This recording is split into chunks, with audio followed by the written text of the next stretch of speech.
The Reading Lantern presents Little Women by Louisa May Alcott, Part 2. Chapter 24, Gossip in order that we may start afresh and go to Meg's wedding with free minds. It will be well to begin with a little gossip about the Marches. And here let me premise that if any of the elders think there is too much lovering in the story, as I fear they may, I'm not afraid the young folks will make that objection. I can only say with Mrs. March, what can you expect when I have 4 gay girls in the house and a dashing young neighbor over the way? The 3 years that have passed have brought but few changes to the quiet family.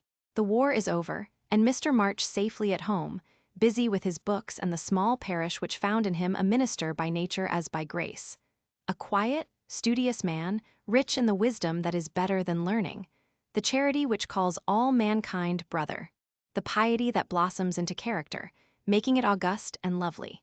These attributes, in spite of poverty and the strict integrity which shut him out from the more worldly successes, attracted to him many admirable persons, as naturally as sweet herbs draw bees, and as naturally he gave them the honey into which 50 years of hard experience had distilled no bitter drop.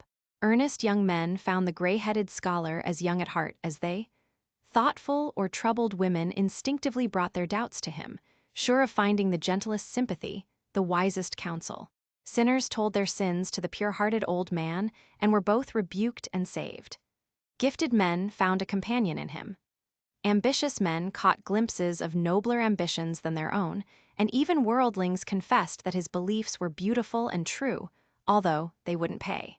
To outsiders, the 5 energetic women seemed to rule the house, and so they did in many things, but the quiet scholar, sitting among his books, was still the head of the family, the household conscience, anchor, and comforter, for to him the busy, anxious women always turned in troublous times, finding him, in the truest sense of those sacred words, husband and father. The girls gave their hearts into their mother's keeping, their souls into their father's, and to both parents, who lived and labored so faithfully for them, they gave a love that grew with their growth and bound them tenderly together by the sweetest tie which blesses life and outlives death.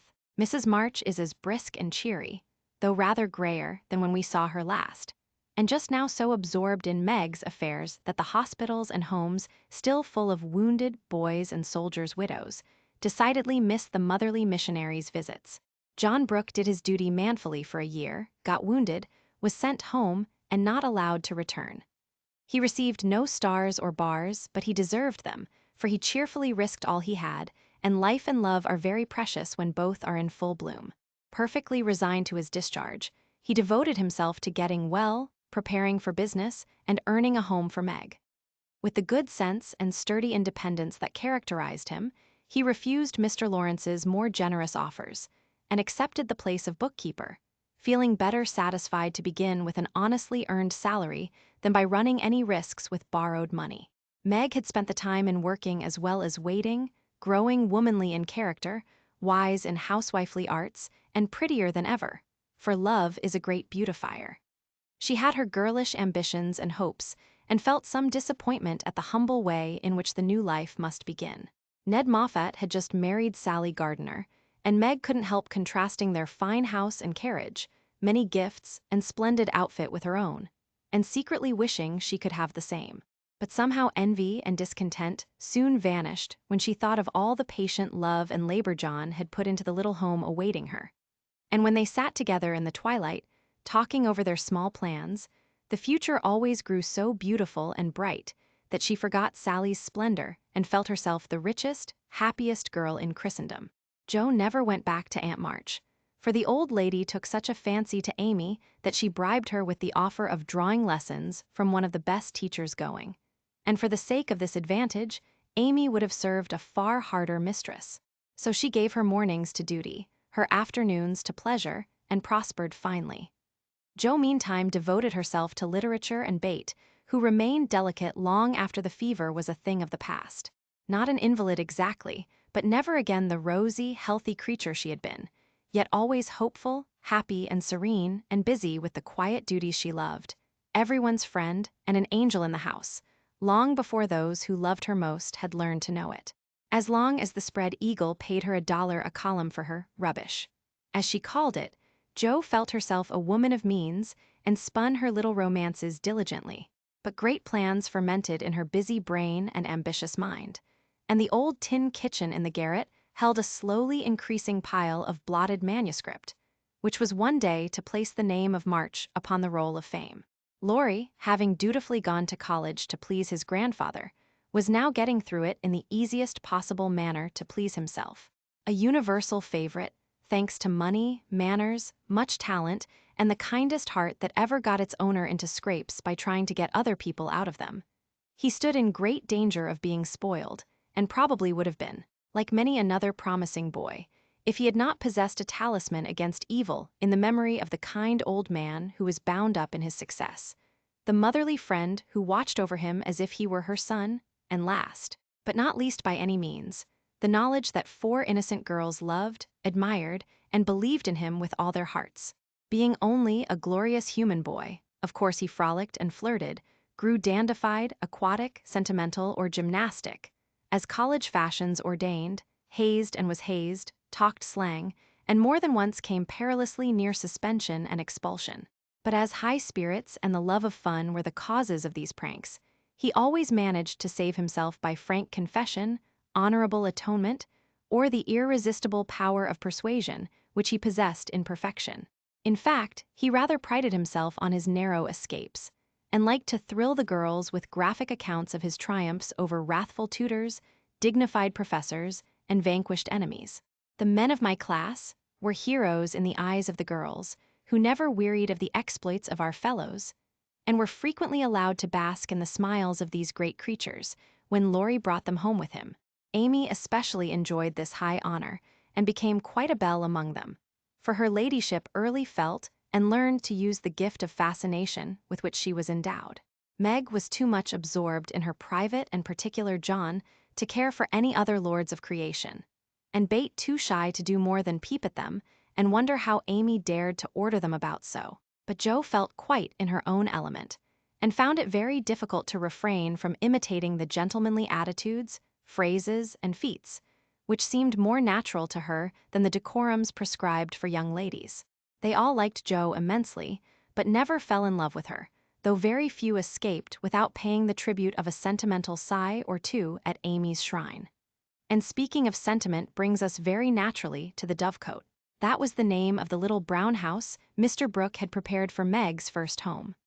Laurie had christened it, saying it was highly appropriate to the gentle lovers who went on together like a pair of turtle doves, with first a bill and then a coo. It was a tiny house, with a little garden behind and a lawn about as big as a pocket handkerchief in the front.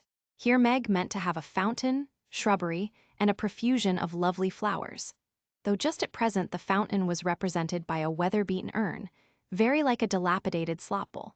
The shrubbery consisted of several young larches, undecided whether to live or die, and the profusion of flowers was merely hinted by regiments of sticks to show where seeds were planted.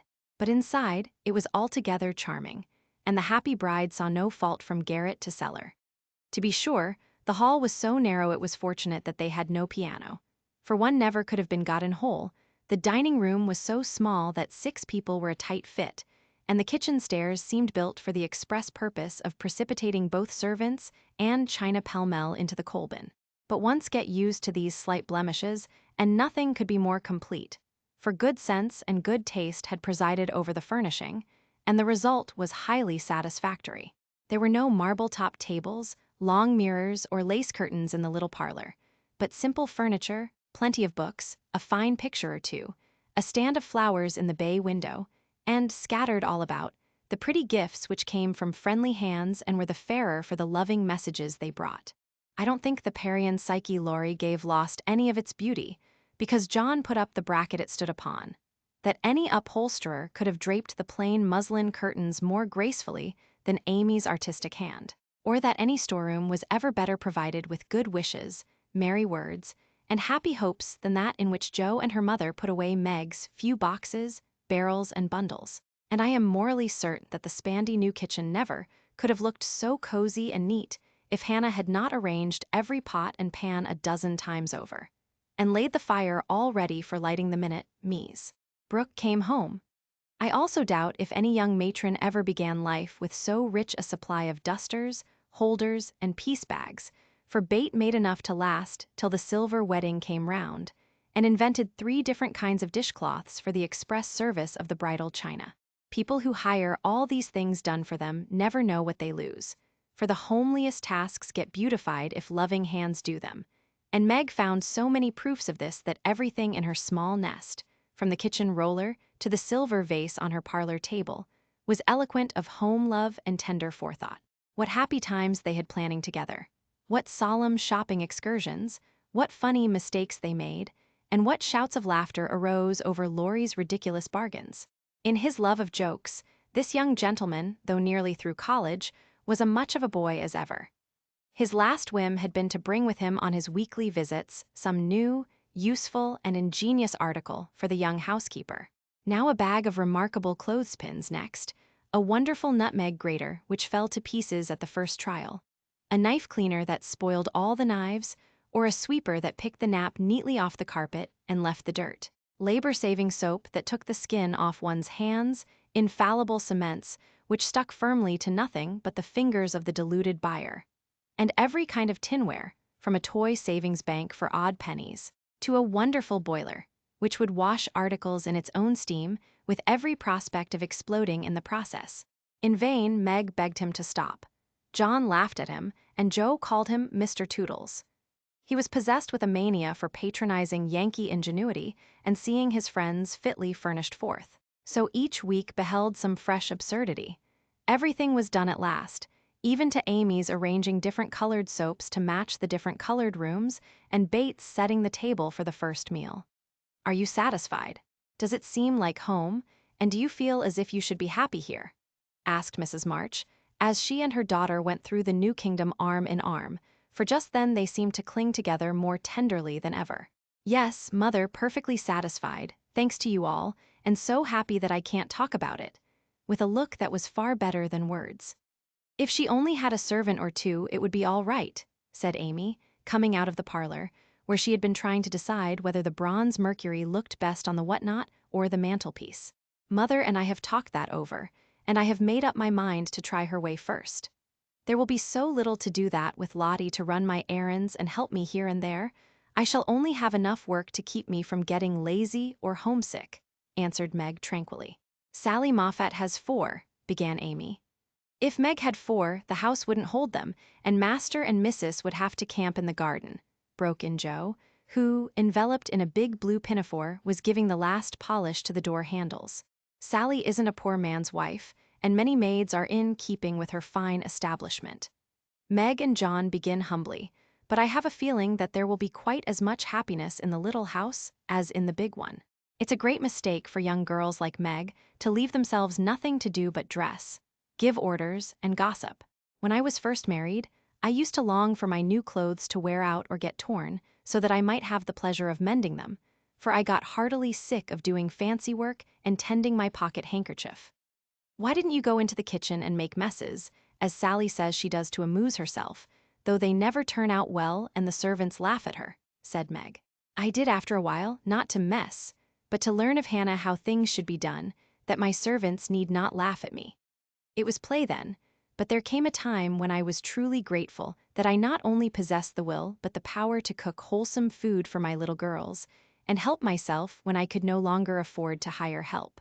You begin at the other end, Meg, dear, but the lessons you learn now will be of use to you by and by when John is a richer man, for the mistress of a house, however splendid, should know how work ought to be done, if she wishes to be well and honestly served." "Yes, Mother, I'm sure of that," said Meg, listening respectfully to the little lecture, for the best of women will hold forth upon the all-absorbing subject of housekeeping. "Do you know I like this room most of all in my baby house," added Meg, a minute after, as they went upstairs and she looked into her well-stored linen closet. Bate was there, laying the snowy piles smoothly on the shelves and exulting over the goodly array. All 3 laughed as Meg spoke, for that linen closet was a joke. You see, having said that if Meg married that Brooke, she shouldn't have a cent of her money, Aunt March was rather in a quandary when time had appeased her wrath and made her repent her vow. She never broke her word, and was much exercised in her mind how to get round it, and at last devised a plan whereby she could satisfy herself. Mrs. Carroll, Florence's mamma, was ordered to buy, have made, and marked a generous supply of house and table linen, and sent it as her present, all of which was faithfully done. But the secret leaked out, and was greatly enjoyed by the family. For Aunt March tried to look utterly unconscious, and insisted that she could give nothing but the old-fashioned pearls long promised to the first bride. That's a housewifely taste which I am glad to see. I had a young friend who set up housekeeping with 6 sheets, but she had finger bowls for company, and that satisfied her, said Mrs. March, patting the damask tablecloths with a truly feminine appreciation of their fineness. I haven't a single finger bowl, but this is a set-out that will last me all my days, Hannah says. And Meg looked quite contented, as well she might. A tall, broad-shouldered young fellow with a cropped head, a felt basin of a hat, and a flyaway coat came tramping down the road at a great pace, walked over the low fence without stopping to open the gate, straight up to Mrs. March, with both hands out and a hearty, "Here I am, mother. Yes, it's all right." The last words were in answer to the look the elder lady gave him, a kindly questioning look which the handsome eyes met so frankly that the little ceremony closed, as usual, with a motherly kiss. For Mrs. John Brooke, with the maker's congratulations and compliments. "Bless you, Bate, what a refreshing spectacle you are, Joe. Amy, you are getting altogether too handsome for a single lady." As Laurie spoke, he delivered a brown paper parcel to Meg, pulled Bate's hair ribbon, stared at Joe's big pinafore, and fell into an attitude of mock rapture before Amy, then shook hands all round, and everyone began to talk. "Where is John?" asked Meg anxiously. "Stop to get the license for tomorrow, ma'am." "Which side won the last match, Teddy?" inquired Joe, who persisted in feeling an interest in manly sports despite her 19 years. "Ours, of course. Wish you'd been there to see." "How is the lovely Miss Randall?" asked Amy with a significant smile. "More cruel than ever. Don't you see how I'm pining away?" And Laurie gave his broad chest a sounding slap and heaved a melodramatic sigh. "What's the last joke?" "Undo the bundle and see, Meg," said Bate, eyeing the knobby parcel with curiosity. "It's a useful thing to have in the house in case of fire or thieves," observed Laurie, as a watchman's rattle appeared, amid the laughter of the girls. "Any time when John is away and you get frightened, Mrs. Meg, just swing that out of the front window, and it will rouse the neighborhood in a jiffy. Nice thing, isn't it?"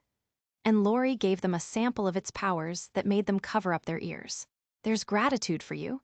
And speaking of gratitude reminds me to mention that you may thank Hannah for saving your wedding cake from destruction.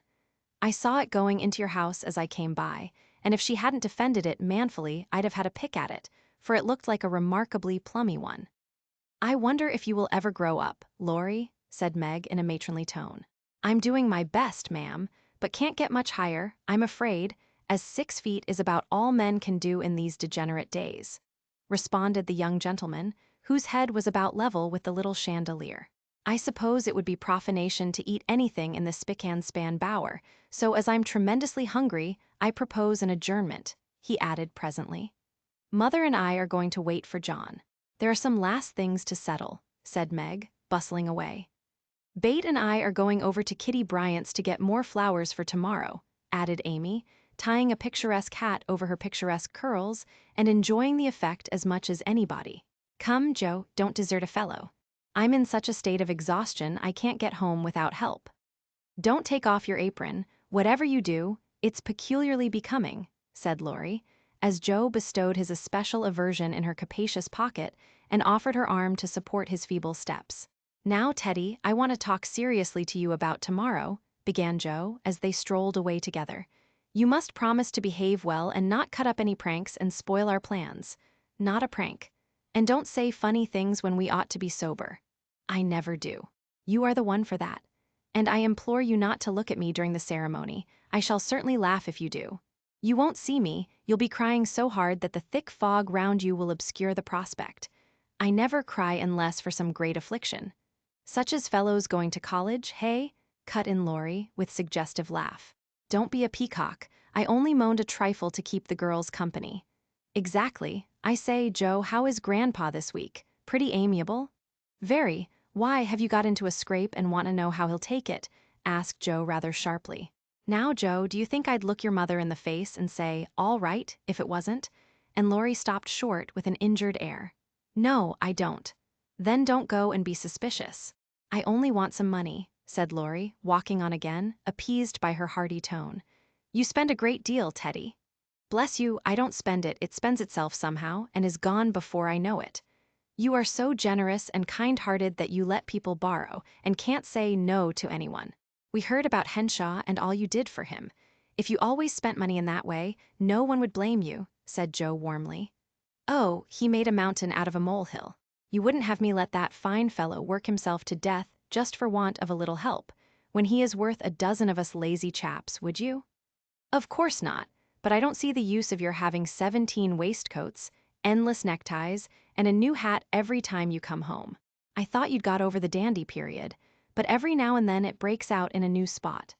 Just now it's the fashion to be hideous, to make your head look like a scrubbing brush, wear a straight jacket, orange gloves, and clumping square-toed boots. If it was cheap ugliness, I'd say nothing, but it costs as much as the other, and I don't get any satisfaction out of it. Laurie threw back his head and laughed so heartily at this attack that the felt hat fell off, and Joe walked on it, which insult only afforded him an opportunity for expatiating on the advantages of a rough Andretti costume, as he folded up the maltreated hat and stuffed it into his pocket. Don't lecture anymore, there's a good soul. I have enough all through the week and like to enjoy myself when I come home. I'll get myself up regardless of expense tomorrow and be a satisfaction to my friends. I'll leave you in peace if you'll only let your hair grow. I'm not aristocratic, but I do object to being seen with a person who looks like a young prize fighter, observed Joe severely. This unassuming style promotes study. That's why we adopt it, returned Laurie, who certainly could not be accused of vanity, having voluntarily sacrificed a handsome curly crop to the demand for quarter-inch-long stubble. By the way, Joe, I think that little Parker is really getting desperate about Amy. He talks of her constantly, writes poetry, and moons about in a most suspicious manner. He'd better nip his little passion in the bud, hadn't he? Added Laurie, in a confidential, elder brotherly tone after a minute's silence. Of course he had. We don't want any more marrying in this family for years to come. Mercy on us, what are the children thinking of? And Joe looked as much scandalized as if Amy and little Parker were not yet in their teens. It's a fast age, and I don't know what we are coming to, ma'am. You are a mere infant, but you'll go next, Joe, and we'll be left lamenting, said Laurie, shaking his head over the degeneracy of the times.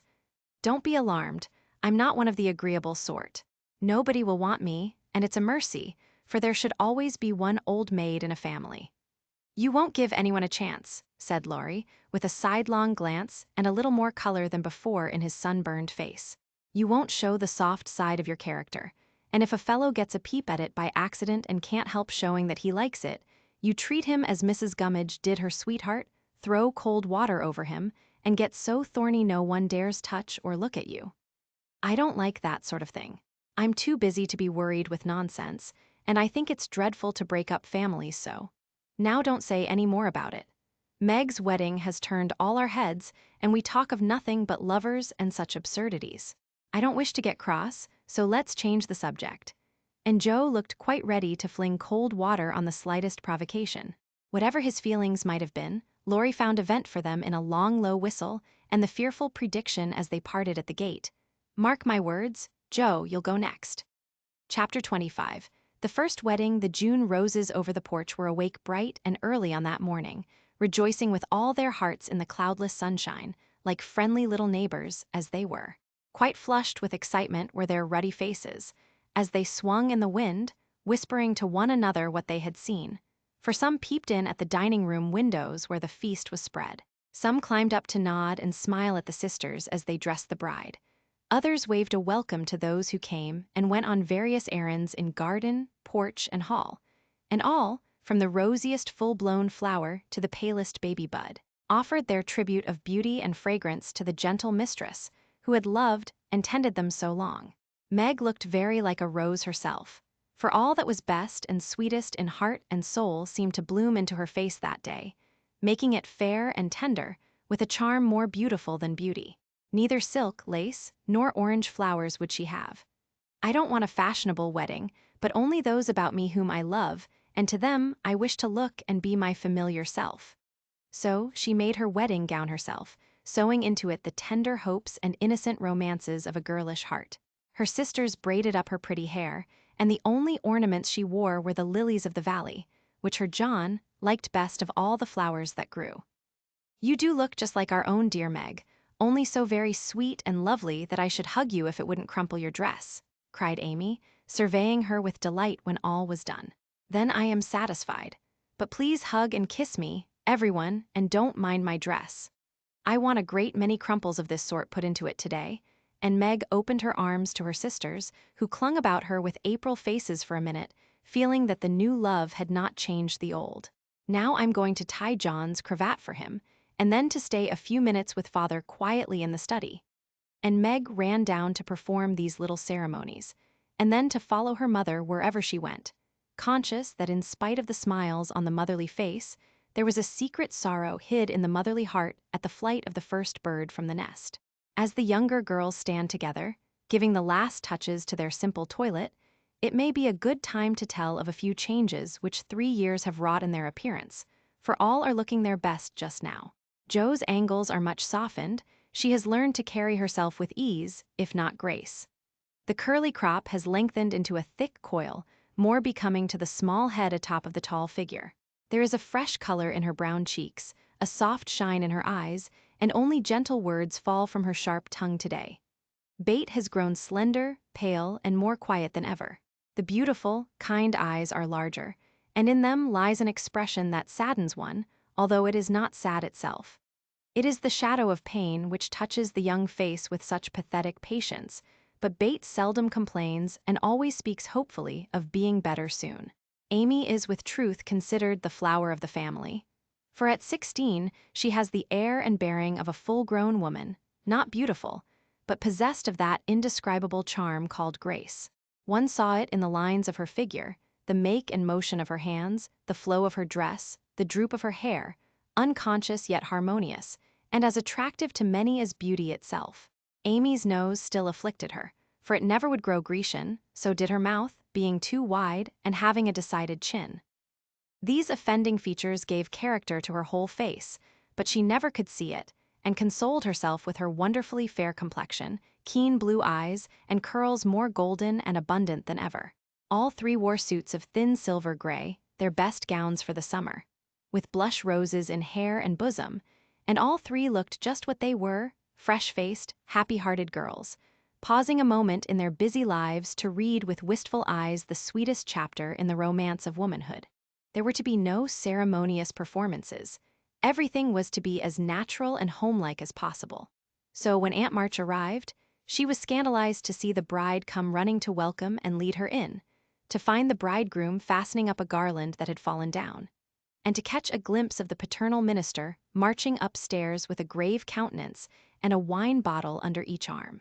"Upon my word, here's a state of things," cried the old lady, taking the seat of honor prepared for her, and settling the folds of her lavender moire with a great rustle.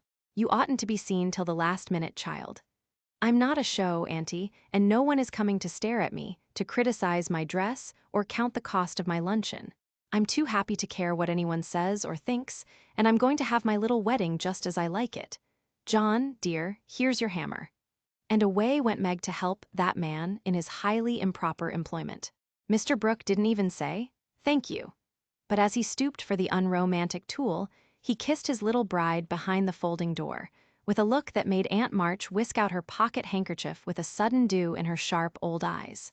A crash, a cry, and a laugh from Laurie, accompanied by the indecorous exclamation, "Jupiter Ammon, Jo's upset the cake again," caused a momentary flurry, which was hardly over when a flock of cousins arrived, and the party came in, as Bate used to say when a child. "Don't let that young giant come near me. He worries me worse than mosquitoes," whispered the old lady to Amy, as the rooms filled and Laurie's black head towered above the rest.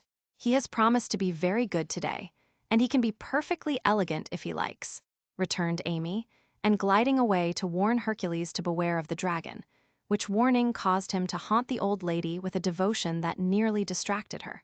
There was no bridal procession, but a sudden silence fell upon the room as Mr. March and the young couple took their places under the green arch. Mother and sisters gathered close, as if loath to give Meg up. The fatherly voice broke more than once, which only seemed to make the service more beautiful and solemn. The bridegroom's hand trembled visibly, and no one heard his replies. But Meg looked straight up in her husband's eyes and said, "I will," with such tender trust in her own face and voice that her mother's heart rejoiced and Aunt March sniffed audibly. Jo did not cry, though she was very near it once, and was only saved from a demonstration by the consciousness that Laurie was staring fixedly at her, with a comical mixture of merriment and emotion in his wicked black eyes. Bate kept her face hidden on her mother's shoulder, but Amy stood like a graceful statue, with a most becoming ray of sunshine touching her white forehead and the flower in her hair. It wasn't at all the thing, I'm afraid, but the minute she was fairly married, Meg cried, "The first kiss for Marmee," and turning, gave it with her heart on her lips.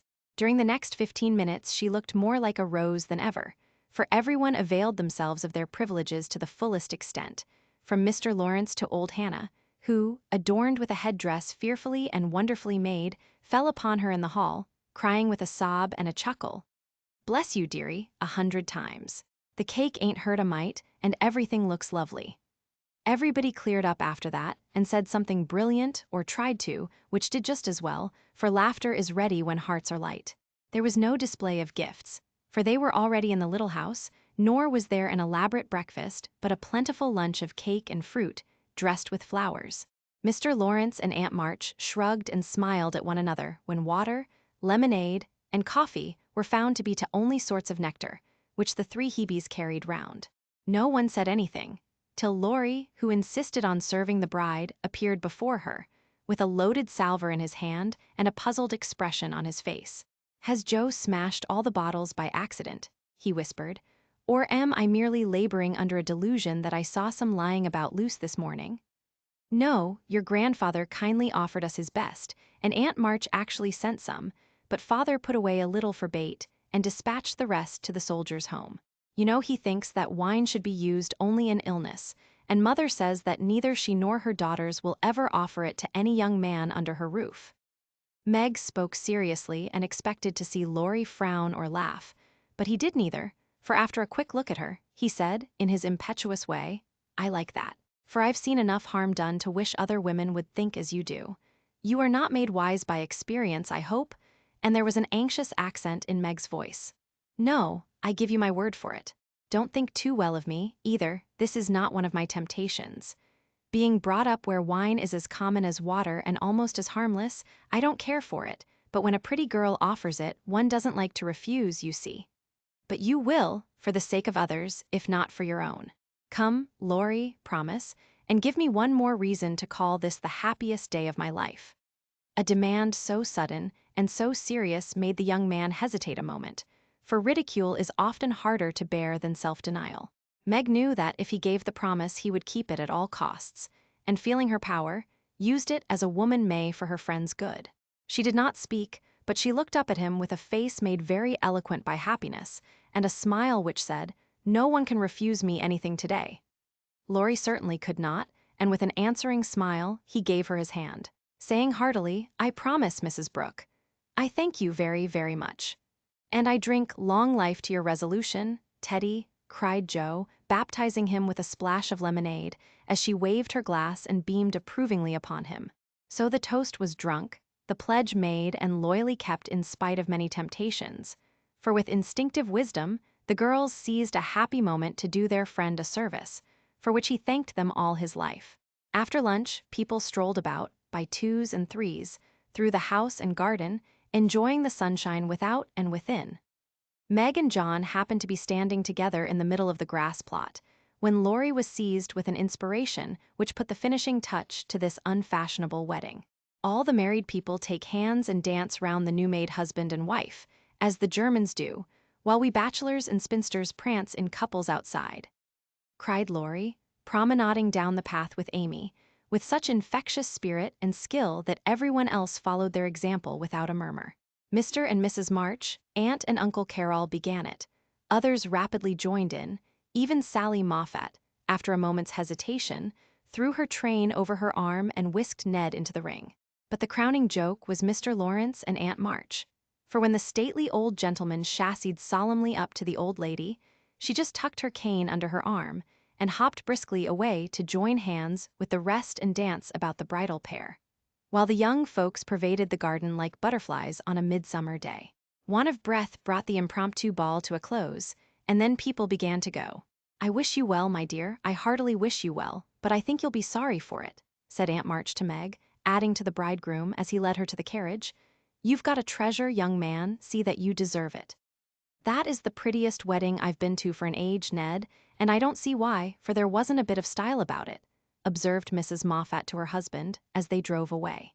"Laurie, my lad, if you ever want to indulge in this sort of thing, get one of those little girls to help you, and I shall be perfectly satisfied," said Mr. Lawrence, settling himself in his easy chair to rest after the excitement of the morning. "I'll do my best to gratify you, sir," was Laurie's unusually dutiful reply, as he carefully unpinned the posy Joe had put in his buttonhole. The little house was not far away, and the only bridal journey Meg had was the quiet walk with John from the old home to the new. When she came down, looking like a pretty quakeress in her dove-colored suit and straw bonnet tied with white, they all gathered about her to say goodbye, as tenderly as if she had been going to make the grand tour. "Don't feel that I am separated from you, Marmee dear, or that I love you any the less for loving John so much," she said, clinging to her mother with full eyes for a moment. "I shall come every day, father, and expect to keep my old place in all your hearts, though I am married. Bate is going to be with me a great deal, and the other girls will drop in now and then to laugh at my housekeeping struggles. Thank you all for my happy wedding day. Goodbye, goodbye." They stood watching her, with faces full of love and hope and tender pride as she walked away, leaning on her husband's arm, with her hands full of flowers and the June sunshine brightening her happy face, and so Meg's married life began. Chapter 26, Artistic Attempts. It takes people a long time to learn the difference between talent and genius, especially ambitious young men and women. Amy was learning this distinction through much tribulation. For mistaking enthusiasm for inspiration, she attempted every branch of art with youthful audacity. For a long time, there was a lull in the mud pie business, and she devoted herself to the finest pen and ink drawing, in which she showed such taste and skill that her graceful handiwork proved both pleasant and profitable. But overstrained eyes caused pen and ink to be laid aside for a bold attempt at poker sketching. While this attack lasted, the family lived in constant fear of a conflagration, for the odor of burning wood pervaded the house at all hours. Smoke issued from attic and shed with alarming frequency, red-hot pokers lay about promiscuously, and Hannah never went to bed without a pail of water and the dinner bell at her door in case of fire. Raphael's face was found boldly executed on the underside of the molding board, and Bacchus on the head of a beer barrel. A chanting cherub adorned the cover of the sugar bucket, and attempts to portray Romeo and Juliet supplied kindling for some time. From fire to oil was a natural transition for burned fingers, and Amy fell to painting with undiminished ardor. An artist friend fitted her out with his cast-off palettes, brushes, and colors, and she daubed away, producing pastoral and marine views such as were never seen on land or sea. Her monstrosities in the way of cattle would have taken prizes at an agricultural fair, and the perilous pitching of her vessels would have produced seasickness in the most nautical observer, if the utter disregard to all known rules of shipbuilding and rigging had not convulsed him with laughter at the first glance. Swarthy boys and dark-eyed Madonnas, staring at you from one corner of the studio, suggested Murillo. Oily brown shadows of faces with a lurid streak in the wrong place meant Rembrandt. Buxom ladies and dropsical infants, Rubens, and Turner appeared in tempests of blue thunder, orange lightning, brown rain, and purple clouds, with a tomato-colored splash in the middle, which might be the sun or a Bowie, a sailor's shirt or a king's robe, as the spectator pleased. Charcoal portraits came next, and the entire family hung in a row, looking as wild and crocky as if just evoked from a coal bin. Softened into crayon sketches, they did better, for the likenesses were good, and Amy's hair, Joe's nose, Meg's mouth, and Laurie's eyes were pronounced wonderfully fine.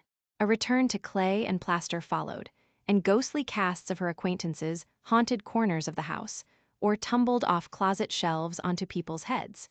Children were enticed in as models, till their incoherent accounts of her mysterious doings caused Miss Amy to be regarded in the light of a young ogress. Her efforts in this line, however, were brought to an abrupt close by an untoward accident, which quenched her ardor. Other models failing her for a time, She undertook to cast her own pretty foot, and the family were one day alarmed by an unearthly bumping and screaming and running to the rescue.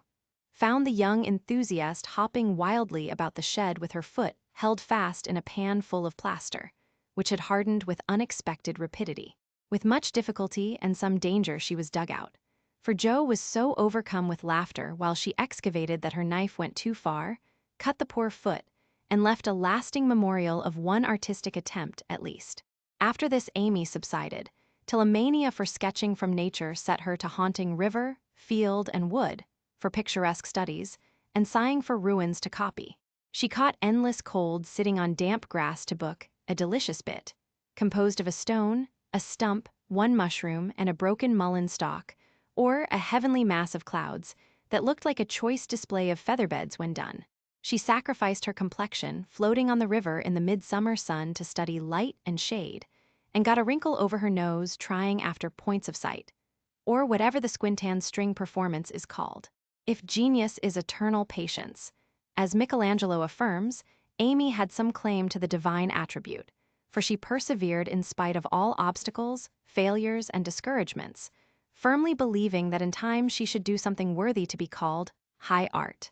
She was learning, doing, and enjoying other things meanwhile, for she had resolved to be an attractive and accomplished woman, even if she never became a great artist. Here she succeeded better, for she was one of those happily created beings who please without effort, make friends everywhere, and take life so gracefully and easily that less fortunate souls are tempted to believe that such are born under a lucky star.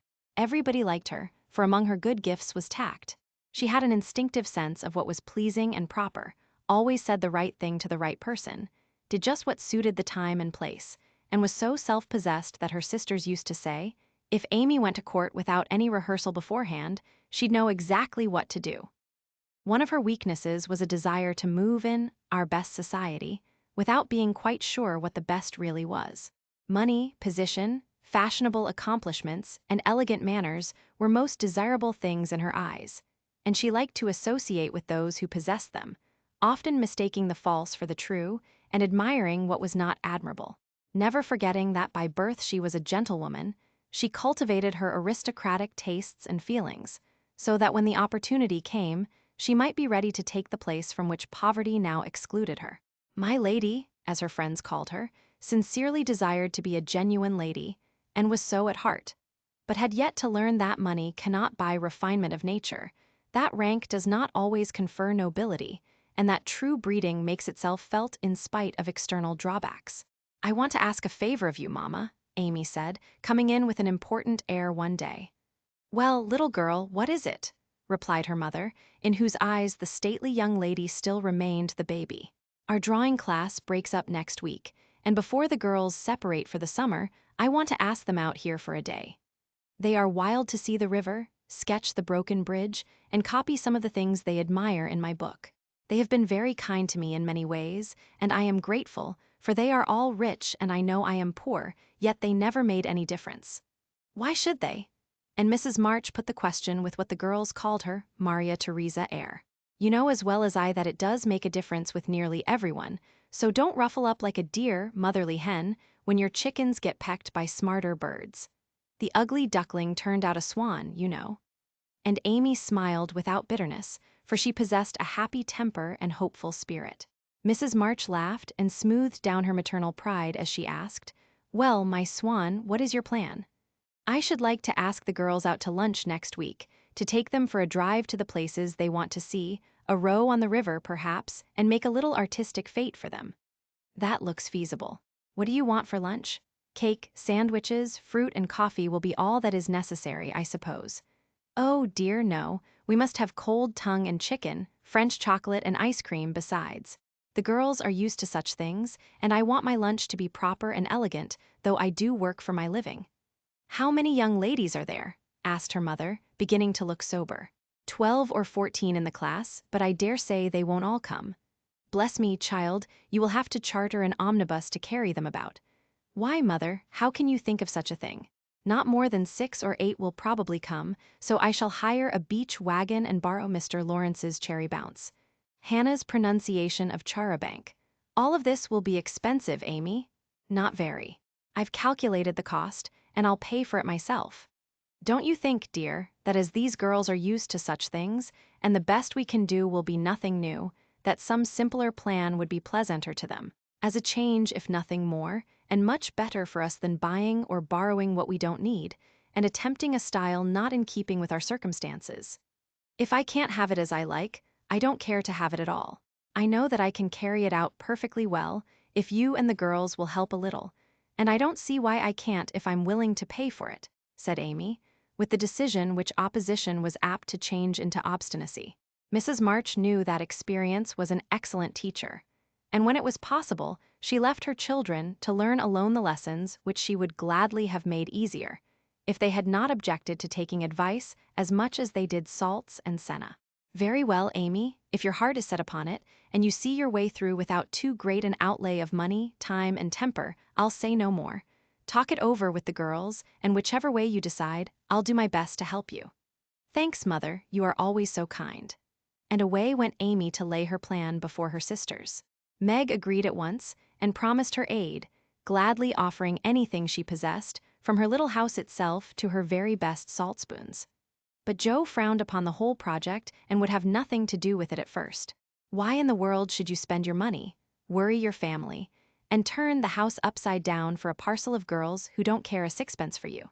I thought you had too much pride and sense to truckle to any mortal woman just because she wears French boots and rides in a coupe," said Joe, who, being called from the tragic climax of her novel, was not in the best mood for social enterprises.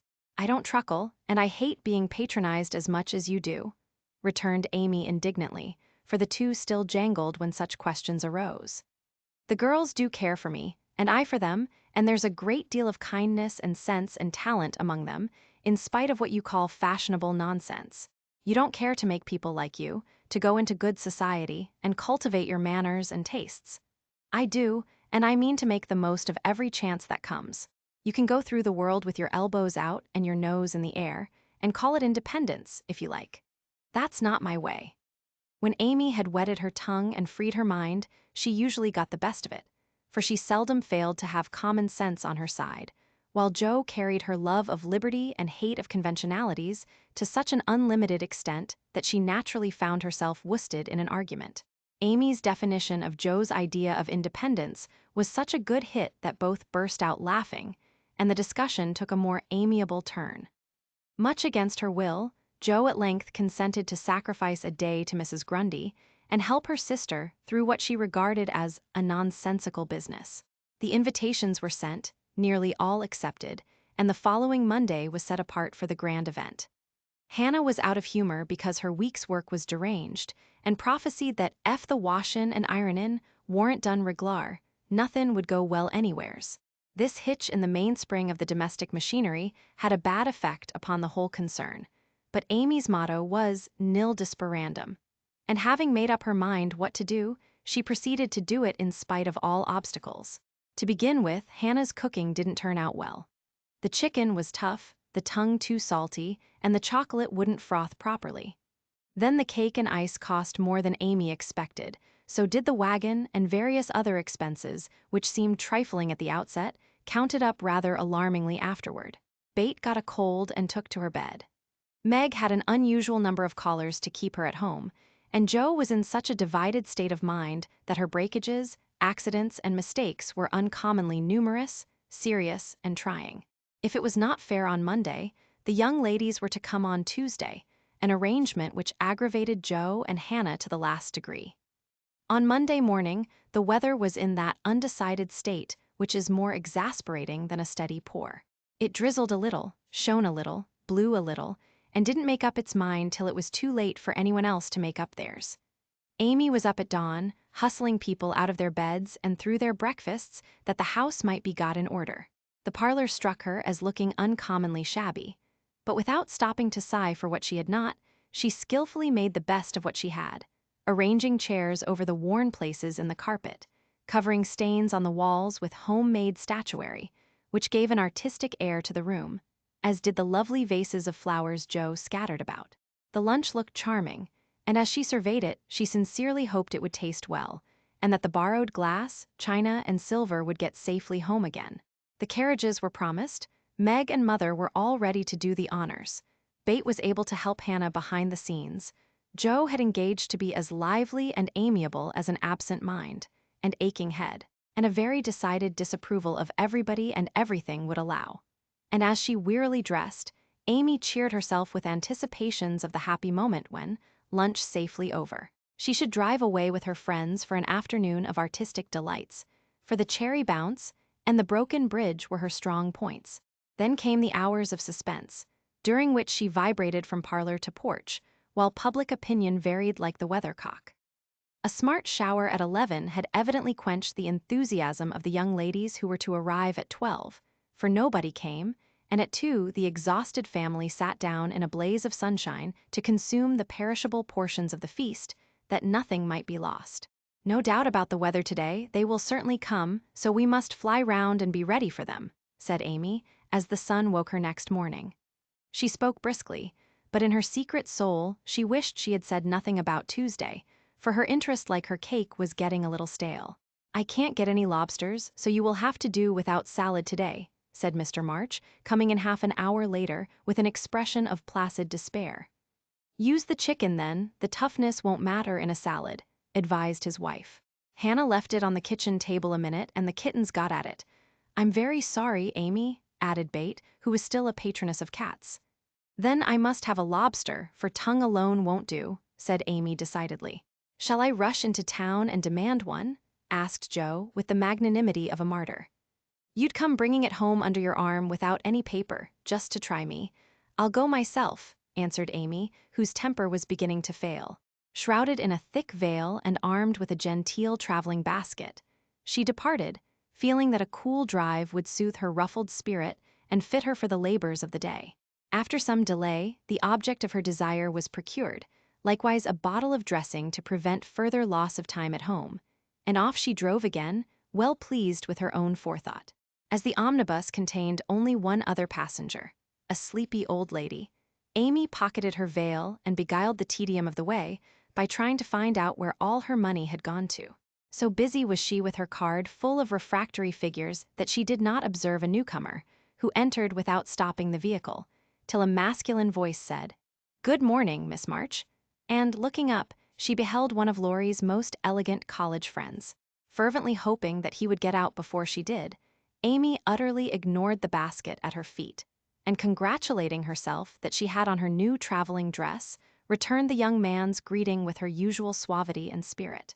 They got on excellently, for Amy's chief care was soon set at rest by learning that the gentleman would leave first, and she was chatting away in a peculiarly lofty strain when the old lady got out. In stumbling to the door, she upset the basket, and oh horror! The lobster, in all its vulgar size and brilliancy, was revealed to the highborn eyes of a tutor. "By Jove, she's forgotten her dinner," cried the unconscious youth, poking the scarlet monster into its place with his cane, and preparing to hand out the basket after the old lady. "Please don't, it's mine," murmured Amy, with a face nearly as red as her fish. "Oh, really, I beg pardon. It's an uncommonly fine one, isn't it?" said Tudor, with great presence of mind, and an air of sober interest that did credit to his breeding. Amy recovered herself in a breath, set her basket boldly on the seat, and said, laughing, "Don't you wish you were to have some of the salad he's going to make, and to see the charming young ladies who are to eat it?" Now that was tact, for two of the ruling foibles of the masculine mind were touched. The lobster was instantly surrounded by a halo of pleasing reminiscences, and curiosity about the charming young ladies diverted his mind from the comical mishap. "I suppose he'll laugh and joke over it with Laurie, but I shan't see them, that's a comfort," thought Amy, as Tudor bowed and departed. She did not mention this meeting at home, though she discovered that, thanks to the upset, her new dress was much damaged by the rivulets of dressing that meandered down the skirt, but went through with the preparations which now seemed more irksome than before, and at 12 o'clock all was ready again. Feeling that the neighbors were interested in her movements, she wished to efface the memory of yesterday's failure by a grand success today, so she ordered the cherry bounce, and drove away in state to meet and escort her guests to the banquet. "There's the rumble, they're coming. I'll go on to the porch and meet them.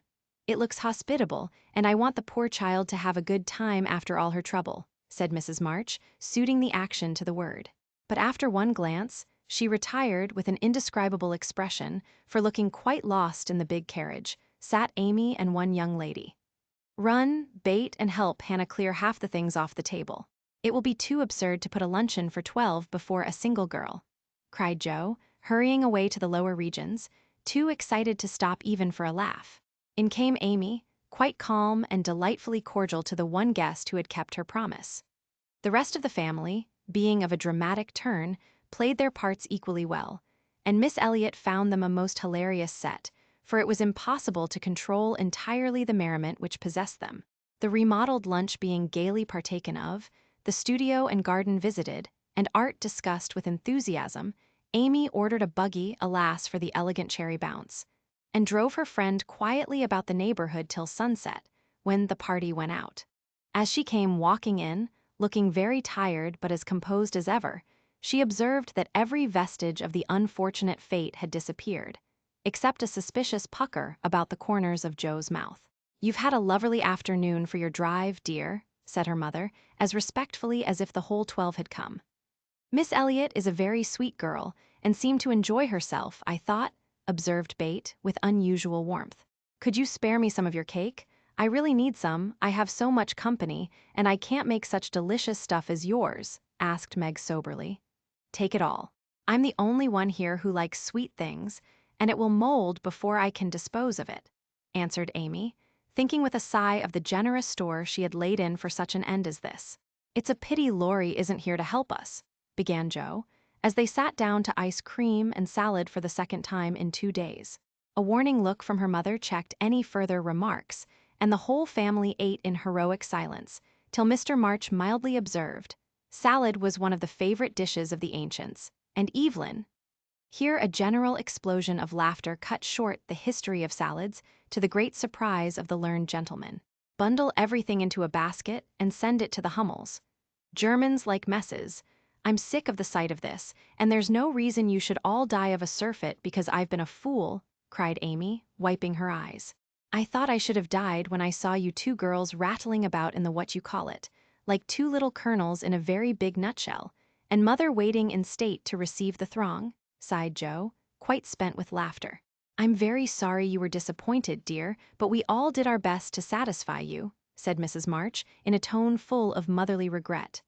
"I am satisfied. I've done what I undertook, and it's not my fault that it failed. I comfort myself with that," said Amy, with a little quiver in her voice.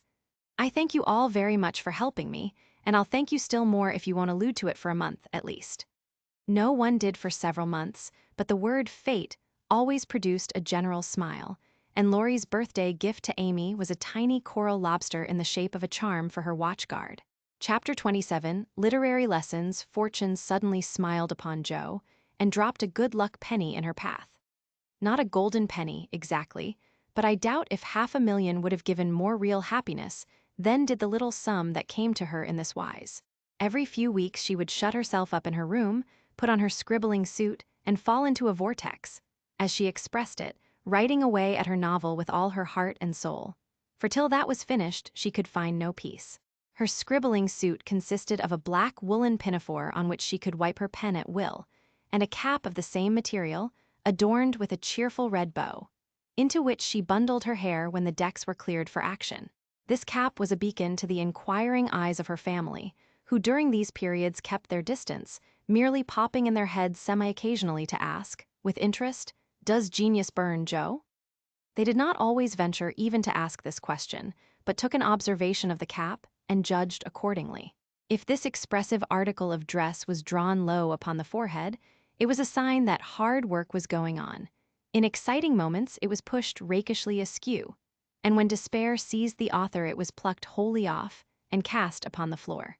At such times the intruder silently withdrew, and not until the red bow was seen gaily erect upon the gifted brow did anyone dare address Joe. She did not think herself a genius by any means, but when the writing fit came on, she gave herself up to it with entire abandon and led a blissful life, unconscious of want, care, or bad weather, while she sat safe and happy in an imaginary world, full of friends almost as real and dear to her as any in the flesh. Sleep forsook her eyes, meals stood untasted. Day and night were all too short to enjoy the happiness which blessed her only at such times, and made these hours worth living, even if they bore no other fruit. The divine afflatus usually lasted a week or two, and then she emerged from her vortex, hungry, sleepy, cross, or despondent. She was just recovering from one of these attacks when she was prevailed upon to escort Miss Crocker to a lecture, and in return for her virtue was rewarded with a new idea. It was a people's course, the lecture on the pyramids, and Jo rather wondered at the choice of such a subject for such an audience, but took it for granted that some great social evil would be remedied or some great want supplied by unfolding the glories of the pharaohs to an audience whose thoughts were busy with the price of coal and flour, and whose lives were spent in trying to solve harder riddles than that of the Sphinx. They were early, and while Miss Crocker set the heel of her stocking, Jo amused herself by examining the faces of the people who occupied the seat with them. On her left were two matrons, with massive foreheads and bonnets to match, discussing women's rights and making tatting. Beyond sat a pair of humble lovers, artlessly holding each other by the hand, a somber spinster eating peppermints out of a paper bag, and an old gentleman taking his preparatory nap behind a yellow bandana. On her right, her only neighbor was a studious-looking lad absorbed in a newspaper.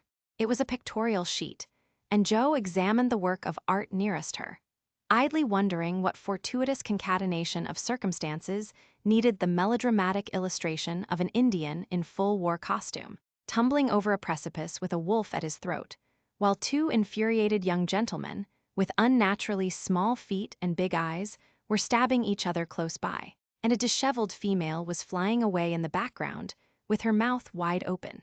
Pausing to turn a page, the lad saw her looking and with boyish good nature offered half his paper, saying bluntly, "Want to read it? That's a first-rate story." Jo accepted it with a smile, for she had never outgrown her liking for lads, and soon found herself involved in the usual labyrinth of love, mystery, and murder, for the story belonged to that class of light literature in which the passions have a holiday, and when the author's invention fails, a grand catastrophe clears the stage of one half the dramatis personae, leaving the other half to exult over their downfall. "Prime, isn't it?" asked the boy, as her eye went down the last paragraph of her portion. "I think you and I could do as well as that if we tried," returned Jo, amused at his admiration of the trash. "I should think I was a pretty lucky chap if I could. She makes a good living out of such stories, they say." And he pointed to the name of Mrs. Slang Northberry under the title of the tale. "Do you know her?" asked Jo, with sudden interest. "No, but I read all her pieces, and I know a fellow who works in the office where this paper is printed." "Do you say she makes a good living out of stories like this?" And Jo looked more respectfully at the agitated group and thickly sprinkled exclamation points that adorned the page. "Guess she does. She knows just what folks like, and gets paid well for writing it." Here the lecture began, but Jo heard very little of it, for while Professor Sands was prosing away about Belzoni, Cheops, Scarabaei, and hieroglyphics, she was covertly taking down the address of the paper, and boldly resolving to try for the $100 prize offered in its columns for a sensational story. By the time the lecture ended and the audience awoke, she had built up a splendid fortune for herself, not the first founded on paper, and was already deep in the concoction of her story, being unable to decide whether the duel should come before the elopement or after the murder. She said nothing of her plan at home, but fell to work next day, much to the disquiet of her mother, who always looked a little anxious when genius took to burning. Jo had never tried this style before, contenting herself with very mild romances for the spread eagle. Her experience and miscellaneous reading were of service now, for they gave her some idea of dramatic effect, and supplied plot, language, and costumes. Her story was as full of desperation and despair as her limited acquaintance with those uncomfortable emotions enabled her to make it, and having located it in Lisbon, she wound up with an earthquake as a striking and appropriate denouement. The manuscript was privately dispatched, accompanied by a note, modestly saying that if the tale didn't get the prize, which the writer hardly dared expect, she would be very glad to receive any sum it might be considered worth. 6 weeks is a long time to wait, and a still longer time for a girl to keep a secret, but Jo did both, and was just beginning to give up all hope of ever seeing her manuscript again, when a letter arrived which almost took her breath away. For on opening it, a check for $100 fell into her lap. For a minute she stared at it as if it had been a snake, Then she read her letter and began to cry. If the amiable gentleman who wrote that kindly note could have known what intense happiness he was giving a fellow creature, I think he would devote his leisure hours, if he has any, to that amusement. For Jo valued the letter more than the money, because it was encouraging, and after years of effort, it was so pleasant to find that she had learned to do something, though it was only to write a sensation story. A prouder young woman was seldom seen than she. When, having composed herself, she electrified the family by appearing before them with the letter in one hand, the check in the other, announcing that she had won the prize. Of course, there was a great jubilee, and when the story came, everyone read and praised it, though after her father had told her that the language was good, the romance fresh and hearty, and the tragedy quite thrilling, he shook his head and said in his unworldly way, "You can do better than this, Jo. Aim at the highest and never mind the money." "I think the money is the best part of it. What will you do with such a fortune?" asked Amy, regarding the magic slip of paper with a reverential eye. "Send Bate and Mother to the seaside for a month or two," answered Jo promptly.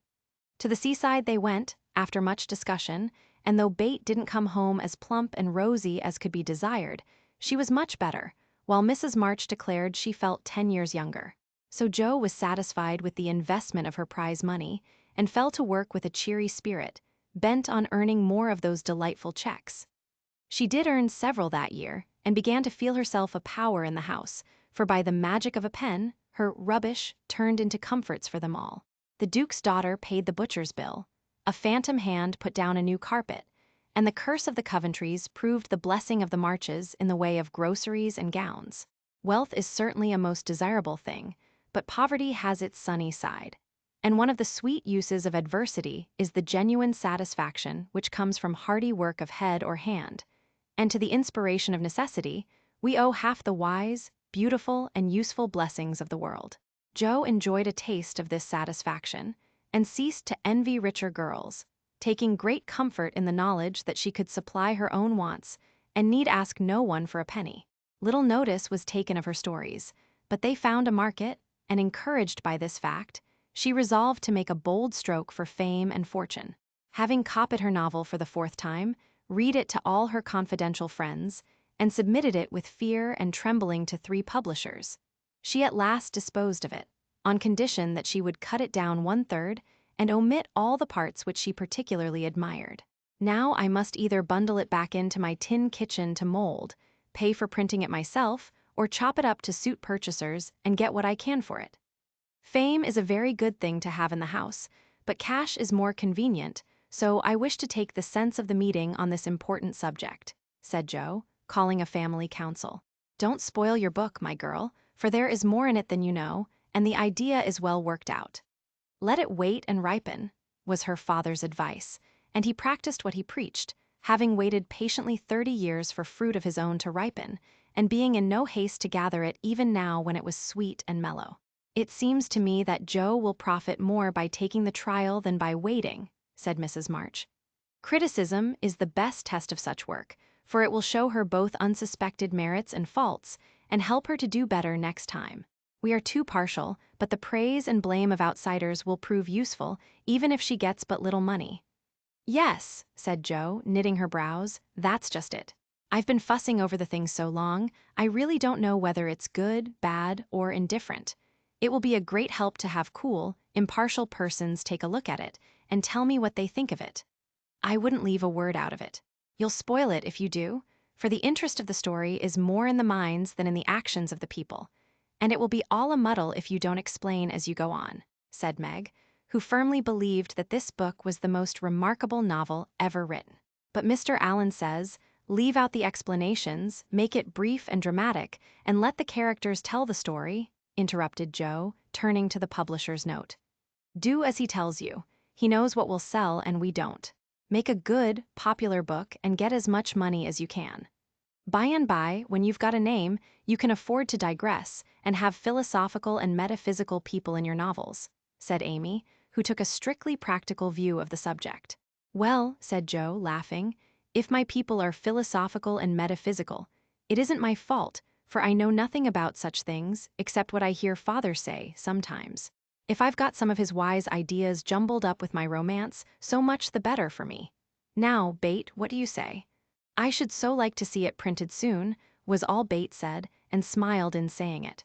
But there was an unconscious emphasis on the last word, and a wistful look in the eyes that never lost their childlike candor, which chilled Jo's heart for a minute with a foreboding fear, and decided her to make her little venture, soon. So, with Spartan firmness, the young authoress laid her firstborn on her table, and chopped it up as ruthlessly as any ogre. In the hope of pleasing everyone, she took everyone's advice, and like the old man and his donkey in the fable suited nobody. Her father liked the metaphysical streak, which had unconsciously got into it, so that was allowed to remain though she had her doubts about it. Her mother thought that there was a trifle too much description. Out, therefore, it came, and with it many necessary links in the story. Meg admired the tragedy, so Jo piled up the agony to suit her, while Amy objected to the fun, and, with the best intentions in life, Jo quenched the spritly scenes which relieved the somber character of the story. Then, to complicate the ruin, she cut it down 1/3, and confidingly sent the poor little romance, like a picked robin, out into the big, busy world to try its fate. Well, it was printed, and she got $300 for it. Likewise plenty of praise and blame, both so much greater than she expected that she was thrown into a state of bewilderment from which it took her some time to recover. You said, Mother, that criticism would help me. But how can it, when it's so contradictory that I don't know whether I've written a promising book or broken all the 10 Commandments? Cried poor Jo, turning over a heap of notices, the perusal of which filled her with pride and joy 1 minute, wrath and dismay the next.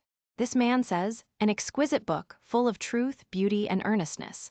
All is sweet, pure, and healthy, continued the perplexed authoress. The next, the theory of the book is bad, full of morbid fancies, spiritualistic ideas, and unnatural characters.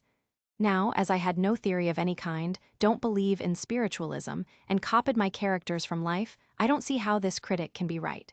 Another says, it's one of the best American novels which has appeared for years. I know better than that, and the next asserts that, though it is original and written with great force and feeling, it is a dangerous book. 'Tisn't. Some make fun of it, some overpraise, and nearly all insist that I had a deep theory to expound, when I only wrote it for the pleasure and the money. I wish I'd printed the whole or not at all, for I do hate to be so misjudged. Her family and friends administered comfort and commendation liberally. Yet it was a hard time for sensitive, high-spirited Jo, who meant so well and had apparently done so ill. But it did her good, for those whose opinion had real value gave her the criticism which is an author's best education, and when the first soreness was over, she could laugh at her poor little book, yet believe in it still, and feel herself the wiser and stronger for the buffeting she had received. Not being a genius like Keats, it won't kill me, she said stoutly.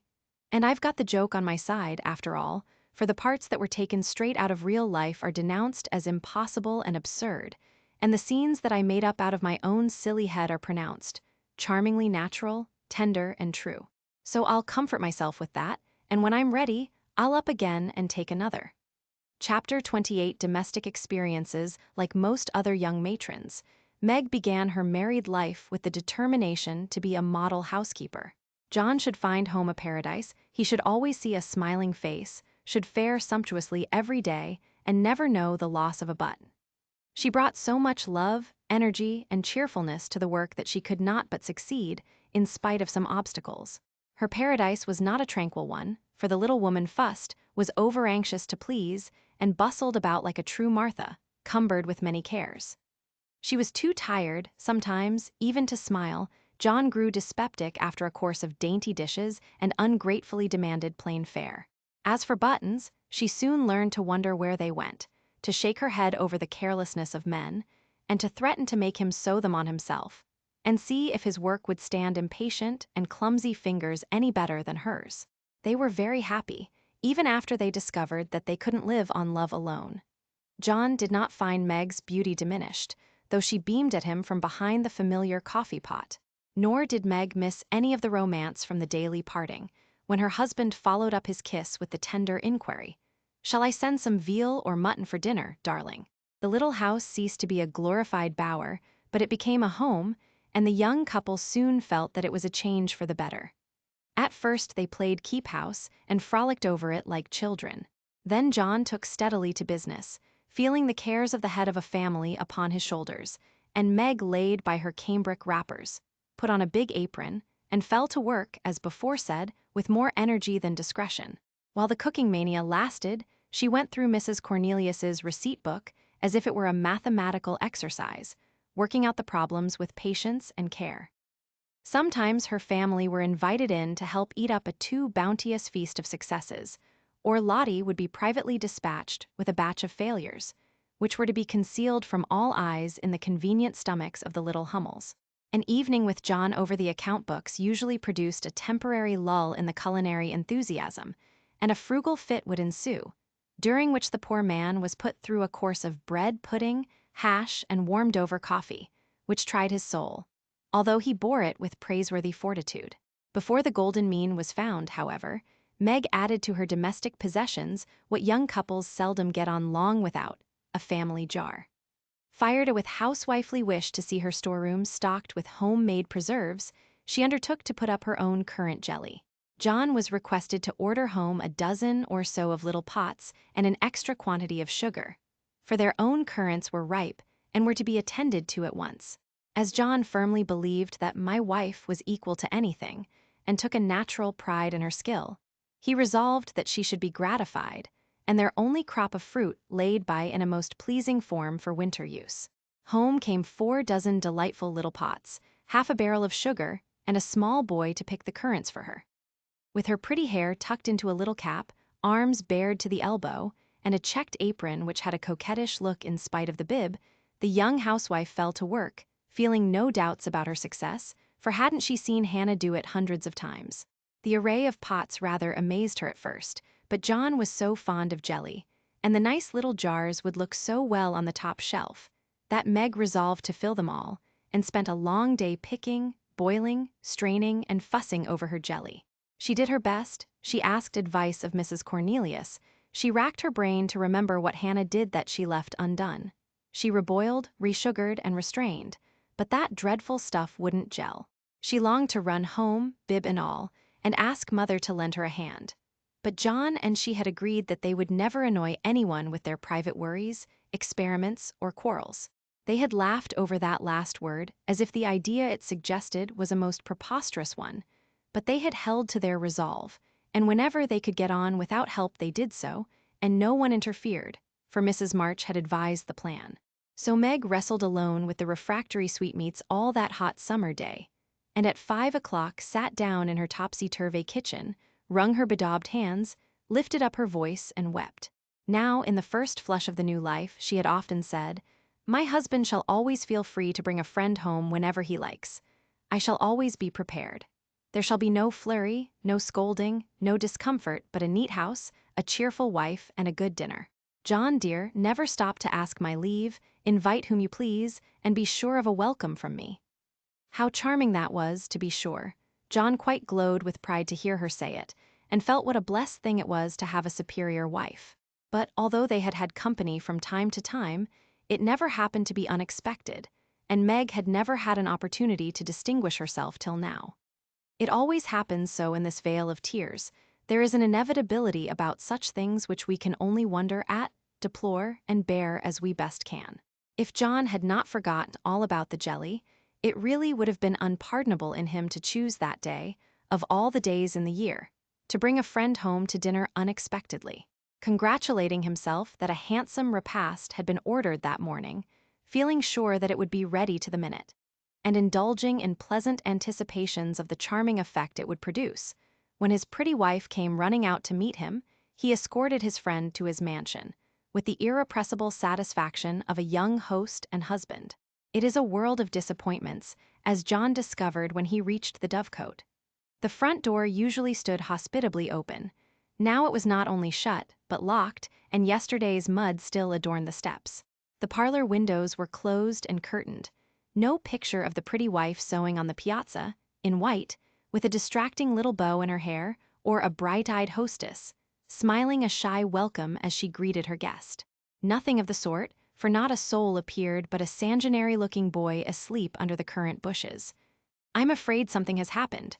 Step into the garden, Scott, while I look up Mrs. Brooke," said John, alarmed at the silence and solitude. Round the house he hurried, led by a pungent smell of burned sugar, and Mr. Scott strolled after him, with a queer look on his face. He paused discreetly at a distance when Brooke disappeared, but he could both see and hear, and being a bachelor, enjoyed the prospect mightily. In the kitchen reigned confusion and despair.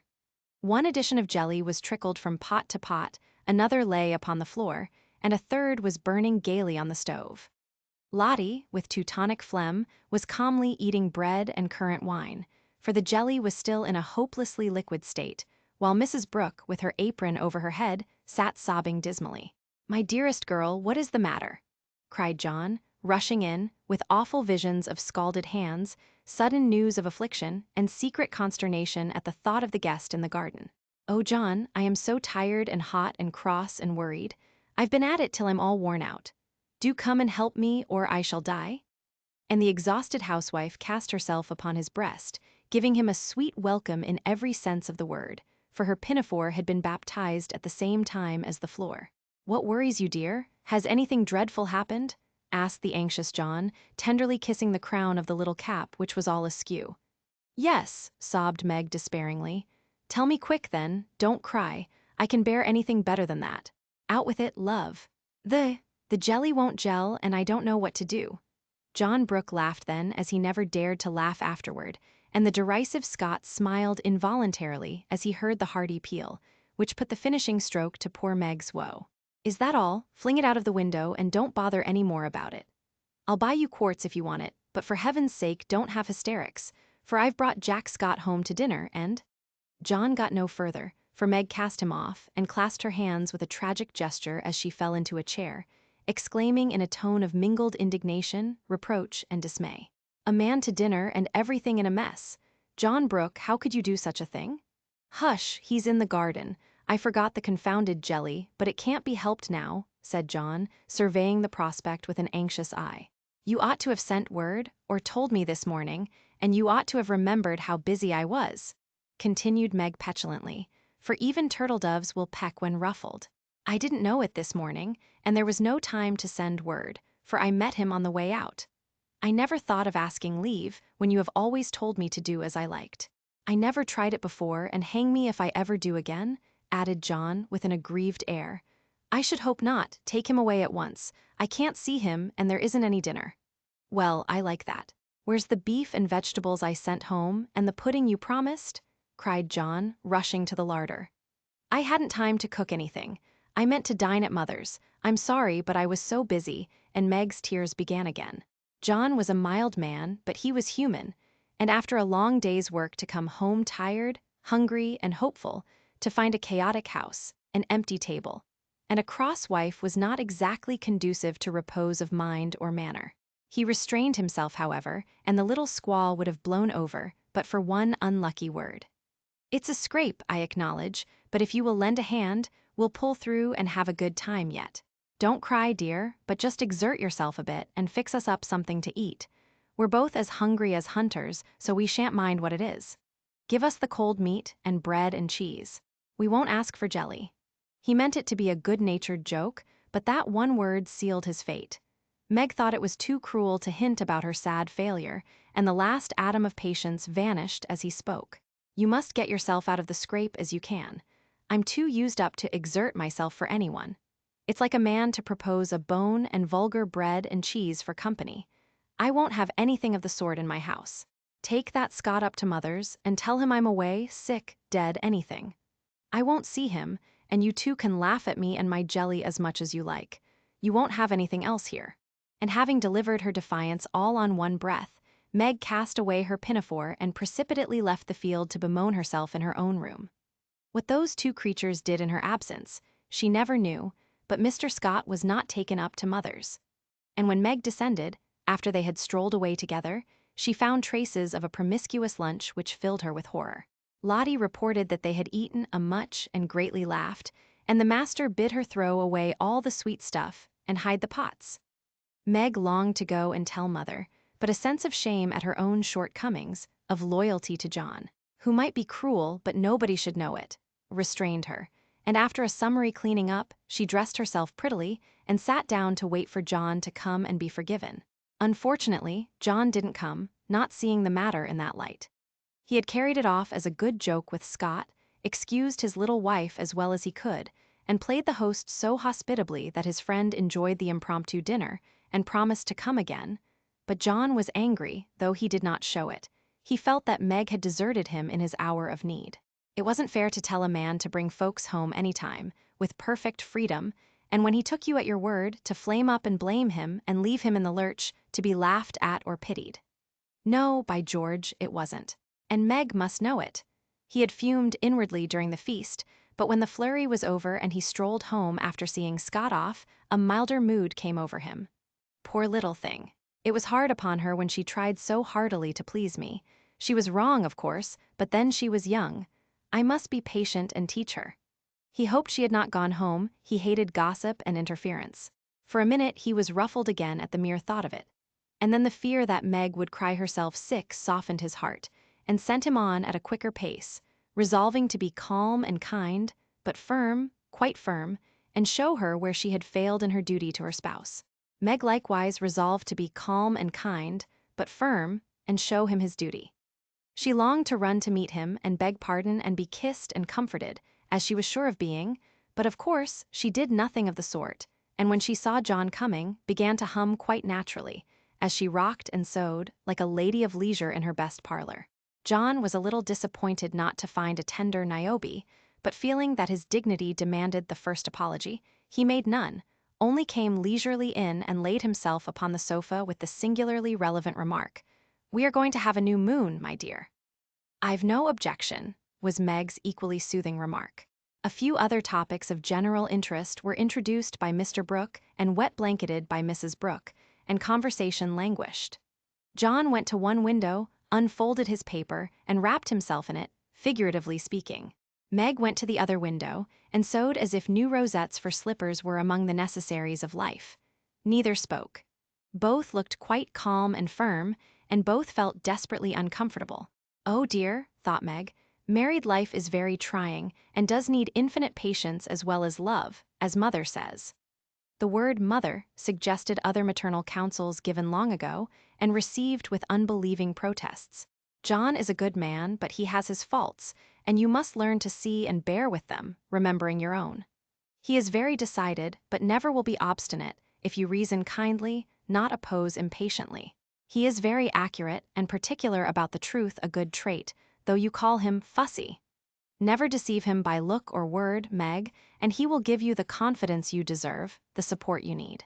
He has a temper, not like ours, one flash and then all over, but the white, still anger that is seldom stirred, but once kindled is hard to quench. Be careful, be very careful, not to wake his anger against yourself, for peace and happiness depend on keeping his respect. Watch yourself, be the first to ask pardon if you both err, and guard against the little piques, misunderstandings, and hasty words that often pave the way for bitter sorrow and regret.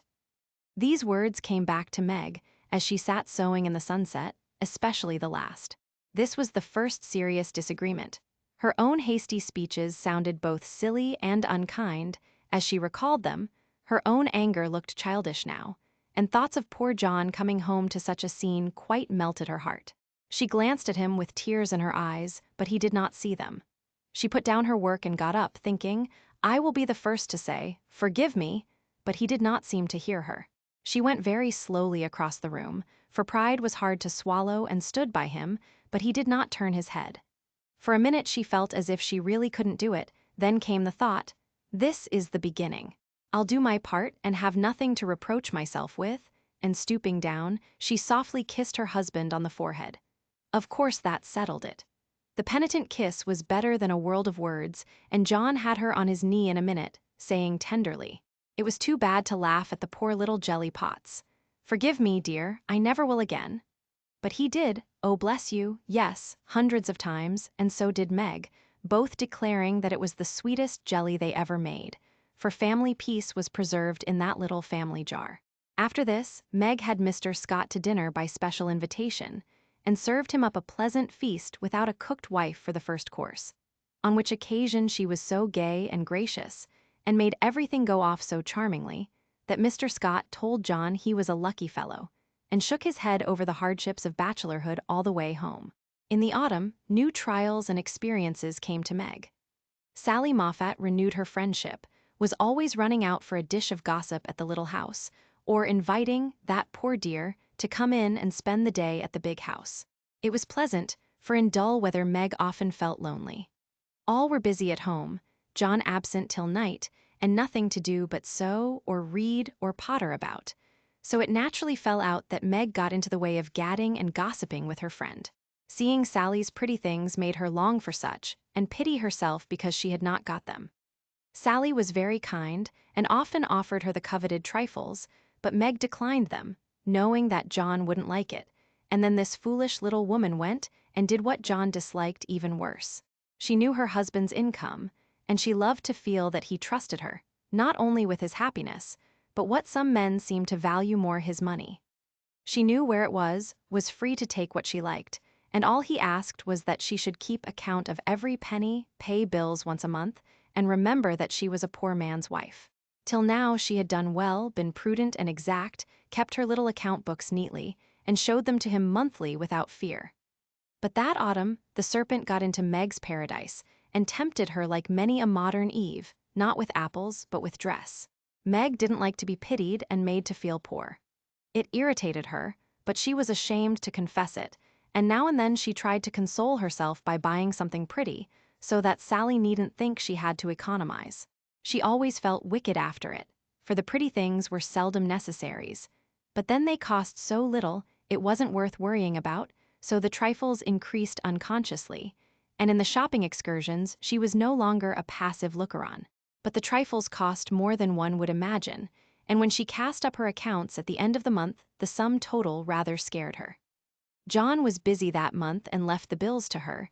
The next month he was absent, but the third he had a grand quarterly settling up, and Meg never forgot it. A few days before she had done a dreadful thing, and it weighed upon her conscience. Sally had been buying silks, and Meg longed for a new one, just a handsome light one for parties. Her black silk was so common, and thin things for evening wear were only proper for girls. Aunt March usually gave the sisters a present of $25 apiece at New Year's. That was only a month to wait, and here was a lovely violet silk going at a bargain, and she had the money, if she only dared to take it. John always said what was his was hers, but would he think it right to spend not only the prospective 5 and 20, but another 5 and 20 out of the household fund? That was the question. Sally had urged her to do it, had offered to lend the money, and with the best intentions in life had tempted Meg beyond her strength. In an evil moment the shopman held up the lovely, shimmering folds and said, "A bargain, I assure you, ma'am." She answered, "I'll take it," and it was cut off and paid for, and Sally had exulted, and she had laughed as if it were a thing of no consequence and driven away, feeling as if she had stolen something and the police were after her. When she got home, she tried to assuage the pangs of remorse by spreading forth the lovely silk, but it looked less silvery now, didn't become her, after all, and the words $50 seemed stamped like a pattern down each breadth. She put it away, but it haunted her, not delightfully as a new dress should, but dreadfully like the ghost of a folly that was not easily laid. When John got out his books that night, Meg's heart sank, and for the first time in her married life she was afraid of her husband. The kind, brown eyes looked as if they could be stern, and though he was unusually merry, she fancied he had found her out, but didn't mean to let her know it. The house bills were all paid, the books all in order. John had praised her, and was undoing the old pocketbook which they called the bank, when Meg, knowing that it was quite empty, stopped his hand, saying nervously, "You haven't seen my private expense book yet." John never asked to see it, but she always insisted on his doing so, and used to enjoy his masculine amazement at the queer things women wanted, and made him guess what piping was, demand fiercely the meaning of a hug-me-tight, or wonder how a little thing composed of 3 rosebuds, a bit of velvet, and a pair of strings, could possibly be a bonnet, and cost $6. That night he looked as if he would like the fun of quizzing her figures, and pretending to be horrified at her extravagance, as he often did, being particularly proud of his prudent wife. The little book was brought slowly out and laid down before him. Meg got behind his chair under pretense of smoothing the wrinkles out of his tired forehead, and standing there, she said, with her panic increasing with every word, "John dear, I'm ashamed to show you my book, for I've really been dreadfully extravagant lately. I go about so much I must have things, and Sally advised my getting it, so I did, and my New Year's money will partly pay for it, but I was sorry after I had done it, for I knew you'd think it wrong in me." John laughed and drew her round beside him, saying good-humoredly, "Don't go and hide. I won't beat you if you have got a pair of killing boots. I'm rather proud of my wife's feet, and don't mind if she does pay $8 or $9 for her boots, if they are good ones." That had been one of her last trifles, and John's eye had fallen on it as he spoke. "Oh, what will he say when he comes to that awful $50?" thought Meg, with a shiver. "It's worse than boots, it's a silk dress," she said, with the calmness of desperation, for she wanted the worst over. "Well, dear, what is the demmed total, as Mr. Manalini says?" That didn't sound like John, and she knew he was looking up at her with the straightforward look that she had always been ready to meet and answer with one as frank till now. She turned the page and her head at the same time, pointing to the sum which would have been bad enough without the 50, but which was appalling to her with that added. For a minute the room was very still, then John said slowly, but she could feel it cost him an effort to express no displeasure. "Well, I don't know that 50 is much for a dress, with all the furbelows and notions you have to finish it off these days." "It isn't made or trimmed," sighed Meg, faintly, for a sudden recollection of the cost still to be incurred quite overwhelmed her. "25 yards of silk seems a good deal to cover one small woman, but I've no doubt my wife will look as fine as Ned Moffat's when she gets it on," said John dryly. "I know you are angry, John, but I can't help it. I don't mean to waste your money, and I didn't think those little things would count up so. I can't resist them when I see Sally buying all she wants and pitying me because I don't. I try to be contented, but it is hard, and I'm tired of being poor." The last words were spoken so low she thought he did not hear them, but he did, and they wounded him deeply, for he had denied himself many pleasures for Meg's sake. She could have bitten her tongue out the minute she had said it, for John pushed the books away and got up, saying with a little quiver in his voice, "I was afraid of this. I do my best, Meg." If he had scolded her, or even shaken her, it would not have broken her heart like those few words. She ran to him and held him close, crying, with repentant tears, "Oh, John, my dear, kind, hard-working boy, I didn't mean it. It was so wicked, so untrue and ungrateful, how could I say it? Oh, how could I say it?" He was very kind, forgave her readily, and did not utter one reproach, but Meg knew that she had done and said a thing which would not be forgotten soon, although he might never allude to it again. She had promised to love him for better or worse, and then she, his wife, had reproached him with his poverty, after spending his earnings recklessly. It was dreadful, and the worst of it was John went on so quietly afterward, just as if nothing had happened, except that he stayed in town later, and worked at night when she had gone to cry herself to sleep.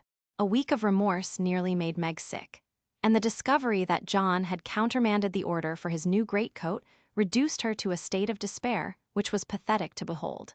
He had simply said, in answer to her surprised inquiries as to the change, "I can't afford it, my dear." Meg said no more, but a few minutes after he found her in the hall with her face buried in the old greatcoat, crying as if her heart would break. They had a long talk that night, and Meg learned to love her husband better for his poverty, because it seemed to have made a man of him, given him the strength and courage to fight his own way, and taught him a tender patience with which to bear and comfort the natural longings and failures of those he loved. Next day she put her pride in her pocket, went to Sally, told the truth, and asked her to buy the silk as a favor. The good-natured Mrs. Moffat willingly did so, and had the delicacy not to make her a present of it immediately afterward. Then Meg ordered home the greatcoat, and when John arrived, she put it on and asked him how he liked her new silk gown. One can imagine what answer he made, how he received his present, and what a blissful state of things ensued. John came home early, Meg gadded no more, and that greatcoat was put on in the morning by a very happy husband, and taken off at night by a most devoted little wife. So the year rolled round, and at midsummer there came to Meg a new experience, the deepest and tenderest of a woman's life. Laurie came sneaking into the kitchen of the Dovecote one Saturday, with an excited face, and was received with the clash of cymbals, for Hannah clapped her hands with a saucepan in one and the cover in the other. "How's the little mama? Where is everybody? Why didn't you tell me before I came home?" began Laurie in a loud whisper. Happy as a queen, the dear, every soul of 'em is upstairs a worshipin'. We didn't want no hurricanes round. Now you go into the parlor, and I'll send 'em down to you." With which somewhat involved reply Hannah vanished, chuckling ecstatically. Presently Joe appeared, proudly bearing a flannel bundle laid forth upon a large pillow. Joe's face was very sober, but her eyes twinkled, and there was an odd sound in her voice of repressed emotion of some sort. "Shut your eyes and hold out your arms," she said invitingly. Laurie backed precipitately into a corner and put his hands behind him with an imploring gesture. "No, thank you, I'd rather not. I shall drop it or smash it as sure as fate." "Then you shan't see your nevy," said Joe decidedly, turning as if to go. I will. Only you must be responsible for damages." And obeying orders, Laurie heroically shut his eyes while something was put into his arms. A peal of laughter from Joe, Amy, Mrs. March, Hannah, and John caused him to open them the next minute, to find himself invested with 2 babies instead of 1. No wonder they laughed, for the expression of his face was droll enough to convulse a Quaker, as he stood and stared wildly from the unconscious innocents to the hilarious spectators, with such dismay that Joe sat down on the floor and screamed. "Twins, by Jupiter!" was all he said for a minute. Then turning to the women with an appealing look that was comically piteous, he added, "Take 'em quick, somebody. I'm going to laugh and I shall drop 'em." Joe rescued his babies and marched up and down, with one on each arm, as if already initiated into the mysteries of baby-tending, while Laurie laughed till the tears ran down his cheeks. "It's the best joke of the season, isn't it?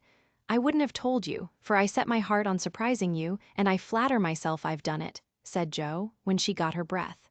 "I never was more staggered in my life. Isn't it fun? Are they boys? What are you going to name them? Let's have another look." "Hold me up, Joe, for upon my life it's one too many for me," returned Laurie, regarding the infants with the air of a big, benevolent Newfoundland looking at a pair of infantile kittens. "Boy and girl, aren't they beauties?" said the proud papa, beaming upon the little red squirmers as if they were unfledged angels. "Most remarkable children I ever saw. Which is which?" And Laurie bent like a well-sweep to examine the prodigies. "Amy put a blue ribbon on the boy and a pink on the girl, French fashion, so you can always tell. Besides, one has blue eyes and one brown." "Kiss them, Uncle Teddy," said wicked Joe. "I'm afraid they mightn't like it," began Laurie, with unusual timidity in such matters. "Of course they will, they are used to it now." "Do it this minute, sir," commanded Joe, fearing he might propose a proxy. Laurie screwed up his face and obeyed with a gingerly peck at each little cheek that produced another laugh and made the babies squeal. There, I knew they didn't like it. "That's the boy, see him kick, he hits out with his fists like a good one. Now then, young Brooke, pitch into a man of your own size, will you?" cried Laurie, delighted with a poke in the face from a tiny fist, flapping aimlessly about. "He's to be named John Lawrence, and the girl Margaret, after mother and grandmother. We shall call her Daisy, so as not to have 2 Megs, and I suppose the Manny will be Jack, unless we find a better name," said Amy, with aunt-like interest. "Name him Demi, John, and call him Demi for short," said Laurie. "Daisy and Demi, just the thing." "I knew Teddy would do it," cried Joe, clapping her hands. Teddy certainly had done it that time, for the babies were Daisy and Demi to the end of the chapter. Chapter 29 calls, "Come, Joe, it's time." "For what? You don't mean to say you have forgotten that you promised to make half a dozen calls with me today? I've done a good many rash and foolish things in my life, but I don't think I ever was mad enough to say I'd make 6 calls in one day when a single one upsets me for a week." "Yes, you did. It was a bargain between us. I was to finish the crayon of bait for you, and you were to go properly with me and return our neighbors' visits. If it was fair, that was in the bond, and I stand to the letter of my bond, Shylock. There is a pile of clouds in the east, it's not fair, and I don't go. Now that's shirking. It's a lovely day, no prospect of rain, and you pride yourself on keeping promises, so be honorable, come and do your duty, and then be at peace for another 6 months." At that minute, Joe was particularly absorbed in dressmaking, for she was mantua-maker general to the family, and took a special credit to herself because she could use a needle as well as a pen. It was very provoking to be arrested in the act of a first trying on, and ordered out to make calls in her best array on a warm July day. She hated calls of the formal sort, and never made any till Amy compelled her with a bargain, bribe, or promise. In the present instance there was no escape, and having clashed her scissors rebelliously, while protesting that she smelled thunder, she gave in, put away her work, and taking up her hat and gloves with an air of resignation, told Amy the victim was ready. "Jo March, you are perverse enough to provoke a saint. You don't intend to make calls in that state, I hope," cried Amy, surveying her with amazement. "Why not? I'm neat and cool and comfortable, quite proper for a dusty walk on a warm day. If people care more for my clothes than they do for me, I don't wish to see them. You can dress for both and be as elegant as you please. It pays for you to be fine. It doesn't for me, and furbelows only worry me." "Oh, dear," sighed Amy. "Now she's in a contrary fit, and will drive me distracted before I can get her properly ready. I'm sure it's no pleasure to me to go today, but it's a debt we owe society, and there's no one to pay it but you and me. I'll do anything for you, Jo, if you'll only dress yourself nicely and come and help me do the civil. You can talk so well, look so aristocratic in your best things, and behave so beautifully if you try, that I'm proud of you. I'm afraid to go alone, do come and take care of me. You're an artful little puss to flatter and wheedle your cross old sister in that way. The idea of my being aristocratic and well-bred, and your being afraid to go anywhere alone. I don't know which is the most absurd. Well, I'll go if I must, and do my best. You shall be commander of the expedition, and I'll obey blindly. Will that satisfy you?" said Jo, with a sudden change from perversity to lamb-like submission. "You're a perfect cherub. Now put on all your best things, and I'll tell you how to behave at each place, so that you will make a good impression. I want people to like you, and they would if you'd only try to be a little more agreeable. Do your hair the pretty way, and put the pink rose in your bonnet. It's becoming, and you look too sober in your plain suit. Take your light gloves and the embroidered handkerchief. We'll stop at Meg's and borrow her white sunshade, and then you can have my dove-colored one." While Amy dressed, she issued her orders, and Jo obeyed them, not without entering her protest, however, for she sighed as she rustled into her new organdy, frowned darkly at herself as she tied her bonnet strings in an irreproachable bow, wrestled viciously with pins as she put on her collar, wrinkled up her features generally as she shook out the handkerchief, whose embroidery was as irritating to her nose as the present mission was to her feelings, and when she had squeezed her hands into tight gloves with 3 buttons and a tassel, as the last touch of elegance, she turned to Amy with an imbecile expression of countenance, saying meekly, "I'm perfectly miserable, but if you consider me presentable, I die happy. You're highly satisfactory. Turn slowly round and let me get a careful view." Jo revolved, and Amy gave a touch here and there, then fell back with her head on one side, observing graciously, "Yes, you'll do. Your head is all I could ask, for that white bonnet with the rose is quite ravishing. Hold back your shoulders and carry your hands easily, no matter if your gloves do pinch. There's one thing you can do well, Jo, that is, wear a shawl. I can't, but it's very nice to see you, and I'm so glad Aunt March gave you that lovely one. It's simple, but handsome, and those folds over the arm are really artistic. Is the point of my mantle in the middle, and have I looped my dress evenly? I like to show my boots, for my feet are pretty, though my nose isn't." "You are a thing of beauty and a joy forever," said Jo, looking through her hand with the air of a connoisseur at the blue feather against the golden hair. "Am I to drag my best dress through the dust, or loop it up, please, ma'am? Hold it up when you walk, but drop it in the house. The sweeping style suits you best, and you must learn to trail your skirts gracefully. You haven't half-buttoned one cuff, do it at once. You'll never look finished if you are not careful about the little details, for they make up the pleasing whole." Jo sighed, and proceeded to burst the buttons off her glove in doing up her cuff, but at last both were ready, and sailed away, looking as pretty as pictures, Hannah said, as she hung out of the upper window to watch them. "Now, Jo dear, the Chesters consider themselves very elegant people, so I want you to put on your best deportment. Don't make any of your abrupt remarks, or do anything odd, will you? Just be calm, cool, and quiet.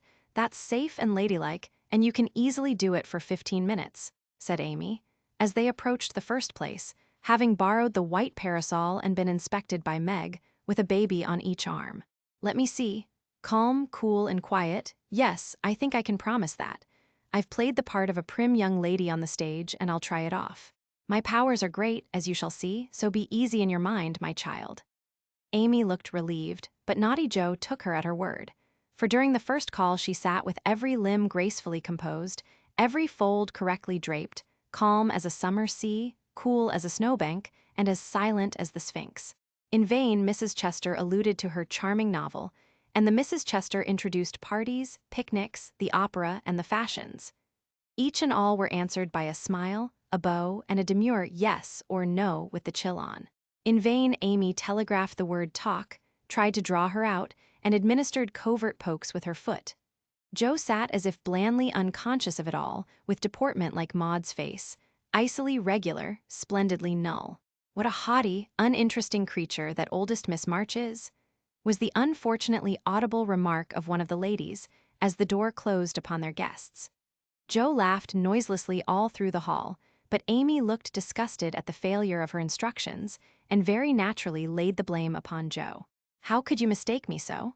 I merely meant you to be properly dignified and composed, and you made yourself a perfect stock and stone. Try to be sociable at the Lambs. Gossip as other girls do, and be interested in dress and flirtations, and whatever nonsense comes up. They move in the best society, are valuable persons for us to know, and I wouldn't fail to make a good impression there for anything. I'll be agreeable. I'll gossip and giggle and have horrors and raptures over any trifle you like. I rather enjoy this, and now I'll imitate what is called a charming girl. I can do it, for I have May Chester as a model, and I'll improve upon her.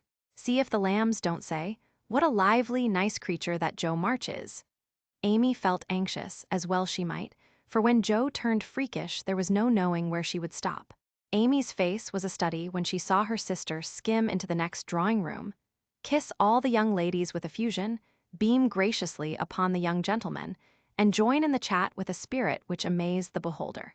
Amy was taken possession of by Mrs. Lamb, with whom she was a favorite, and forced to hear a long account of Lucretia's last attack, while three delightful young gentlemen hovered near, waiting for a pause when they might rush in and rescue her. So situated, she was powerless to check Jo, who seemed possessed by a spirit of mischief, and talked away as volubly as the lady. A knot of heads gathered about her, and Amy strained her ears to hear what was going on, for broken sentences filled her with curiosity, and frequent peals of laughter made her wild to share the fun. One may imagine her suffering on overhearing fragments of this sort of conversation. She rides splendidly. Who taught her? No one. She used to practice mounting, holding the reins, and sitting straight on an old saddle in a tree. Now she rides anything, for she doesn't know what fear is, and the stableman lets her have horses cheap, because she trains them to carry ladies so well. She has such a passion for it. I often tell her if everything else fails, she can be a horsebreaker, and get her living so. At this awful speech Amy contained herself with difficulty, for the impression was being given that she was rather a fast young lady, which was her especial aversion. But what could she do? For the old lady was in the middle of her story, and long before it was done, Jo was off again, making more droll revelations and committing still more fearful blunders. Yes, Amy was in despair that day, for all the good beasts were gone, and of three left, one was lame, one blind, and the other so balky that you had to put dirt in his mouth before he would start. Nice animal for a pleasure party, wasn't it? Which did she choose? Asked one of the laughing gentlemen, who enjoyed the subject. None of them. She heard of a young horse at the farmhouse over the river, and though a lady had never ridden him, she resolved to try, because he was handsome and spirited. Her struggles were really pathetic. There was no one to bring the horse to the saddle, so she took the saddle to the horse. My dear creature, she actually rode it over the river, put it on her head, and marched up to the barn to the utter amazement of the old man. Did she ride the horse? Of course she did, and had a capital time. I expected to see her brought home in fragments, but she managed him perfectly, and was the life of the party. Well, I call that plucky. And young Mr. Lamb turned an approving glance upon Amy, wondering what his mother could be saying to make the girl look so red and uncomfortable. She was still redder and more uncomfortable a moment after, when a sudden turn in the conversation introduced the subject of dress. One of the young ladies asked Jo where she got the pretty drab hat she wore to the picnic, and stupid Jo, instead of mentioning the place where it was bought 2 years ago, must needs answer with unnecessary frankness. "Oh, Amy painted it. You can't buy those soft shades, so we paint ours any color we like. It's a great comfort to have an artistic sister." "Isn't that an original idea?" cried Miss Lamb, who found Jo great fun. "That's nothing compared to some of her brilliant performances. There's nothing the child can't do." Why, she wanted a pair of blue boots for Sally's party. So she just painted her soiled white ones the loveliest shade of sky blue you ever saw. And they looked exactly like satin, added Jo, with an air of pride in her sister's accomplishments that exasperated Amy till she felt that it would be a relief to throw her card case at her. "We read a story of yours the other day, and enjoyed it very much," observed the elder Miss Lamb, wishing to compliment the literary lady who did not look the character just then, it must be confessed. Any mention of her works always had a bad effect upon Jo, who either grew rigid and looked offended, or changed the subject with a brusque remark, as now. "Sorry you could find nothing better to read. I write that rubbish because it sells, and ordinary people like it. Are you going to New York this winter?" As Miss Lamb had enjoyed the story, this speech was not exactly grateful or complimentary. The minute it was made, Jo saw her mistake, but fearing to make the matter worse, suddenly remembered that it was for her to make the first move toward departure, and did so with an abruptness that left three people with half-finished sentences in their mouths. "Amy, we must go. Goodbye, dear, do come and see us. We are pining for a visit. I don't dare to ask you, Mr. Lamb, but if you should come, I don't think I shall have the heart to send you away." Jo said this with such a droll imitation of May Chester's gushing style that Amy got out of the room as rapidly as possible, feeling a strong desire to laugh and cry at the same time. "Didn't I do well?" asked Jo with a satisfied air as they walked away. "Nothing could have been worse," was Amy's crushing reply. "What possessed you to tell those stories about my saddle and the hats and boots and all the rest of it? Why, it's funny and amuses people. They know we are poor, so it's no use pretending that we have grooms, buy 3 or 4 hats a season, and have things as easy and fine as they do. You needn't go and tell them all our little shifts and expose our poverty in that perfectly unnecessary way. You haven't a bit of proper pride, and never will learn when to hold your tongue and when to speak," said Amy despairingly. Poor Jo looked abashed and silently chafed the end of her nose with the stiff handkerchief, as if performing a penance for her misdemeanors. "How shall I behave here?" she asked as they approached the third mansion. "Just as you please, I wash my hands of you," was Amy's short answer. "Then I'll enjoy myself. The boys are at home and we'll have a comfortable time. Goodness knows I need a little change, for elegance has a bad effect upon my constitution," returned Jo gruffly, being disturbed by her failure to suit. An enthusiastic welcome from 3 big boys and several pretty children speedily soothed her ruffled feelings, and leaving Amy to entertain the hostess and Mr. Tudor, who happened to be calling likewise, Jo devoted herself to the young folks and found the change refreshing.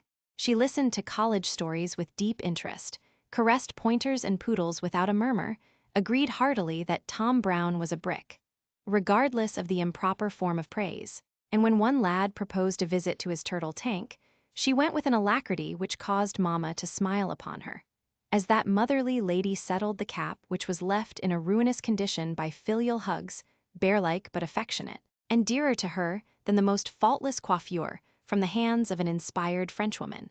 Leaving her sister to her own devices, Amy proceeded to enjoy herself to her heart's content. Mr. Tudor's uncle had married an English lady who was third cousin to a living lord, and Amy regarded the whole family with great respect, for in spite of her American birth and breeding, she possessed that reverence for titles which haunts the best of us, that unacknowledged loyalty to the early faith in kings, which set the most democratic nation under the sun in ferment at the coming of a royal yellow-haired laddie some years ago, and which still has something to do with the love the young country bears the old, like that of a big son for an imperious little mother, who held him while she could, and let him go with a farewell scolding when he rebelled. But even the satisfaction of talking with a distant connection of the British nobility did not render Amy forgetful of time, and when the proper number of minutes had passed, she reluctantly tore herself from this aristocratic society, and looked about for Jo, fervently hoping that her incorrigible sister would not be found in any position which should bring disgrace upon the name of March. It might have been worse, but Amy considered it bad. For Jo sat on the grass, with an encampment of boys about her, and a dirty-footed dog reposing on the skirt of her state and festival dress, as she related one of Laurie's pranks to her admiring audience. One small child was poking turtles with Amy's cherished parasol, a second was eating gingerbread over Jo's best bonnet, and a third playing ball with her gloves, but all were enjoying themselves. And when Jo collected her damaged property to go, her escort accompanied her, begging her to come again. It was such fun to hear about Laurie's larks. Capital boys, aren't they? I feel quite young and brisk again after that, said Jo, strolling along with her hands behind her, partly from habit, partly to conceal the bespattered parasol. Why do you always avoid Mr. Tudor? Asked Amy, wisely refraining from any comment upon Jo's dilapidated appearance. Don't like him, he puts on airs, snubs his sisters, worries his father, and doesn't speak respectfully of his mother. Laurie says he is fast, and I don't consider him a desirable acquaintance, so I let him alone. You might treat him civilly, at least. You gave him a cool nod, and just now you bowed and smiled in the politest way to Tommy Chamberlain, whose father keeps a grocery store. If you had just reversed the nod and the bow, it would have been right, said Amy reprovingly. No, it wouldn't, returned Jo. I neither like, respect, nor admire Tudor, though his grandfather's uncle's nephew's niece was a third cousin to a lord. Tommy is poor and bashful and good and very clever. I think well of him and like to show that I do, for he is a gentleman in spite of the brown paper parcels. It's no use trying to argue with you, began Amy. Not the least, my dear, interrupted Jo. So let us look amiable and drop a card here, as the kings are evidently out, for which I'm deeply grateful. The family card case having done its duty, the girls walked on, and Jo uttered another thanksgiving on reaching the fifth house, and being told that the young ladies were engaged. Now let us go home, and never mind Aunt March today. We can run down there any time, and it's really a pity to trail through the dust in our best bibs and tuckers when we are tired and cross. Speak for yourself, if you please. Aunt March likes to have us pay her the compliment of coming in style and making a formal call. It's a little thing to do, but it gives her pleasure, and I don't believe it will hurt your things half so much as letting dirty dogs and clumping boys spoil them. Stoop down and let me take the crumbs off of your bonnet. What a good girl you are, Amy, said Jo, with a repentant glance from her own damaged costume to that of her sister, which was fresh and spotless still. I wish it was as easy for me to do little things to please people as it is for you. I think of them, but it takes too much time to do them, so I wait for a chance to confer a great favor and let the small ones slip, but they tell best in the end, I fancy. Amy smiled and was mollified at once, saying with a maternal air, women should learn to be agreeable, particularly poor ones, for they have no other way of repaying the kindnesses they receive. If you'd remember that and practice it, you'd be better liked than I am, because there is more of you. I'm a crotchety old thing, and always shall be, but I'm willing to own that you are right, only it's easier for me to risk my life for a person than to be pleasant to him when I don't feel like it. It's a great misfortune to have such strong likes and dislikes, isn't it? It's a greater not to be able to hide them. I don't mind saying that I don't approve of Tudor any more than you do, but I'm not called upon to tell him so. Neither are you, and there is no use in making yourself disagreeable, because he is. But I think girls ought to show when they disapprove of young men, and how can they do it except by their manners? Preaching does not do any good, as I know to my sorrow since I've had Teddy to manage. But there are many little ways in which I can influence him without a word, and I say we ought to do it to others if we can. Teddy is a remarkable boy and can't be taken as a sample of other boys, said Amy, in a tone of solemn conviction, which would have convulsed the remarkable boy if he had heard it. If we were belles or women of wealth and position, we might do something perhaps, but for us to frown at one set of young gentlemen because we don't approve of them, and smile upon another set because we do, wouldn't have a particle of effect, and we should only be considered odd and puritanical. So we are to countenance things and people which we detest, merely because we are not belles and millionaires, are we? That's a nice sort of morality. I can't argue about it, I only know that it's the way of the world, and people who set themselves against it only get laughed at for their pains. I don't like reformers, and I hope you never try to be one. I do like them, and I shall be one if I can, for in spite of the laughing the world would never get on without them. We can't agree about that, for you belong to the old set, and I to the new. You will get on the best, but I shall have the liveliest time of it. I should rather enjoy the brickbats and hooting, I think. Well, compose yourself now, and don't worry Aunt with your new ideas. I'll try not to, but I'm always possessed to burst out with some particularly blunt speech or revolutionary sentiment before her. It's my doom, and I can't help it. They found Aunt Carol with the old lady, both absorbed in some very interesting subject, but they dropped it as the girls came in, with a conscious look which betrayed that they had been talking about their nieces. Joe was not in a good humor, and the perverse fit returned. But Amy, who had virtuously done her duty, kept her temper and pleased everybody, was in a most angelic frame of mind. This amiable spirit was felt at once, and both aunts my-deared her affectionately, looking what they afterward said emphatically, "That child improves every day." "Are you going to help about the fair, dear?" asked Mrs. Carroll, as Amy sat down beside her with the confiding air elderly people like so well in the young. "Yes, Aunt. Mrs. Chester asked me if I would, and I offered to tend a table, as I have nothing but my time to give." "I'm not," put in Joe decidedly. "I hate to be patronized, and the Chesters think it's a great favor to allow us to help with their highly connected fair. I wonder you consented, Amy. They only want you to work." "I am willing to work. It's for the freedmen as well as the Chesters, and I think it very kind of them to let me share the labor and the fun. Patronage does not trouble me when it is well meant." "Quite right and proper. I like your grateful spirit, my dear.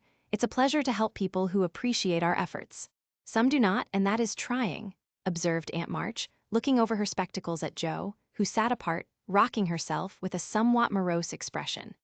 If Joe had only known what a great happiness was wavering in the balance for one of them, she would have turned dove-like in a minute.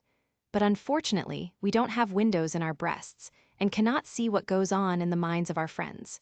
Better for us that we cannot as a general thing, but now and then it would be such a comfort, such a saving of time and temper. By her next speech, Joe deprived herself of several years of pleasure, and received a timely lesson in the art of holding her tongue. "I don't like favors, they oppress and make me feel like a slave. I'd rather do everything for myself and be perfectly independent." "Ahem," coughed Aunt Carol softly, with a look at Aunt March. "I told you so," said Aunt March, with a decided nod to Aunt Carol. Mercifully unconscious of what she had done, Joe sat with her nose in the air, and a revolutionary aspect which was anything but inviting. "Do you speak French, dear?" asked Mrs. Carroll, laying a hand on Amy's. "Pretty well, thanks to Aunt March, who lets Esther talk to me as often as I like," replied Amy, with a grateful look, which caused the old lady to smile affably. "How are you about languages?" asked Mrs. Carroll of Joe. "Don't know a word. I'm very stupid about studying anything, can't bear French, it's such a slippery, silly sort of language," was the brusque reply. Another look passed between the ladies, and Aunt March said to Amy, "You are quite strong and well now, dear, I believe. Eyes don't trouble you any more, do they?" "Not at all, thank you, ma'am. I'm very well and mean to do great things next winter, so that I may be ready for Rome whenever that joyful time arrives." "Good girl, you deserve to go, and I'm sure you will some day," said Aunt March, with an approving pat on the head as Amy picked up her ball for her.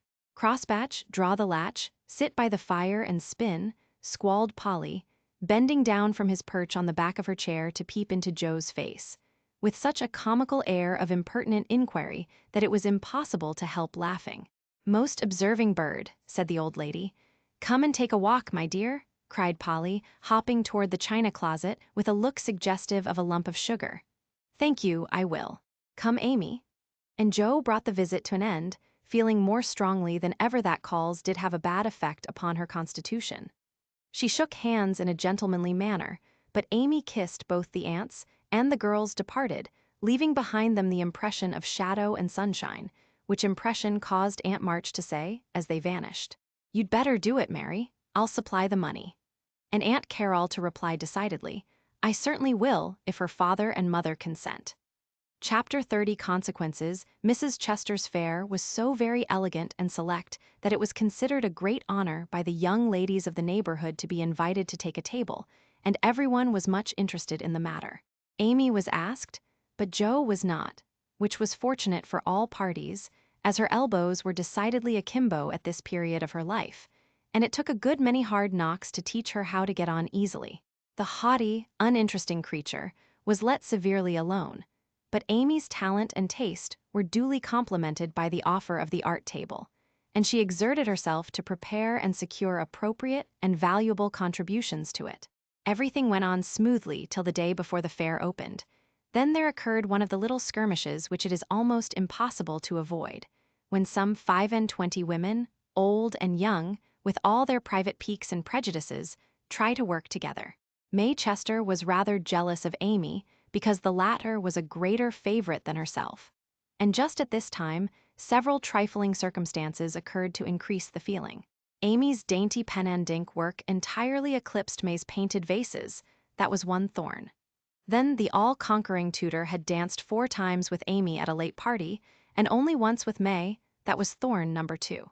But the chief grievance that rankled in her soul and gave an excuse for her unfriendly conduct was a rumor which some obliging gossip had whispered to her, that the March girls had made fun of her at the Lambs. All the blame of this should have fallen upon Jo, for her naughty imitation had been too lifelike to escape detection, and the frolicsome Lambs had permitted the joke to escape. No hint of this had reached the culprits, however, and Amy's dismay can be imagined when, the very evening before the fair, as she was putting the last touches to her pretty table, Mrs. Chester, who, of course, resented the supposed ridicule of her daughter, said, in a bland tone but with a cold look, "I find, dear, that there is some feeling among the young ladies about my giving this table to anyone but my girls. As this is the most prominent, and some say the most attractive table of all, and they are the chief getters-up of the fair, it is thought best for them to take this place. I'm sorry, but I know you are too sincerely interested in the cause to mind a little personal disappointment, and you shall have another table if you like." Mrs. Chester fancied beforehand that it would be easy to deliver this little speech, but when the time came, she found it rather difficult to utter it naturally, with Amy's unsuspicious eyes looking straight at her full of surprise and trouble. Amy felt that there was something behind this, but could not guess what, and said quietly, feeling hurt and showing that she did, "Perhaps you would rather I took no table at all. Now, my dear, don't have any ill feeling, I beg. It's merely a matter of expediency, you see. My girls will naturally take the lead, and this table is considered their proper place. I think it very appropriate to you, and feel very grateful for your efforts to make it so pretty, but we must give up our private wishes, of course, and I will see that you have a good place elsewhere. Wouldn't you like the flower table? The little girls undertook it, but they are discouraged. You could make a charming thing of it, and the flower table is always attractive, you know. Especially to gentlemen," added May, with a look which enlightened Amy as to one cause of her sudden fall from favor. She colored angrily, but took no other notice of that girlish sarcasm, and answered with unexpected amiability, "It shall be as you please, Mrs. Chester. I'll give up my place here at once, and attend to the flowers, if you like." "You can put your own things on your own table, if you prefer," began May, feeling a little conscience-stricken as she looked at the pretty racks, the painted shells, and quaint illuminations Amy had so carefully made and so gracefully arranged. She meant it kindly, but Amy mistook her meaning and said quickly, "Oh, certainly, if they are in your way," and sweeping her contributions into her apron pell-mell, she walked off, feeling that herself and her works of art had been insulted past forgiveness. "Now she's mad. Oh dear, I wish I hadn't asked you to speak, Mamma," said May, looking disconsolately at the empty spaces on her table. "Girls' quarrels are soon over," returned her mother, feeling a trifle ashamed of her own part in this one, as well she might. The little girls hailed Amy and her treasures with delight, which cordial reception somewhat soothed her perturbed spirit, and she fell to work, determined to succeed florally, if she could not artistically. But everything seemed against her. It was late, and she was tired. Everyone was too busy with their own affairs to help her, and the little girls were only hindrances, for the dears fussed and chattered like so many magpies, making a great deal of confusion in their artless efforts to preserve the most perfect order. The evergreen arch wouldn't stay firm after she got it up, but wiggled and threatened to tumble down on her head when the hanging baskets were filled. Her best tile got a splash of water, which left a sepia tear on the Cupid's cheek. She bruised her hands with hammering, and got cold working in a draught, which last affliction filled her with apprehensions for the morrow. Any girl reader who has suffered like afflictions will sympathize with poor Amy and wish her well through her task. There was great indignation at home when she told her story that evening. Her mother said it was a shame, but told her she had done right. Bate declared she wouldn't go to the fair at all, and Jo demanded why she didn't take all her pretty things and leave those mean people to get on without her. "Because they are mean is no reason why I should be. I hate such things, and though I think I've a right to be hurt, I don't intend to show it. They will feel that more than angry speeches or huffy actions, won't they, Marmee? That's the right spirit, my dear. A kiss for a blow is always best, though it's not very easy to give it sometimes, said her mother, with the air of one who had learned the difference between preaching and practicing. In spite of various very natural temptations to resent and retaliate, Amy adhered to her resolution all the next day, bent on conquering her enemy by kindness. She began well, thanks to a silent reminder that came to her unexpectedly, but most opportunely. As she arranged her table that morning, while the little girls were in the anteroom filling the baskets, she took up her pet production, a little book, the antique cover of which her father had found among his treasures, and in which on leaves of vellum she had beautifully illuminated different texts. As she turned the pages rich in dainty devices with very pardonable pride, her eye fell upon one verse that made her stop and think. Framed in a brilliant scrollwork of scarlet, blue, and gold, with little spirits of good will helping one another up and down among the thorns and flowers, were the words, "Thou shalt love thy neighbor as thyself." I ought, but I don't, thought Amy, as her eye went from the bright page to May's discontented face behind the big vases that could not hide the vacancies her pretty work had once filled.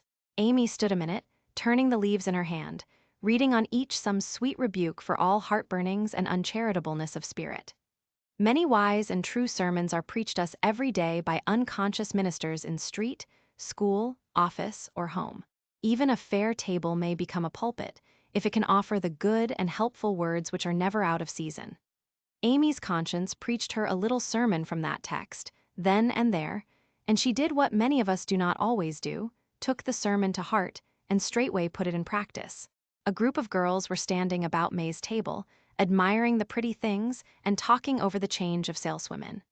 They dropped their voices, but Amy knew they were speaking of her, hearing one side of the story and judging accordingly.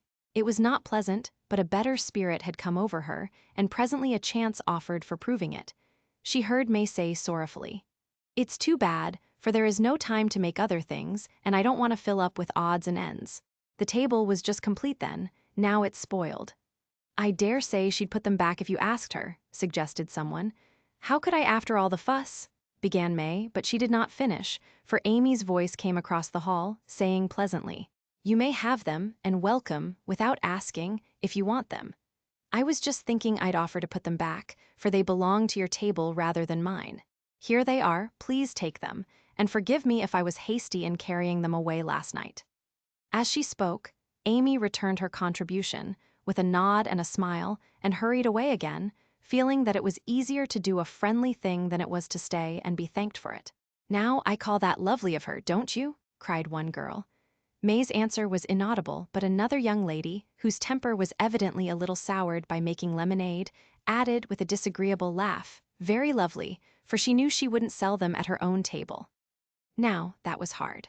When we make little sacrifices, we like to have them appreciated, at least, and for a minute Amy was sorry she had done it, feeling that virtue was not always its own reward. But it is, as she presently discovered, for her spirits began to rise, and her table to blossom under her skillful hands. The girls were very kind, and that one little act seemed to have cleared the atmosphere amazingly. It was a very long day and a hard one for Amy, as she sat behind her table, often quite alone, for the little girls deserted very soon. Few cared to buy flowers in summer, and her bouquets began to droop long before night. The art table was the most attractive in the room. There was a crowd about it all day long, and the tenders were constantly flying to and fro with important faces and rattling money boxes.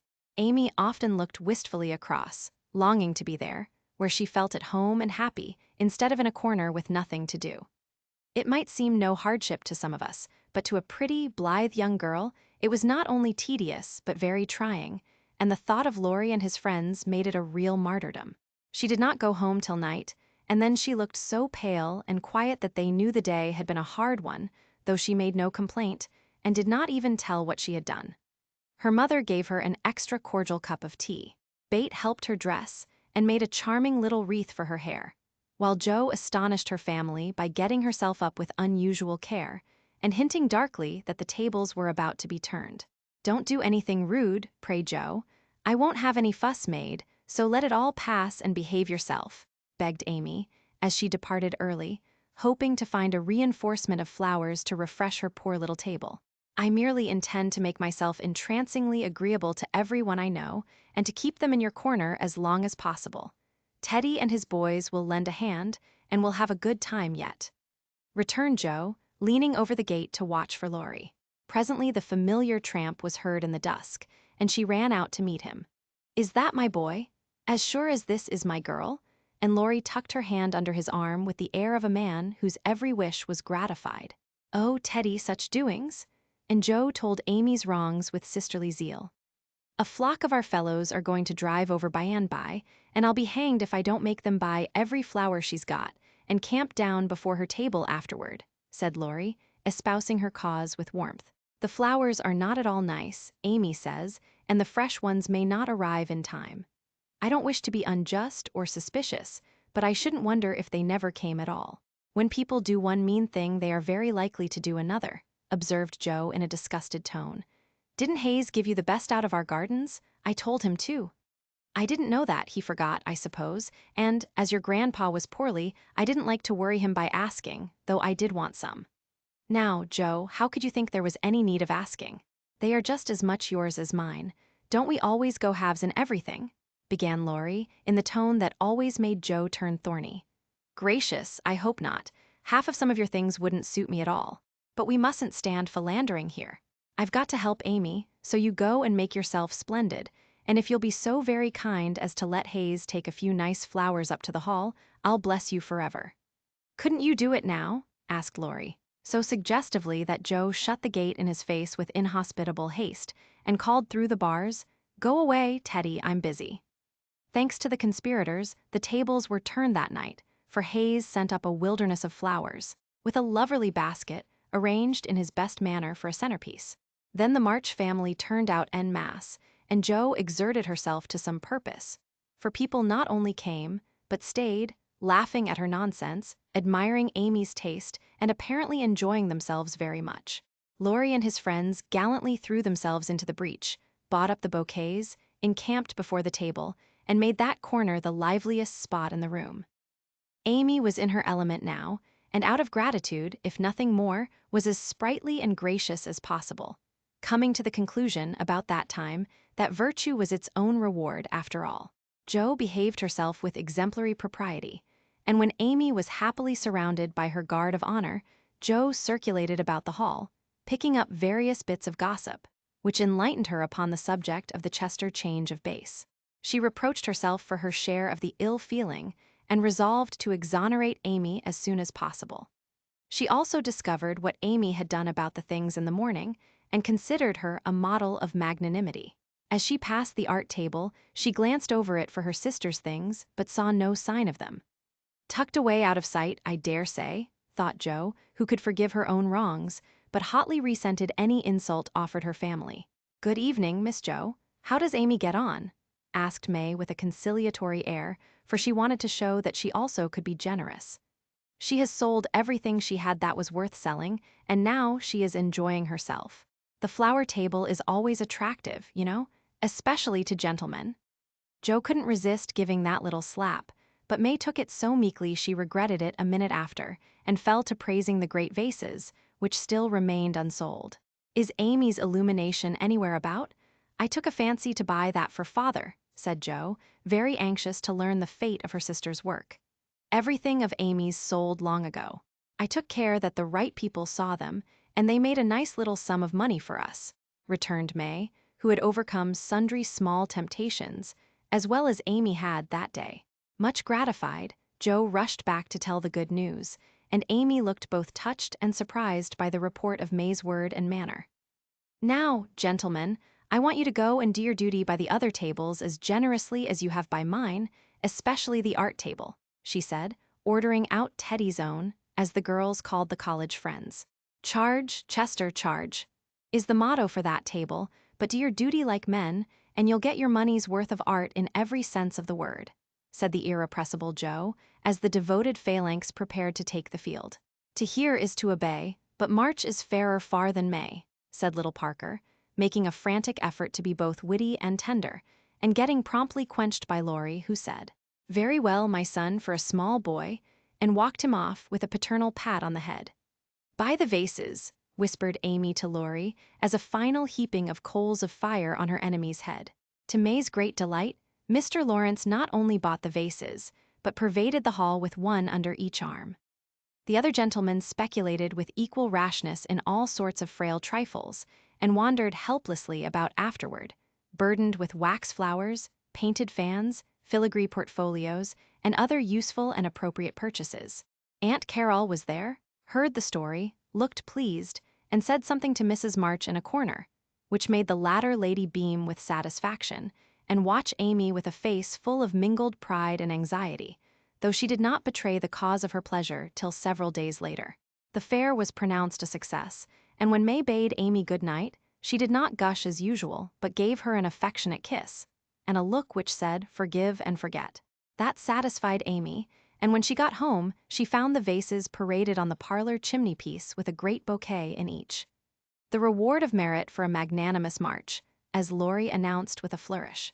"You've a deal more principle and generosity and nobleness of character than I ever gave you credit for, Amy. You've behaved sweetly, and I respect you with all my heart," said Joe warmly, as they brushed their hair together late that night. "Yes, we all do, and love her for being so ready to forgive. It must have been dreadfully hard, after working so long and setting your heart on selling your own pretty things. I don't believe I could have done it as kindly as you did," added Bate from her pillow. "Why, girls, you needn't praise me so. I only did as I'd be done by. You laugh at me when I say I want to be a lady, but I mean a true gentlewoman in mind and manners, and I try to do it as far as I know how. I can't explain exactly, but I want to be above the little meannesses and follies and faults that spoil so many women. I'm far from it now, but I do my best and hope in time to be what Mother is."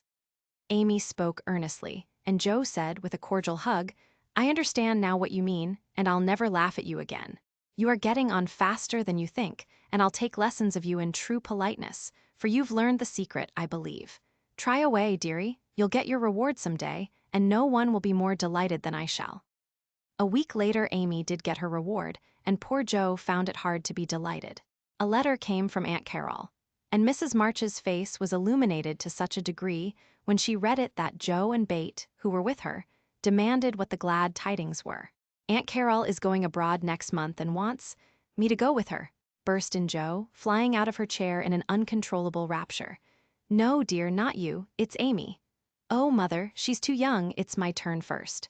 I've wanted it so long, it would do me so much good and be so altogether splendid. I must go."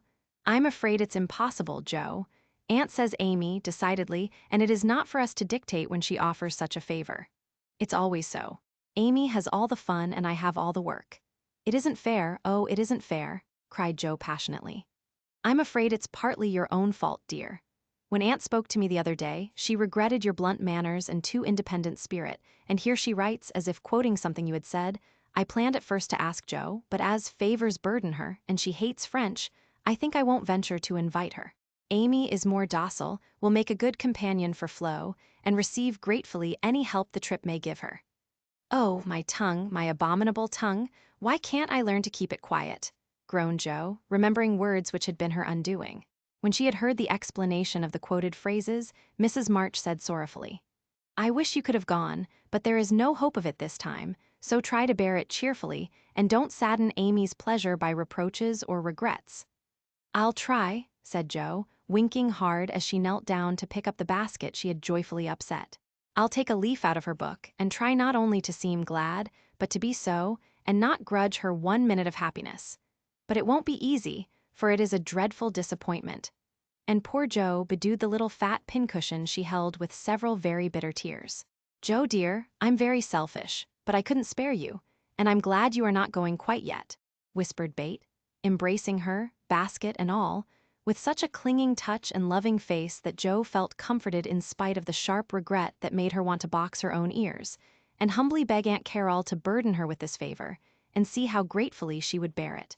By the time Amy came in, Joe was able to take her part in the family jubilation, not quite as heartily as usual, perhaps, but without repinings at Amy's good fortune.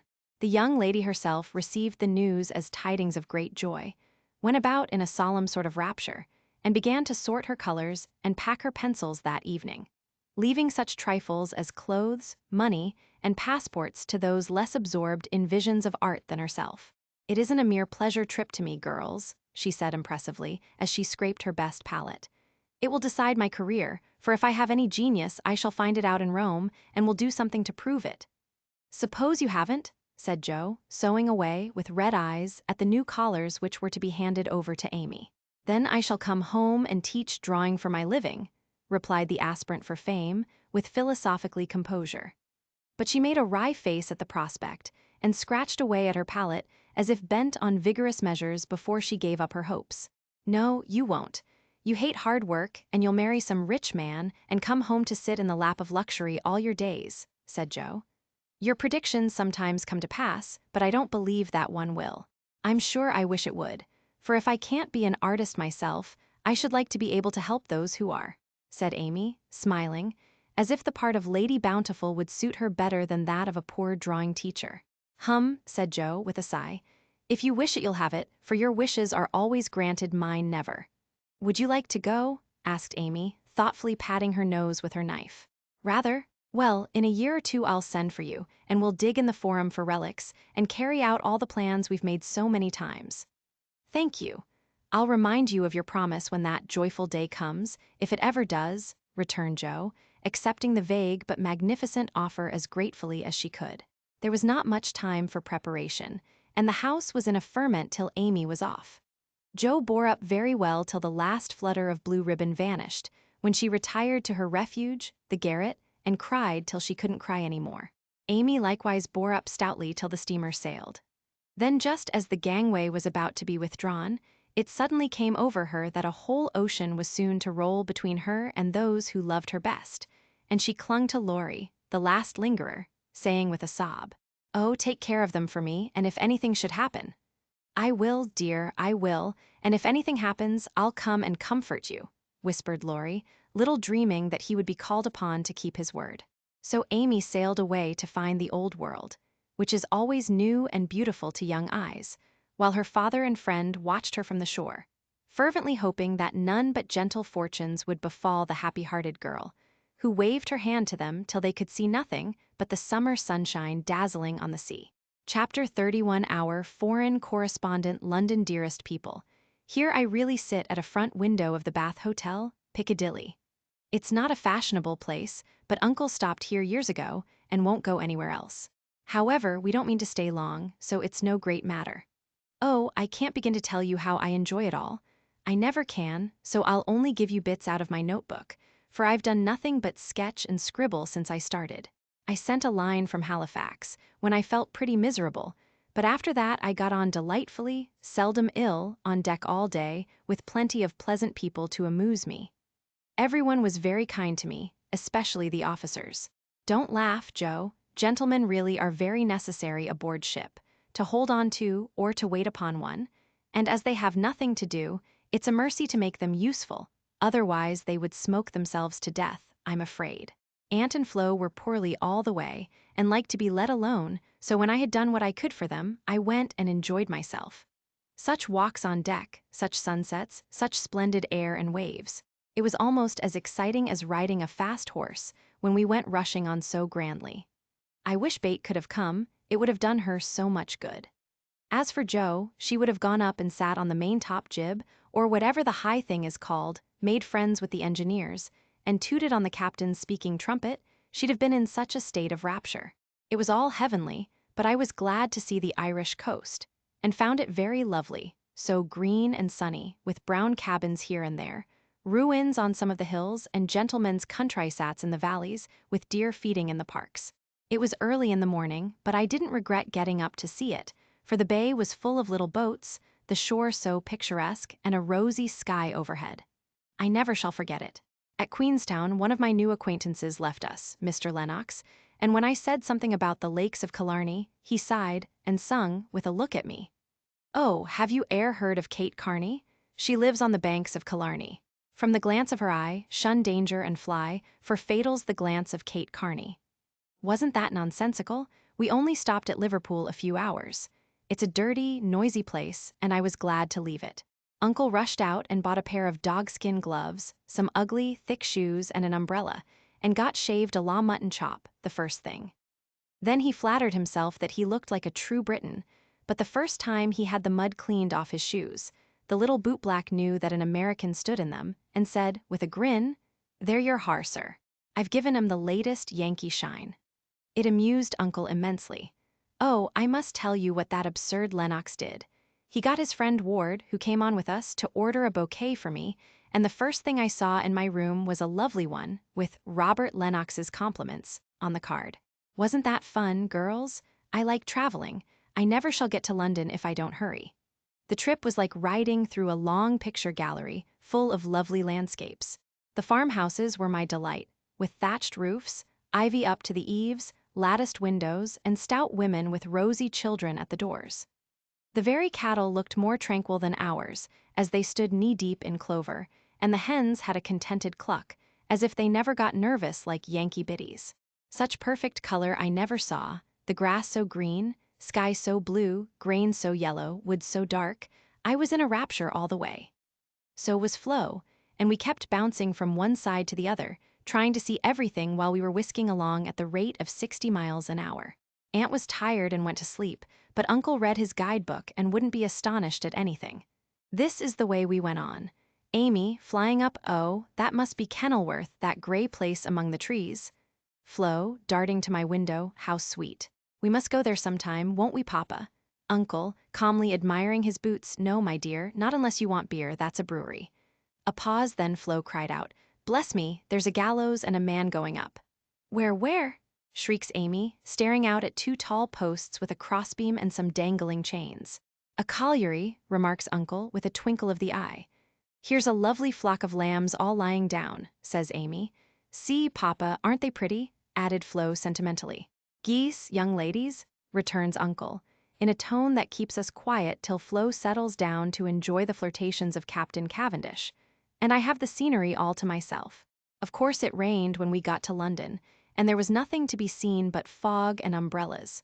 We rested, unpacked, and shopped a little between the showers. Aunt Mary got me some new things, for I came off in such a hurry I wasn't half ready. A white hat and blue feather, a muslin dress to match, and the loveliest mantle you ever saw. Shopping in Regent Street is perfectly splendid. Things seem so cheap, nice ribbons only 6 pence a yard. I laid in a stock, but shall get my gloves in Paris. Doesn't that sound sort of elegant and rich? Flo and I, for the fun of it, ordered a hansom cab, while Aunt and Uncle were out, and went for a drive, though we learned afterward that it wasn't the thing for young ladies to ride in them alone. It was so droll.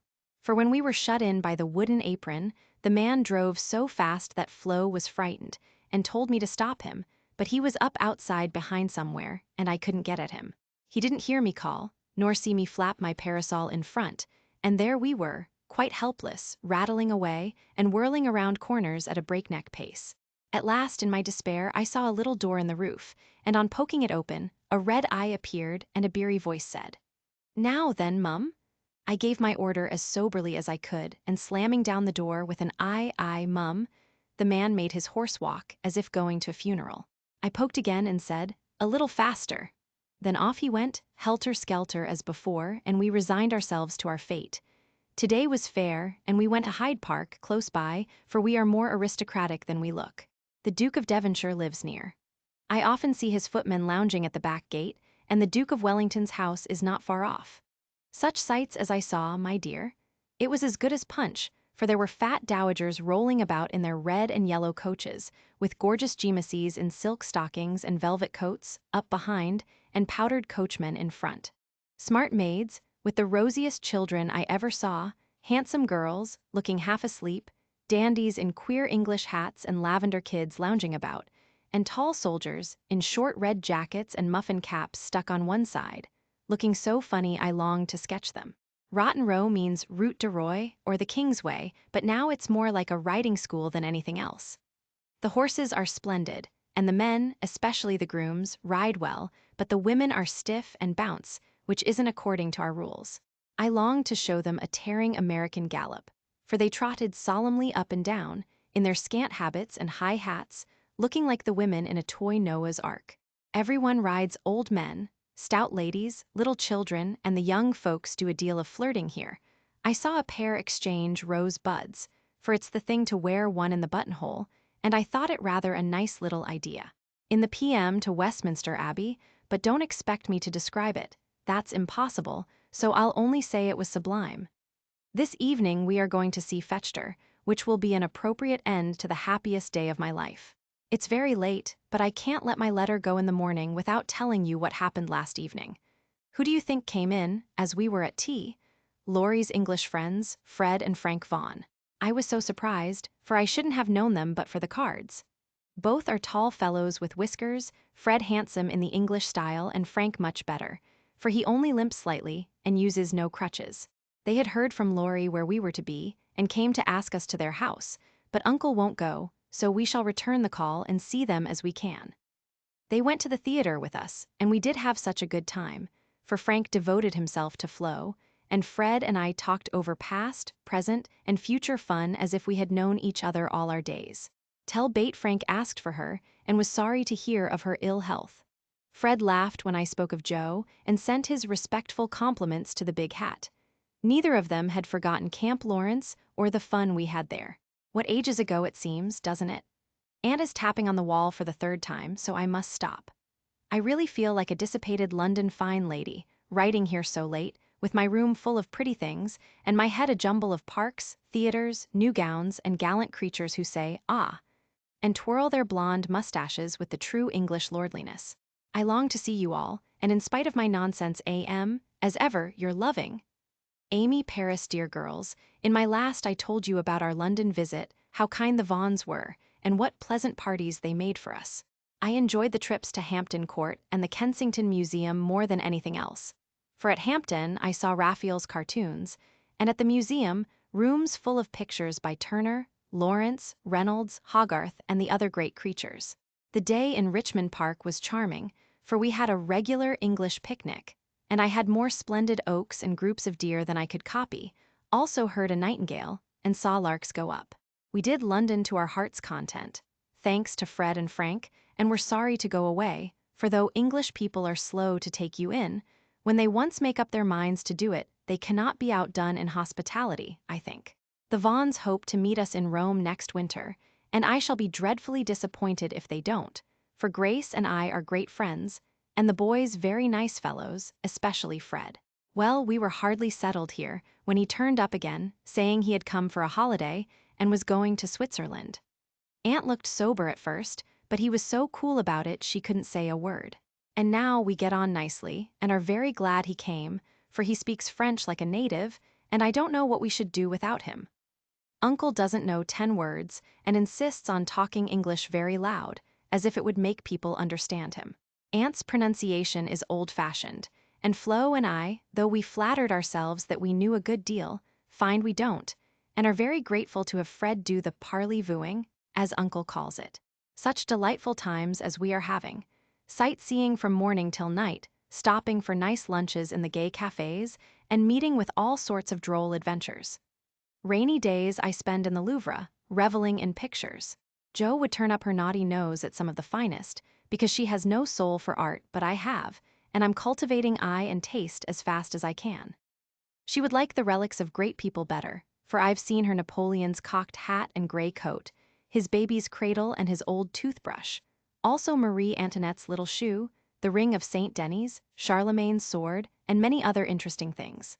I'll talk for hours about them when I come, but haven't time to write.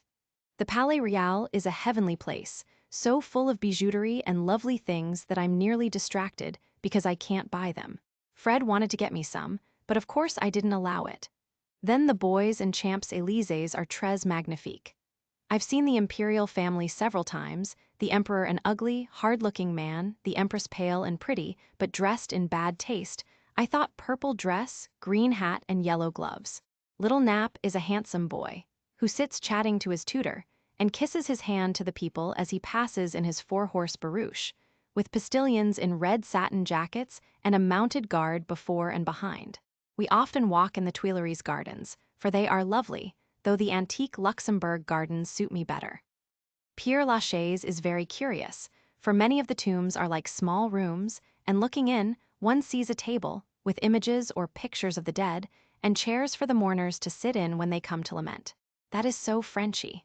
Our rooms are on the Rue de Rivoli, and sitting on the balcony, we look up and down the long, brilliant street. It is so pleasant that we spend our evenings talking there when too tired with our day's work to go out. Fred is very entertaining, and is altogether the most agreeable young man I ever knew except Laurie, whose manners are more charming. I wish Fred was dark, for I don't fancy light men, however. The Vaughns are very rich and come of an excellent family, so I won't find fault with their yellow hair, as my own is yellower. Next week we are off to Germany and Switzerland, and as we shall travel fast, I shall only be able to give you hasty letters. I keep my diary, and try to remember correctly and describe clearly all that I see and admire, as father advised. It is good practice for me, and with my sketchbook will give you a better idea of my tour than these scribbles. Adieu, I embrace you tenderly. Vater Amy. Heidelberg, my dear mamma, having a quiet hour before we leave for Bern, I'll try to tell you what has happened, for some of it is very important, as you will see. The sail up the Rhine was perfect, and I just sat and enjoyed it with all my might. Get father's old guidebooks and read about it. I haven't words beautiful enough to describe it. At Koblenz we had a lovely time, for some students from Bonn, with whom Fred got acquainted on the boat, gave us a serenade. It was a moonlight night, and about 1 o'clock Flo and I were waked by the most delicious music under our windows.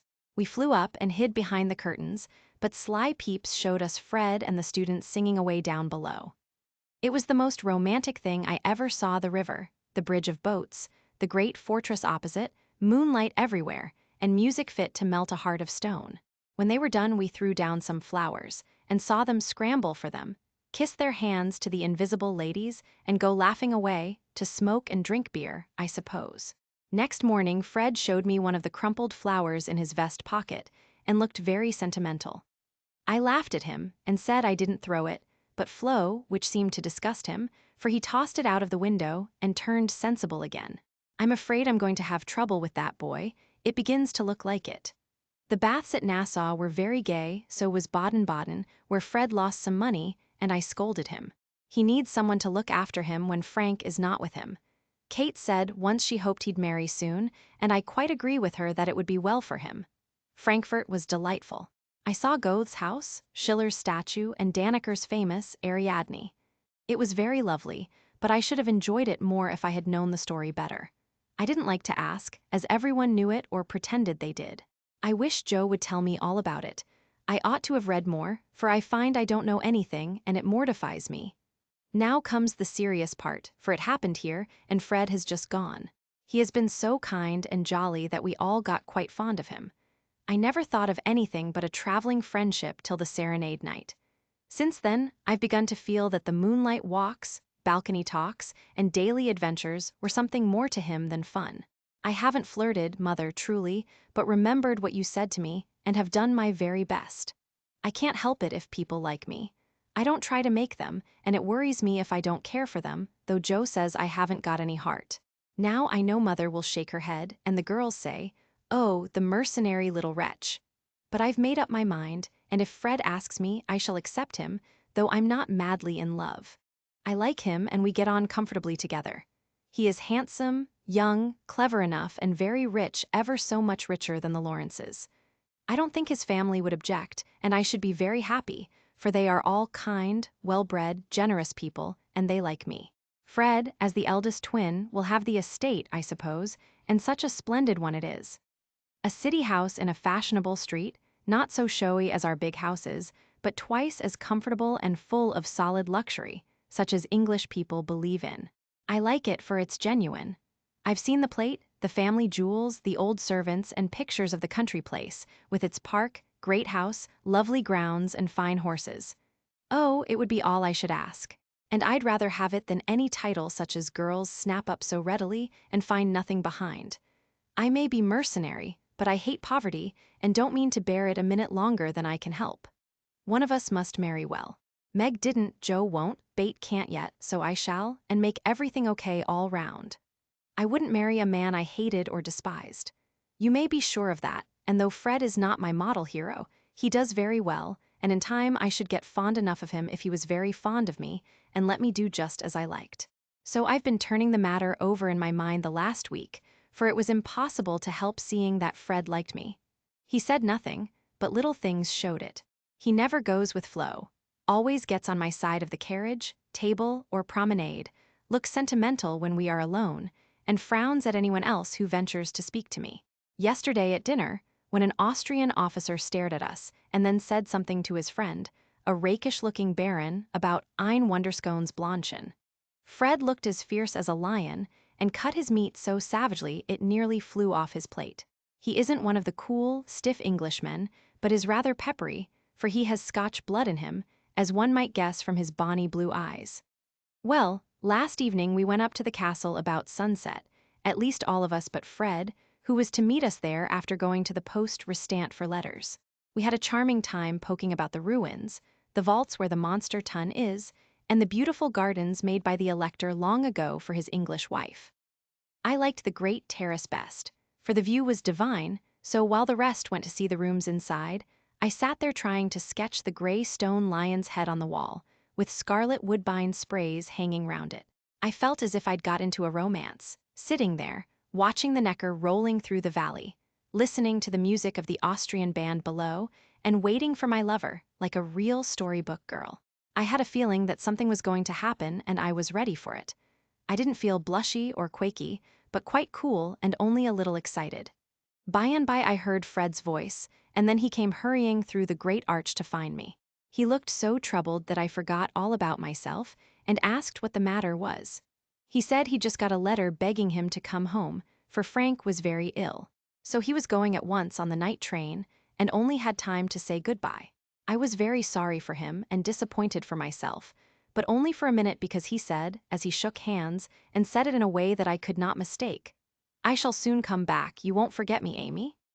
I didn't promise, but I looked at him, and he seemed satisfied, and there was no time for anything but messages and goodbyes, for he was off in an hour, and we all miss him very much. I know he wanted to speak, but I think, from something he once hinted, that he had promised his father not to do anything of the sort yet a while, for he is a rash boy, and the old gentleman dreads a foreign daughter-in-law. We shall soon meet in Rome, and then, if I don't change my mind, I'll say, "Yes, thank you," when he says, "Will you please?" Of course this is all very private, but I wished you to know what was going on. Don't be anxious about me, remember I am your prudent Amy, and be sure I will do nothing rashly. Send me as much advice as you like. I'll use it if I can. I wish I could see you for a good talk, Marmee. Love and trust me. Ever your Amy. Chapter 32. Tender Troubles. Joe, I'm anxious about Bate. Why, mother? She has seemed unusually well since the babies came. It's not her health that troubles me now, it's her spirits. I'm sure there is something on her mind, and I want you to discover what it is. What makes you think so, mother? She sits alone a good deal, and doesn't talk to her father as much as she used. I found her crying over the babies the other day. When she sings, the songs are always sad ones, and now and then I see a look in her face that I don't understand. This isn't like Bate, and it worries me. Have you asked her about it? I have tried once or twice, but she either evaded my questions or looked so distressed that I stopped. I never force my children's confidence, and I seldom have to wait for long. Mrs. March glanced at Joe as she spoke, but the face opposite seemed quite unconscious of any secret disquietude but Bate's, and after sewing thoughtfully for a minute, Joe said, "I think she is growing up, and so begins to dream dreams and have hopes and fears and fidgets, without knowing why or being able to explain them. Why, mother, Bate's 18, but we don't realize it and treat her like a child, forgetting she's a woman." "So she is. Dear heart, how fast you do grow up," returned her mother with a sigh and a smile. "Can't be helped, Marmee, so you must resign yourself to all sorts of worries and let your birds hop out of the nest, one by one. I promise never to hop very far, if that is any comfort to you." "It's a great comfort, Joe. I always feel strong when you are at home, now Meg is gone. Bate is too feeble and Amy too young to depend upon, but when the tug comes, you are always ready." "Why, you know I don't mind hard jobs much, and there must always be one scrub in a family. Amy is splendid in fine works and I'm not, but I feel in my element when all the carpets are to be taken up, or half the family fall sick at once. Amy is distinguishing herself abroad, but if anything is amiss at home, I'm your man." I leave Bate to your hands then, for she will open her tender little heart to her Joe sooner than to anyone else. Be very kind, and don't let her think anyone watches or talks about her. If she only would get quite strong and cheerful again, I shouldn't have a wish in the world. Happy woman. I've got heaps. My dear, what are they? I'll settle Bethy's troubles, and then I'll tell you mine. They are not very wearing, so they'll keep. And Joe stitched away, with a wise nod which set her mother's heart at rest about her for the present at least.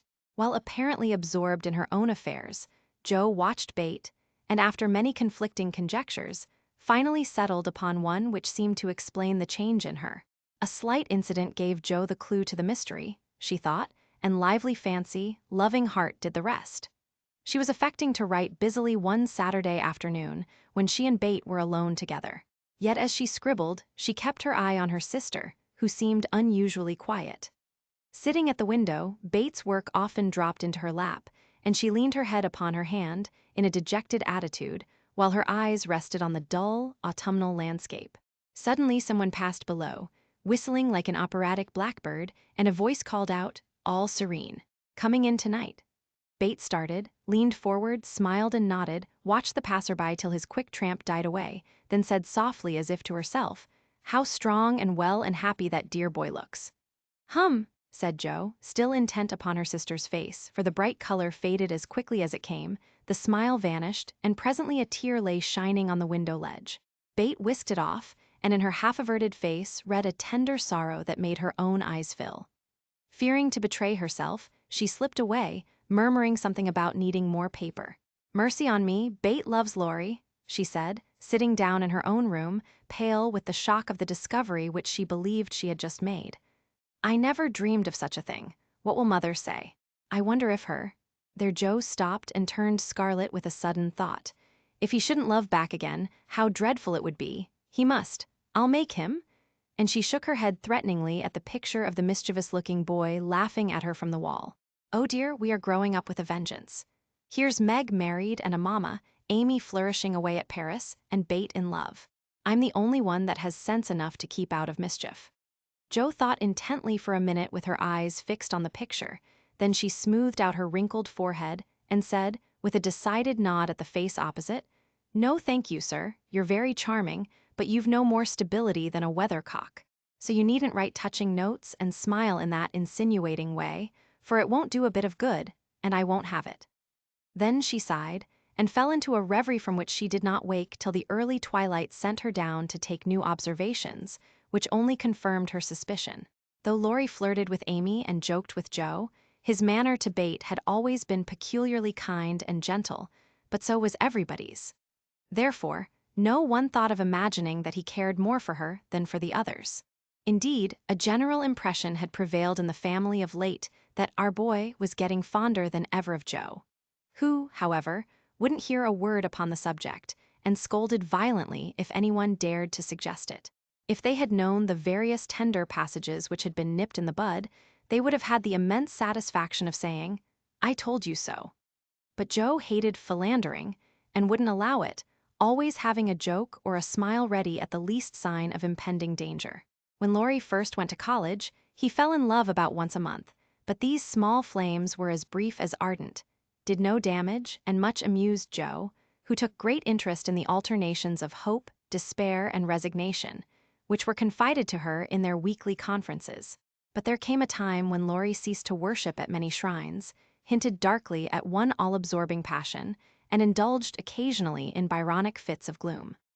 Then he avoided the tender subject altogether, wrote philosophical notes to Joe, turned studious, and gave out that he was going to dig, intending to graduate in a blaze of glory. This suited the young lady better than twilight confidences, tender pressures of the hand, and eloquent glances of the eye. For with Joe, brain developed earlier than heart, and she preferred imaginary heroes to real ones, because when tired of them, the former could be shut up in the tin kitchen till called for, and the latter were less manageable. Things were in this state when the grand discovery was made, and Joe watched Laurie that night as she had never done before. If she had not got the new idea into her head, she would have seen nothing unusual in the fact that Bate was very quiet, and Laurie very kind to her. But having given the rein to her lively fancy, it galloped away with her at a great pace. and common sense, being rather weakened by a long course of romance writing, did not come to the rescue. As usual, Bate lay on the sofa, and Laurie sat in a low chair close by, amusing her with all sorts of gossip, for she depended on her weekly spin, and he never disappointed her. But that evening, Jo fancied that Bate's eyes rested on the lively, dark face beside her with peculiar pleasure, and that she listened with intense interest to an account of some exciting cricket match, though the phrases, caught off a tice, stumped off his ground, and the leg hit for 3 were as intelligible to her as Sanskrit. She also fancied, having set her heart upon seeing it, that she saw a certain increase of gentleness in Laurie's manner, that he dropped his voice now and then, laughed less than usual, was a little absent-minded, and settled the Afghan over Bate's feet with an assiduity that was really almost tender. Who knows, stranger things have happened, thought Jo, as she fussed about the room. She will make quite an angel of him, and he will make life delightfully easy and pleasant for the dear, if they only love each other. I don't see how he can help it, and I do believe he would if the rest of us were out of the way. As everyone was out of the way but herself, Jo began to feel that she ought to dispose of herself with all speed. But where should she go? And burning to lay herself upon the shrine of sisterly devotion, she sat down to settle that point. Now the old sofa was a regular patriarch of a sofa, long, broad, well-cushioned, and low, a trifle shabby, as well it might be. For the girls had slept and sprawled on it as babies, fished over the back, rode on the arms, and had menageries under it as children, and rested tired heads, dreamed dreams, and listened to tender talk on it as young women. They all loved it, for it was a family refuge, and one corner had always been Jo's favorite lounging place. Among the many pillows that adorned the venerable couch was one, hard, round, covered with prickly horsehair, and furnished with a knobby button at each end. This repulsive pillow was her especial property, being used as a weapon of defense, a barricade, or a stern preventive of too much slumber. Laurie knew this pillow well, and had cause to regard it with deep aversion, having been unmercifully pummeled with it in former days when romping was allowed, and now frequently debarred by it from the seat he most coveted next to Jo in the sofa corner. If the sausage, as they called it, stood on end, it was a sign that he might approach and repose, but if it lay flat across the sofa, woe to man, woman, or child who dared disturb it. That evening Jo forgot to barricade her corner, and had not been in her seat 5 minutes before a massive form appeared beside her, and with both arms spread over the sofa back, both long legs stretched out before him, Laurie exclaimed, with a sigh of satisfaction, "Now this is filling at the price." "No slang," snapped Jo, slamming down the pillow, but it was too late, there was no room for it, and coasting onto the floor, it disappeared in a most mysterious manner. "Come, Jo, don't be thorny. After studying himself to a skeleton all the week, a fellow deserves petting and ought to get it." "Bate will pet you, I'm busy." "No, she's not to be bothered with me, but you like that sort of thing, unless you've suddenly lost your taste for it. Have you? Do you hate your boy and want to fire pillows at him?" Anything more wheedlesome than that touching appeal was seldom heard, but Jo quenched her boy by turning on him with a stern query. "How many bouquets have you sent Miss Randall this week?" "Not one, upon my word." "She's engaged. Now then." "I'm glad of it. That's one of your foolish extravagances, sending flowers and things to girls for whom you don't care 2 pins," continued Jo reprovingly. "Sensible girls for whom I do care whole papers of pins won't let me send them flowers and things, so what can I do? My feelings need a vent. Mother doesn't approve of flirting even in fun, and you do flirt desperately, Teddy." "I'd give anything if I could answer. So do you." "As I can't, I'll merely say that I don't see any harm in that pleasant little game, if all parties understand that it's only play." "Well, it does look pleasant, but I can't learn how it's done. I've tried, because one feels awkward in company not to do as everybody else is doing, but I don't seem to get on," said Jo, forgetting to play mentor. "Take lessons of Amy, she has a regular talent for it." "Yes, she does it very prettily, and never seems to go too far. I suppose it's natural to some people to please without trying, and others to always say and do the wrong thing in the wrong place. I'm glad you can't flirt. It's really refreshing to see a sensible, straightforward girl who can be jolly and kind without making a fool of herself. Between ourselves, Jo, some of the girls I know really do go on at such a rate I'm ashamed of them. They don't mean any harm, I'm sure, but if they knew how we fellows talked about them afterward, they'd mend their ways, I fancy. They do the same, and as their tongues are the sharpest, you fellows get the worst of it, for you are as silly as they, every bit. If you behaved properly, they would, but knowing you like their nonsense, they keep it up, and then you blame them. Much you know about it, ma'am, said Laurie in a superior tone. We don't like romps and flirts, though we may act as if we did sometimes. The pretty, modest girls are never talked about, except respectfully, among gentlemen. Bless your innocent soul. If you could be in my place for a month, you'd see things that would astonish you a trifle. Upon my word, when I see one of those harum-scarum girls, I always want to say with our friend Cock Robin, out upon you, fie upon you, bold-faced jig. It was impossible to help laughing at the funny conflict between Laurie's chivalrous reluctance to speak ill of womankind and his very natural dislike of the unfeminine folly of which fashionable society showed him many samples. Joe knew that young Lawrence was regarded as a most eligible party by worldly mammas, was much smiled upon by their daughters, and flattered enough by ladies of all ages to make a coxcomb of him, so she watched him rather jealously, fearing he would be spoiled, and rejoiced more than she confessed to find that he still believed in modest girls.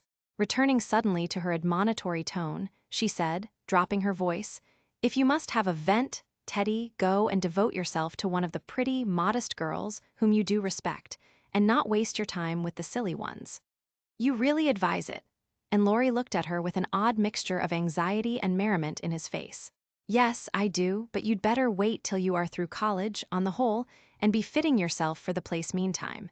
You're not half good enough for, well, whoever the modest girl may be." And Joe looked a little queer likewise, for a name had almost escaped her. "That I'm not," acquiesced Laurie, with an expression of humility quite new to him, as he dropped his eyes and absently wound Joe's apron tassel round his finger. "Mercy on us, this will never do," thought Joe, adding aloud, "Go and sing to me. I'm dying for some music and always like yours." "I'd rather stay here, thank you." "Well, you can't, there isn't room. Go and make yourself useful, since you are too big to be ornamental." "I thought you hated to be tied to a woman's apron string?" retorted Joe, quoting certain rebellious words of his own. "Ah, that depends on who wears the apron." And Laurie gave an audacious tweak at the tassel. "Are you going?" demanded Joe, diving for the pillow. He fled at once, and the minute it was well, up with the bonnets of Bonnie Dundee. She slipped away to return no more till the young gentleman departed in high dudgeon. Joe lay long awake that night, and was just dropping off when the sound of a stifled sob made her fly to Bates' bedside, with the anxious inquiry, "What is it, dear?" "I thought you were asleep," sobbed Bate. "Is it the old pain, my precious?" "No, it's a new one, but I can bear it," and Bate tried to check her tears. "Tell me all about it, and let me cure it as I often did the other." "You can't, there is no cure." Their Bates' voice gave way, and clinging to her sister, she cried so despairingly that Joe was frightened. "Where is it? Shall I call Mother?" "No, no, don't call her, don't tell her. I shall be better soon. Lie down here and pour my head. I'll be quiet and go to sleep, indeed I will." Joe obeyed, but as her hand went softly to and fro across Bates' hot forehead and wet eyelids, her heart was very full and she longed to speak. But young as she was, Joe had learned that hearts, like flowers, cannot be rudely handled but must open naturally, so though she believed she knew the cause of Bates' new pain, she only said in her tenderest tone, "Does anything trouble you, dearie?" "Yes, Joe," after a long pause. "Wouldn't it comfort you to tell me what it is?" "Not now, not yet." "Then I won't ask, but remember, Bethy, that Mother and Joe are always glad to hear and help you if they can." "I know it. I'll tell you by and by. Is the pain better now?" "Oh, yes, much better. You are so comfortable, Joe." "Go to sleep, dear. I'll stay with you." So cheek to cheek they fell asleep, and on the morrow Bates seemed quite herself again, for at 18 neither heads nor hearts ache long, and a loving word can medicine most ills. But Joe had made up her mind, and after pondering over a project for some days, she confided it to her mother. "You asked me the other day what my wishes were. I'll tell you one of them, Marmee," she began, as they sat along together. "I want to go away somewhere this winter for a change." "Why, Joe?" And her mother looked up quickly, as if the words suggested a double meaning. With her eyes on her work, Joe answered soberly, "I want something new. I feel restless and anxious to be seeing, doing, and learning more than I am. I brood too much over my own small affairs and need stirring up, so as I can be spared this winter, I'd like to hop a little way and try my wings. Where will you hop? To New York. I had a bright idea yesterday, and this is it. You know Mrs. Kirk wrote to you for some respectable young person to teach her children and so. It's rather hard to find just the thing, but I think I should suit if I tried. My dear, go out to service in that great boarding house? And Mrs. March looked surprised, but not displeased. It's not exactly going out to service, for Mrs. Kirk is your friend, the kindest soul that ever lived, and would make things pleasant for me, I know. Her family is separate from the rest, and no one knows me there. Don't care if they do. It's honest work, and I'm not ashamed of it. Nor I, but your writing? All the better for the change. I shall see and hear new things, get new ideas, and even if I haven't much time there, I shall bring home quantities of material for my rubbish. I have no doubt of it, but are these your only reasons for this sudden fancy? No, Mother. May I know the others? Jo looked up and Jo looked down, then said slowly, with sudden color in her cheeks. It may be vain and wrong to say it, but I'm afraid Laurie is getting too fond of me. Then you don't care for him in the way it is evident he begins to care for you. And Mrs. March looked anxious as she put the question. Mercy, no, I love the dear boy as I always have and am immensely proud of him, but as for anything more, it's out of the question. I'm glad of that, Jo. Why, please? Because, dear, I don't think you suited to one another. As friends you are very happy, and your frequent quarrels soon blow over, but I fear you would both rebel if you were mated for life. You are too much alike and too fond of freedom, not to mention hot tempers and strong wills, to get on happily together, in a relation which needs infinite patience and forbearance as well as love. That's just the feeling I had, though I couldn't express it. I'm glad you think he is only beginning to care for me. It would trouble me sadly to make him unhappy, for I couldn't fall in love with the dear old fellow merely out of gratitude, could I? You are sure of his feeling for you? The color deepened in Jo's cheeks as she answered, with the look of mingled pleasure, pride, and pain which young girls wear when speaking of first lovers. I'm afraid it is so, Mother. He hasn't said anything, but he looks a great deal. I think I had better go away before it comes to anything. I agree with you, and if it can be managed, you shall go. Jo looked relieved, and after a pause said, smiling, how Mrs. Moffat would wonder at your want of management if she knew, and how she will rejoice that Annie may still hope. Ah, Jo, mothers may differ in their management, but the hope is the same in all the desire to see their children happy. Meg is so, and I am content with her success. You I leave to enjoy your liberty till you tire of it, for only then will you find that there is something sweeter. Amy is my chief care now, but her good sense will help her. For Bate, I indulge no hopes except that she may be well. By the way, she seems brighter this last day or two. Have you spoken to her? Yes, she owned she had a trouble, and promised to tell me by and by. I said no more, for I think I know it. And Jo told her little story.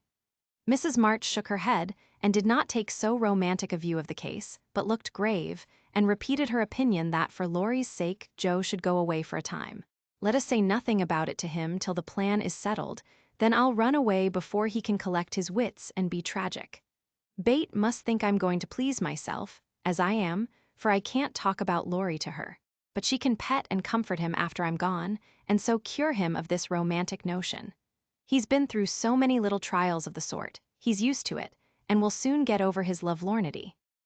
Jo spoke hopefully, but could not rid herself of the foreboding fear that this little trial would be harder than the others, and that Laurie would not get over his lovelornity as easily as heretofore. The plan was talked over in a family council and agreed upon, for Mrs. Kirk gladly accepted Jo and promised to make a pleasant home for her. The teaching would render her independent, and such leisure as she got might be made profitable by writing, while the new scenes and society would be both useful and agreeable. Jo liked the prospect and was eager to be gone, for the home nest was growing too narrow for her restless nature and adventurous spirit. When all was settled, with fear and trembling she told Laurie, but to her surprise he took it very quietly. He had been graver than usual of late, but very pleasant, and when jokingly accused of turning over a new leaf, he answered soberly, "So I am, and I mean this one shall stay turned." Jo was very much relieved that one of his virtuous fits should come on just then, and made her preparations with a lightened heart, for Bate seemed more cheerful, and hoped she was doing the best for all. "One thing I leave in your especial care," she said, the night before she left. You mean your papers? Asked Bate. No, my boy. Be very good to him, won't you? Of course I will, but I can't fill your place and he'll miss you sadly. It won't hurt him, so remember I leave him in your charge to plague, pet, and keep in order. I'll do my best for your sake, promised Bate, wondering why Joe looked at her so queerly. When Laurie said goodbye, he whispered significantly, It won't do a bit of good, Joe. My eye is on you, so mind what you do, or I'll come and bring you home. Chapter 33 JOS Journal New York, November. Dear Marmee and Bate, I'm going to write you a regular volume, for I've got heaps to tell, though I'm not a fine young lady traveling on the continent. When I lost sight of father's dear old face, I felt a trifle blue, and might have shed a briny drop or two, if an Irish lady with 4 small children, all crying more or less, hadn't diverted my mind. For I amused myself by dropping gingerbread nuts over the seat every time they opened their mouths to roar. Soon the sun came out, and taking it as a good omen, I cleared up likewise and enjoyed my journey with all my heart. Mrs. Kirk welcomed me so kindly I felt at home at once, even in that big house full of strangers. She gave me a funny little sky parlor, all she had, but there is a stove in it, and a nice table in a sunny window, so I can sit here and write whenever I like. A fine view and a church tower opposite atone for the many stairs, and I took a fancy to my den on the spot. The nursery, where I am to teach and sew, is a pleasant room next Mrs. Kirk's private parlor, and the 2 little girls are pretty children, rather spoiled, I fancy, but they took to me after telling them the 7 bad pigs, and I've no doubt I shall make a model governess. I am to have my meals with the children, if I prefer it to the great table, and for the present I do, for I am bashful, though no one will believe it. Now, my dear, make yourself at home, said Mrs. K. in her motherly way. I'm on the drive from morning to night, as you may suppose with such a family, but a great anxiety will be off my mind if I know the children are safe with you. My rooms are always open to you, and your own shall be as comfortable as I can make it. There are some pleasant people in the house if you feel sociable, and your evenings are always free. Come to me if anything goes wrong, and be as happy as you can.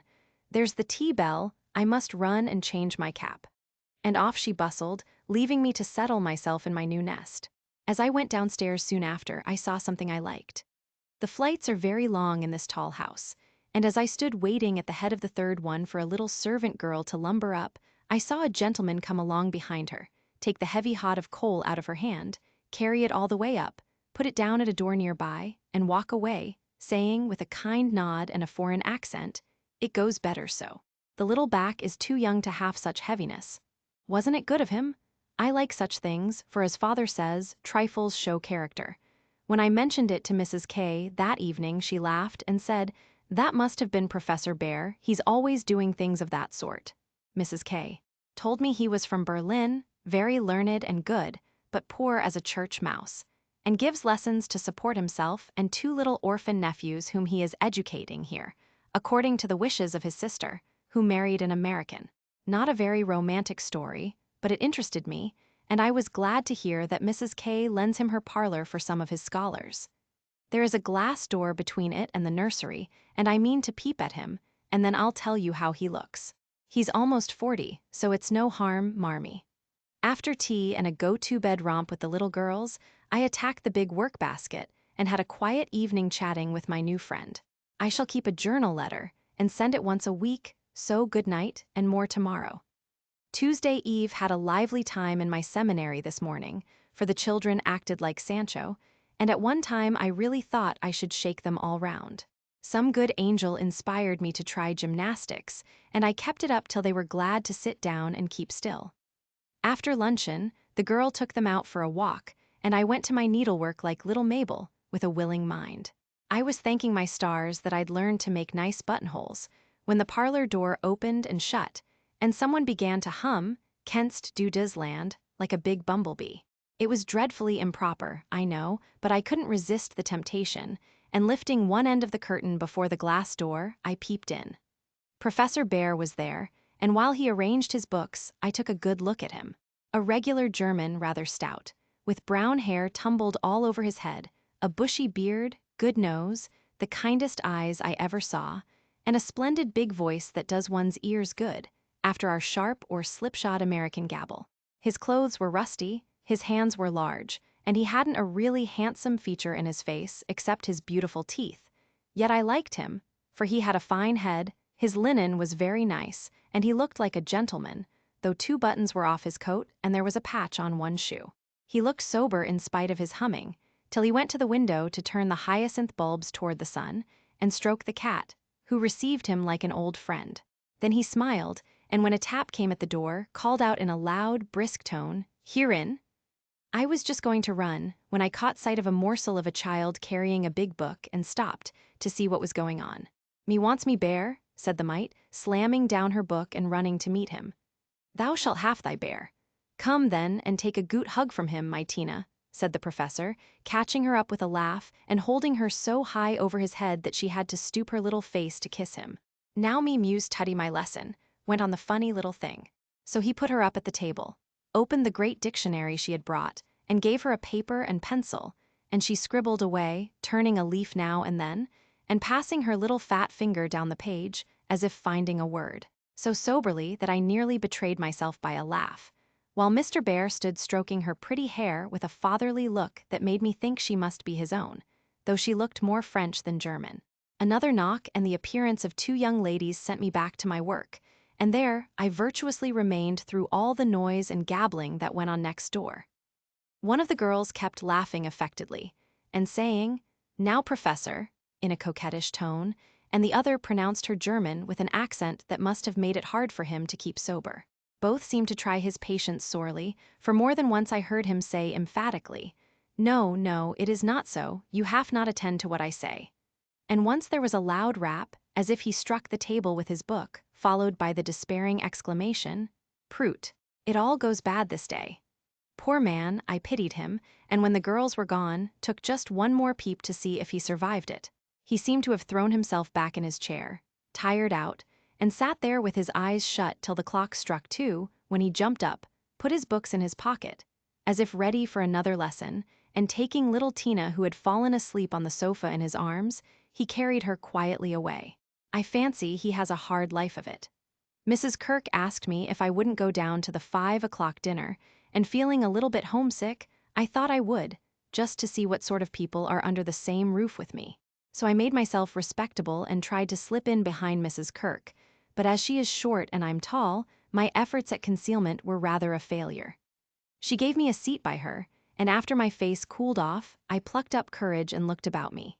The long table was full, and every one intent on getting their dinner, the gentlemen especially, who seemed to be eating on time, for they bolted in every sense of the word, vanishing as soon as they were done. There was the usual assortment of young men absorbed in themselves, young couples absorbed in each other, married ladies in their babies, and old gentlemen in politics. I don't think I shall care to have much to do with any of them, except one sweet-faced maiden lady who looks as if she had something in her. Cast away at the very bottom of the table was the professor, shouting answers to the questions of a very inquisitive, deaf old gentleman on one side, and talking philosophy with a Frenchman on the other. If Amy had been here, she'd have turned her back on him forever because, sad to relate, he had a great appetite, and shoveled in his dinner in a manner which would have horrified her ladyship. I didn't mind, for I like to see folks eat with a relish, as Hannah says, and the poor man must have needed a deal of food after teaching idiots all day. As I went upstairs after dinner, 2 of the young men were settling their hats before the hall mirror, and I heard one say low to the other, "Who's the new party? Governess, or something of that sort. What the deuce is she at our table for? Friend of the old lady's. Handsome head, but no style. Not a bit of it. Give us a light and come on." I felt angry at first, and then I didn't care, for a governess is as good as a clerk, and I've got sense, if I haven't style, which is more than some people have, judging from the remarks of the elegant beings who clattered away, smoking like bad chimneys. I hate ordinary people. Thursday yesterday was a quiet day spent in teaching, sewing, and writing in my little room, which is very cozy, with a light and fire. I picked up a few bits of news and was introduced to the professor. It seems that Tina is the child of the Frenchwoman who does the fine ironing in the laundry here. The little thing has lost her heart to Mr. Bear, and follows him about the house like a dog whenever he is at home, which delights him, as he is very fond of children, though a baccalaureate. Kitty and Minnie Kirk likewise regard him with affection, and tell all sorts of stories about the plays he invents, the presents he brings, and the splendid tales he tells. The younger men quiz him, it seems, call him Old Fritz, Lager Beer, Ursa Major, and make all manner of jokes on his name. But he enjoys it like a boy, Mrs. Kirk says, and takes it so good-naturedly that they all like him in spite of his foreign ways. The maiden lady is a Miss Norton, rich, cultivated, and kind. She spoke to me at dinner today, for I went to table again, it's such fun to watch people, and asked me to come and see her at her room. She has fine books and pictures, knows interesting persons, and seems friendly, so I shall make myself agreeable. For I do want to get into good society, only it isn't the same sort that Amy likes. I was in our parlor last evening when Mr. Bear came in with some newspapers for Mrs. Kirk. She wasn't there, but Minnie, who is a little old woman, introduced me very prettily. This is Mamma's friend, Miss March. Yes, and she's jolly and we like her lots, added Kitty, who is an enfant terrible. We both bowed, and then we laughed, for the prim introduction and the blunt addition were rather a comical contrast. Ah yes, I hear these naughty ones go to vex you, Mies Marsh. If so again, call at me and I come, he said, with a threatening frown that delighted the little wretches. I promised I would, and he departed, but it seems as if I was doomed to see a good deal of him, for today as I passed his door on my way out, by accident I knocked against it with my umbrella. It flew open, and there he stood in his dressing gown, with a big blue sock on one hand and a darning needle in the other. He didn't seem at all ashamed of it, for when I explained and hurried on, he waved his hand, sock and all, saying in his loud, cheerful way, "You have a fine day to make your walk. Bon voyage, mademoiselle." I laughed all the way downstairs, but it was a little pathetic, also to think of the poor man having to mend his own clothes. The German gentlemen embroider, I know, but darning hose is another thing and not so pretty. Saturday nothing has happened to write about, except a call on Miss Norton, who has a room full of pretty things, and who was very charming, for she showed me all her treasures, and asked me if I would sometimes go with her to lectures and concerts, as her escort, if I enjoyed them. She put it as a favor, but I'm sure Mrs. Kirk has told her about us, and she does it out of kindness to me. I'm as proud as Lucifer, but such favors from such people don't burden me, and I accepted gratefully. When I got back to the nursery, there was such an uproar in the parlor that I looked in, and there was Mr. Bear down on his hands and knees, with Tina on his back, Kitty leading him with a jump rope, and Minnie feeding two small boys with seed cakes, as they roared and ramped in cages built of chairs. "We are playing Nargery," explained Kitty. "Dis is mine effluent," added Tina, holding on by the professor's hair. "Mamma always allows us to do what we like Saturday afternoon, when France and Emil come, doesn't she, Mr. Bear?" said Minnie. The effluent sat up, looking as much in earnest as any of them, and said soberly to me, "I give you my word it is so, if we make too large a noise you shall say hush to us and we go more softly." I promised to do so, but left the door open and enjoyed the fun as much as they did, for a more glorious frolic I never witnessed. They played tag and soldiers, danced and sang, and when it began to grow dark they all piled onto the sofa about the professor, while he told charming fairy stories of the storks on the chimney tops, and the little coblads who ride the snowflakes as they fall. I wish Americans were as simple and natural as Germans, don't you? I'm so fond of writing, I should go spinning on forever if motives of economy didn't stop me, for though I've used thin paper and written fine, I tremble to think of the stamps this long letter will need. Pray forward Amy's as soon as you can spare them. My small news will sound very flat after her splendors, but you will like them, I know. Is Teddy studying so hard that he can't find time to write to his friends? Take good care of him for me, Bate, and tell me all about the babies, and give heaps of love to everyone. From your faithful Joe. P.S. On reading over my letter, it strikes me as rather bary, but I am always interested in odd people, and I really had nothing else to write about. Bless you, December my precious Betsy, as this is to be a scribble-scrabble letter, I direct it to you, for it may amuse you, and give you some idea of my goings-on, for though quiet, they are rather amusing, for which, oh, be joyful. After what Amy would call Herculaneum efforts, in the way of mental and moral agriculture, my young ideas begin to shoot, and my little twigs to bend as I could wish. They are not so interesting to me as Tina and the boys, but I do my duty by them, and they are fond of me.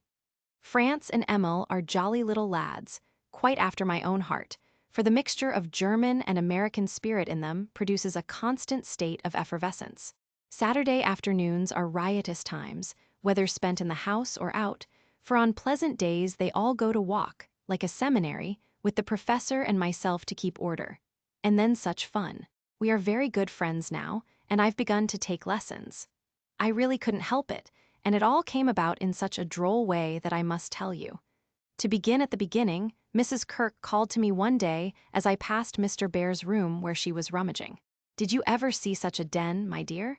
Just come and help me put these books to rights, for I've turned everything upside down, trying to discover what he has done with the 6 new handkerchiefs I gave him not long ago." I went in, and while we worked I looked about me, for it was a den to be sure. Books and papers everywhere, a broken meerschaum, and an old flute over the mantelpiece as if done with, a ragged bird without any tail chirped on one window seat, and a box of white mice adorned the other. Half-finished boats and bits of string lay among the manuscripts. Dirty little boots stood drying before the fire, and traces of the dearly beloved boys, for whom he makes a slave of himself, were to be seen all over the room. After a grand rummage, 3 of the missing articles were found, one over the bird cage, one covered with ink, and a third burned brown, having been used as a holder. "Such a man," laughed good-natured Mrs. K, as she put the relics in the rag bay. "I suppose the others are torn up to rig ships, bandage cut fingers, or make kite tails. It's dreadful, but I can't scold him. He's so absent-minded and good-natured, he lets those boys ride over him roughshod. I agreed to do his washing and mending, but he forgets to give out his things and I forget to look them over, so he comes to a sad pass sometimes. 'Let me mend them,' said I don't mind it, and he needn't know. I'd like to, he's so kind to me about bringing my letters and lending books. So I have got his things in order, and knit heels into 2 pairs of the socks, for they were boggled out of shape with his queer darns. Nothing was said, and I hoped he wouldn't find it out, but one day last week he caught me at it. Hearing the lessons he gives to others has interested and amused me so much that I took a fancy to learn, for Tina runs in and out, leaving the door open, and I can hear. I had been sitting near this door, finishing off the last sock, and trying to understand what he said to a new scholar, who is as stupid as I am. The girl had gone, and I thought he had also, it was so still, and I was busily gabbling over a verb, and rocking to and fro in a most absurd way, when a little crow made me look up. And there was Mr. Bear looking and laughing quietly, while he made signs to Tina not to betray him. "So," he said, as I stopped and stared like a goose, "you peep at me, I peep at you, and this is not bad, but see, I am not pleasanting when I say, have you a wish for German?" "Yes, but you are too busy." "I am too stupid to learn," I blundered out, as red as a peony. "Prut, we will make the time, and we fail not to find the sense. At Effening I shall give a little lesson with much gladness, for look you, Mies Marsh, I have this debt to pay." And he pointed to my work. "Yes," they say to one another, these so kind ladies, "he is a stupid old fellow, he will see not what we do, he will never observe that his sock heels go not in holes any more, he will think his buttons grow out new when they fall, and believe that strings make theirselves." Ah, but I have an eye, and I see much. I have a heart, and I feel thanks for this. Come, a little lesson then and now, or no more good fairy works for me and mine. Of course I couldn't say anything after that, and as it really is a splendid opportunity, I made the bargain and we began. I took 4 lessons, and then I stuck fast in a grammatical bog. The professor was very patient with me, but it must have been torment to him, and now and then he'd look at me with such an expression of mild despair that it was a toss-up with me whether to laugh or cry. I tried both ways, and when it came to a sniff or utter mortification and woe, he just threw the grammar onto the floor and marched out of the room. I felt myself disgraced and deserted forever, but didn't blame him a particle, and was scrambling my papers together, meaning to rush upstairs and shake myself hard, when in he came, as brisk and beaming as if I'd covered myself in glory. "Now we shall try a new way. You and I will read these pleasant little Marchen together, and dig no more in that dry book, that goes in the corner for making us trouble." He spoke so kindly, and opened Hans Andersen's fairy tales so invitingly before me, that I was more ashamed than ever, and went at my lesson in a neck-or-nothing style that seemed to amuse him immensely. I forgot my bashfulness and pegged away. No other word will express it with all my might, tumbling over long words, pronouncing according to inspiration of the minute, and doing my very best. When I finished reading my first page and stopped for breath, he clapped his hands and cried out in his hearty way, "Das ist gut. Now we go well, my turn. I do him in German, gif me your ear." And away he went, rumbling out the words with his strong voice and a relish which was good to see as well as hear. Fortunately, the story was The Constant Tin Soldier, which is droll, so I could laugh, and I did, though I didn't understand half he read, for I couldn't help it, he was so earnest, I so excited, and the whole thing so comical. After that we got on better, and now I read my lessons pretty well, for this way of studying suits me, and I can see that the grammar gets tucked into the tales and poetry as one gives pills in jelly. I like it very much, and he doesn't seem tired of it yet, which is very good of him, isn't it? I mean to give him something on Christmas, for I dare not offer money. Tell me something nice, Marmee. I'm glad Laurie seems so happy and busy that he has given up smoking and lets his hair grow. You see, Bate manages him better than I did. I'm not jealous, dear, do your best, only don't make a saint of him. I'm afraid I couldn't like him without a spice of human naughtiness. Read him bits of my letters. I haven't time to write much, and that will do just as well. Thank heaven Bate continues so comfortable. January, a happy new year to you all, my dearest family, which of course includes Mr. L. and a young man by the name of Teddy. I can't tell you how much I enjoyed your Christmas bundle, for I didn't get it till night and had given up hoping. Your letter came in the morning, but you said nothing about a parcel, meaning it for a surprise, so I was disappointed, for I'd had a kind of feeling that you wouldn't forget me. I felt a little low in my mind as I sat up in my room after tea, and when the big, muddy, battered-looking bundle was brought to me, I just hugged it and pranced. It was so homey and refreshing that I sat down on the floor and read and looked and ate and laughed and cried, in my usual absurd way. The things were just what I wanted, and all the better for being made instead of bought. Bates' new ink bibby was capital, and Hannah's box of hard gingerbread will be a treasure. I'll be sure and wear the nice flannels you sent, Marmee, and read carefully the books Father has marked. Thank you all, heaps and heaps. Speaking of books reminds me that I'm getting rich in that line, for on New Year's Day Mr. Bear gave me a fine Shakespeare. It is one he values much, and I've often admired it, set up in the place of honor with his German Bible, Plato, Homer, and Milton. So you may imagine how I felt when he brought it down, without its cover, and showed me my own name in it, from my friend Friedrich Bear. You say often you wish a library. Here I give you one, for between these lids, he meant covers, is many books in one. Read him well, and he will help you much, for the study of character in this book will help you to read it in the world and paint it with your pen. I thanked him as well as I could, and talk now about my library, as if I had 100 books. I never knew how much there was in Shakespeare before, but then I never had a bear to explain it to me. Now don't laugh at his horrid name. It isn't pronounced either bear or beer, as people will say it, but something between the two, as only Germans can give it. I'm glad you both like what I tell you about him, and hope you will know him someday. Mother would admire his warm heart, father his wise head. I admire both, and feel rich in my new friend Friedrich Bear.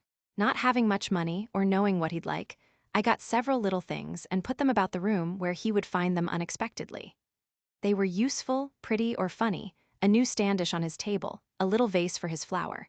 He always has one, or a bit of green in a glass to keep him fresh, he says, and a holder for his blower, so that he needn't burn up what Amy calls mauquires. I made it like those Bate invented, a big butterfly with a fat body, and black and yellow wings, worsted feelers, and bead eyes. It took his fancy immensely, and he put it on his mantelpiece as an article of virtue, so it was rather a failure after all. Poor as he is, he didn't forget a servant or a child in the house, and not a soul here, from the French laundrywoman to Miss Norton, forgot him. I was so glad of that. They got up a masquerade, and had a gay time New Year's Eve. I didn't mean to go down, having no dress. But at the last minute, Mrs. Kirk remembered some old brocades, and Miss Norton lent me lace and feathers. So I dressed up as Mrs. Malaprop and sailed in with a mask on. No one knew me, for I disguised my voice, and no one dreamed of the silent, haughty Miss March, for they think I am very stiff and cool, most of them, and so I am to whippersnappers, could dance and dress, and burst out into a nice derangement of epitaphs, like an allegory on the banks of the Nile. I enjoyed it very much, and when we unmasked it was fun to see them stare at me. I heard one of the young men tell another that he knew I'd been an actress. In fact, he thought he remembered seeing me at one of the minor theaters. Meg will relish that joke. Mr. Bear was Nick Bottom and Tina was Titania, a perfect little fairy in his arms. To see them dance was quite a landscape, to use a Teddyism.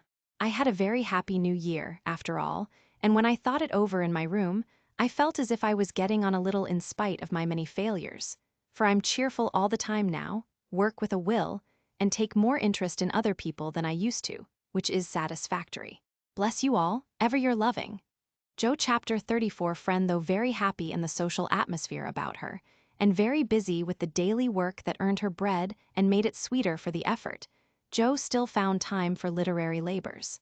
The purpose which now took possession of her was a natural one to a poor and ambitious girl, but the means she took to gain her end were not the best. She saw that money conferred power, money and power, therefore, she resolved to have, not to be used for herself alone, but for those whom she loved more than life. The dream of filling home with comforts, giving Bate everything she wanted, from strawberries in winter to an organ in her bedroom, going abroad herself, and always having more than enough, so that she might indulge in the luxury of charity, had been for years Jo's most cherished castle in the air. The prize story experience had seemed to open a way which might, after long traveling and much uphill work, lead to this delightful chateau and Espagny. But the novel disaster quenched her courage for a time, for public opinion is a giant which has frightened stouter-hearted Jacks on bigger beanstalks than hers. Like that immortal hero, she reposed a while after the first attempt, which resulted in a tumble and the least lovely of the giant's treasures, if I remember rightly. But the up again and take another spirit was as strong in Jo as in Jack, so she scrambled up on the shady side this time and got more booty, but nearly left behind her what was far more precious than the moneybags. She took to writing sensation stories, for in those dark ages, even all-perfect America read rubbish. She told no one, but concocted a thrilling tale, and boldly carried it herself to Mr. Dashwood, editor of the Weekly Volcano. She had never read Sartor Resartus, but she had a womanly instinct that clothes possess an influence more powerful over many than the worth of character or the magic of manners. So she dressed herself in her best, and trying to persuade herself that she was neither excited nor nervous, bravely climbed 2 pairs of dark and dirty stairs to find herself in a disorderly room, a cloud of cigar smoke, and the presence of 3 gentlemen, sitting with their heels rather higher than their hats, which articles of dress none of them took the trouble to remove on her appearance. Somewhat daunted by this reception, Jo hesitated on the threshold, murmuring in much embarrassment, "Excuse me, I was looking for the Weekly Volcano office.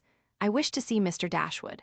Down went the highest pair of heels, up rose the smokiest gentleman, and carefully cherishing his cigar between his fingers, he advanced with a nod and a countenance expressive of nothing but sleep. Feeling that she must get through the matter somehow, Jo produced her manuscript and, blushing redder and redder with each sentence, blundered out fragments of the little speech carefully prepared for the occasion. "A friend of mine desired me to offer a story, just as an experiment would like your opinion be glad to write more if this suits." While she blushed and blundered, Mr. Dashwood had taken the manuscript, and was turning over the leaves with a pair of rather dirty fingers, and casting critical glances up and down the neat pages. Not a first attempt, I take it? Observing that the pages were numbered, covered only on one side, and not tied up with a ribbon sure sign of a novice. "No, sir. She has had some experience and got a prize for a tale in the Blarnestone Banner." "Oh, did she?" And Mr. Dashwood gave Jo a quick look, which seemed to take note of everything she had on, from the bow in her bonnet to the buttons on her boots. "Well, you can leave it if you like. We've more of this sort of thing on hand than we know what to do with at present, but I'll run my eye over it and give you an answer next week." Now, Jo did not like to leave it, for Mr. Dashwood didn't suit her at all, but, under the circumstances, there was nothing for her to do but bow and walk away, looking particularly tall and dignified, as she was apt to do when nettled or abashed. Just then she was both, for it was perfectly evident from the knowing glances exchanged among the gentlemen that her little fiction of my friend was considered a good joke, and a laugh, produced by some inaudible remark of the editor, as he closed the door, completed her discomfiture. Half resolving never to return, she went home, and worked off her irritation by stitching pinafores vigorously. and in an hour or two was cool enough to laugh over the scene and long for next week. When she went again, Mr. Dashwood was alone, whereat she rejoiced.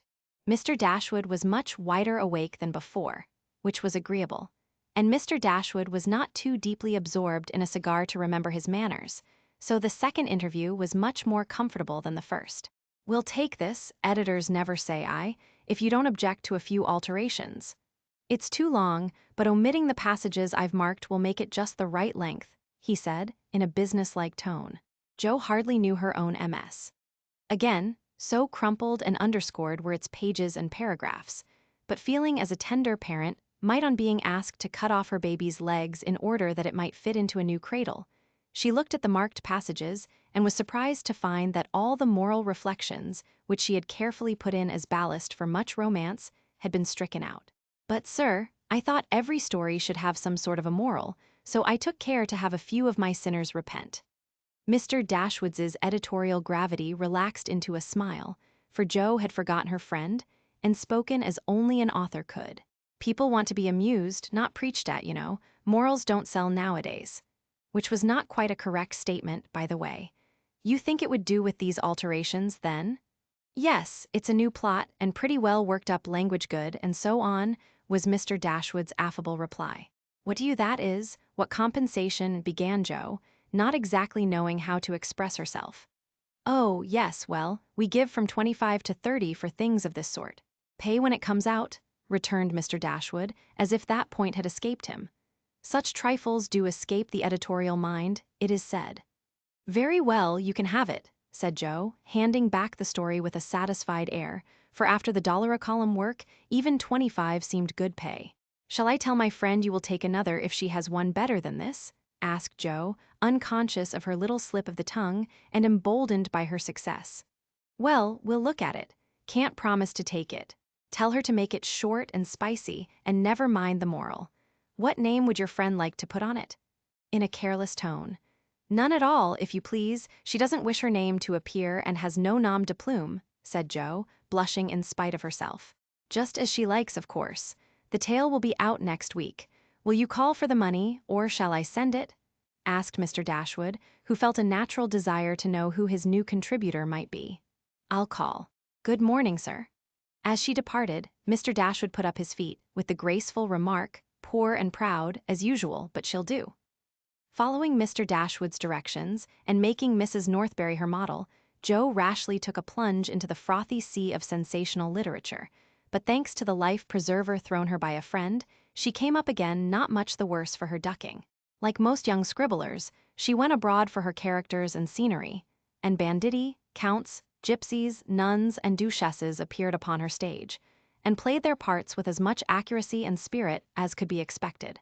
Her readers were not particular about such trifles as grammar, punctuation, and probability, and Mr. Dashwood graciously permitted her to fill his columns at the lowest prices, not thinking it necessary to tell her that the real cause of his hospitality was the fact that one of his hacks, on being offered higher wages, had basely left him in the lurch. She soon became interested in her work, for her emaciated purse grew stout, and the little hoard she was making to take bait to the mountains next summer grew slowly, but surely as the weeks passed. One thing disturbed her satisfaction, and that was that she did not tell them at home. She had a feeling that father and mother would not approve, and preferred to have her own way first and beg pardon afterward. It was easy to keep her secret, for no name appeared with her stories. Mr. Dashwood had of course found it out very soon, but promised to be dumb, and for a wonder kept his word. She thought it would do her no harm, for she sincerely meant to write nothing of which she would be ashamed, and quieted all pricks of conscience by anticipations of the happy minute when she should show her earnings and laugh over her well-kept secret. But Mr. Dashwood rejected any but thrilling tales, and as thrills could not be produced except by harrowing up the souls of the readers, history and romance, land and sea, science and art, police records and lunatic asylums had to be ransacked for the purpose. Jo soon found that her innocent experience had given her but few glimpses of the tragic world which underlies society, so regarding it in a business light, she set about supplying her deficiencies with characteristic energy. Eager to find material for stories, and bent on making them original in plot, if not masterly in execution, she searched newspapers for accidents, incidents, and crimes. She excited the suspicions of public librarians by asking for works on poisons. She studied faces in the street and characters, good, bad, and indifferent, all about her. She delved in the dust of ancient times for facts or fictions so old that they were as good as new, and introduced herself to folly, sin, and misery, as well as her limited opportunities allowed. She thought she was prospering finely, but unconsciously, she was beginning to desecrate some of the womanliest attributes of a woman's character. She was living in bad society, and imaginary though it was, its influence affected her.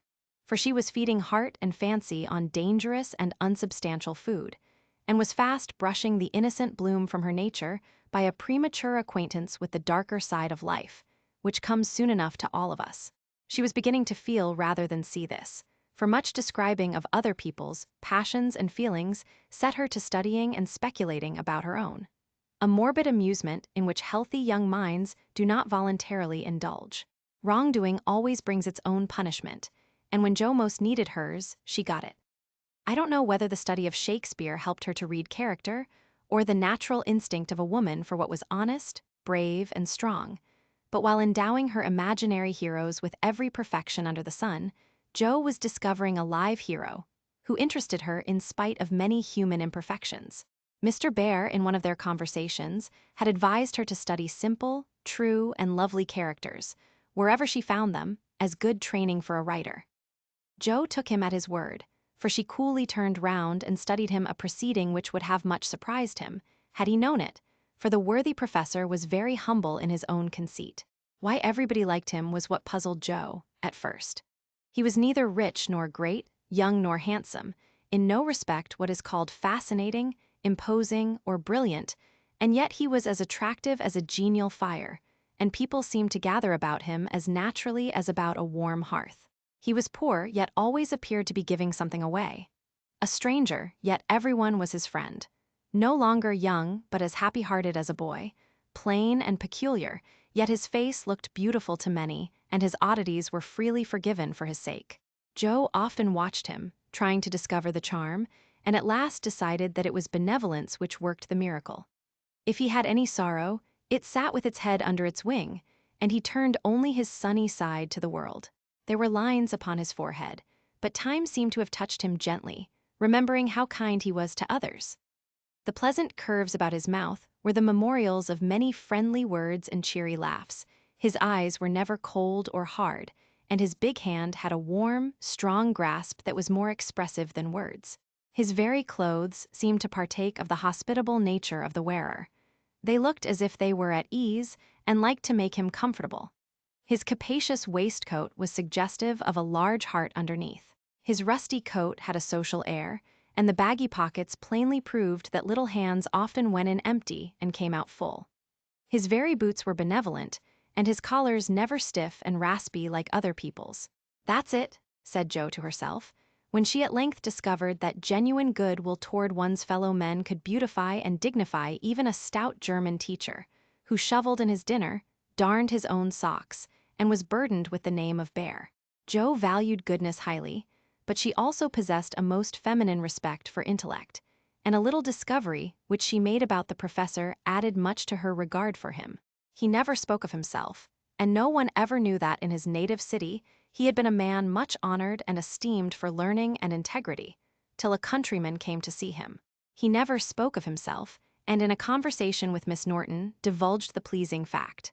From her, Jo learned it, and liked it all the better because Mr. Bear had never told it. She felt proud to know that he was an honored professor in Berlin, though only a poor language master in America, and his homely, hard-working life was much beautified by the spice of romance which this discovery gave it. Another and a better gift than intellect was shown her in a most unexpected manner. Miss Norton had the entree into most society, which Jo would have had no chance of seeing but for her. The solitary woman felt an interest in the ambitious girl, and kindly conferred many favors of this sort both on Jo and the professor. She took them with her one night to a select symposium, held in honor of several celebrities. Jo went prepared to bow down and adore the mighty ones whom she had worshipped with youthful enthusiasm afar off. But her reverence for genius received a severe shock that night, and it took her some time to recover from the discovery that the great creatures were only men and women after all. Imagine her dismay on stealing a glance of timid admiration at the poet, whose lines suggested an ethereal being fed on spirit, fire, and dew, to behold him devouring his supper with an ardor which flushed his intellectual countenance. Turning, as from a fallen idol, she made other discoveries which rapidly dispelled her romantic illusions. The great novelist vibrated between two decanters with the regularity of a pendulum. The famous divine flirted openly with one of the Madame de Staëls of the age, who looked daggers at another Corinne, who was amiably satirizing her, after outmaneuvering her in efforts to absorb the profound philosopher, who imbibed tea Johnsonianly and appeared to slumber, the loquacity of the lady rendering speech impossible. The scientific celebrities, forgetting their mollusks and glacial periods, gossiped about art, while devoting themselves to oysters and ices with characteristic energy. The young musician, who was charming the city like a second Orpheus, talked horses, and the specimen of the British nobility present happened to be the most ordinary man of the party. Before the evening was half over, Jo felt so completely disillusioned that she sat down in a corner to recover herself. Mr. Bear soon joined her, looking rather out of his element, and presently several of the philosophers, each mounted on his hobby, came ambling up to hold an intellectual tournament in the recess. The conversations were miles beyond Jo's comprehension, but she enjoyed it, though Kant and Hegel were unknown gods, the subjective and objective unintelligible terms, and the only thing evolved from her inner consciousness was a bad headache after it was all over. It dawned upon her gradually that the world was being picked to pieces and put together on new, and according to the talkers, on infinitely better principles than before, that religion was in a fair way to be reasoned into nothingness, and intellect was to be the only God. Jo knew nothing about philosophy or metaphysics of any sort, but a curious excitement, half pleasurable, half painful, came over her as she listened with a sense of being turned adrift into time and space, like a young balloon out on a holiday. She looked round to see how the professor liked it, and found him looking at her with the grimmest expression she had ever seen him wear. He shook his head and beckoned her to come away, but she was fascinated just then by the freedom of speculative philosophy, and kept her seat, trying to find out what the wise gentleman intended to rely upon after they had annihilated all the old beliefs. Now, Mr. Bear was a diffident man and slow to offer his own opinions, not because they were unsettled, but too sincere and earnest to be lightly spoken. As he glanced from Jo to several other young people, attracted by the brilliancy of the philosophically pyrotechnics, he knit his brows and longed to speak, fearing that some inflammable young soul would be led astray by the rockets, to find when the display was over that they had only an empty stick or a scorched hand. He bore it as long as he could, but when he was appealed to for an opinion, he blazed up with honest indignation and defended religion with all the eloquence of truth, an eloquence which made his broken English musical and his plain face beautiful. He had a hard fight, for the wise men argued well, but he didn't know when he was beaten and stood to his colors like a man. Somehow, as he talked, the world got right again to Jo. The old beliefs that had lasted so long seemed better than the new. God was not a blind force, and immortality was not a pretty fable, but a blessed fact.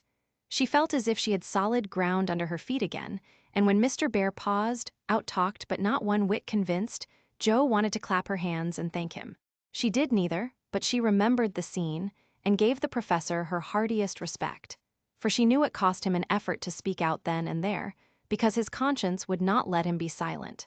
She began to see that character is a better possession than money, rank, intellect, or beauty, and to feel that if greatness is what a wise man has defined it to be, truth, reverence, and goodwill, then her friend Friedrich Bear was not only good, but great.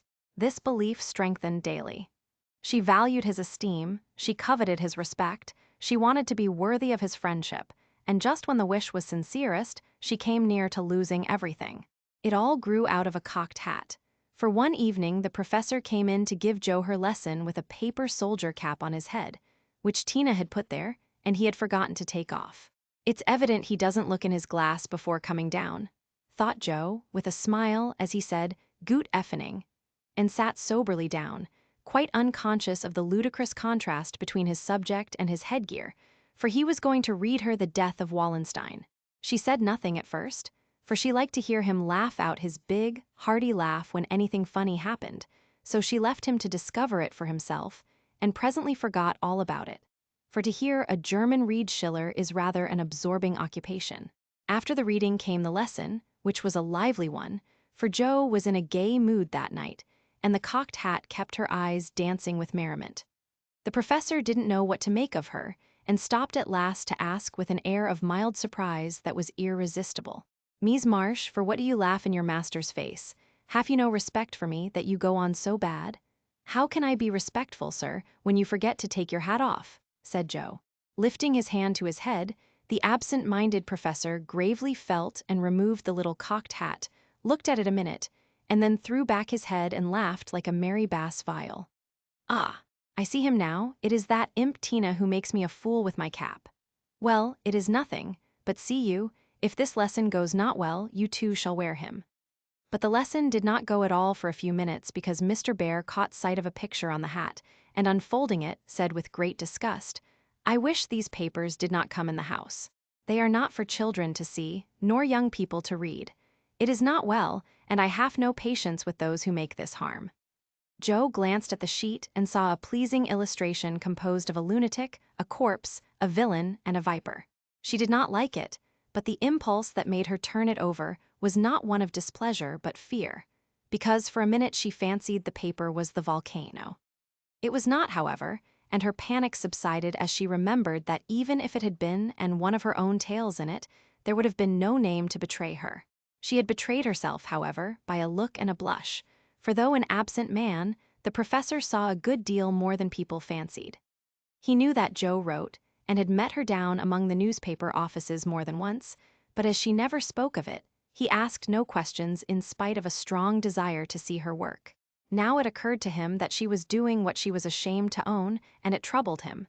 He did not say to himself, "It is none of my business, I've no right to say anything," as many people would have done. He only remembered that she was young and poor, a girl far away from mother's love and father's care, and he was moved to help her with an impulse as quick and natural as that which would prompt him to put out his hand to save a baby from a puddle. All this flashed through his mind in a minute, but not a trace of it appeared in his face, and by the time the paper was turned and Jo's needle threaded, he was ready to say quite naturally, but very gravely, "Yes, you are right to put it from you. I do not think that good young girls should see such things. They are made pleasant to some, but I would more rather give my boys gunpowder to play with than this bad trash. All may not be bad, only silly, you know, and if there is a demand for it, I don't see any harm in supplying it. Many very respectable people make an honest living out of what are called sensation stories," said Jo, scratching gathers so energetically that a row of little slits followed her pin. "There is a demand for whiskey, but I think you and I do not care to sell it. If the respectable people knew what harm they did, they would not feel that the living was honest. They have no right to put poison in the sugar plum and let the small ones eat it. No, they should think a little and sweep mud in the street before they do this thing." Mr. Bear spoke warmly and walked to the fire, crumpling the paper in his hands. Jo sat still, looking as if the fire had come to her, for her cheeks burned long after the cocked hat had turned to smoke and gone harmlessly up the chimney. "I should like much to send all the rest after him," muttered the professor, coming back with a relieved air. Jo thought what a blaze her pile of papers upstairs would make, and her hard-earned money lay rather heavily on her conscience at that minute. Then she thought consolingly to herself, "Mine are not like that, they are only silly, never bad, so I won't be worried." And taking up her book, she said with a studious face, "Shall we go on, sir? I'll be very good and proper now." "I shall hope so," was all he said, but he meant more than she imagined, and the grave, kind look he gave her made her feel as if the words "weekly volcano" were printed in large type on her forehead. As soon as she went to her room, she got out her papers and carefully reread every one of her stories. Being a little short-sighted, Mr. Bear sometimes used eye-glasses, and Jo had tried them once, smiling to see how they magnified the fine print of her book. Now she seemed to have on the professor's mental or moral spectacles also, for the faults of these poor stories glared at her dreadfully and filled her with dismay. "They are trash, and will soon be worse trash if I go on, for each is more sensational than the last. I've gone blindly on, hurting myself and other people, for the sake of money.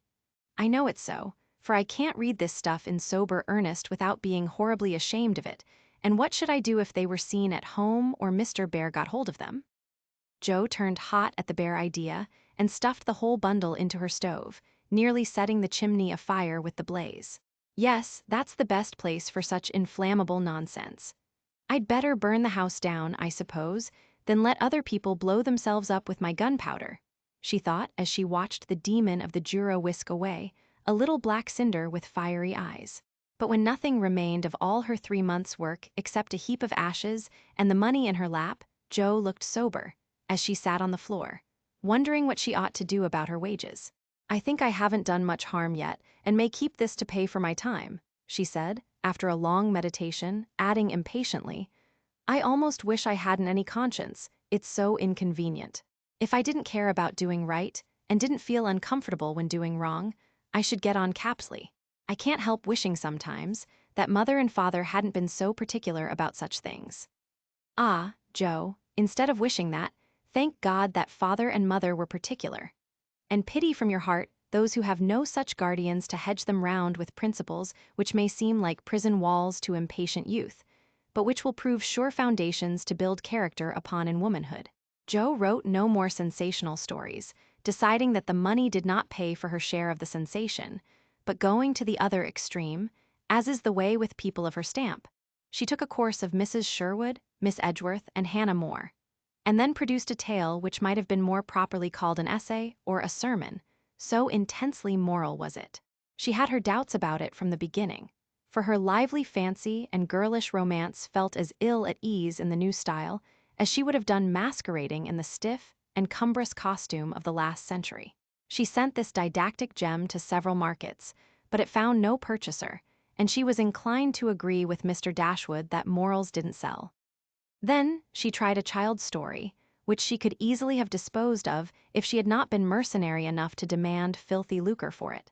The only person who offered enough to make it worth her while to try juvenile literature was a worthy gentleman who felt it his mission to convert all the world to his particular belief. But much as she liked to write for children, Jo could not consent to depict all her naughty boys as being eaten by bears or tossed by mad bulls, because they did not go to a particular Sabbath school, nor all the good infants who did go as rewarded by every kind of bliss, from gilded gingerbread to escorts of angels when they departed this life with psalms or sermons on their lisping tongues. So nothing came of these trials, and Jo corked up her inkstand and said in a fit of very wholesome humility, I don't know anything. I'll wait until I do before I try again, and meantime, sweep mud in the street. If I can't do better, that's honest, at least. Which decision proved that her second tumble down the beanstalk had done her some good. While these internal revolutions were going on, her external life had been as busy and uneventful as usual. And if she sometimes looked serious or a little sad, no one observed it but Professor Bear. He did it so quietly that Jo never knew he was watching to see if she would accept and profit by his reproof. But she stood the test, and he was satisfied, for though no words passed between them, he knew that she had given up writing. Not only did he guess it by the fact that the second finger of her right hand was no longer inky, but she spent her evenings downstairs now, was met no more among newspaper offices, and studied with a dogged patience, which assured him that she was bent on occupying her mind with something useful, if not pleasant. He helped her in many ways, proving himself a true friend, and Jo was happy, for while her pen lay idle, she was learning other lessons besides German, and laying a foundation for the sensation story of her own life. It was a pleasant winter and a long one, for she did not leave Mrs. Kirk till June. Everyone seemed sorry when the time came. The children were inconsolable, and Mr. Bear's hair stuck straight up all over his head, for he always rumpled it wildly when disturbed in mind. Going home? Ah, you are happy that you have a home to go in, he said, when she told him, and sat silently pulling his beard in the corner, while she held a little levee on that last evening. She was going early, so she bade them all goodbye overnight, and when his turn came, she said warmly, Now, sir, you won't forget to come and see us if you ever travel our way, will you? I'll never forgive you if you do, for I want them all to know my friend. Do you? Shall I come? he asked, looking down at her with an eager expression which she did not see. Yes, come next month. Laurie graduates then, and you'd enjoy commencement as something new. That is your best friend of whom you speak, he said in an altered tone. Yes, my boy Teddy. I'm very proud of him and should like you to see him. Jo looked up then, quite unconscious of anything but her own pleasure in the prospect of showing them to one another. Something in Mr. Bear's face suddenly recalled the fact that she might find Laurie more than a best friend. And simply because she particularly wished not to look as if anything was the matter, she involuntarily began to blush, and the more she tried not to, the redder she grew. If it had not been for Tina on her knee, she didn't know what would have become of her. Fortunately, the child was moved to hug her, so she managed to hide her face an instant, hoping the professor did not see it. But he did, and his own changed again from that momentary anxiety to its usual expression, as he said cordially, I fear I shall not make the time for that, but I wish the friend much success, and you all happiness. God bless you. And with that, he shook hands warmly, shouldered Tina, and went away. But after the boys were abed, he sat long before his fire with the tired look on his face and the heimweh, or homesickness, lying heavy at his heart. Once, when he remembered Jo as she sat with the little child in her lap and that new softness in her face, he leaned his head on his hands a minute, and then roamed about the room, as if in search of something that he could not find. It is not for me, I must not hope it now, he said to himself, with a sigh that was almost a groan. Then, as if reproaching himself for the longing that he could not repress, he went and kissed the two tousled heads upon the pillow, took down his seldom used meerschaum, and opened his plate. He did his best and did it manfully, but I don't think he found that a pair of rampant boys, a pipe, or even the divine Plato, were very satisfactory substitutes for wife and child at home. Early as it was, he was at the station next morning to see Jo off, and thanks to him, she began her solitary journey with the pleasant memory of a familiar face smiling its farewell, a bunch of violets to keep her company, and best of all the happy thought, well, the winter's gone, and I've written no books, earned no fortune, but I've made a friend worth having, and I'll try to keep him all my life. Chapter 35 Heartache, whatever his motive might have been. Laurie studied to some purpose that year, for he graduated with honor, and gave the Latin oration with the grace of a Phillips and the eloquence of a Demosthenes, so his friends said. They were all there, his grandfather O, so proud Mr. and Mrs. March, John and Meg, Jo and Bate, and all exulted over him with the sincere admiration which boys make light of at the time, but fail to win from the world by any after-triumphs. I've got to stay for this confounded supper, but I shall be home early tomorrow. You'll come and meet me as usual, girls, Laurie said, as he put the sisters into the carriage after the joys of the day were over. He said girls, but he meant Jo, for she was the only one who kept up the old custom. She had not the heart to refuse her splendid, successful boy anything, and answered warmly, I'll come, Teddy, rain or shine, and march before you, playing Hail the Conquering Hero Comes on a Jew's harp. Laurie thanked her with a look that made her think in a sudden panic. Oh, dearie me. I know he'll say something, and then what shall I do? Evening meditation and morning work somewhat allayed her fears, and having decided that she wouldn't be vain enough to think people were going to propose, when she had given them every reason to know what her answer would be, she set forth at the appointed time, hoping Teddy wouldn't do anything to make her hurt his poor feelings. A call at Meg's, and a refreshing sniff and sip at the Daisy and Demijohn still further fortified her for the tete-a-tete. But when she saw a stalwart figure looming in the distance, she had a strong desire to turn about and run away. Where's the Jew's harp, Jo? Cried Laurie, as soon as he was within speaking distance. I forgot it. And Jo took heart again, for that salutation could not be called lover-like. She always used to take his arm on these occasions, now she did not. And he made no complaint, which was a bad sign, but talked on rapidly about all sorts of faraway subjects, till they turned from the road into the little path that led homeward through the grove. Then he walked more slowly, suddenly lost his fine flow of language, and now and then a dreadful pause occurred. To rescue the conversation from one of the wells of silence into which it kept falling, Jo said hastily, Now you must have a good long holiday. I intend to.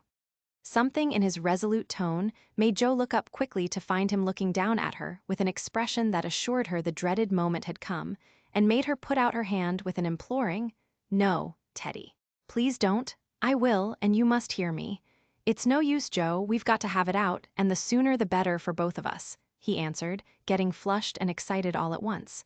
Say what you like then. I'll listen, said Joe, with a desperate sort of patience. Laurie was a young lover, but he was in earnest and meant to have it out, if he died in the attempt, so he plunged into the subject with characteristic impetuosity, saying in a voice that would get choky now and then, in spite of manful efforts to keep it steady. I've loved you ever since I've known you, Joe. Couldn't help it, you've been so good to me. I've tried to show it, but you wouldn't let me. Now I'm going to make you hear and give me an answer, for I can't go on so any longer. I wanted to save you this. I thought you'd understand, began Joe, finding it a great deal harder than she expected. I know you did, but the girls are so queer you never know what they mean. They say no when they mean yes, and drive a man out of his wits just for the fun of it, returned Laurie, entrenching himself behind an undeniable fact. I don't. I never wanted to make you care for me so, and I went away to keep you from it if I could. I thought so. It was like you, but it was no use. I only loved you all the more, and I worked hard to please you, and I gave up billiards and everything you didn't like, and waited and never complained, for I hoped you'd love me, though I'm not half good enough. Here there was a choke that couldn't be controlled, so he decapitated Buttercup's while he cleared his confounded throat. You're a great deal too good for me, and I'm so grateful to you, and so proud and fond of you, I don't know why I can't love you as you want me to. I've tried, but I can't change the feeling, and it would be a lie to say I do when I don't. Really, truly, Joe? He stopped short and caught both her hands as he put his question with a look that she did not soon forget. Really, truly, dear. They were in the grove now, close by the stile, and when the last words fell reluctantly from Joe's lips, Laurie dropped her hands and turned as if to go on, but for once in his life the fence was too much for him. So he just laid his head down on the mossy post and stood so still that Joe was frightened. Oh, Teddy, I'm sorry, so desperately sorry, I could kill myself if it would do any good. I wish you wouldn't take it so hard. I can't help it. You know it's impossible for people to make themselves love other people if they don't, cried Joe inelegantly but remorsefully, as she softly patted his shoulder, remembering the time when he had comforted her so long ago. They do sometimes, said a muffled voice from the post. I don't believe it's the right sort of love, and I'd rather not try it, was the decided answer.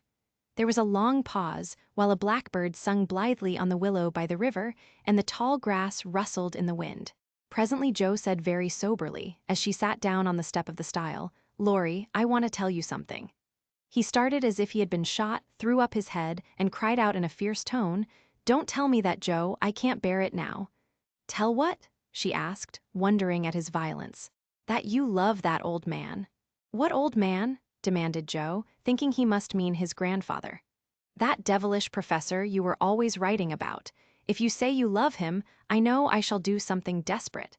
And he looked as if he would keep his word, as he clenched his hands with a wrathful spark in his eyes. Joe wanted to laugh, but restrained herself and said warmly, for she too was getting excited with all this. Don't swear, Teddy.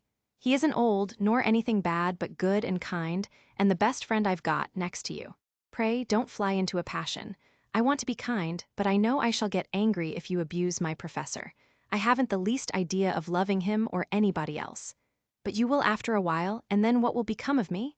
You'll love someone else too, like a sensible boy, and forget all this trouble. I can't love anyone else, and I'll never forget you, Joe, never. Never, with a stamp to emphasize his passionate words. What shall I do with him? Sighed Joe, finding that emotions were more unmanageable than she expected. You haven't heard what I wanted to tell you. Sit down and listen, for indeed I want to do right and make you happy, she said, hoping to soothe him with a little reason, which proved that she knew nothing about love. Seeing a ray of hope in that last speech, Laurie threw himself down on the grass at her feet, leaned his arm on the lower step of the stile, and looked up at her with an expectant face. Now that arrangement was not conducive to calm speech or clear thought on Joe's part. For how could she say hard things to her boy while he watched her with eyes full of love and longing, and lashes still wet with the bitter drop or two her hardness of heart had wrung from him? She gently turned his head away, saying, as she stroked the wavy hair which had been allowed to grow for her sake, how touching that was, to be sure. I agree with Mother that you and I are not suited to each other, because our quick tempers and strong wills would probably make us very miserable if we were so foolish as to. Joe paused a little over the last word, but Lori uttered it with a rapturous expression. Mary, no, we shouldn't. If you loved me, Joe, I should be a perfect saint, for you could make me anything you like. No, I can't. I've tried and failed, and I won't risk our happiness by such a serious experiment. We don't agree and we never shall, so we'll be good friends all our lives, but we won't go and do anything rash. Yes, we will if we get the chance, muttered Lori rebelliously. Now do be reasonable and take a sensible view of the case, implored Joe, almost at her wit's end. I won't be reasonable. I don't want to take what you call a sensible view. It won't help me, and it only makes it harder. I don't believe you've got any heart. I wish I hadn't. There was a little quiver in Joe's voice, and thinking it a good omen, Lori turned round, bringing all his persuasive powers to bear as he said, in the wheedlesome tone that had never been so dangerously wheedlesome before, "Don't disappoint us, dear. Everyone expects it. Grandpa has set his heart upon it, your people like it, and I can't get on without you. Say you will, and let's be happy. Do.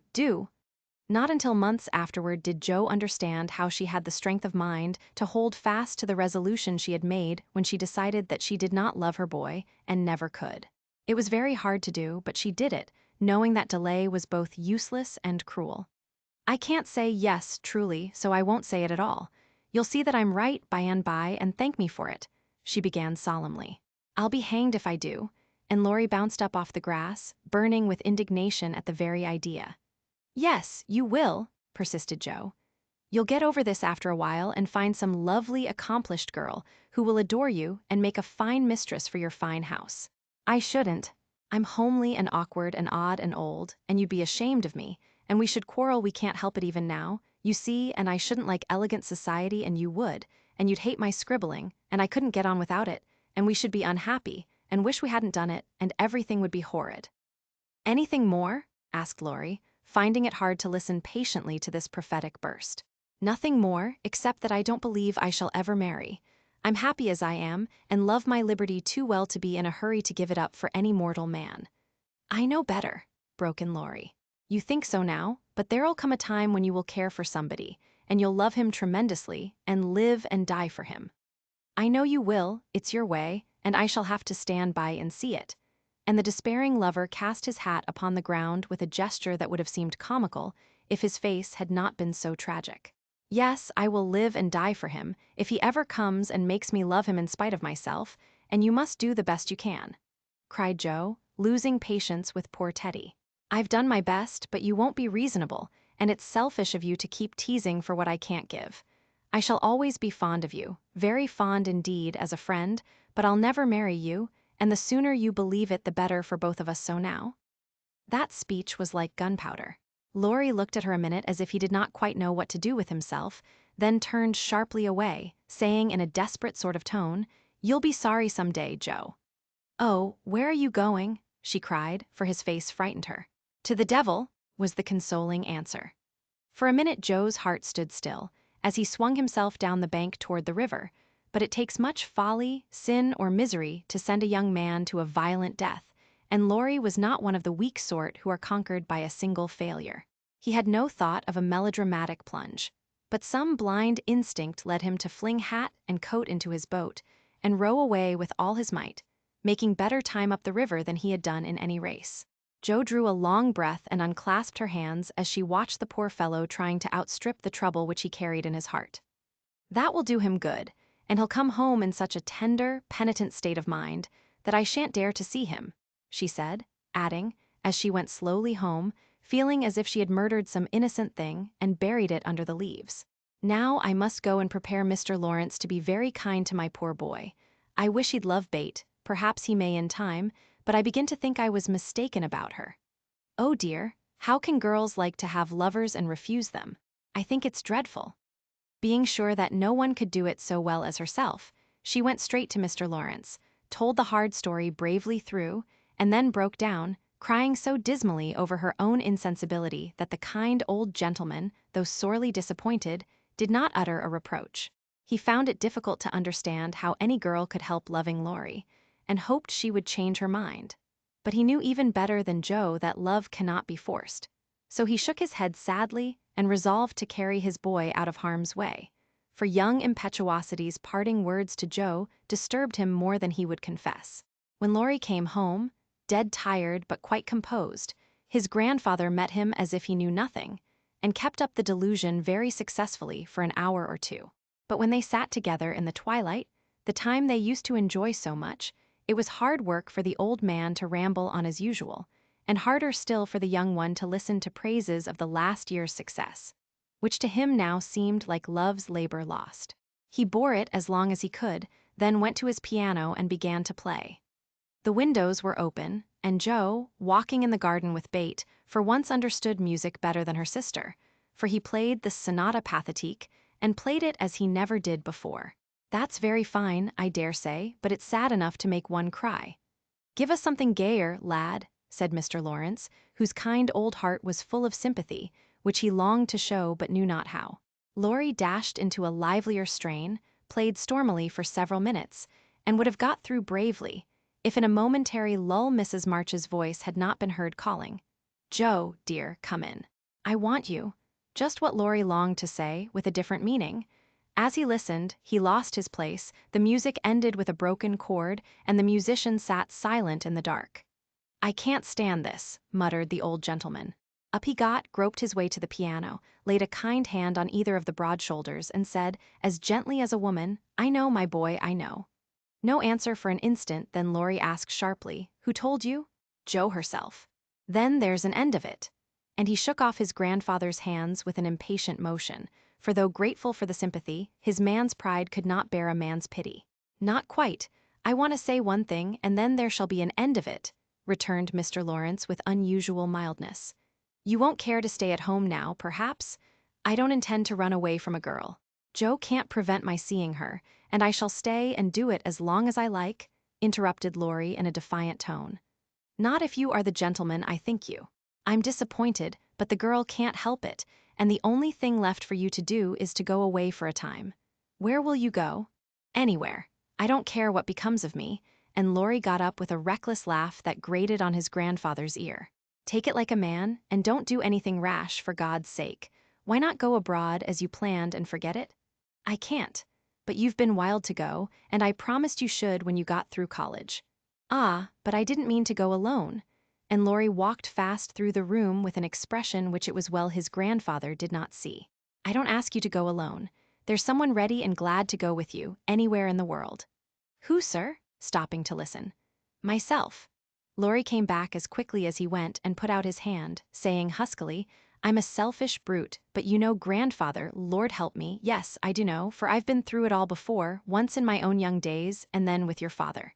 Now, my dear boy, just sit quietly down and hear my plan." "It's all settled, and can be carried out at once," said Mr. Lawrence, keeping hold of the young man, as if fearful that he would break away as his father had done before him. "Well, sir, what is it?" And Laurie sat down, without a sign of interest in face or voice. "There is business in London that needs looking after. I meant you should attend to it, but I can do it better myself, and things here will get on very well with Brooke to manage them. My partners do almost everything, I'm merely holding on until you take my place, and can be off at any time." "But you hate traveling, sir." "I can't ask it of you at your age," began Laurie, who was grateful for the sacrifice, but much preferred to go alone, if he went at all. The old gentleman knew that perfectly well, and particularly desired to prevent it, for the mood in which he found his grandson assured him that it would not be wise to leave him to his own devices.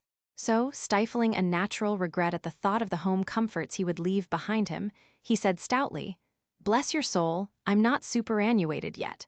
I quite enjoy the idea.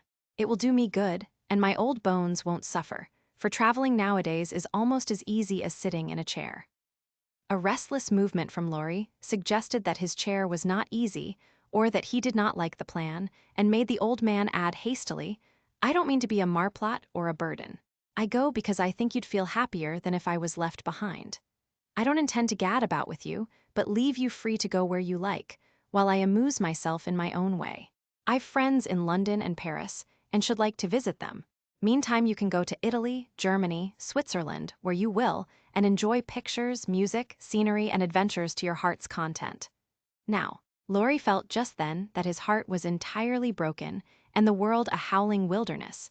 But at the sound of certain words, which the old gentleman artfully introduced into his closing sentence, the broken heart gave an unexpected leap, and a green oasis or two suddenly appeared in the howling wilderness. He sighed and then said in a spiritless tone, "Just as you like, sir. It doesn't matter where I go or what I do." "It does to me, remember that, my lad. I give you entire liberty, but I trust you to make an honest use of it. Promise me that, Laurie?" "Anything you like, sir." "Good," thought the old gentleman. "You don't care now, but there'll come a time when that promise will keep you out of mischief, or I'm much mistaken." Being an energetic individual, Mr. Lawrence struck while the iron was hot, and before the blighted being recovered spirit enough to rebel, they were off. During the time necessary for preparation, Laurie bore himself as young gentlemen usually do in such cases. He was moody, irritable, and pensive by turns, lost his appetite, neglected his dress, and devoted much time to playing tempestuously on his piano, avoided Jo, but consoled himself by staring at her from his window, with a tragic face that haunted her dreams by night and oppressed her with a heavy sense of guilt by day. Unlike some sufferers, he never spoke of his unrequited passion, and would allow no one, not even Mrs. March, to attempt consolation or offer sympathy. On some accounts, this was a relief to his friends, but the weeks before his departure were very uncomfortable, and everyone rejoiced that the poor, dear fellow was going away to forget his trouble and come home happy.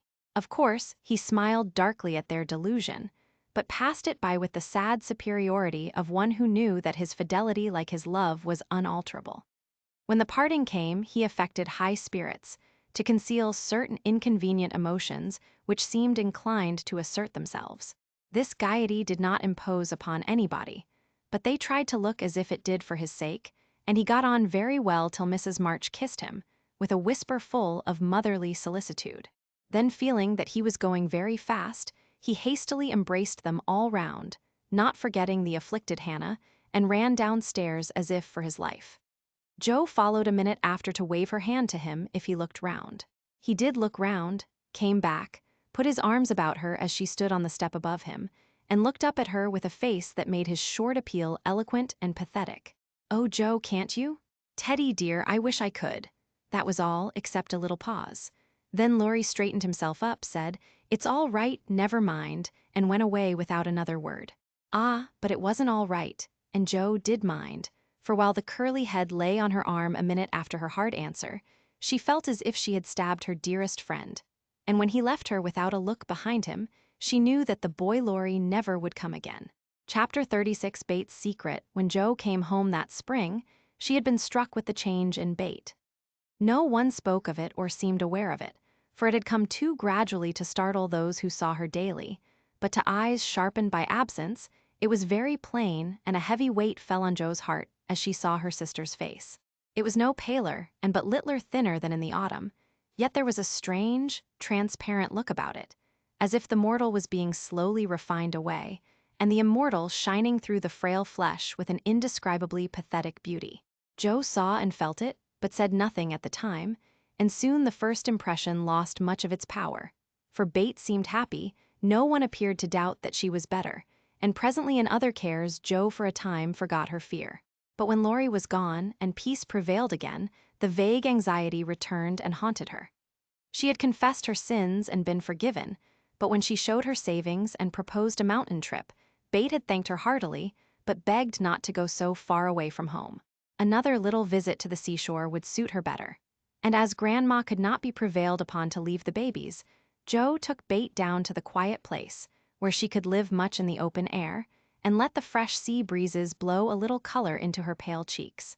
It was not a fashionable place, but even among the pleasant people there, the girls made few friends, preferring to live for one another. Bate was too shy to enjoy society, and Jo too wrapped up in her to care for anyone else. So they were all in all to each other, and came and went, quite unconscious of the interest they exhibited in those about them, who watched with sympathetic eyes the strong sister and the feeble one, always together, as if they felt instinctively that a long separation was not far away. They did feel it, yet neither spoke of it, for often between ourselves and those nearest and dearest to us, there exists a reserve which it is very hard to overcome. Jo felt as if a veil had fallen between her heart and Bates, but when she put out her hand to lift it up, there seemed something sacred in the silence, and she waited for Bate to speak. She wondered, and was thankful also, that her parents did not seem to see what she saw. And during the quiet weeks when the shadows grew so plain to her, she said nothing of it to those at home, believing that it would tell itself when Bate came back no better. She wondered still more if her sister really guessed the hard truth, and what thoughts were passing through her mind during the long hours when she lay on the warm rocks with her head in Jo's lap, while the winds blew healthfully over her and the sea made music at her feet. One day Bate told her.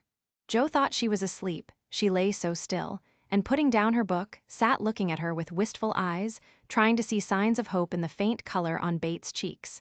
But she could not find enough to satisfy her, for the cheeks were very thin, and the hands seemed too feeble to hold even the rosy little shells they had been collecting. It came to her, then more bitterly than ever, that Bate was slowly drifting away from her, and her arms instinctively tightened their hold upon the dearest treasure she possessed. For a minute her eyes were too dim for seeing, and when they cleared, Bate was looking up at her so tenderly that there was hardly any need for her to say, "Jo, dear, I'm glad you know it. I've tried to tell you, but I couldn't." There was no answer except her sister's cheek against her own, not even tears, for when most deeply moved, Jo did not cry. She was the weaker then, and Bate tried to comfort and sustain her, with her arms about her and the soothing words she whispered in her ear. "I've known it for a good while, dear, and now I'm used to it. It isn't hard to think of or to bear. Try to see it so and don't be troubled about me, because it's best, indeed it is." "Is this what made you so unhappy in the autumn, Bate? You did not feel it then, and keep it to yourself so long, did you?" asked Jo, refusing to see or say that it was best, but glad to know that Laurie had no part in Bates' trouble. "Yes, I gave up hoping then, but I didn't like to own it. I tried to think it was a sick fancy, and would not let it trouble anyone. But when I saw you all so well and strong and full of happy plans, it was hard to feel that I could never be like you, and then I was miserable, Jo." "Oh, Bate, and you didn't tell me, didn't let me comfort and help you. How could you shut me out, bear it all alone?" Jo's voice was full of tender reproach, and her heart ached to think of the solitary struggle that must have gone on while Bate learned to say goodbye to health, love, and life, and take up her cross so cheerfully. "Perhaps it was wrong, but I tried to do right. I wasn't sure, no one said anything, and I hoped I was mistaken. It would have been selfish to frighten you all when Marmee was so anxious about Meg, and Amy away, and you so happy with Laurie, at least I thought so then." "And I thought you loved him, Bate, and I went away because I couldn't," cried Jo, glad to say all the truth. Bate looked so amazed at the idea that Jo smiled in spite of her pain, and added softly, "Then you didn't, dearie? I was afraid it was so, and imagined your poor little heart full of lovelornity all that while." "Why, Jo, how could I when he was so fond of you?" asked Bate, as innocently as a child. "I do love him dearly. He is so good to me, how can I help it? But he could never be anything to me but my brother. I hope he truly will be sometime." "Not through me," said Jo decidedly. "Amy is left for him, and they would suit excellently, but I have no heart for such things now. I don't care what becomes of anybody but you, Bate. You must get well." "I want to, oh, so much. I try, but every day I lose a little and feel more sure that I shall never gain it back. It's like the tide, Jo, when it turns, it goes slowly, but it can't be stopped." "It shall be stopped. Your tide must not turn so soon. 19 is too young, Bate. I can't let you go. I'll work and pray and fight against it. I'll keep you in spite of everything. There must be ways, it can't be too late. God won't be so cruel as to take you from me," cried poor Jo rebelliously, for her spirit was far less piously submissive than Bates'. Simple, sincere people seldom speak much of their piety. It shows itself in acts rather than in words, and has more influence than homilies or protestations. Bate could not reason upon or explain the faith that gave her courage and patience to give up life and cheerfully wait for death. Like a confiding child, she asked no questions, but left everything to God and nature, Father and Mother of us all, feeling sure that they, and they only, could teach and strengthen heart and spirit for this life and the life to come. She did not rebuke Jo with saintly speeches, only loved her better for her passionate affection and clung more closely to the dear human love, from which our Father never means us to be weaned, but through which he draws us closer to himself. She could not say, "I'm glad to go," for life was very sweet for her. She could only sob out, I try to be willing, while she held fast to Joe, as the first bitter wave of this great sorrow broke over them together. By and by Bate said, with recovered serenity, "You'll tell them this when we go home?" "I think they will see it without words," sighed Joe, for now it seemed to her that Bate changed every day. "Perhaps not. I've heard that the people who love best are often blindest to such things. If they don't see it, you will tell them for me. I don't want any secrets, and it's kinder to prepare them. Meg has John and the babies to comfort her, but you must stand by father and mother, won't you, Joe?" "If I can. But Bate, I don't give up yet.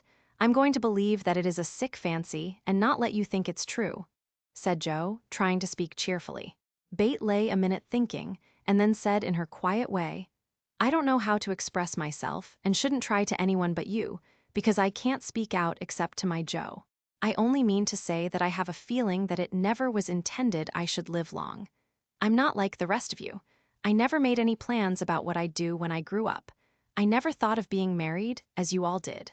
I couldn't seem to imagine myself anything but stupid little Bate, trotting about at home, of no use anywhere but there. I never wanted to go away, and the hard part now is the leaving you all. I'm not afraid, but it seems as if I should be homesick for you even in heaven." Joe could not speak, and for several minutes there was no sound but the sigh of the wind and the lapping of the tide. A white-winged gull flew by, with the flash of sunshine on its silvery breast. Bate watched it till it vanished, and her eyes were full of sadness. A little gray-coated sandbird came tripping over the beach, peeping softly to itself, as if enjoying the sun and sea. It came quite close to Bate, and looked at her with a friendly eye and sat upon a warm stone, dressing its wet feathers, quite at home. Bate smiled and felt comforted, for the tiny thing seemed to offer its small friendship and remind her that a pleasant world was still to be enjoyed.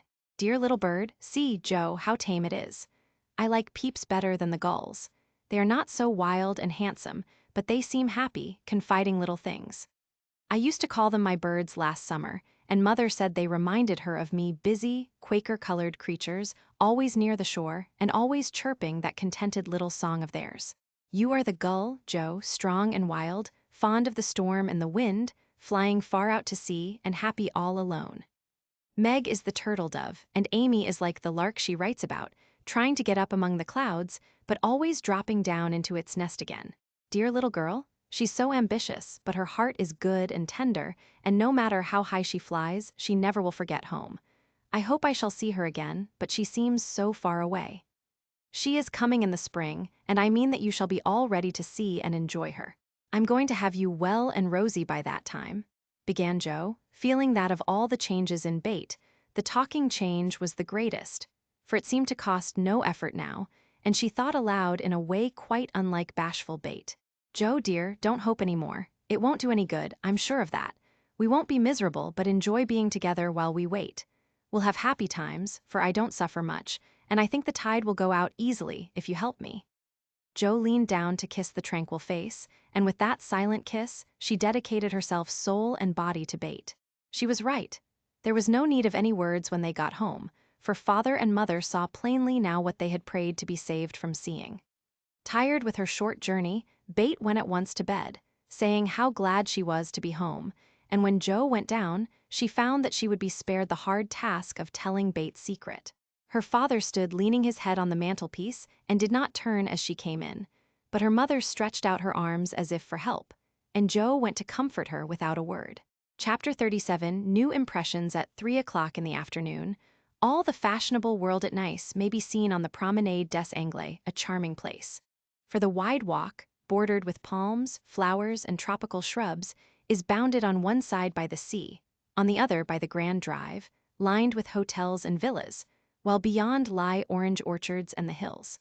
Many nations are represented, many languages spoken, many costumes worn, and on a sunny day the spectacle is as gay and brilliant as a carnival. Haughty English, lively French, sober Germans, handsome Spaniards, ugly Russians, meek Jews, free and easy Americans, all drive, sit, or saunter here, chatting over the news, and criticizing the latest celebrity who has arrived, Ristori or Dickens, Victor Emmanuel or the Queen of the Sandwich Islands. The equipages are as varied as the company and attract as much attention, especially the low basket barouches in which ladies drive themselves, with a pair of dashing ponies, gay nets to keep their voluminous flounces from overflowing the diminutive vehicles, and little grooms on the perch behind. Along this walk, on Christmas Day, a tall young man walked slowly, with his hands behind him, and a somewhat absent expression of countenance. He looked like an Italian, was dressed like an Englishman, and had the independent air of an American, a combination which caused sundry pairs of feminine eyes to look approvingly after him, and sundry dandies in black velvet suits, with rose-colored neckties, buff gloves, and orange flowers in their buttonholes, to shrug their shoulders and then envy him his inches. There were plenty of pretty faces to admire, but the young man took little notice of them, except to glance now and then at some blonde girl in blue. Presently he strolled out of the promenade and stood a moment at the crossing, as if undecided whether to go and listen to the band in the Jardin Public, or to wander along the beach toward Castle Hill. The quick trot of ponies' feet made him look up, as one of the little carriages, containing a single young lady, came rapidly down the street. The lady was young, blonde, and dressed in blue. He stared a minute, then his whole face woke up, and waving his hat like a boy, he hurried forward to meet her. "Oh, Laurie, is it really you? I thought you'd never come," cried Amy, dropping the reins and holding out both hands, to the great scandalization of a French mamma, who hastened her daughter's steps, lest she should be demoralized by beholding the free manners of these mad English. "I was detained by the way, but I promised to spend Christmas with you, and here I am. How is your grandfather? When did you come? Where are you staying?" "Very well last night at the Chauvin. I called at your hotel, but you were out." "I have so much to say, I don't know where to begin. Get in and we can talk at our ease. I was going for a drive and longing for company. Flo's saving up for tonight." "What happens then, a ball?" "A Christmas party at our hotel. There are many Americans there and they give it in honor of the day. You'll go with us, of course. Aunt will be charmed." "Thank you." "Where now?" asked Laurie, leaning back and folding his arms, a proceeding which suited Amy, who preferred to drive, for her parasol whip and blue reins over the white ponies' backs afforded her infinite satisfaction. "I'm going to the banker's first for letters, and then to Castle Hill. The view is so lovely, and I like to feed the peacocks. Have you ever been there?" "Often, years ago, but I don't mind having a look at it. Now tell me all about yourself. The last I heard of you, your grandfather wrote that he expected you from Berlin." "Yes, I spent a month there and then joined him in Paris, where he has settled for the winter. He has friends there and finds plenty to amuse him, so I go and come, and we get on capitally." "That's a sociable arrangement," said Amy, missing something in Laurie's manner, though she couldn't tell what. "Why, you see, he hates to travel, and I hate to keep still, so we each suit ourselves, and there is no trouble. I am often with him, and he enjoys my adventures, while I like to feel that someone is glad to see me when I get back from my wanderings. Dirty old hole, isn't it?" he added, with a look of disgust as they drove along the boulevard to the Place Napoleon in the old city. "The dirt is picturesque, so I don't mind. The river and the hills are delicious, and these glimpses of the narrow cross streets are my delight. Now we shall have to wait for that procession to pass. It's going to the Church of St. John."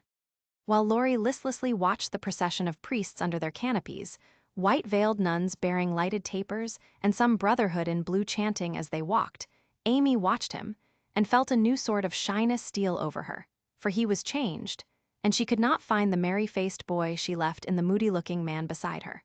He was handsomer than ever and greatly improved, she thought, but now that the flush of pleasure at meeting her was over, he looked tired and spiritless, not sick, nor exactly unhappy, but older and graver than a year or two of prosperous life should have made him.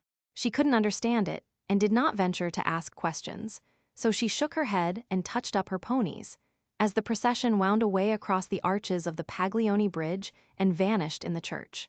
"Que pensez-vous?" she said, airing her French, which had improved in quantity if not in quality since she came abroad. "That mademoiselle has made good use of her time, and the result is charming," replied Laurie, bowing with his hand on his heart and an admiring look. She blushed with pleasure, but somehow the compliment did not satisfy her like the blunt praises he used to give her at home, when he promenaded round her on festival occasions, and told her she was altogether jolly, with a hearty smile and an approving pat on the head. She didn't like the new tone, for though not blasé, it sounded indifferent in spite of the look. "If that's the way he's going to grow up, I wish he'd stay a boy," she thought, with a curious sense of disappointment and discomfort, trying meantime to seem quite easy and gay. At Avigdor's, she found the precious home letters, and, giving the reins to Laurie, read them luxuriously as they wound up the shady road between green hedges, where tea roses bloomed as freshly as in June. "Bate is very poorly, Mother says. I often think I ought to go home, but they all say stay. So I do, for I shall never have another chance like this," said Amy, looking sober over one page. "I think you are right there. You could do nothing at home, and it is a great comfort to them to know that you are well and happy, and enjoying so much, my dear."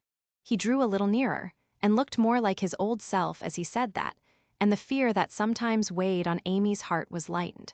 For the look, the act, the brotherly "my dear," seemed to assure her that if any trouble did come, she would not be alone in a strange land.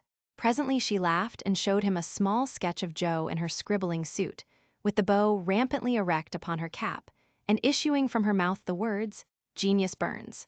Laurie smiled, took it, put it in his vest pocket to keep it from blowing away, and listened with interest to the lively letter Amy read him. "This will be a regularly Merry Christmas to me, with presents in the morning, you and letters in the afternoon, and a party at night," said Amy, as they alighted among the ruins of the old fort, and a flock of splendid peacocks came trooping about them, tamely waiting to be fed.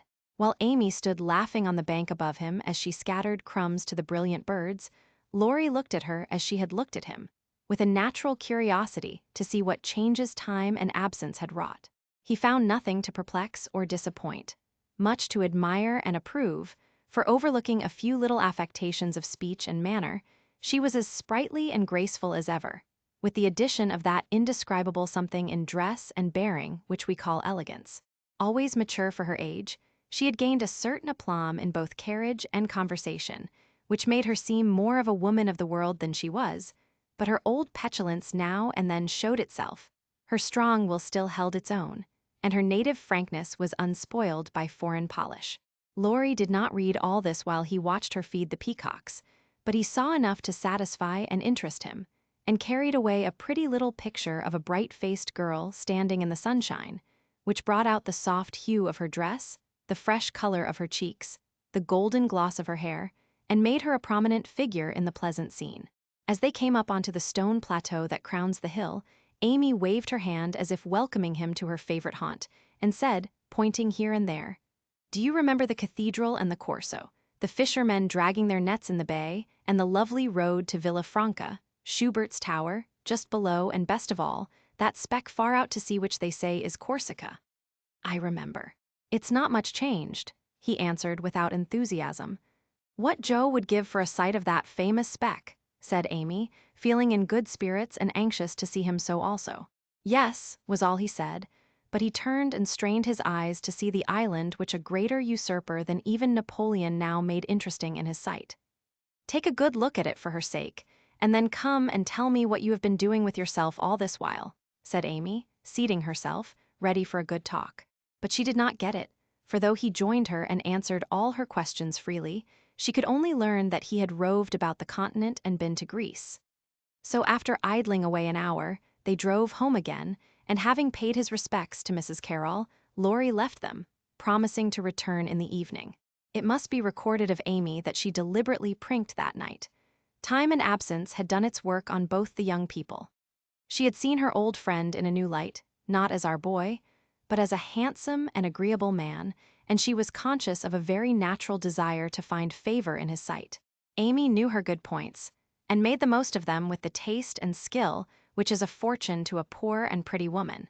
Tarlatan and tulle were cheap at nice, so she enveloped herself in them on such occasions, and following the sensible English fashion of simple dress for young girls, got up charming little toilettes with fresh flowers, a few trinkets, and all manner of dainty devices, which were both inexpensive and effective. It must be confessed that the artist sometimes got possession of the woman, and indulged in antique coiffures, statuesque attitudes, and classic draperies. But, dear heart, we all have our little weaknesses, and find it easy to pardon such in the young, who satisfy our eyes with their comeliness, and keep our hearts merry with their artless vanities. "I do want him to think I look well, and tell them so at home," said Amy to herself, as she put on Flo's old white silk ball dress, and covered it with a cloud of fresh illusion, out of which her white shoulders and golden head emerged with a most artistic effect. Her hair she had the sense to let alone, after gathering up the thick waves and curls into a Hebe-like knot at the back of her head. "It's not the fashion, but it's becoming, and I can't afford to make a fright of myself," she used to say, when advised to frizzle, puff, or braid as the latest style commanded. Having no ornaments fine enough for this important occasion, Amy looped her fleecy skirts with rosy clusters of azalea and framed the white shoulders in delicate green vines. Remembering the painted boots, she surveyed her white satin slippers with girlish satisfaction and chassed down the room, admiring her aristocratic feet all by herself. "My new fan just matches my flowers, my gloves fit to a charm, and the real lace on Aunt's mouthwear gives an air to my whole dress. If I only had a classical nose and mouth, I should be perfectly happy," she said, surveying herself with a critical eye and a candle in each hand. In spite of this affliction, she looked unusually gay and graceful as she glided away. She seldom ran, it did not suit her style, she thought. For being tall, the stately and Juno-esque was more appropriate than the sportive or piquante. She walked up and down the long saloon while waiting for Laurie, and once arranged herself under the chandelier, which had a good effect upon her hair. Then she thought better of it, and went away to the other end of the room, as if ashamed of the girlish desire to have the first view a propitious one. It so happened that she could not have done a better thing, for Laurie came in so quietly she did not hear him, and as she stood at the distant window, with her head half turned and one hand gathering up her dress, the slender, white figure against the red curtains was as effective as a well-placed statue. "Good evening, Diana," said Laurie, with the look of satisfaction she liked to see in his eyes when they rested on her. "Good evening, Apollo," she answered, smiling back at him, for he too looked unusually debonair, and the thought of entering the ballroom on the arm of such a personable man caused Amy to pity the foreplain Mrs. Davis from the bottom of her heart. "Here are your flowers. I arranged them myself, remembering that you didn't like what Hannah calls a sop bouquet," said Laurie, handing her a delicate nosegay, in a holder that she had long coveted as she daily passed it in Cardiglia's window. "How kind you are," she exclaimed gratefully. "If I'd known you were coming, I'd have had something ready for you today, though not as pretty as this, I'm afraid." "Thank you. It isn't what it should be, but you have improved it," he added, as she snapped the silver bracelet on her wrist. "Please don't. I thought you liked that sort of thing. Not from you, it doesn't sound natural, and I like your old bluntness better." "I'm glad of it," he answered, with a look of relief, then buttoned her gloves for her and asked if his tie was straight, just as he used to do when they went to parties together at home. The company assembled in the long salle à manger that evening was such as one sees nowhere but on the continent. The hospitable Americans had invited every acquaintance they had in Nice, and having no prejudice against titles, secured a few to add luster to their Christmas ball. A Russian prince condescended to sit in a corner for an hour and talk with a massive lady, dressed like Hamlet's mother in black velvet with a pearl bridle under her chin. A Polish count, aged 18, devoted himself to the ladies, who pronounced him a fascinating dear, and a German serene something, having come to supper alone, roamed vaguely about, seeking what he might devour. Baron Rothschild's private secretary, a large-nosed Jew in tight boots, affably beamed upon the world, as if his master's name crowned him with a golden halo. A stout Frenchman, who knew the emperor, came to indulge his mania for dancing, and Lady de Jones, a British matron, adorned the scene with her little family of 8. Of course, there were many light-footed, shrill-voiced American girls, handsome, lifeless-looking English ditto, and a few plain but piquante French demoiselles, likewise the usual set of traveling young gentlemen who disported themselves gaily, while mammas of all nations lined the walls and smiled upon them benignly when they danced with their daughters. Any young girl can imagine Amy's state of mind when she took the stage that night, leaning on Laurie's arm. She knew she looked well, she loved to dance, she felt that her foot was on her native heath in a ballroom, and enjoyed the delightful sense of power which comes when young girls first discover the new and lovely kingdom they are born to rule by virtue of beauty, youth, and womanhood. She did pity the Davis girls, who were awkward, plain, and destitute of escort, except a grim papa and 3 grimmer maiden aunts, and she bowed to them in her friendliest manner as she passed, which was good of her, as it permitted them to see her dress, and burn with curiosity to know who her distinguished-looking friend might be. With the first burst of the band, Amy's color rose, her eyes began to sparkle, and her feet to tap the floor impatiently, for she danced well and wanted Laurie to know it. Therefore the shock she received can better be imagined than described, when he said in a perfectly tranquil tone, "Do you care to dance?" One usually does at a ball. Her amazed look and quick answer caused Laurie to repair his error as fast as possible. "I meant the first dance. May I have the honor?" "I can give you one if I put off the count. He dances divinely, but he will excuse me, as you are an old friend," said Amy, hoping that the name would have a good effect and show Laurie that she was not to be trifled with. Nice little boy, but rather a short pole to support. A daughter of the gods, divinely tall, and most divinely fair, was all the satisfaction she got, however. The set in which they found themselves was composed of English, and Amy was compelled to walk decorously through a cotillion, feeling all the while as if she could dance the tarantella with relish. Laurie resigned her to the nice little boy, and went to do his duty to Flo, without securing Amy for the joys to come, which reprehensible want of forethought was properly punished. For she immediately engaged herself till supper, meaning to relent if he then gave any signs penitence. She showed him her ball book with demure satisfaction when he strolled instead of rushed up to claim her for the next, a glorious polka redowa. But his polite regrets didn't impose upon her, and when she galloped away with the Count, she saw Laurie sit down by her aunt with an actual expression of relief. That was unpardonable, and Amy took no more notice of him for a long while, except a word now, and then when she came to her chaperone between the dances for a necessary pin or a moment's rest. Her anger had a good effect, however, for she hid it under a smiling face and seemed unusually blithe and brilliant. Laurie's eyes followed her with pleasure, for she neither romped nor sauntered, but danced with spirit and grace, making the delightsome pastime what it should be. He very naturally fell to studying her from this new point of view, and before the evening was half over, had decided that little Amy was going to make a very charming woman. It was a lively scene, for soon the spirit of the social season took possession of everyone, and Christmas merriment made all faces shine, hearts happy, and heels light. The musicians fiddled, tooted, and banged as if they enjoyed it, everybody danced who could, and those who couldn't admired their neighbors with uncommon warmth. The air was dark with Davises, and many Joneses gamboled like a flock of young giraffes. The golden secretary darted through the room like a meteor with a dashing Frenchwoman who carpeted the floor with her pink satin train. The serene Teuton found the supper table and was happy, eating steadily through the bill of fare, and dismayed the Garkins by the ravages he committed. But the emperor's friend covered himself with glory, for he danced everything, whether he knew it or not, and introduced impromptu pirouettes when the figures bewildered him. The boyish abandon of that stout man was charming to behold, for though he carried weight, he danced like an india-rubber ball. He ran, he flew, he pranced, his face glowed, his bald head shone, his coattails waved wildly, his pumps actually twinkled in the air, and when the music stopped, he wiped the drops from his brow and beamed upon his fellow men like a French Pickwick without glasses. Amy and her pole distinguished themselves by equal enthusiasm, but more graceful agility. And Laurie found himself involuntarily keeping time to the rhythmic rise and fall of the white slippers, as they flew by as indefatigably as if winged.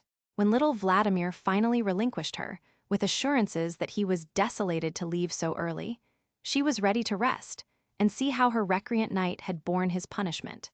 It had been successful, for at 23 blighted affections find a balm in friendly society, and young nerves will thrill, young blood dance, and healthy young spirits rise, when subjected to the enchantment of beauty, light, music, and motion.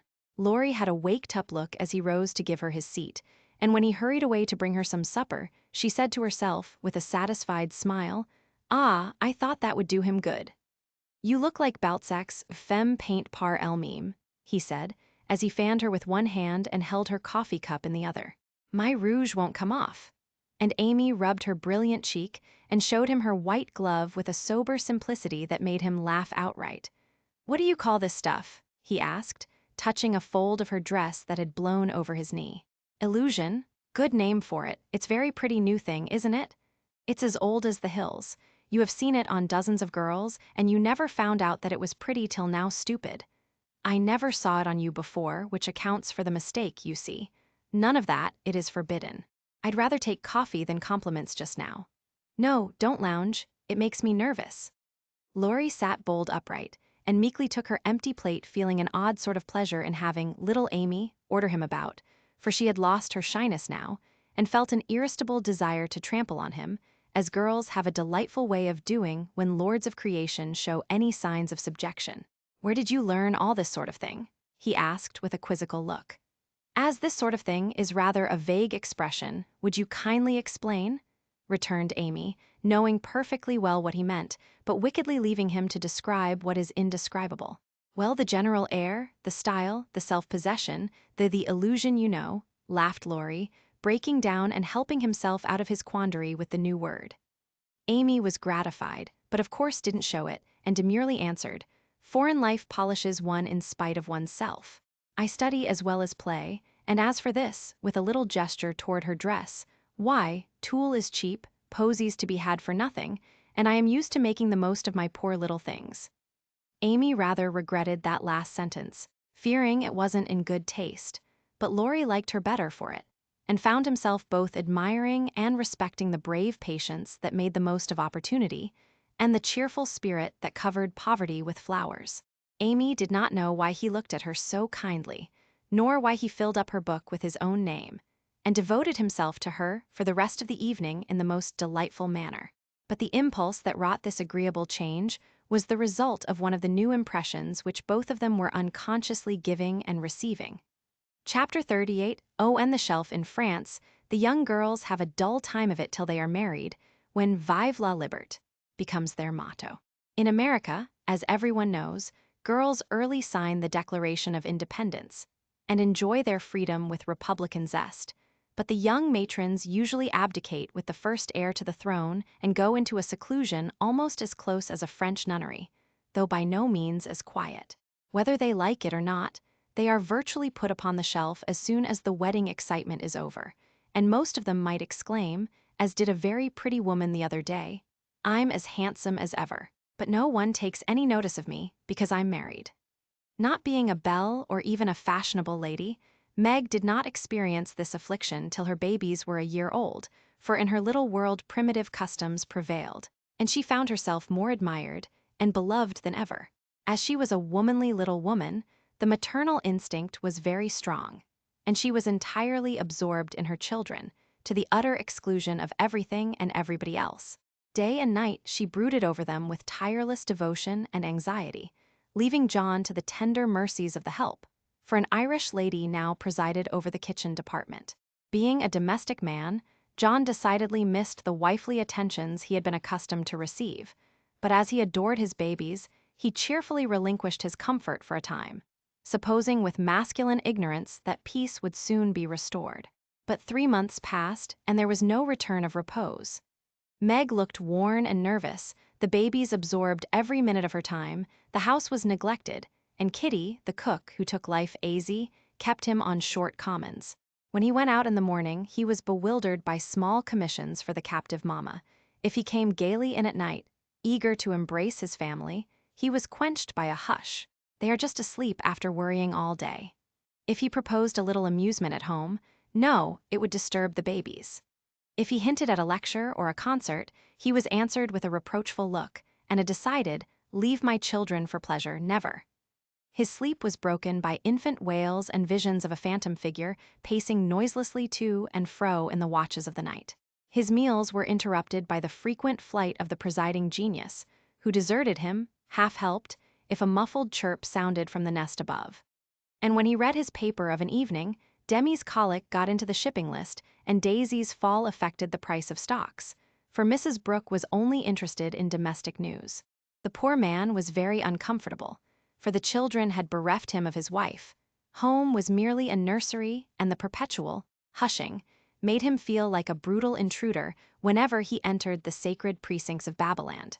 He bore it very patiently for 6 months, and when no signs of amendment appeared, he did what other paternal exiles do, tried to get a little comfort elsewhere.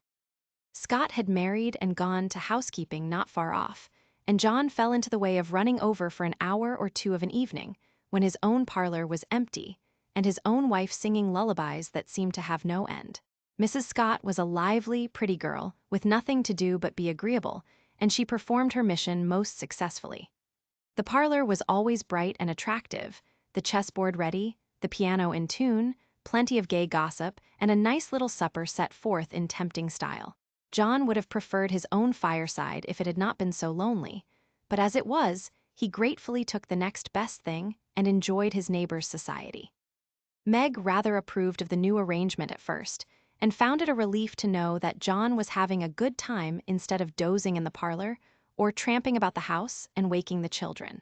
But by and by, when the teething worry was over and the idols went to sleep at proper hours, leaving Mama time to rest, she began to miss John and find her work basket dull company when he was not sitting opposite in his old dressing gown, comfortably scorching his slippers on the fender.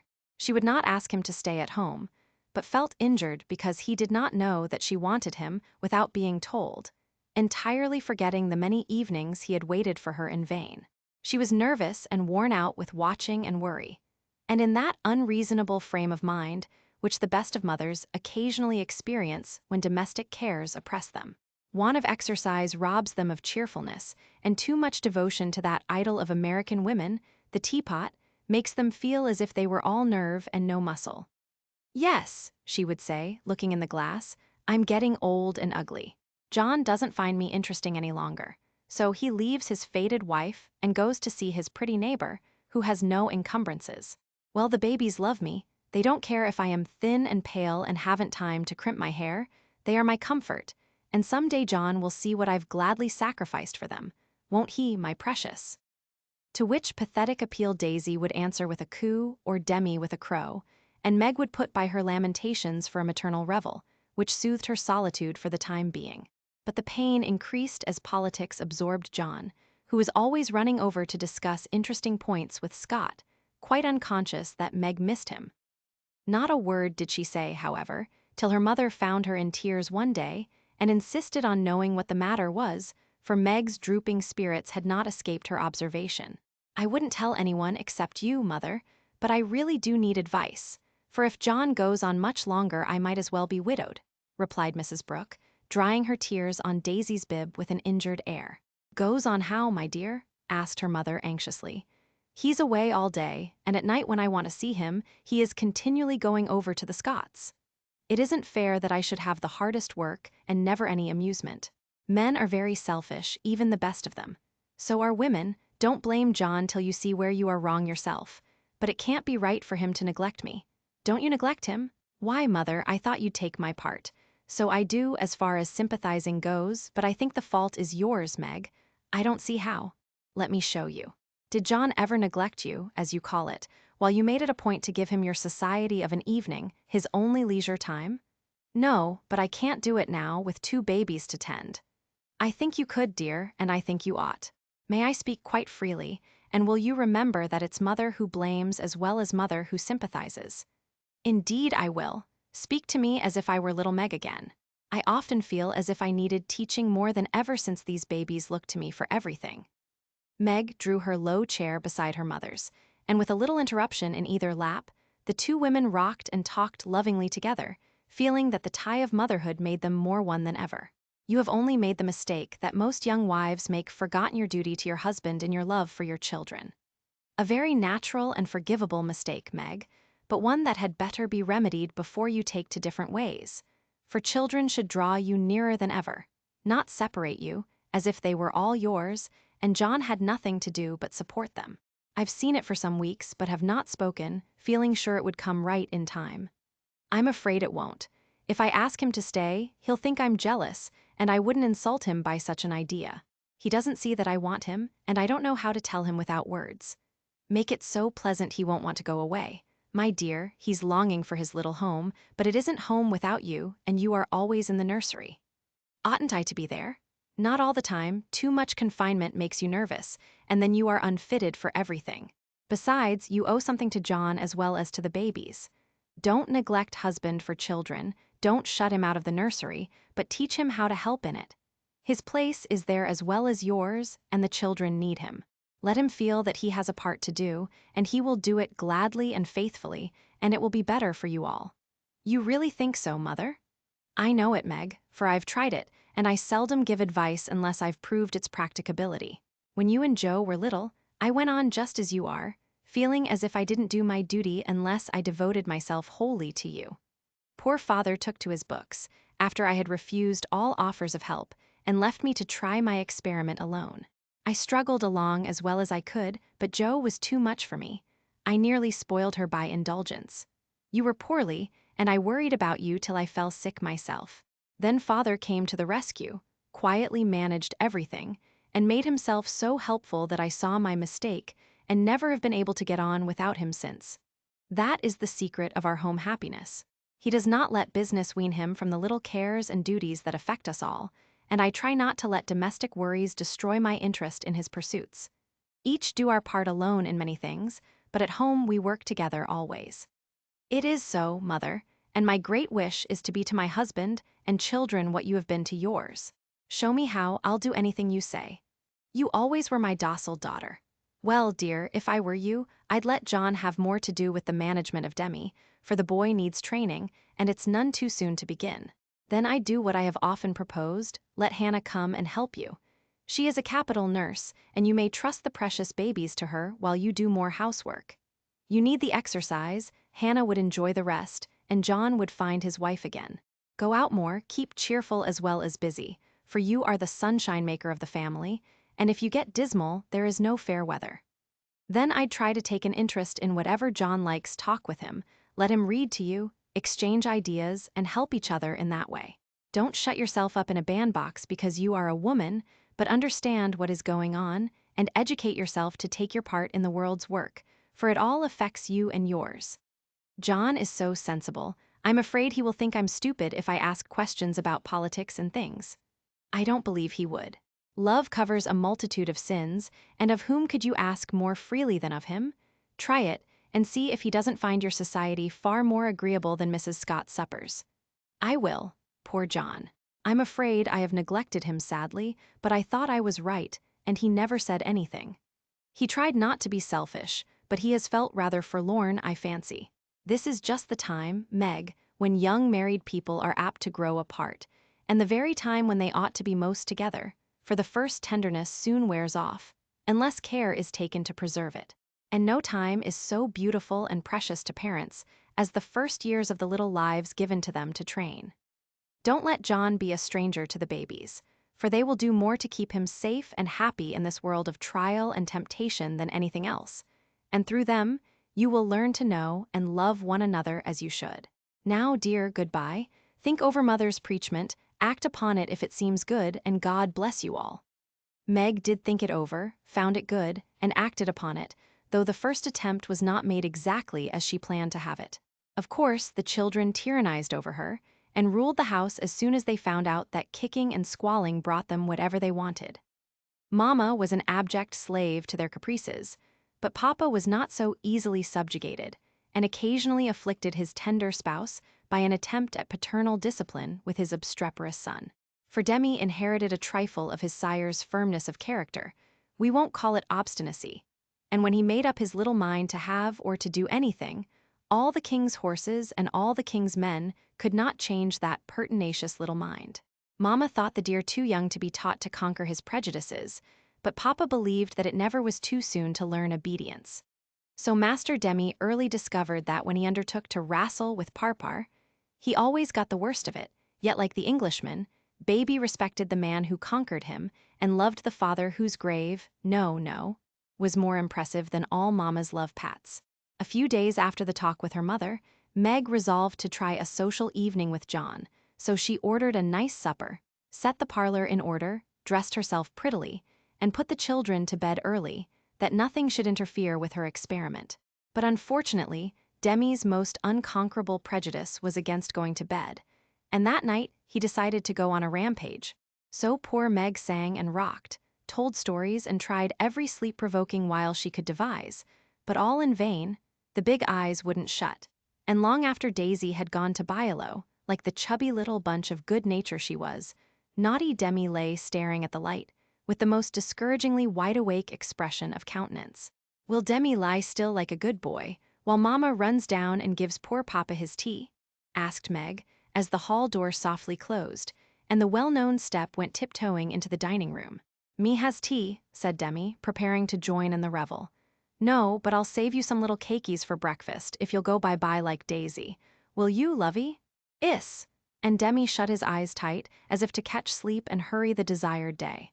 Taking advantage of the propitious moment, Meg slipped away and ran down to greet her husband with a smiling face and the little blue bow in her hair, which was his especial admiration. He saw it at once and said with pleased surprise, "Why, little mother, how gay we are tonight. Do you expect company?" "Only you, dear." "Is it a birthday, anniversary, or anything?" "No, I'm tired of being dowdy, so I dressed up as a change." "You always make yourself nice for table, no matter how tired you are, so why shouldn't I when I have the time?" "I do it out of respect for you, my dear," said old-fashioned John. "Ditto, ditto, Mr. Brooke," laughed Meg, looking young and pretty again as she nodded to him over the teapot. "Well, it's altogether delightful and like old times. This tastes right. I drink your health, dear." And John sipped his tea with an air of reposeful rapture, which was of very short duration, however, for as he put down his cup, the door handle rattled mysteriously, and a little voice was heard, saying impatiently, "Appy doy, me's tummin'." "It's that naughty boy. I told him to go to sleep alone, and here he is, downstairs, getting his death-a-cold pattering over that canvas," said Meg, answering the call. "Mornin', now," announced Demi in joyful tone as he entered, with his long nightgown gracefully festooned over his arm and every curl bobbing gaily as he pranced about the table, eyeing the cakeys with loving glances. "No, it isn't morning yet. You must go to bed and not trouble poor mamma. Then you can have the little cake with sugar on it." "Me loves parpar," said the artful one, preparing to climb the paternal knee and revel in forbidden joys. But John shook his head and said to Meg, "If you told him to stay up there and go to sleep alone, make him do it, or he will never learn to mind you." "Yes, of course. Come, Demi," and Meg led her son away, feeling a strong desire to spank the little marplot who hopped beside her, laboring under the delusion that the bribe was to be administered as soon as they reached the nursery. Nor was he disappointed, for that short-sighted woman actually gave him a lump of sugar, tucked him into his bed, and forbade any more promenades till morning. "Iss," said Demi the perjured, blissfully sucking his sugar and regarding his first attempt as eminently successful. Meg returned to her place, and supper was progressing pleasantly when the little ghost walked again and exposed the maternal delinquencies by boldly demanding, "More Sudar, Marmer." "Now this won't do," said John, hardening his heart against the engaging little sinner. "We shall never know any peace till that child learns to go to bed properly. You have made a slave of yourself long enough. Give him one lesson, and then there will be an end of it. Put him in his bed and leave him, Meg. He won't stay there, he never does unless I sit by him. I'll manage him. Demi, go upstairs and get into your bed, as Mamma bids you." "Assant," replied the young rebel, helping himself to the coveted cakey and beginning to eat the same with calm audacity. "You must never say that to Papa. I shall carry you if you don't go yourself. Go way, me don't love parpar." And Demi retired to his mother's skirts for protection. But even that refuge proved unavailing, for he was delivered over to the enemy with a "be gentle with him, John," which struck the culprit with dismay, for when Mamma deserted him, then the judgment day was at hand. Bereft of his cake, defrauded of his frolic, and borne away by a strong hand to that detested bed, poor Demi could not restrain his wrath, but openly defied Papa, and kicked and screamed lustily all the way upstairs. The minute he was put into bed on one side, he rolled out on the other, and made for the door, only to be ignominiously caught up by the tail of his little toga and put back again, which lively performance was kept up till the young man's strength gave out, when he devoted himself to roaring at the top of his voice. This vocal exercise usually conquered Meg, but John sat as unmoved as the post which is popularly believed to be deaf. No coaxing, no sugar, no lullaby, no story. Even the light was put out, and only the red glow of the fire enlivened the big dark, which Demi regarded with curiosity rather than fear. This new order of things disgusted him, and he howled dismally for Marmer as his angry passions subsided, and recollections of his tender bondwoman returned to the captive autocrat. The plaintive wail which succeeded the passionate roar went to Meg's heart, and she ran up to say beseechingly, "Let me stay with him, he'll be good now, John." "No, my dear." I've told him he must go to sleep as you bid him, and he must if I stay here all night." "But he'll cry himself sick," pleaded Meg, reproaching herself for deserting her boy. "No, he won't. He's so tired he will soon drop off, and then the matter is settled, for he will understand that he has got to mind. Don't interfere, I'll manage him. He's my child, and I can't have his spirit broken by harshness. He's my child, and I won't have his temper spoiled by indulgence. Go down, my dear, and leave the boy to me." When John spoke in that masterful tone, Meg always obeyed and never regretted her docility. "Please let me kiss him once, John." "Certainly. Demi, say good night to Mama, and let her go and rest, for she is very tired with taking care of you all day." Meg always insisted upon it that the kiss won the victory, for after it was given, Demi sobbed more quietly and lay quite still at the bottom of the bed, whither he had wriggled in his anguish of mind. "Poor little man, he's worn out with sleep and crying. I'll cover him up and then go and set Meg's heart at rest," thought John, creeping to the bedside, hoping to find his rebellious heir asleep.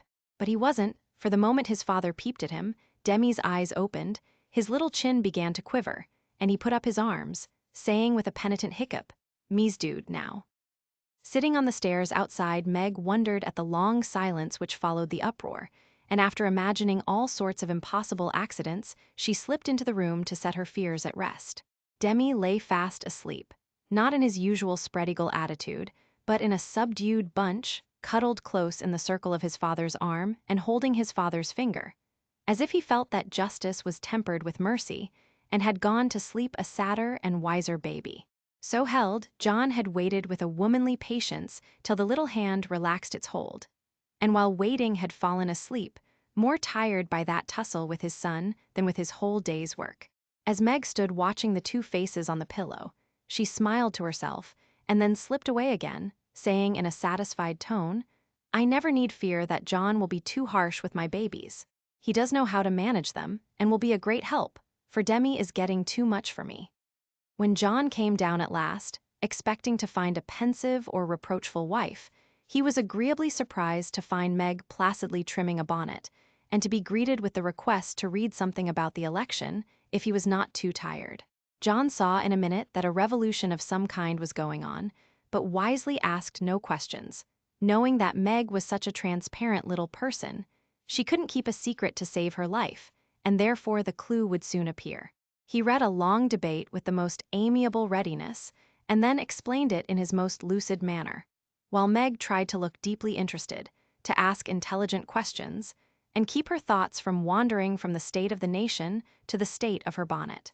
In her secret soul, however, she decided that politics were as bad as mathematics, and that the mission of politicians seemed to be calling each other names, but she kept these feminine ideas to herself, and when John paused, shook her head and said with what she thought diplomatic ambiguity, "Well, I really don't see what we are coming to." John laughed and watched her for a minute, as she poised a pretty little preparation of lace and flowers on her hand, and regarded it with the genuine interest which his harangue had failed to waken. "She is trying to like politics for my sake, so I'll try and like millinery for hers, that's only fair," thought John the Just, adding aloud, "That's very pretty. Is it what you call a breakfast cap?" "My dear man, it's a bonnet. My very best go-to-concertin theater bonnet. I beg your pardon, it was so small, I naturally mistook it for one of the flyaway things you sometimes wear. How do you keep it on? These bits of lace are fastened under the chin with a rosebud, so," and Meg illustrated by putting on the bonnet and regarding him with an air of calm satisfaction that was irresistible. "It's a love of a bonnet, but I prefer the face inside, for it looks young and happy again." And John kissed the smiling face, to the great detriment of the rosebud under the chin. "I'm glad you like it, for I want you to take me to one of the new concerts some night. I really need some music to put me in tune. Will you, please?" "Of course I will, with all my heart, or anywhere else you like. You have been shut up so long, it will do you no end of good, and I shall enjoy it of all things. What put it into your head, little mother?" "Well, I had a talk with Marmee the other day, and told her how nervous and cross and out of sorts I felt, and she said I needed change and less care, so Hannah is to help me with the children, and I'm to see to things about the house more, and now and then have a little fun, just to keep me from getting to be a fidgety, broken-down old woman before my time. It's only an experiment, John, and I want to try it for your sake as much as for mine, because I've neglected you shamefully lately, and I'm going to make home what it used to be if I can. You don't object, I hope?" Never mind what John said, or what a very narrow escape the little bonnet had from utter ruin. All that we have any business to know is that John did not appear to object, judging from the changes which gradually took place in the house and its inmates. It was not all paradise by any means, but everyone was better for the division of labor system. The children throve under the paternal rule, for accurate, steadfast John brought order and obedience into babydom, while Meg recovered her spirits and composed her nerves by plenty of wholesome exercise, a little pleasure, and much confidential conversation with her sensible husband. Home grew homelike again, and John had no wish to leave it, unless he took Meg with him. The Scotts came to the Brooks now, and everyone found the little house a cheerful place, full of happiness, content, and family love. Even Sally Moffat liked to go there. "It is always so quiet and pleasant here. It does me good, Meg," she used to say, looking about her with wistful eyes as if trying to discover the charm that she might use it in her great house, full of splendid loneliness, for there were no riotous, sunny-faced babies there, and Ned lived in a world of his own where there was no place for her. This household happiness did not come all at once, but John and Meg had found the key to it, and each year of married life taught them how to use it, unlocking the treasuries of real home love and mutual helpfulness, which the poorest may possess and the richest cannot buy. This is the sort of shelf on which young wives and mothers may consent to be laid, safe from the restless fret and fever of the world, finding loyal lovers in the little sons and daughters who cling to them, undaunted by sorrow, poverty, or age, walking side by side, through fair and stormy weather with a faithful friend, who is, in the true sense of the good old Saxon word, the houseband, and learning, as Meg learned, that a woman's happiest kingdom is home, her highest honor the art of ruling it not as a queen, but as a wise wife and mother. Chapter 39, Lazy Laurenc Laurie went to Nice intending to stay a week, and remained a month. He was tired of wandering about alone, and Amy's familiar presence seemed to give a home-like charm to the foreign scenes in which she bore a part. He rather missed the petting he used to receive, and enjoyed a taste of it again, for no attentions, however flattering from strangers, were half so pleasant as the sisterly adoration of the girls at home. Amy never would pet him like the others, but she was very glad to see him now, and quite clung to him, feeling that he was the representative of the dear family for whom she longed more than she would confess. They naturally took comfort in each other's society and were much together, riding, walking, dancing, or dawdling. For at Nice no one can be very industrious during the gay season, but while apparently amusing themselves in the most careless fashion, they were half-consciously making discoveries and forming opinions about each other. Amy rose daily in the estimation of her friend, but he sank in hers, and each felt the truth before a word was spoken. Amy tried to please, and succeeded, for she was grateful for the many pleasures he gave her, and repaid him with the little services to which womanly women know how to lend an indescribable charm. Laurie made no effort of any kind, but just let himself drift along as comfortably as possible, trying to forget, and feeling that all women owed him a kind word because one had been cold to him.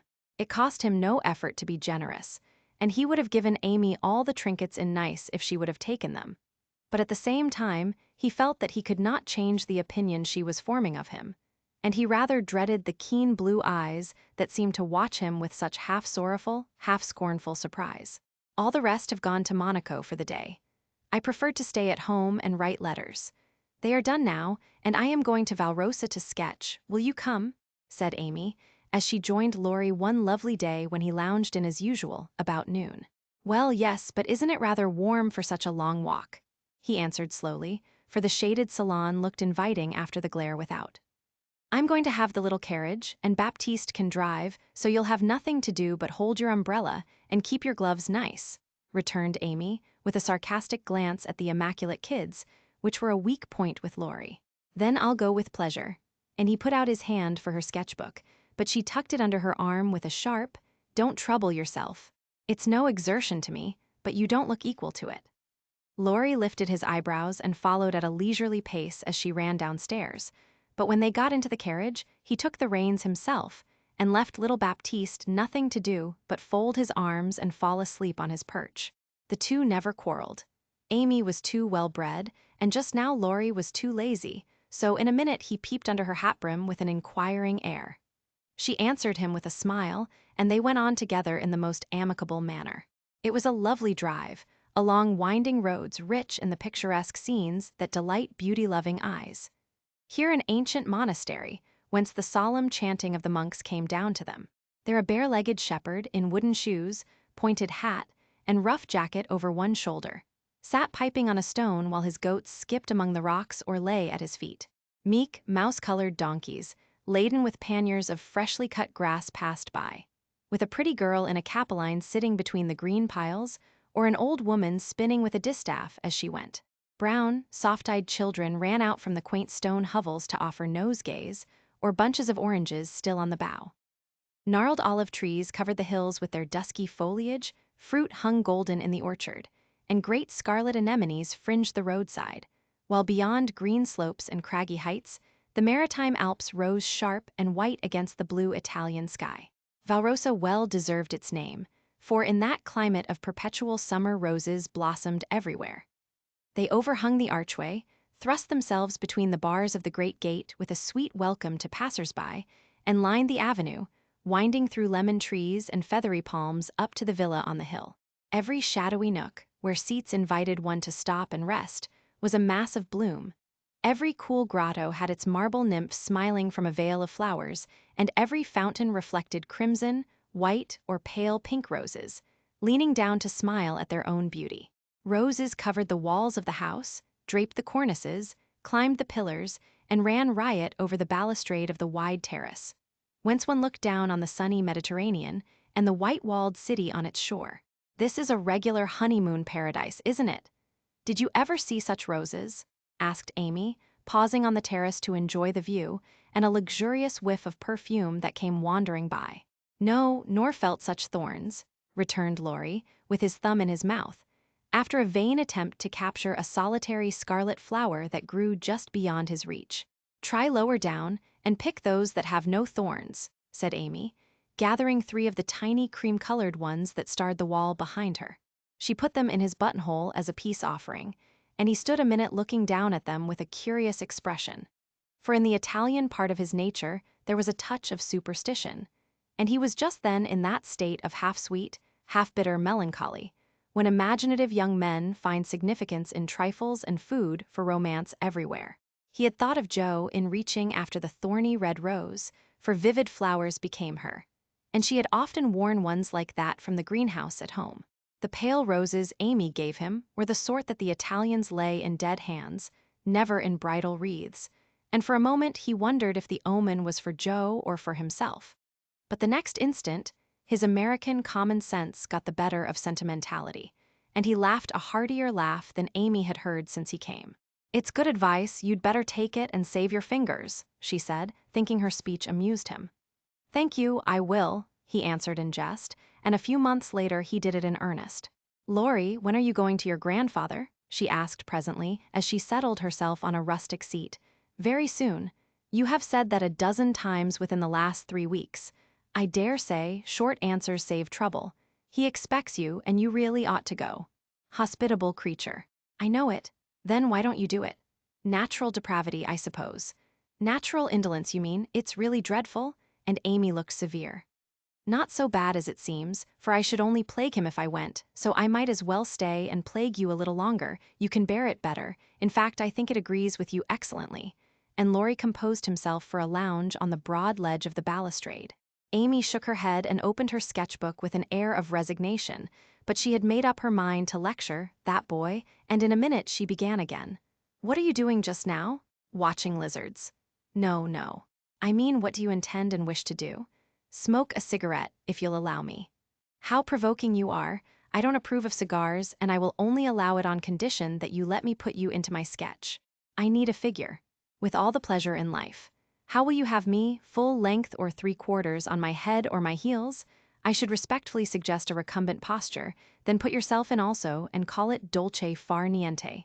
Stay as you are, and go to sleep if you like." "I intend to work hard," said Amy in her most energetic tone. "What delightful enthusiasm! and he leaned against a tall urn with an air of entire satisfaction. "What would Jo say if she saw you now?" asked Amy impatiently, hoping to stir him up by the mention of her still more energetic sister's name. "As usual, go away, Teddy." "I'm busy," he laughed as he spoke, but the laugh was not natural, and a shade passed over his face, for the utterance of the familiar name touched the wound that was not healed yet. Both tone and shadow struck Amy, for she had seen and heard them before, and now she looked up in time to catch a new expression on Laurie's face, a hard, bitter look, full of pain, dissatisfaction, and regret. It was gone before she could study it, and the listless expression back again. She watched him for a moment with artistic pleasure, thinking how like an Italian he looked, as he lay basking in the sun with uncovered head and eyes full of southern dreaminess, for he seemed to have forgotten her and fallen into a reverie.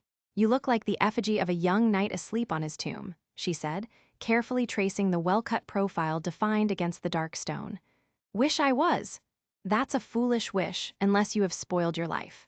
You are so changed, I sometimes think." There Amy stopped, with a half-timid, half-wistful look, more significant than her unfinished speech. Laurie saw and understood the affectionate anxiety which she hesitated to express, and looking straight into her eyes, said, just as he used to say it to her mother, "It's all right, ma'am." That satisfied her, and set at rest the doubts that had begun to worry her lately.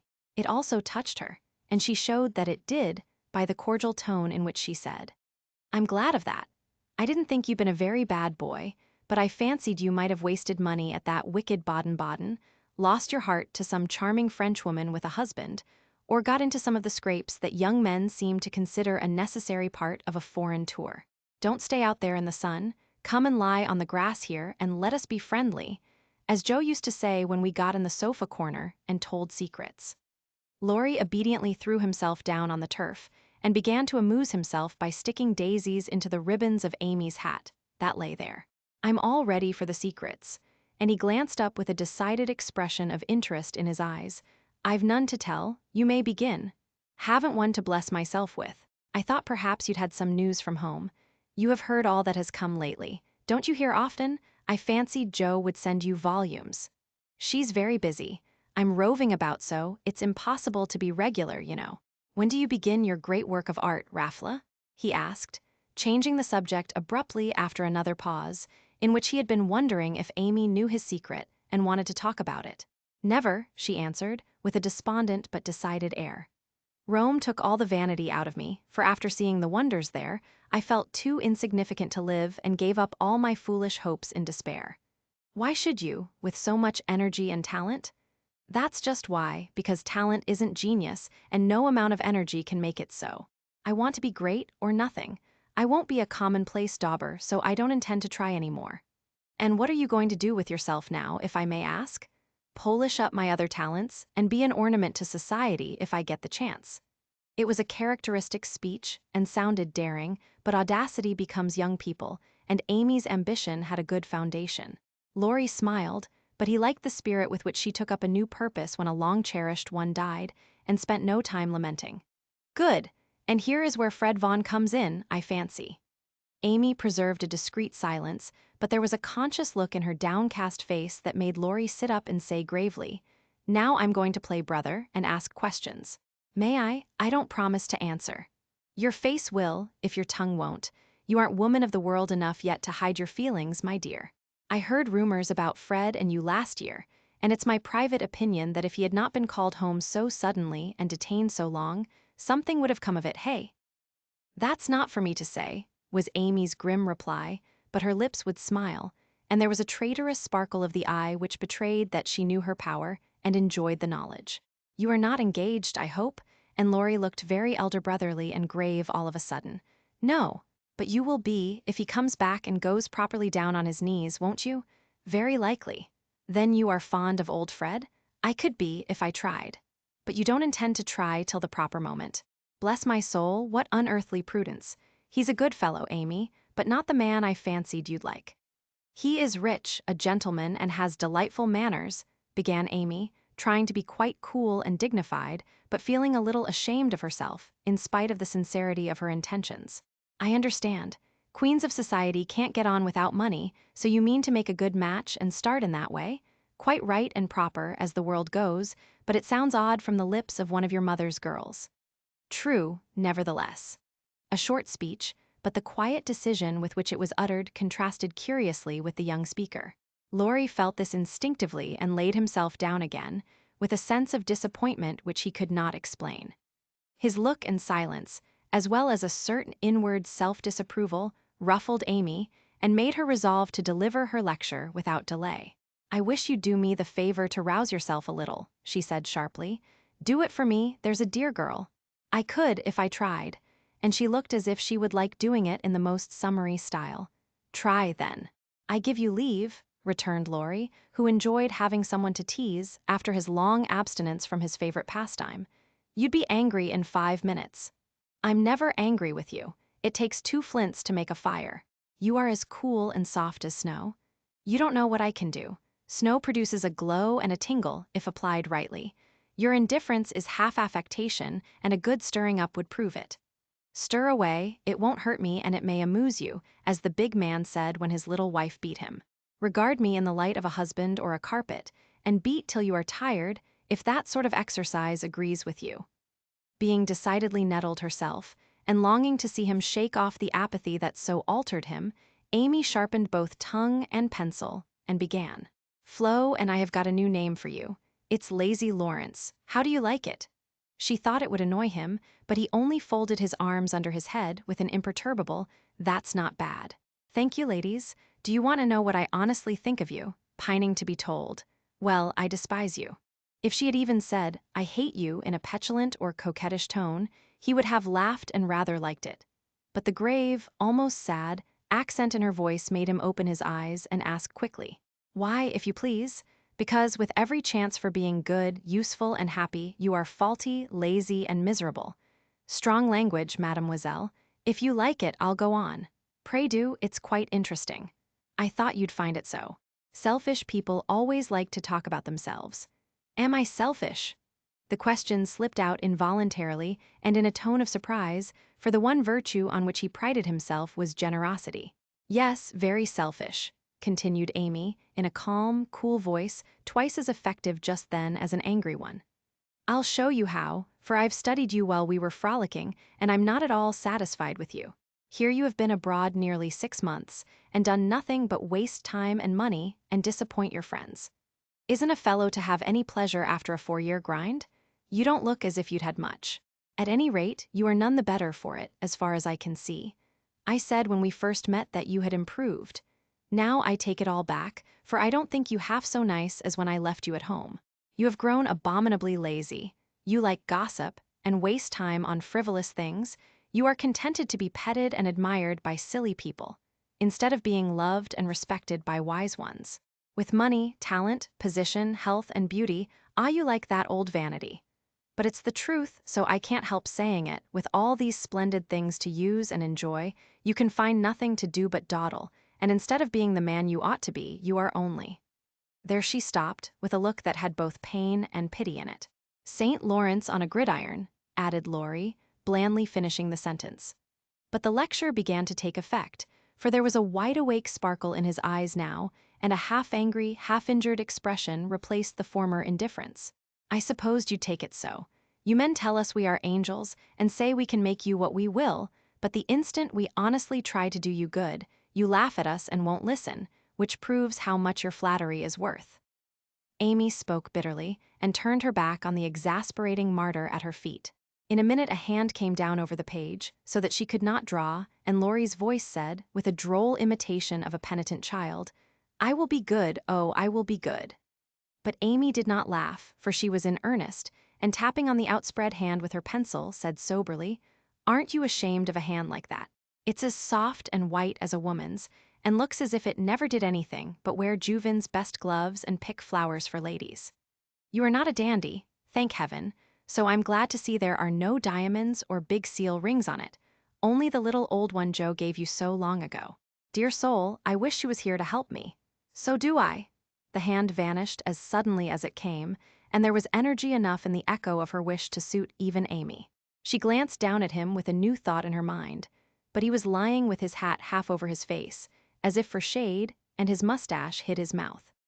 She only saw his chest rise and fall, with a long breath that might have been a sigh, and the hand that wore the ring nestled down into the grass, as if to hide something too precious or too tender to be spoken of.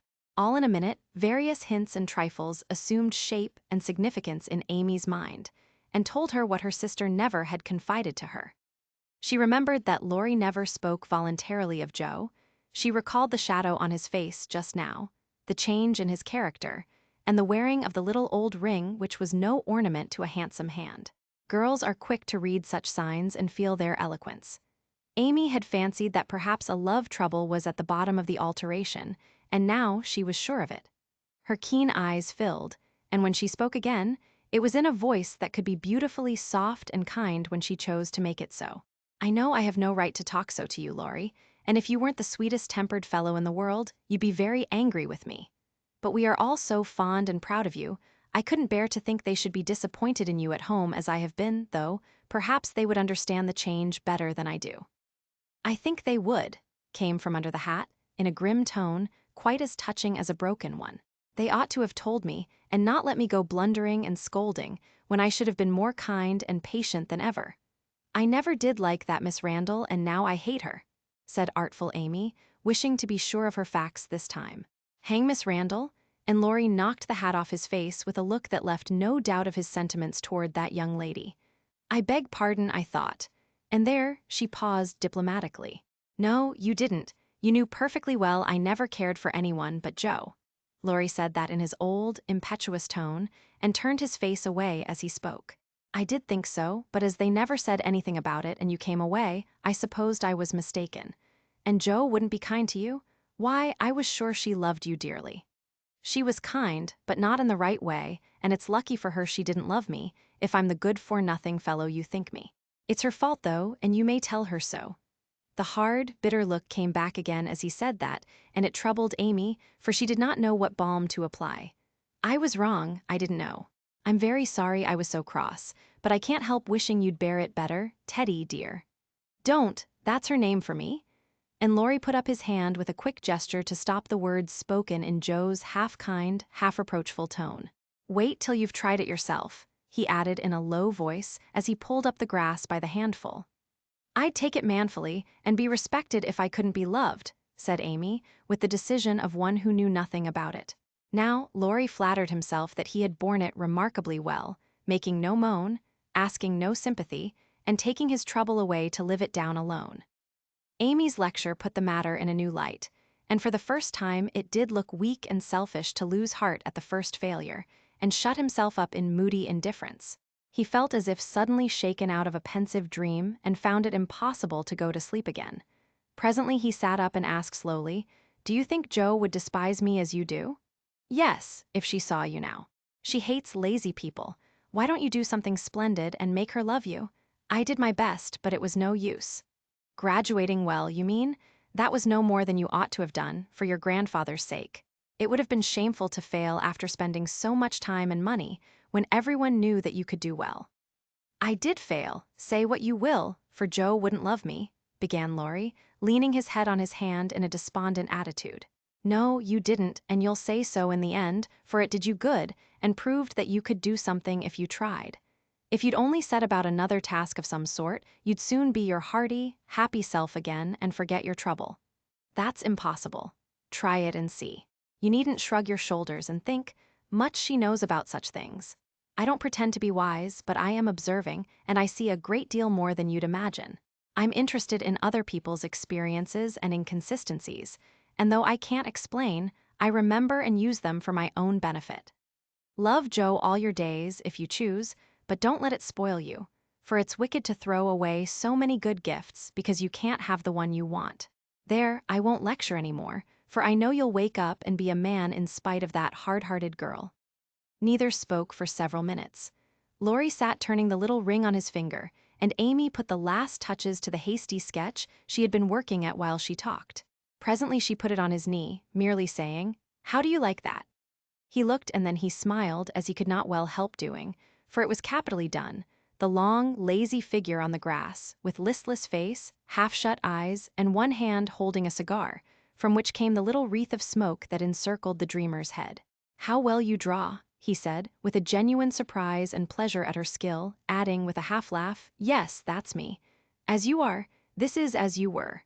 And Amy laid another sketch beside the one he held. It was not nearly so well done, but there was a life and spirit in it which atoned for many faults, and it recalled the past so vividly that a sudden change swept over the young man's face as he looked. Only a rough sketch of Laurie taming a horse. Hat and coat were off, and every line of the active figure, resolute face, and commanding attitude was full of energy and meaning. The handsome brute, just subdued, stood arching his neck under the tightly drawn rein, with one foot impatiently pawing the ground, and ears pricked up as if listening for the voice that had mastered him. In the ruffled mane, the rider's breezy hair and erect attitude, there was a suggestion of suddenly arrested motion, of strength, courage, and youthful buoyancy that contrasted sharply with the supine grace of the dolce far niente sketch. Laurie said nothing, but as his eye went from one to the other, Amy saw him flush up and fold his lips together, as if he read and accepted the little lesson she had given him. That satisfied her, and without waiting for him to speak, she said, in her sprightly way, "Don't you remember the day you played Rary with Puck, and we all looked on? Meg and Bate were frightened, but Joe clapped and pranced, and I sat on the fence and drew you. I found that sketch in my portfolio the other day, touched it up, and kept it to show you. Much obliged. You've improved immensely since then, and I congratulate you. May I venture to suggest in a honeymoon paradise that 5 o'clock is the dinner hour at your hotel?" Laurie rose as he spoke, returned the pictures with a smile and a bow, and looked at his watch, as if to remind her that even moral lectures should have an end. He tried to resume his former easy, indifferent air, but it was an affectation now, for the rousing had been more efficacious than he would confess. Amy felt the shade of coldness in his manner, and said to herself, "Now, I've offended him. Well, if it does him good, I'm glad. If it makes him hate me, I'm sorry, but it's true, and I can't take back a word of it." They laughed and chatted all the way home, and little Baptiste, up behind, thought that Monsieur and Mademoiselle were in charming spirits. But both felt ill at ease. The friendly frankness was disturbed, the sunshine had a shadow over it, and despite their apparent gaiety, there was a secret discontent in the heart of each. "Shall we see you this evening, mon frere?" asked Amy, as they parted at her aunt's door. "Unfortunately, I have an engagement. Au revoir, Mademoiselle," and Laurie bent as if to kiss her hand, in the foreign fashion, which became him better than many men. Something in his face made Amy say quickly and warmly, "No, be yourself with me, Laurie, and part in the good old way. I'd rather have a hearty English handshake than all the sentimental salutations in France. Goodbye, dear." And with these words, uttered in the tone she liked, Laurie left her, after a handshake almost painful in its heartiness. Next morning, instead of the usual call, Amy received a note which made her smile at the beginning and sigh at the end. "My dear mentor, please make my adieus to your aunt, and exult within yourself, for lazy Lawrence has gone to his grandpa, like the best of boys. A pleasant winter to you, and may the gods grant you a blissful honeymoon at Valrosa. I think Fred would be benefited by a rouser. Tell him so, with my congratulations. Yours gratefully, Telemachus, good boy." "I'm glad he's gone," said Amy with an approving smile. The next minute her face fell as she glanced about the empty room, adding with an involuntary sigh, "Yes, I am glad, but how I shall miss him." Chapter 40. The Valley of the Shadow. When the first bitterness was over, the family accepted the inevitable and tried to bear it cheerfully, helping one another by the increased affection which comes to bind households tenderly together in times of trouble. They put away their grief, and each did his or her part toward making that last year a happy one. The pleasantest room in the house was set apart for Bate, and in it was gathered everything that she most loved: flowers, pictures, her piano, the little worktable, and the beloved pusses. Father's best books found their way there: Mother's easy chair, Joe's desk, Amy's finest sketches, and every day Meg brought her babies on a loving pilgrimage to make sunshine for Auntie Bate. John quietly set apart a little sum, that he might enjoy the pleasure of keeping the invalid supplied with the fruit she loved and longed for. Old Hannah never wearied of concocting dainty dishes to tempt a capricious appetite, dropping tears as she worked, and from across the sea came little gifts and cheerful letters, seeming to bring breaths of warmth and fragrance from lands that know no winter. Here, cherished like a household saint in its shrine, sat Bate, tranquil and busy as ever. For nothing could change the sweet, unselfish nature, and even while preparing to leave life, she tried to make it happier for those who should remain behind. The feeble fingers were never idle, and one of her pleasures was to make little things for the school children daily passing to and fro, to drop a pair of mittens from her window for a pair of purple hands, a needlebook for some small mother of many dolls, pen whippers for young penmen toiling through forests of pothooks, scrapbooks for picture-loving eyes, and all manner of pleasant devices, till the reluctant climbers of the ladder of learning found their way strewn with flowers, as it were, and came to regard the gentle giver as a sort of fairy godmother, who sat above there, and showered down gifts, miraculously suited to their tastes and needs. If Beth had wanted any reward, she found it in the bright little faces always turned up to her window, with nods and smiles, and the droll little letters which came to her, full of blots and gratitude. The first few months were very happy ones, and Beth often used to look round and say, "How beautiful this is!" As they all sat together in her sunny room, the babies kicking and crowing on the floor, mother and sisters working near, and father reading, in his pleasant voice, from the wise old books which seemed rich in good and comfortable words, as applicable now as when written centuries ago, a little chapel, where a paternal priest taught his flock the hard lessons all must learn, trying to show them that hope can comfort love, and faith make resignation possible. Simple sermons that went straight to the souls of those who listened, for the father's heart was in the minister's religion, and the frequent falter in the voice gave a double eloquence to the words he spoke or read. It was well for all that this peaceful time was given them as preparation for the sad hours to come, for by and by, Beth said the needle was so heavy, and put it down forever. Talking wearied her, faces troubled her, pain claimed her for its own, and her tranquil spirit was sorrowfully perturbed by the ills that vexed her feeble flesh. Ah me! Such heavy days, such long, long nights, such aching hearts and imploring prayers, when those who loved her best were forced to see the thin hands stretched out to them beseechingly, to hear the bitter cry, help me," and to feel that there was no help. A sad eclipse of the serene soul, a sharp struggle of the young life with death, but both were mercifully brief, and then the natural rebellion over, the old peace returned more beautiful than ever. With the wreck of her frail body, Beth's soul grew strong, and though she said little, those about her felt that she was ready, saw that the first pilgrim called was likewise the fittest, and waited with her on the shore, trying to see the shining ones coming to receive her when she crossed the river. Joe never left her for an hour since Beth had said, "I feel stronger when you are here."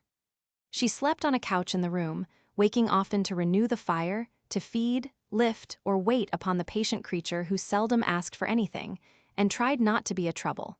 All day she haunted the room, jealous of any other nurse, and prouder of being chosen then than of any honor her life ever brought her.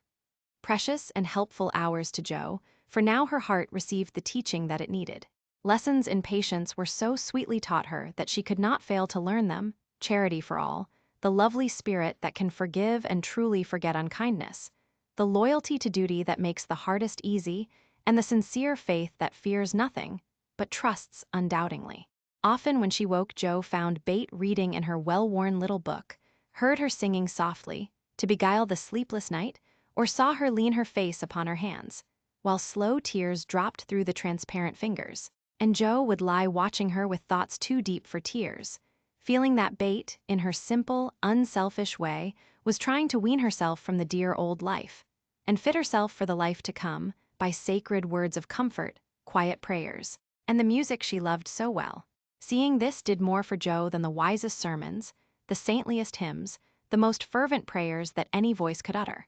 For with eyes made clear by many tears, and a heart softened by the tenderest sorrow, she recognized the beauty of her sister's life uneventful, unambitious, yet full of the genuine virtues which smell sweet, and blossom in the dust, the self-forgetfulness that makes the humblest on earth remembered soonest in heaven, the true success which is possible to all.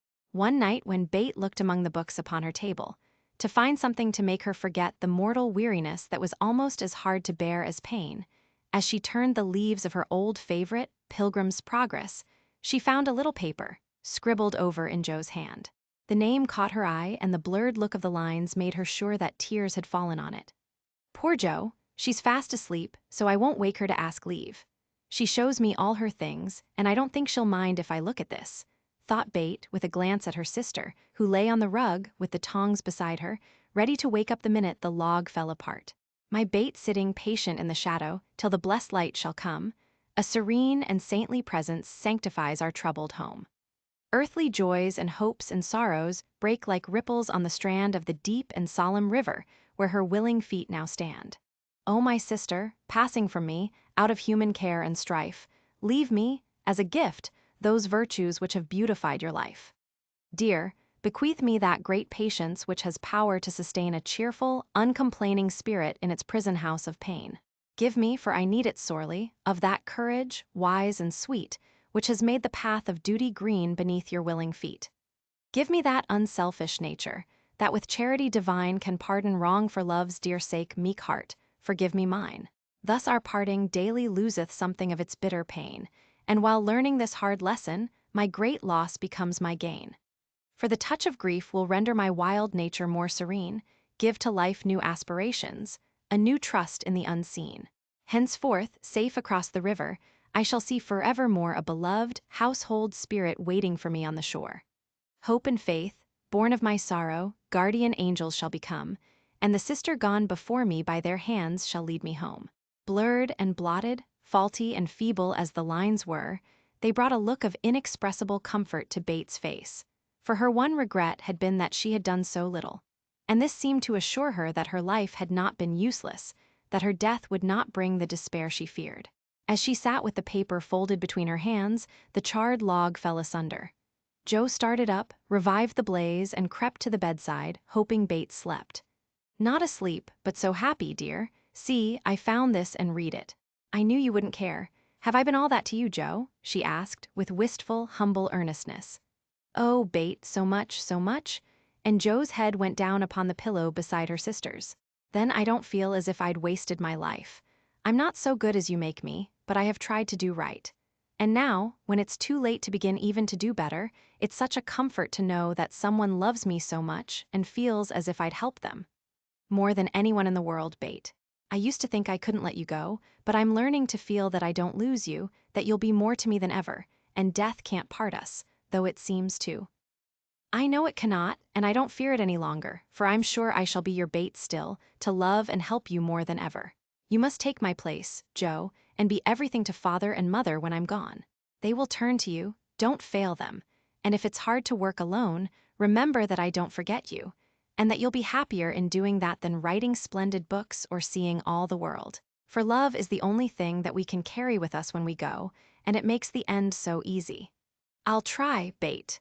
And then and there Joe renounced her old ambition, pledged herself to a new and better one, acknowledging the poverty of other desires, and feeling the blessed solace of a belief in the immortality of love. So the spring days came and went, the sky grew clearer, the earth greener, the flowers were up fairly early, and the birds came back in time to say goodbye to Bate, who, like a tired but trustful child, clung to the hands that had led her all her life, as father and mother guided her tenderly through the valley of the shadow and gave her up to God.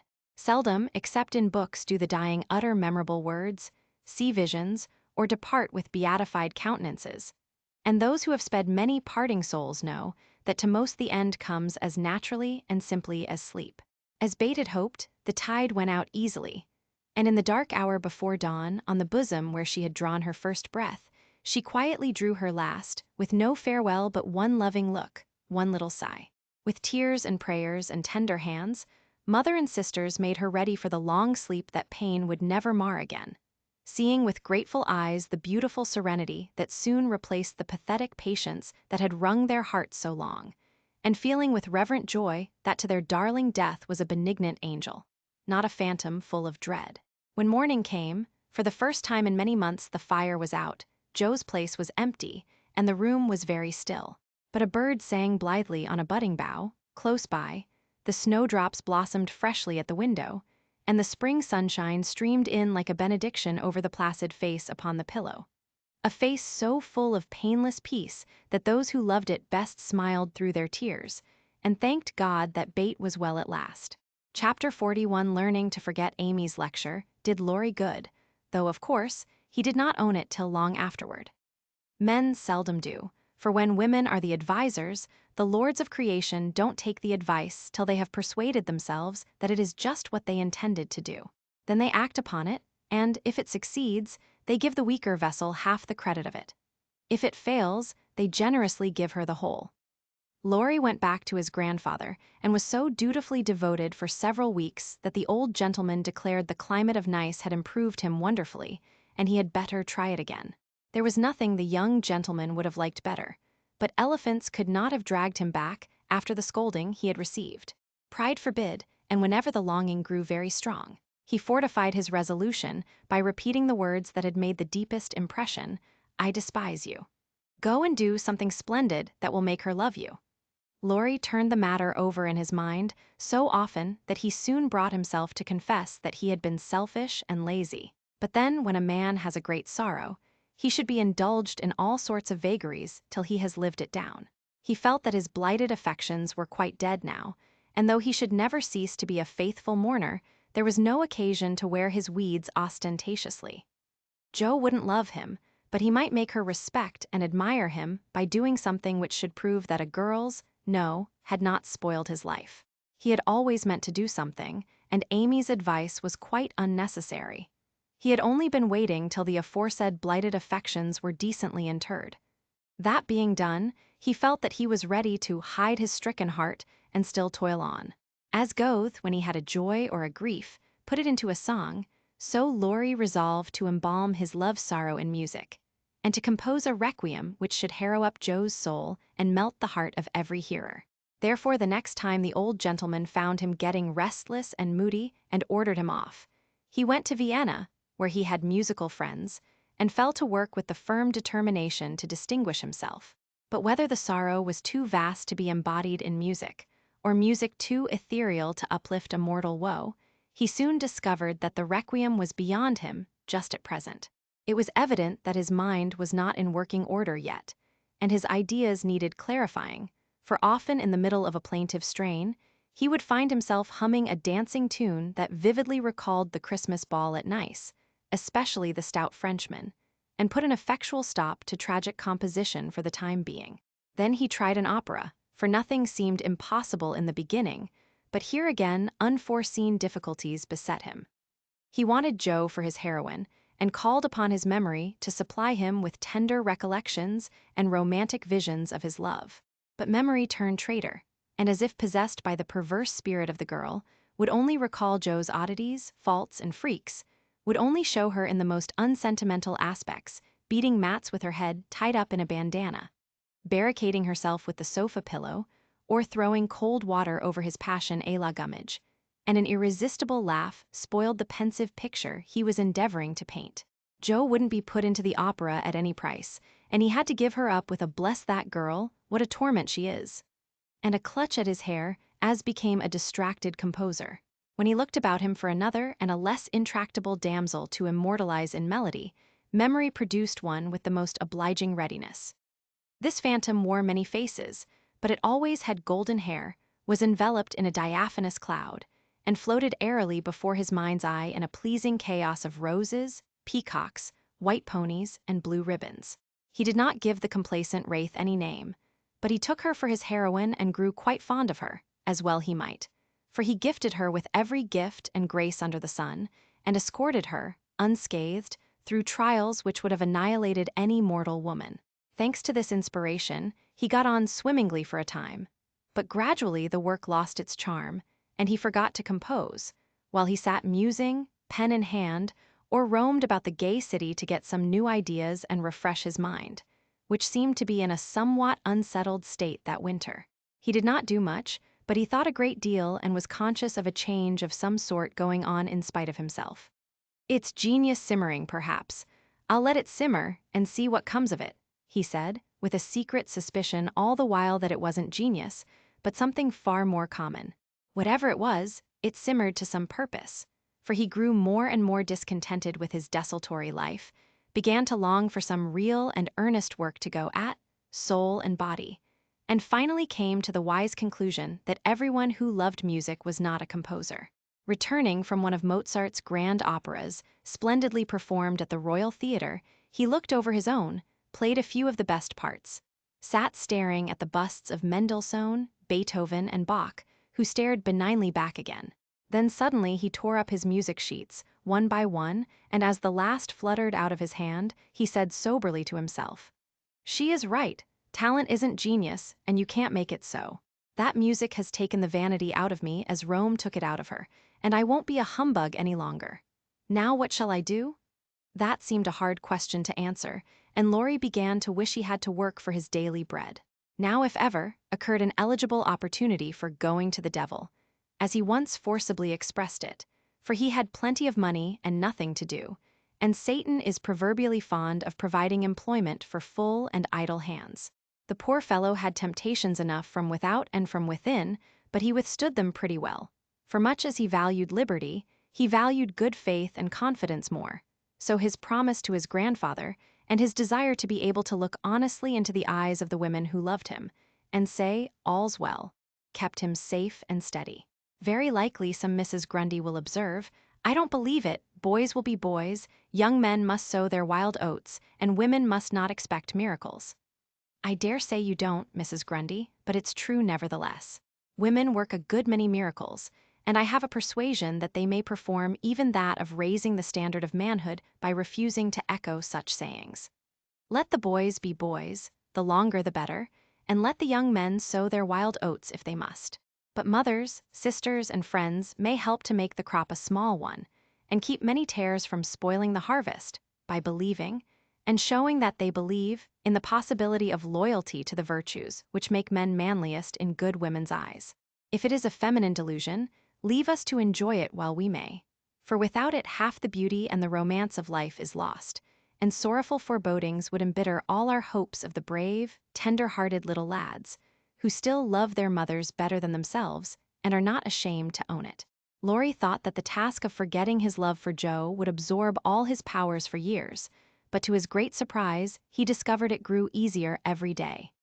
He refused to believe it at first, got angry with himself, and couldn't understand it. But these hearts of ours are curious and contrary things, and time and nature work their will in spite of us. Laurie's heart wouldn't ache. The wound persisted in healing with a rapidity that astonished him, and instead of trying to forget, he found himself trying to remember. He had not foreseen this turn of affairs and was not prepared for it. He was disgusted with himself, surprised at his own fickleness, and full of a queer mixture of disappointment and relief that he could recover from such a tremendous blow so soon. He carefully stirred up the embers of his lost love, but they refused to burst into a blaze. There was only a comfortable glow that warmed and did him good without putting him into a fever, and he was reluctantly obliged to confess that the boyish passion was slowly subsiding into a more tranquil sentiment, very tender, a little sad and resentful still. But that was sure to pass away in time, leaving a brotherly affection which would last unbroken to the end. As the word brotherly passed through his mind in one of his reveries, he smiled and glanced up at the picture of Mozart that was before him. Well, he was a great man, and when he couldn't have one sister, he took the other and was happy. Laurie did not utter the words, but he thought them, and the next instant kissed the little old ring, saying to himself, "No, I won't. I haven't forgotten, I never can. I'll try again, and if that fails, why then?" Leaving his sentence unfinished, he seized pen and paper and wrote to Joe, telling her that he could not settle to anything while there was the least hope of her changing her mind. Couldn't she, wouldn't she, and let him come home and be happy? While waiting for an answer, he did nothing, but he did it energetically, for he was in a fever of impatience. It came at last, and settled his mind effectually on one point, for Joe decidedly couldn't and wouldn't. She was wrapped up in bait, and never wished to hear the word love again. Then she begged him to be happy with somebody else, but always keep a little corner of his heart for his loving sister Joe. In a postscript, she desired him not to tell Amy that bait was worse. She was coming home in the spring, and there was no need of saddening the remainder of her stay. That would be time enough, please God, but Laurie must write to her often and not let her feel lonely, homesick, or anxious.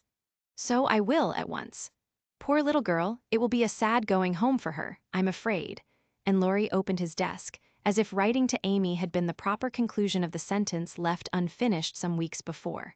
But he did not write the letter that day, for as he rummaged out his best paper, he came across something which changed his purpose. Tumbling about in one part of the desk among bills, passports, and business documents of various kinds were several of Joe's letters.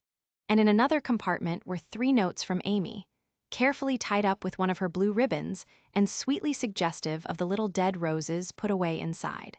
With a half-repentant, half-amused expression, Laurie gathered up all Joe's letters, smoothed, folded, and put them neatly into a small drawer of the desk, stood a minute turning the ring thoughtfully on his finger, then slowly drew it off, laid it with the letters, locked the drawer, and went out to hear High Mass at St. Stephen's, feeling as if there had been a funeral, and though not overwhelmed with affliction, this seemed a more proper way to spend the rest of the day than in writing letters to charming young ladies.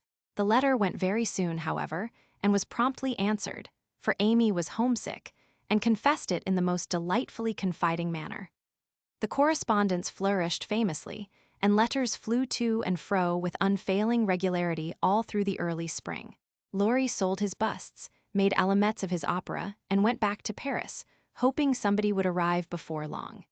He wanted desperately to go to Nice, but would not till he was asked, and Amy would not ask him, for just then she was having little experiences of her own, which made her rather wish to avoid the quizzical eyes of our boy. Fred Vaughn had returned, and put the question to which she had once decided to answer, "Yes, thank you." But now she said, "No, thank you," kindly but steadily, for when the time came, her courage failed her, and she found that something more than money and position was needed to satisfy the new longing that filled her heart so full of tender hopes and fears. The words, "Fred is a good fellow, but not at all the man I fancied you would ever like," and Laurie's face when he uttered them, kept returning to her as pertinaciously as her own did when she said in look, if not in words, "I shall marry for money." It troubled her to remember that now, she wished she could take it back. It sounded so unwomanly. She didn't want Laurie to think her a heartless, worldly creature. She didn't care to be a queen of society now half so much as she did to be a lovable woman. She was so glad he didn't hate her for the dreadful things she said, but took them so beautifully and was kinder than ever. His letters were such a comfort, for the home letters were very irregular and not half so satisfactory as his when they did come. It was not only a pleasure, but a duty to answer them, for the poor fellow was forlorn and needed petting since Joe persisted in being stony-hearted. She ought to have made an effort and tried to love him. It couldn't be very hard. Many people would be proud and glad to have such a dear boy care for them. But Joe never would act like other girls, so there was nothing to do but be very kind and treat him like a brother. If all brothers were treated as well as Laurie was at this period, they would be a much happier race of beings than they are. Amy never lectured now. She asked his opinion on all subjects. She was interested in everything he did, made charming little presents for him, and sent him 2 letters a week, full of lively gossip, sisterly confidences, and captivating sketches of the lovely scenes about her. As few brothers are complimented by having their letters carried about in their sisters' pockets, read and reread diligently, cried over when short, kissed when long, and treasured carefully, we will not hint that Amy did any of these fond and foolish things. But she certainly did grow a little pale and pensive that spring, lost much of her relish for society, and went out sketching alone a good deal. She never had much to show when she came home, but was studying nature, I dare say, while she sat for hours, with her hands folded, on the terrace at Valrosa, or absently sketched any fancy that occurred to her. A stalwart knight carved on a tomb, a young man asleep in the grass, with his hat over his eyes, or a curly-haired girl in gorgeous array, promenading down a ballroom on the arm of a tall gentleman, both faces being left a blur according to the last fashion in art, which was safe but not altogether satisfactory. Her aunt thought that she regretted her answer to Fred, and finding denials useless and explanations impossible, Amy left her to think what she liked, taking care that Laurie should know that Fred had gone to Egypt. That was all, but he understood it and looked relieved as he said to himself with a venerable air, "I was sure she would think better of it. Poor old fellow, I've been through it all and I can sympathize." With that he heaved a great sigh, and then, as if he had discharged his duty to the past, put his feet up on the sofa and enjoyed Amy's letter luxuriously. While these changes were going on abroad, trouble had come at home.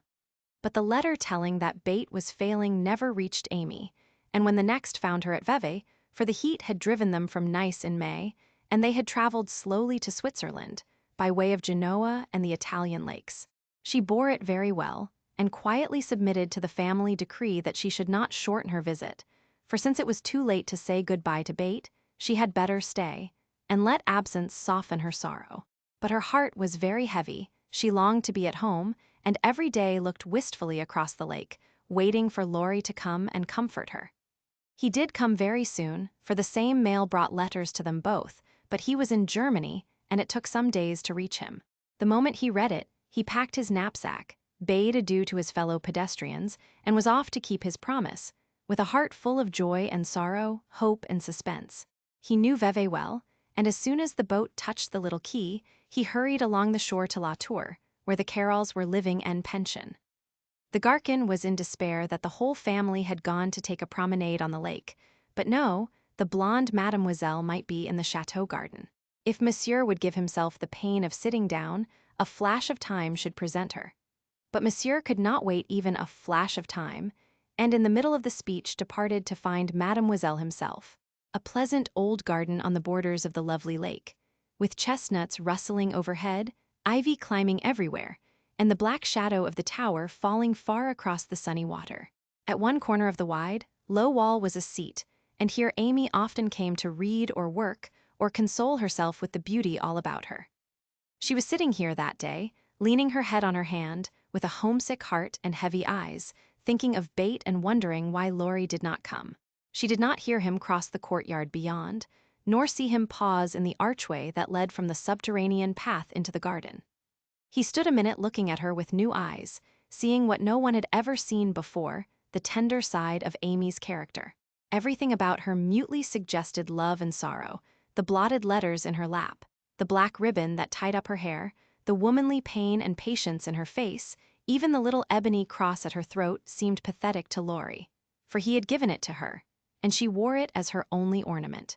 If he had any doubts about the reception she would give him, they were set at rest the minute she looked up and saw him, for dropping everything, she ran to him, exclaiming in a tone of unmistakable love and longing, "Oh, Laurie, Laurie, I knew you'd come to me."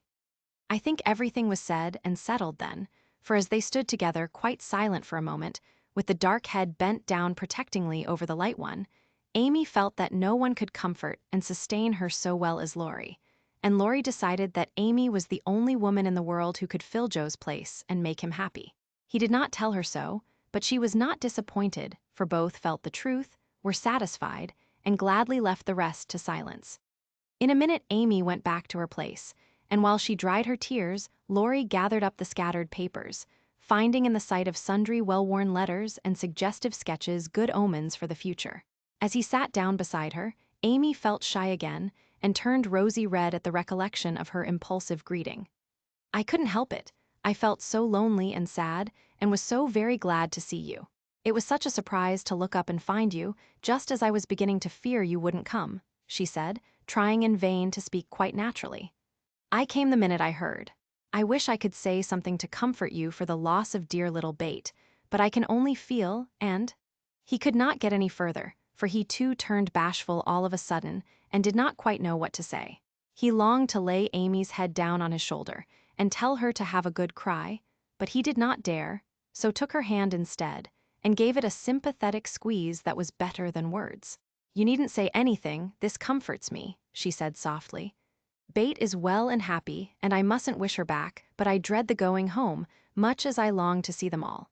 We won't talk about it now, for it makes me cry, and I want to enjoy you while you stay. You needn't go right back, need you?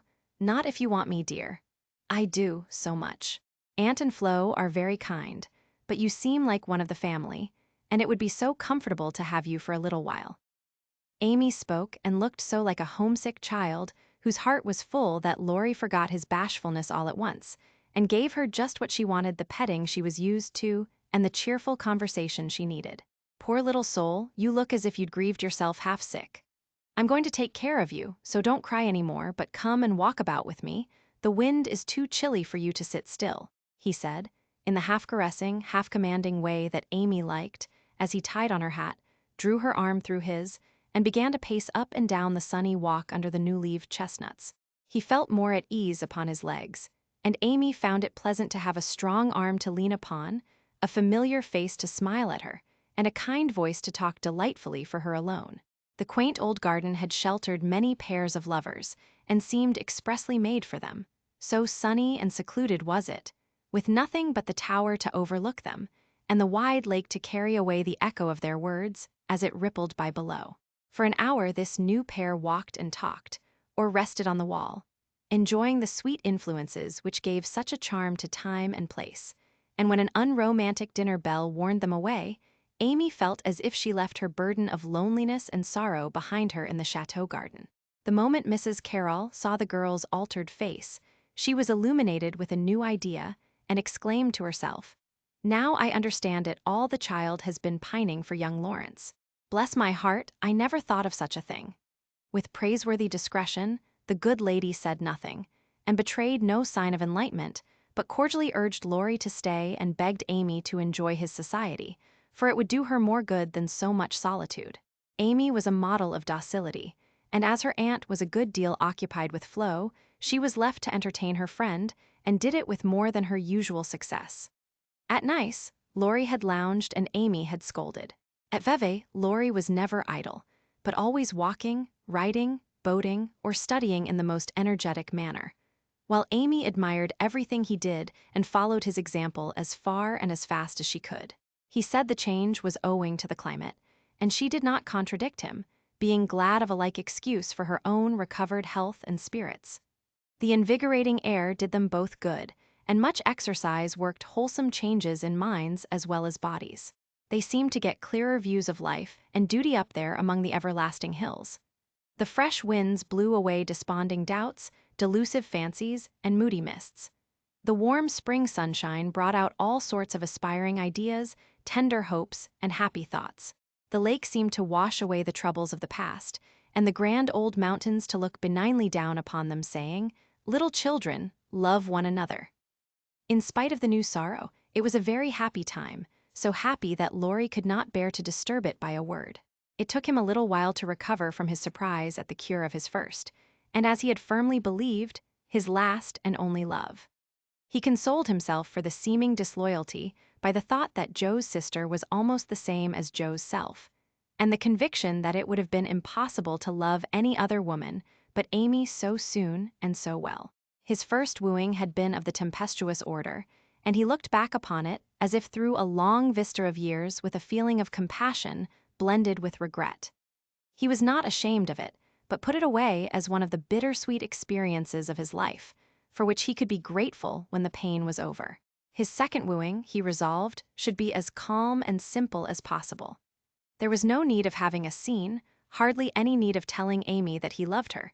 She knew it without words and had given him his answer long ago. It all came about so naturally that no one could complain, and he knew that everybody would be pleased, even Joe. But when our first little passion has been crushed, we are apt to be wary and slow in making a second trial.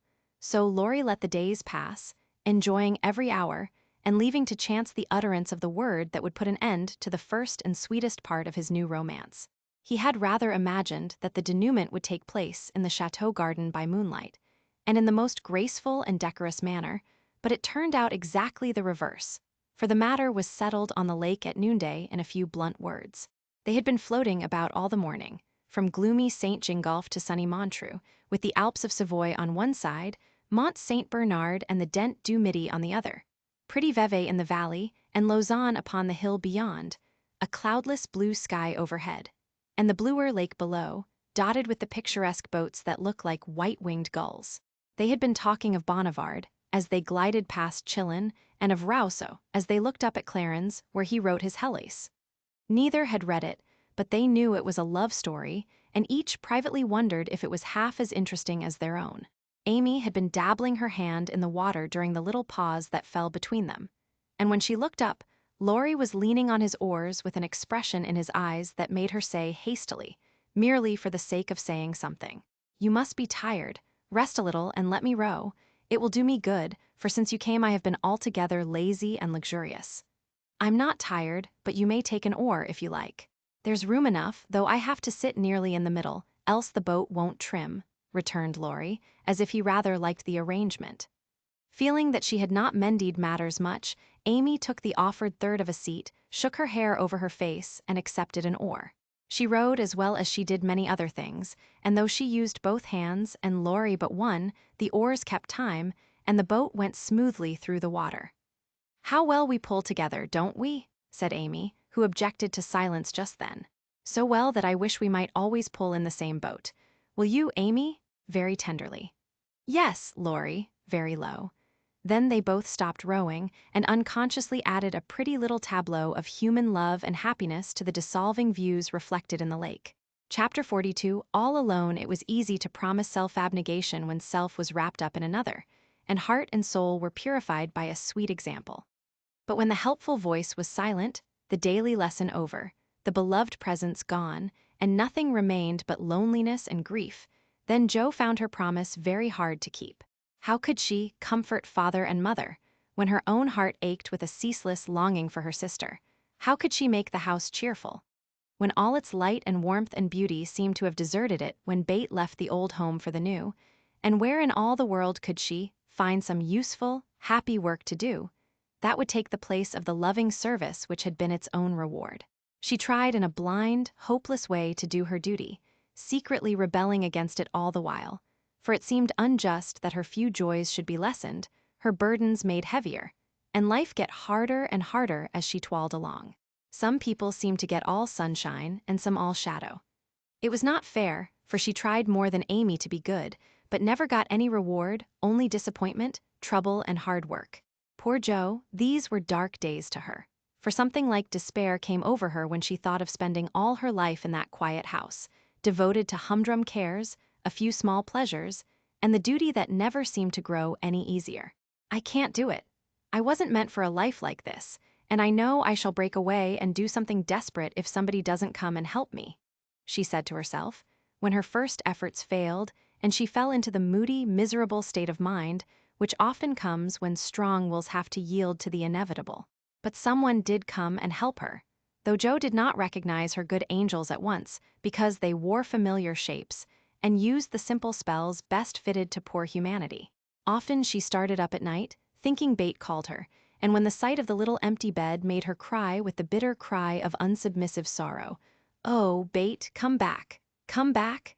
She did not stretch out her yearning arms in vain, for, as quick to hear her sobbing as she had been to hear her sister's faintest whisper, her mother came to comfort her, not with words only, but the patient tenderness that soothes by a touch, tears that were mute reminders of a greater grief than Jo's, and broken whispers, more eloquent than prayers, because hopeful resignation went hand in hand with natural sorrow.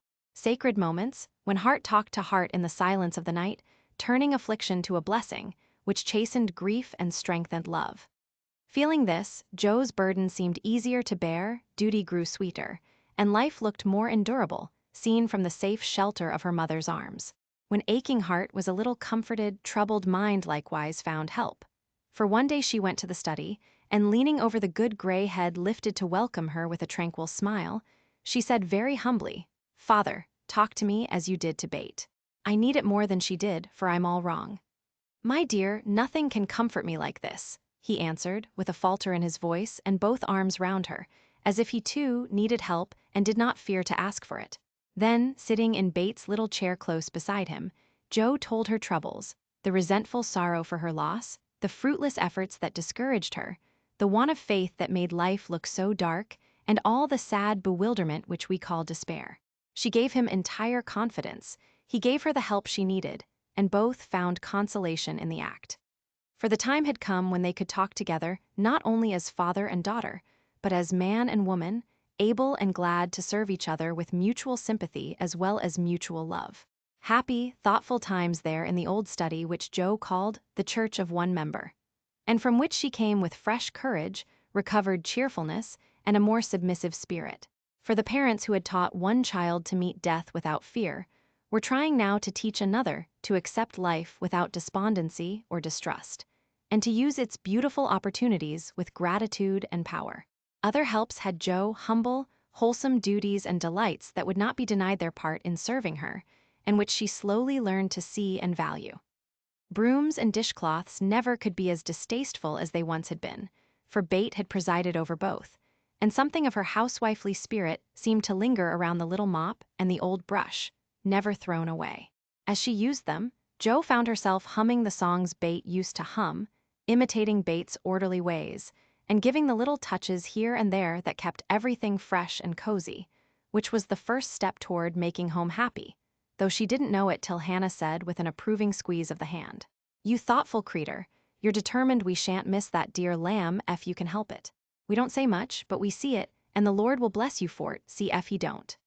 As they sat sewing together, Jo discovered how much improved her sister Meg was, how well she could talk, how much she knew about good, womanly impulses, thoughts, and feelings, how happy she was in husband and children, and how much they were all doing for each other. Marriage is an excellent thing, after all. I wonder if I should blossom out half as well as you have, if I tried it. Always perwisin, I could, said Jo, as she constructed a kite for Demi in the topsy-turvy nursery.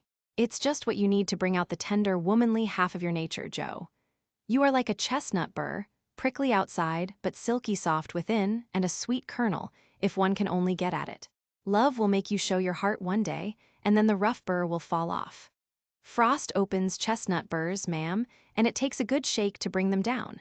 Boys go nutting, and I don't care to be bagged by them, returned Jo, pasting away at the kite which no wind that blows would ever carry up, for Daisy had tied herself on as a bob. Meg laughed, for she was glad to see a glimmer of Jo's old spirit. But she felt it her duty to enforce her opinion by every argument in her power, and the sisterly chats were not wasted, especially as two of Meg's most effective arguments were the babies, whom Jo loved tenderly. Grief is the best opener of some hearts, and Jo's was nearly ready for the bag. A little more sunshine to ripen the nut, then, not a boy's impatient shake, but a man's hand reached up to pick it gently from the burr and find the kernel sound and sweet. If she suspected this, she would have shut up tight and been more prickly than ever. Fortunately, she wasn't thinking about herself, so when the time came, down she dropped. Now, if she had been the heroine of a moral storybook, she ought at this period of her life to have become quite saintly, renounced the world, and gone about doing good in a mortified bonnet, with tracts in her pocket. But you see, Jo wasn't a heroine. She was only a struggling human girl like hundreds of others, and she just acted out her nature, being sad, cross, listless, or energetic, as the mood suggested. It's highly virtuous to say we'll be good, but we can't do it all at once, and it takes a long pull, a strong pull, and a pull all together before some of us even get our feet set in the right way. Jo had got so far, she was learning to do her duty, and to feel unhappy if she did not, but to do it cheerfully, that was another thing. She had often said she wanted to do something splendid, no matter how hard, and now she had her wish. For what could be more beautiful than to devote her life to father and mother, trying to make home as happy to them as they had to her? And if difficulties were necessary to increase the splendor of the effort, what could be harder for a restless, ambitious girl than to give up her own hopes, plans, and desires, and cheerfully live for others? Providence had taken her at her word. Here was the task, not what she had expected, but better because self had no part in it. Now, could she do it? She decided that she would try, and in her first attempt she found the helps I have suggested. Still another was given her, and she took it not as a reward, but as a comfort, as Christian took the refreshment afforded by the little arbor where he rested, as he climbed the hill called Difficulty. "Why don't you write? That always used to make you happy," said her mother once, when the desponding fit overshadowed Jo. "I've no heart to write, and if I had, nobody cares for my things. We do. Write something for us, and never mind the rest of the world. Try it, dear. I'm sure it would do you good and please us very much." Don't believe I can. But Jo got out her desk and began to overhaul her half-finished manuscripts. An hour afterward her mother peeped in, and there she was, scratching away, with her black pinafore on, and an absorbed expression, which caused Mrs. March to smile and slip away, well pleased with the success of her suggestion. Jo never knew how it happened, but something got into that story that went straight to the hearts of those who read it. For when her family had laughed and cried over it, her father sent it, much against her will, to one of the popular magazines, and to her utter surprise, it was not only paid for, but others requested. Letters from several persons, whose praise was honor, followed the appearance of the little story, newspapers copied it, and strangers as well as friends admired it. For a small thing it was a great success, and Jo was more astonished than when her novel was commended and condemned all at once. "I don't understand it. What can there be in a simple little story like that to make people praise it so? She said, quite bewildered. There is truth in it, Joe, that's the secret. Humor and pathos make it alive, and you have found your style at last. You wrote with no thoughts of fame and money, and put your heart into it, my daughter. You have had the bitter, now comes the sweet. Do your best, and grow as happy as we are in your success. If there is anything good or true in what I write, it isn't mine. I owe it all to you and Mother and Bate, said Joe, more touched by her father's words than by any amount of praise from the world. So taught by love and sorrow, Joe wrote her little stories and sent them away to make friends for themselves and her, finding it a very charitable world to such humble wanderers. For they were kindly welcomed and sent home comfortable tokens to their mother, like dutiful children whom good fortune overtakes. When Amy and Laurie wrote of their engagement, Mrs. March feared that Joe would find it difficult to rejoice over it, but her fears were soon set at rest.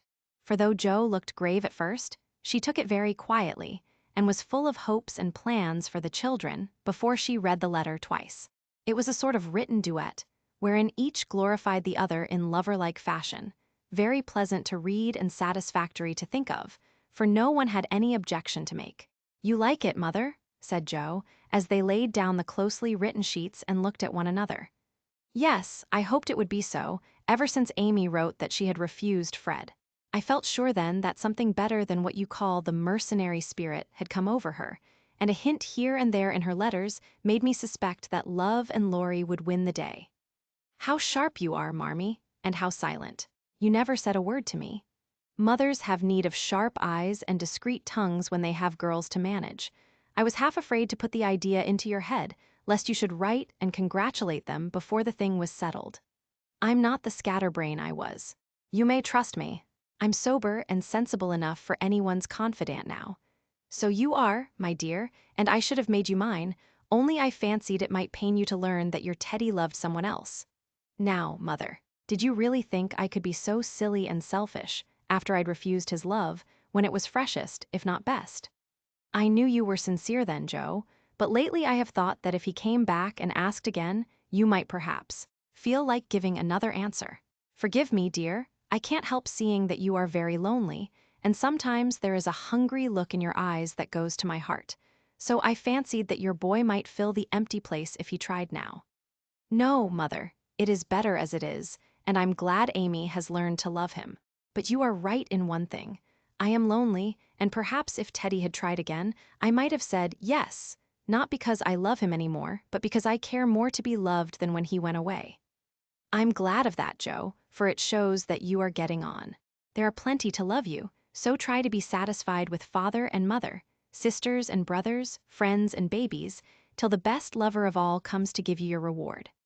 Mothers are the best lovers in the world, but I don't mind whispering to Marmee that I'd like to try all kinds. It's very curious, but the more I try to satisfy myself with all sorts of natural affections, the more I seem to want. I'd no idea hearts could take in so many. Mine is so elastic, it never seems full now, and I used to be quite contented with my family. I don't understand it. I do, and Mrs. March smiled her wise smile as Joe turned back the leaves to read what Amy said of Laurie. It is so beautiful to be loved as Laurie loves me. He isn't sentimental, doesn't say much about it, but I see and feel it in all he says and does, and it makes me so happy and so humble that I don't seem to be the same girl I was. I never knew how good and generous and tender he was till now, for he lets me read his heart, and I find it full of noble impulses and hopes and purposes, and am so proud to know it's mine. He says he feels as if he could make a prosperous voyage now with me aboard as mate, and lots of love for ballast. I pray he may, and try to be all he believes me, for I love my gallant captain with all my heart and soul and might, and never will desert him, while God lets us be together. Oh, Mother, I never knew how much like heaven this world could be, when two people love and live for one another. And that's our cool, reserved, and worldly Amy. Truly, love does work miracles. How very, very happy they must be. And Joe laid the rustling sheets together with a careful hand, as one might shut the covers of a lovely romance, which holds the reader fast till the end comes, and he finds himself alone in the workaday world again.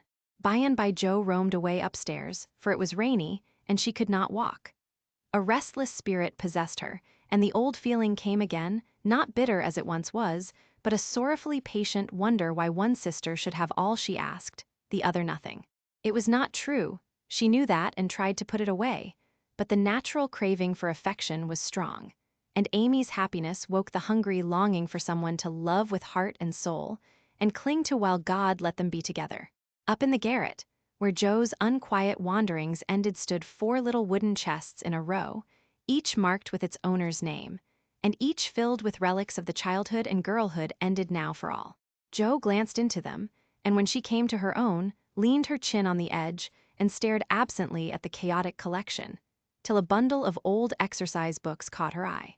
She drew them out, turned them over, and relived that pleasant winter at kind Mrs. Kirk's. She had smiled at first, then she looked thoughtful, next sad, and when she came to a little message written in the professor's hand, her lips began to tremble, the books slid out of her lap, and she sat looking at the friendly words as they took a new meaning and touched a tender spot in her heart. "Wait for me, my friend. I may be a little late, but I shall surely come."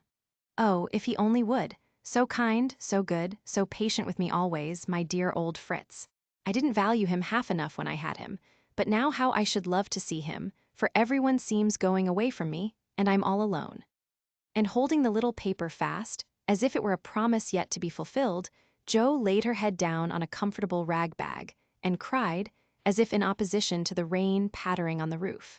Was it all self-pity, loneliness, or low spirits? Or was it the waking up of a sentiment which had bided its time as patiently as its inspirer? Who shall say? Chapter 43 surprises Jo was alone in the twilight, lying on the old sofa, looking at the fire and thinking. It was her favorite way of spending the hour of dusk.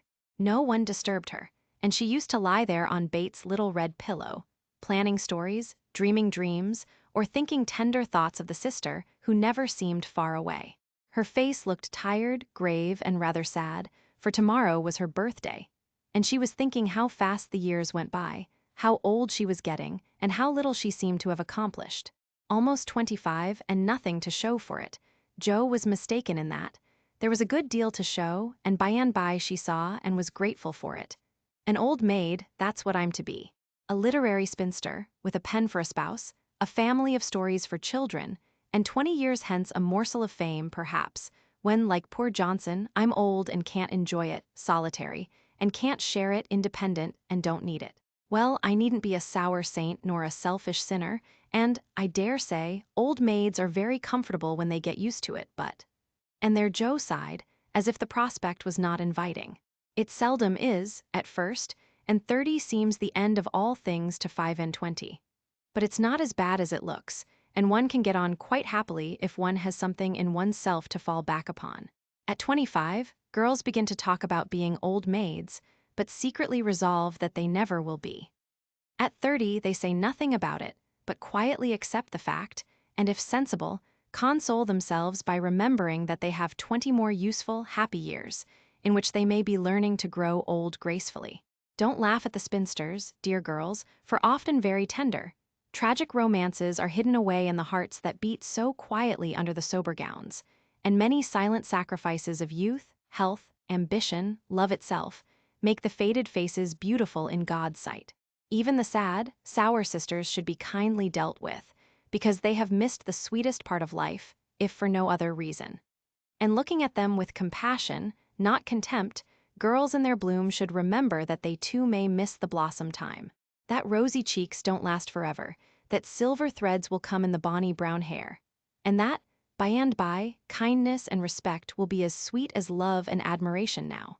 Gentlemen, which means boys, be courteous to the old maids, no matter how poor and plain and prim, for the only chivalry worth having is that which is the readiest to pay deference to the old, protect the feeble, and serve womankind, regardless of rank, age, or color.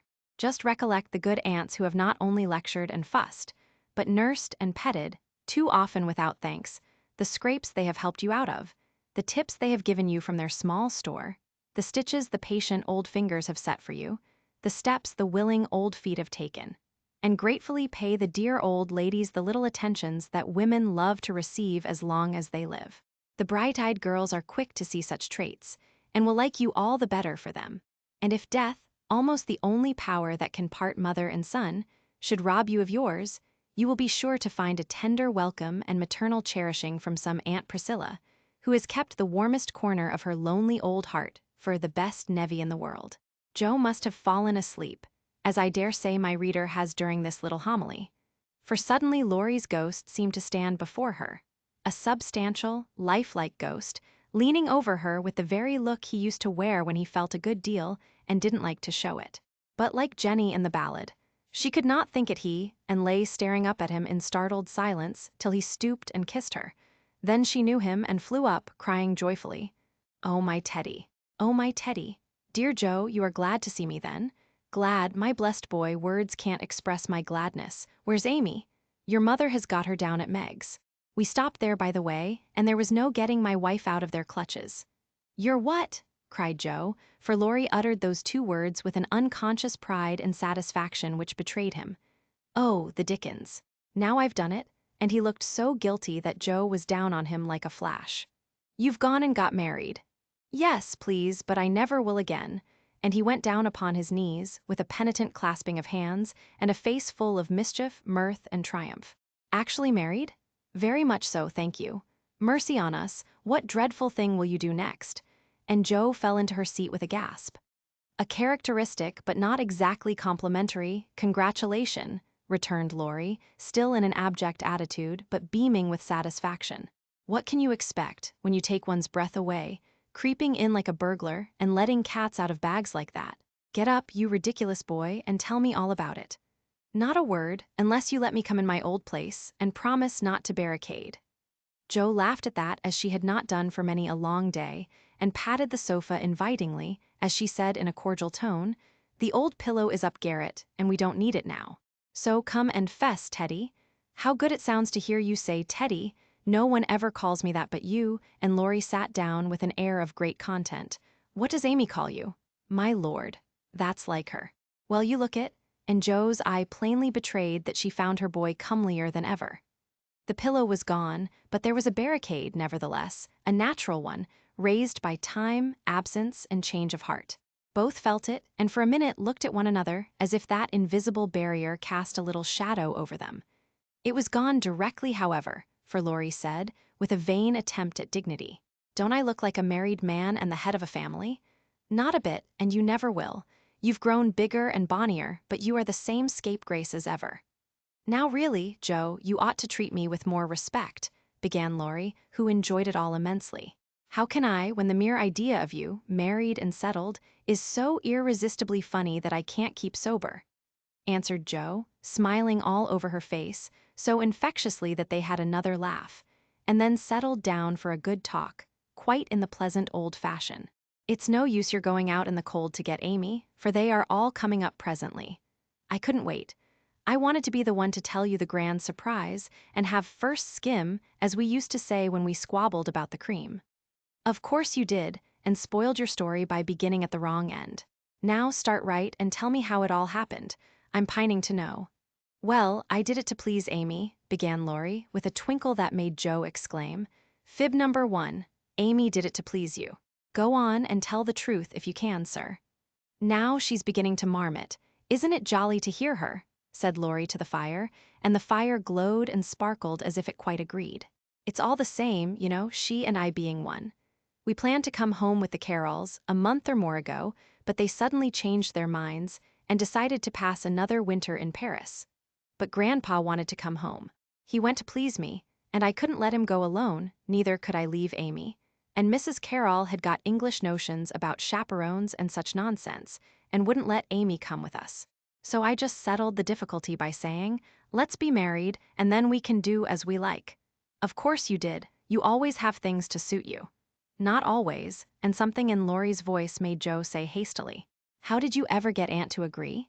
"It was hard work, but between us, we talked her over, for we had heaps of good reasons on our side.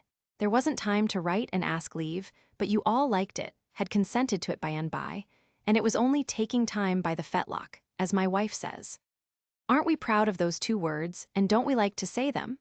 interrupted Jo, addressing the fire in her turn, and watching with delight the happy light it seemed to kindle in the eyes that had been so tragically gloomy when she saw them last. A trifle, perhaps. She's such a captivating little woman, I can't help being proud of her. Well, then uncle and aunt were there to play propriety. We were so absorbed in one another we were of no mortal use apart, and that charming arrangement would make everything easy all round, so we did it. When, where, how? Asked Jo, in a fever of feminine interest and curiosity, for she could not realize it a particle. 6 weeks ago, at the American consul's, in Paris, a very quiet wedding of course, for even in our happiness we didn't forget dear little Bate. Jo put her hand in his as he said that, and Laurie gently smoothed the little red pillow, which he remembered well. "Why didn't you let us know afterward?" asked Jo, in a quieter tone, when they had sat quite still a minute. "We wanted to surprise you. We thought we were coming directly home at first, but the dear old gentleman, as soon as we were married, found he couldn't be ready under a month, at least, and sent us off to spend our honeymoon wherever we liked. Amy had once called Valrosa a regular honeymoon home, so we went there, and were as happy as people are but once in their lives. My faith, wasn't it love among the roses?" Laurie seemed to forget Jo for a minute, and Jo was glad of it, for the fact that he told her these things so freely and so naturally assured her that he had quite forgiven and forgotten. She tried to draw away her hand, but as if he guessed the thought that prompted the half-involuntary impulse, Laurie held it fast and said, with a manly gravity she had never seen in him before, "Jo dear, I want to say one thing, and then we'll put it by forever. As I told you in my letter when I wrote that Amy had been so kind to me, I never shall stop loving you, but the love is altered, and I have learned to see that it is better as it is. Amy and you changed places in my heart, that's all. I think it was meant to be so, and would have come about naturally, if I had waited, as you tried to make me, but I never could be patient, and so I got a heartache. I was a boy then, headstrong and violent, and it took a hard lesson to show me my mistake. For it was one, Jo, as you said, and I found it out, after making a fool of myself. Upon my word, I was so tumbled up in my mind, at one time, that I didn't know which I loved best, you or Amy, and tried to love you both alike. But I couldn't, and when I saw her in Switzerland, everything seemed to clear up all at once. You both got into your right places, and I felt sure that it was well off with the old love before it was on with the new, that I could honestly share my heart between Sister Jo and wife Amy, and love them dearly. Will you believe it, and go back to the happy old times when we first knew one another? I'll believe it, with all my heart, but Teddy, we never can be boy and girl again. The happy old times can't come back, and we mustn't expect it. We are man and woman now, with sober work to do, for playtime is over, and we must give up frolicking. I'm sure you feel this. I see the change in you, and you'll find it in me. I shall miss my boy, but I shall love the man as much, and admire him more, because he means to be what I hoped he would. We can't be little playmates any longer, but we will be brother and sister, to love and help one another all our lives, won't we, Laurie?" He did not say a word, but took the hand she offered him, and laid his face down on it for a minute, feeling that out of the grave of a boyish passion, there had risen a beautiful, strong friendship to bless them both. Presently Jo said cheerfully, for she didn't want the coming home to be a sad one, "I can't make it true that you children are really married and going to set up housekeeping. Why, it seems only yesterday that I was buttoning Amy's pinafore and pulling your hair when you teased. Mercy me, how time does fly. As one of the children is older than yourself, you needn't talk so like a grandma. I flatter myself I'm a gentleman growed, as Peggotty said of David, and when you see Amy, you'll find her rather a precocious infant," said Laurie, looking amused at her maternal air. "You may be a little older in years, but I'm ever so much older in feeling, Teddy. Women always are, and this last year has been such a hard one that I feel 40. Poor Jo. We left you to bear it alone, while we went pleasuring. You are older. Here's a line, and there's another. Unless you smile, your eyes look sad, and when I touched the cushion just now, I found a tear on it. You've had a great deal to bear, and had to bear it all alone. What a selfish beast I've been." And Laurie pulled his own hair with a remorseful look. But Jo only turned over the traitorous pillow, and answered in a tone which she tried to make more cheerful, "No, I had father and mother to help me, and the dear babies to comfort me, and the thought that you and Amy were safe and happy to make the troubles here easier to bear. I am lonely sometimes, but I dare say it's good for me, and—" "You never shall be again," broke in Laurie, putting his arm about her, as if to fence out every human ill. "Amy and I can't get on without you, so you must come and teach the children to keep house, and go halves in everything, just as we used to do, and let us pet you, and all be blissfully happy and friendly together. If I shouldn't be in the way, it would be very pleasant. I begin to feel quite young already, for somehow all my troubles seemed to fly away when you came. You always were a comfort, Teddy." And Jo leaned her head on his shoulder, just as she did years ago, when Bate lay ill and Laurie told her to hold on to him. He looked down at her, wondering if she remembered the time, but Jo was smiling to herself, as if in truth her troubles had all vanished at his coming. "You are the same Jo still, dropping tears about 1 minute and laughing the next. You look a little wicked now. What is it, Grandma? I was wondering how you and Amy get on together." "Like angels." "Yes, of course, but which rules?" "I don't mind telling you that she does now, at least I let her think so, it pleases her, you know. By and by we shall take turns, for marriage, they say, halves one's rights and doubles one's duties. You'll go on as you begin, and Amy will rule you all the days of your life." "Well, she does it so imperceptibly that I don't think I shall mind much. She is the sort of woman who knows how to rule well. In fact, I rather like it, for she winds one round her finger as softly and prettily as a skein of silk, and makes you feel as if she was doing you a favor all the while." "That ever I should live to see you a henpecked husband and enjoying it," cried Jo, with uplifted hands. It was good to see Laurie square his shoulders, and smile with masculine scorn at that insinuation, as he replied, with his high and mighty air, "Amy is too well-bred for that, and I am not the sort of man to submit to it. My wife and I respect ourselves and one another too much ever to tyrannize or quarrel." Jo liked that, and thought the new dignity very becoming, but the boy seemed changing very fast into the man, and regret mingled with her pleasure. "I am sure of that. Amy and you never did quarrel as we used to. She is the sun and I the wind, in the fable, and the sun managed the man best, you remember." "She can blow him up as well as shine on him," laughed Laurie. "Such a lecture as I got at Nice. I give you my word it was a deal worse than any of your scoldings, a regular rouser.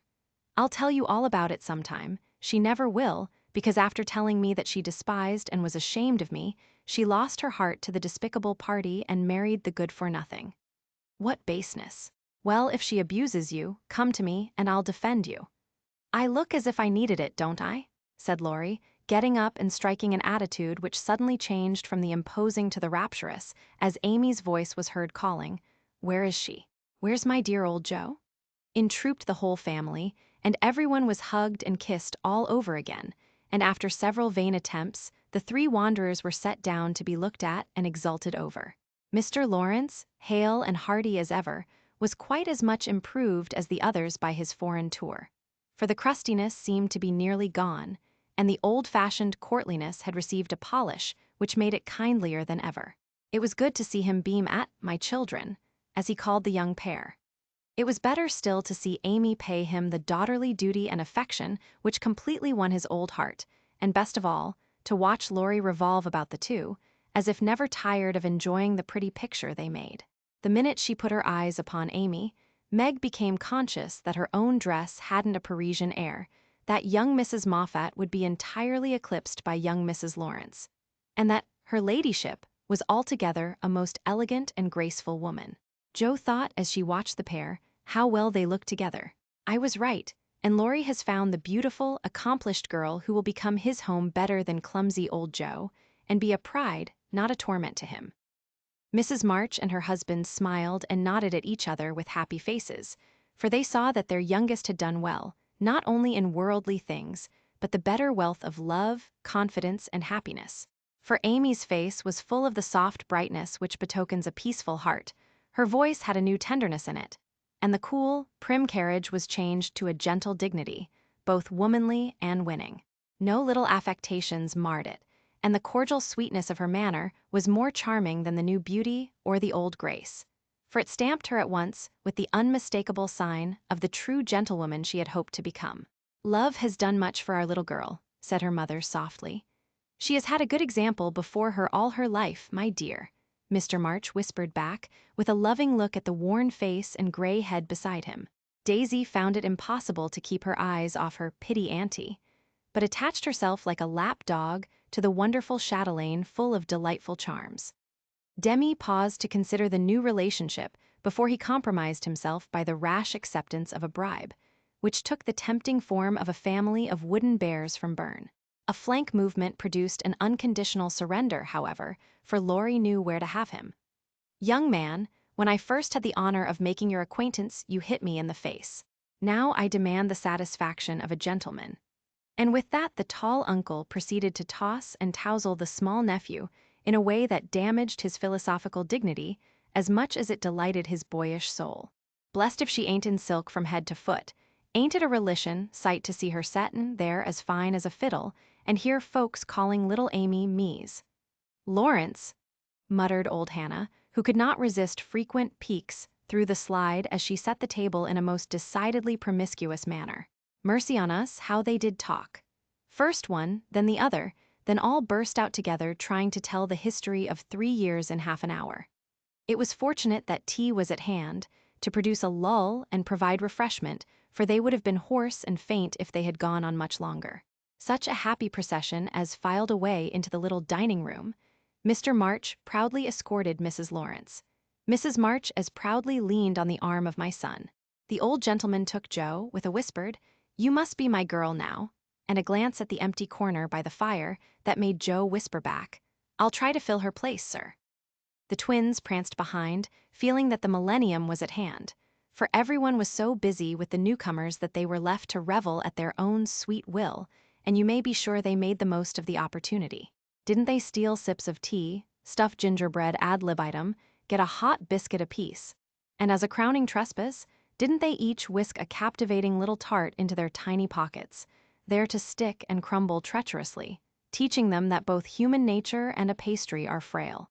Burdened with the guilty consciousness of the sequestered tarts, and fearing that Dodo's sharp eyes would pierce the thin disguise of cambric and merino which hid their booty, the little sinners attached themselves to Drampa, who hadn't his spectacles on. Amy, who was handed about like refreshments, returned to the parlor on Father Lawrence's arm. The others paired off as before, and this arrangement left Joe companionless. She did not mind it at the minute, for she lingered to answer Hannah's eager inquiry. "Will Miss Amy ride in her coupe, and use all them lovely silver dishes that's stored away over yander? Shouldn't wonder if she drove 6 white horses, ate off gold plate, and wore diamonds and point lace every day." "Teddy thinks nothing too good for her," returned Joe with infinite satisfaction. "No more there is. Will you have hash or fish balls for breakfast?" asked Hannah, who wisely mingled poetry and prose. "I don't care," and Joe shut the door, feeling that food was an uncongenial topic just then. She stood a minute looking at the party vanishing above, and as Demi's short plaid legs twirled up the last stair, a sudden sense of loneliness came over her so strongly that she looked about her with dim eyes, as if to find something to lean upon, for even Teddy had deserted her. If she had known what birthday gift was coming every minute nearer and nearer, she would not have said to herself, "I'll weep a little weep when I go to bed. It won't do to be dismal now." Then she drew her hand over her eyes, for one of her boyish habits was never to know where her handkerchief was, and had just managed to call up a smile when there came a knock at the porch door. She opened with hospitable haste, and started as if another ghost had come to surprise her, for there stood a tall, bearded gentleman, beaming on her from the darkness like a midnight sun. "Oh, Mr. Bear, I am so glad to see you," cried Joe, with a clutch, as if she feared the night would swallow him up before she could get him in. "And I to see Miss Marsh, but no, you have a party." And the professor paused as the sound of voices and the tap of dancing feet came down to them. "No, we haven't, only the family. My sister and friends have just come home, and we are all very happy. Come in and make one of us." Though a very social man, I think Mr. Bear would have gone decorously away and come again another day, but how could he, when Joe shut the door behind him and bereft him of his hat? Perhaps her face had something to do with it, for she forgot to hide her joy at seeing him, and showed it with a frankness that proved irresistible to the solitary man, whose welcome far exceeded his boldest hopes. "If I shall not be Monsieur de Trappe, I will so gladly see them all. You have been ill, my friend?" He put the question abruptly, for, as Joe hung up his coat, the light fell on her face, and he saw a change in it. "Not ill, but tired and sorrowful. We have had trouble since I saw you last." "Ah, yes, I know. My heart was sore for you when I heard that. and he shook hands again, with such a sympathetic face that Joe felt as if no comfort could equal the look of the kind eyes, the grasp of the big, warm hand. "Father, Mother, this is my friend, Professor Bear," she said, with a face and tone of such irrepressible pride and pleasure that she might as well have blown a trumpet, and opened the door with a flourish. If the stranger had any doubts about his reception, they were set at rest in a minute by the cordial welcome he received. Everyone greeted him kindly, for Joe's sake at first, but very soon they liked him for his own. They could not help it, for he carried the talisman that opens all hearts, and these simple people warmed to him at once, feeling even the more friendly because he was poor. For poverty enriches those who live above it, and is a sure passport to truly hospitable spirits. Mr. Bear sat looking about him with the air of a traveler who knocks at a strange door, and when it opens, finds himself at home. The children went to him like bees to a honey pot, and establishing themselves on each knee, proceeded to captivate him by rifling his pockets, pulling his beard, and investigating his watch with juvenile audacity. The women telegraphed their approval to one another, and Mr. March, feeling that he had got a kindred spirit, opened his choicest stores for his guests' benefit, while Silent John listened and enjoyed the talk, but said not a word, and Mr. Lawrence found it impossible to go to sleep. If Joe had not been otherwise engaged, Laurie's behavior would have amused her, for a faint twinge, not of jealousy, but something like suspicion, caused that gentleman to stand aloof at first and observe the newcomer with brotherly circumspection. But it did not last long. He got interested in spite of himself, and before he knew it, was drawn into the circle. For Mr. Bear talked well in this genial atmosphere and did himself justice. He seldom spoke to Laurie, but he looked at him often, and a shadow would pass across his face, as if regretting his own lost youth as he watched the young man in his prime. Then his eyes would turn to Joe so wistfully that she would have surely answered the mute inquiry if she had seen it.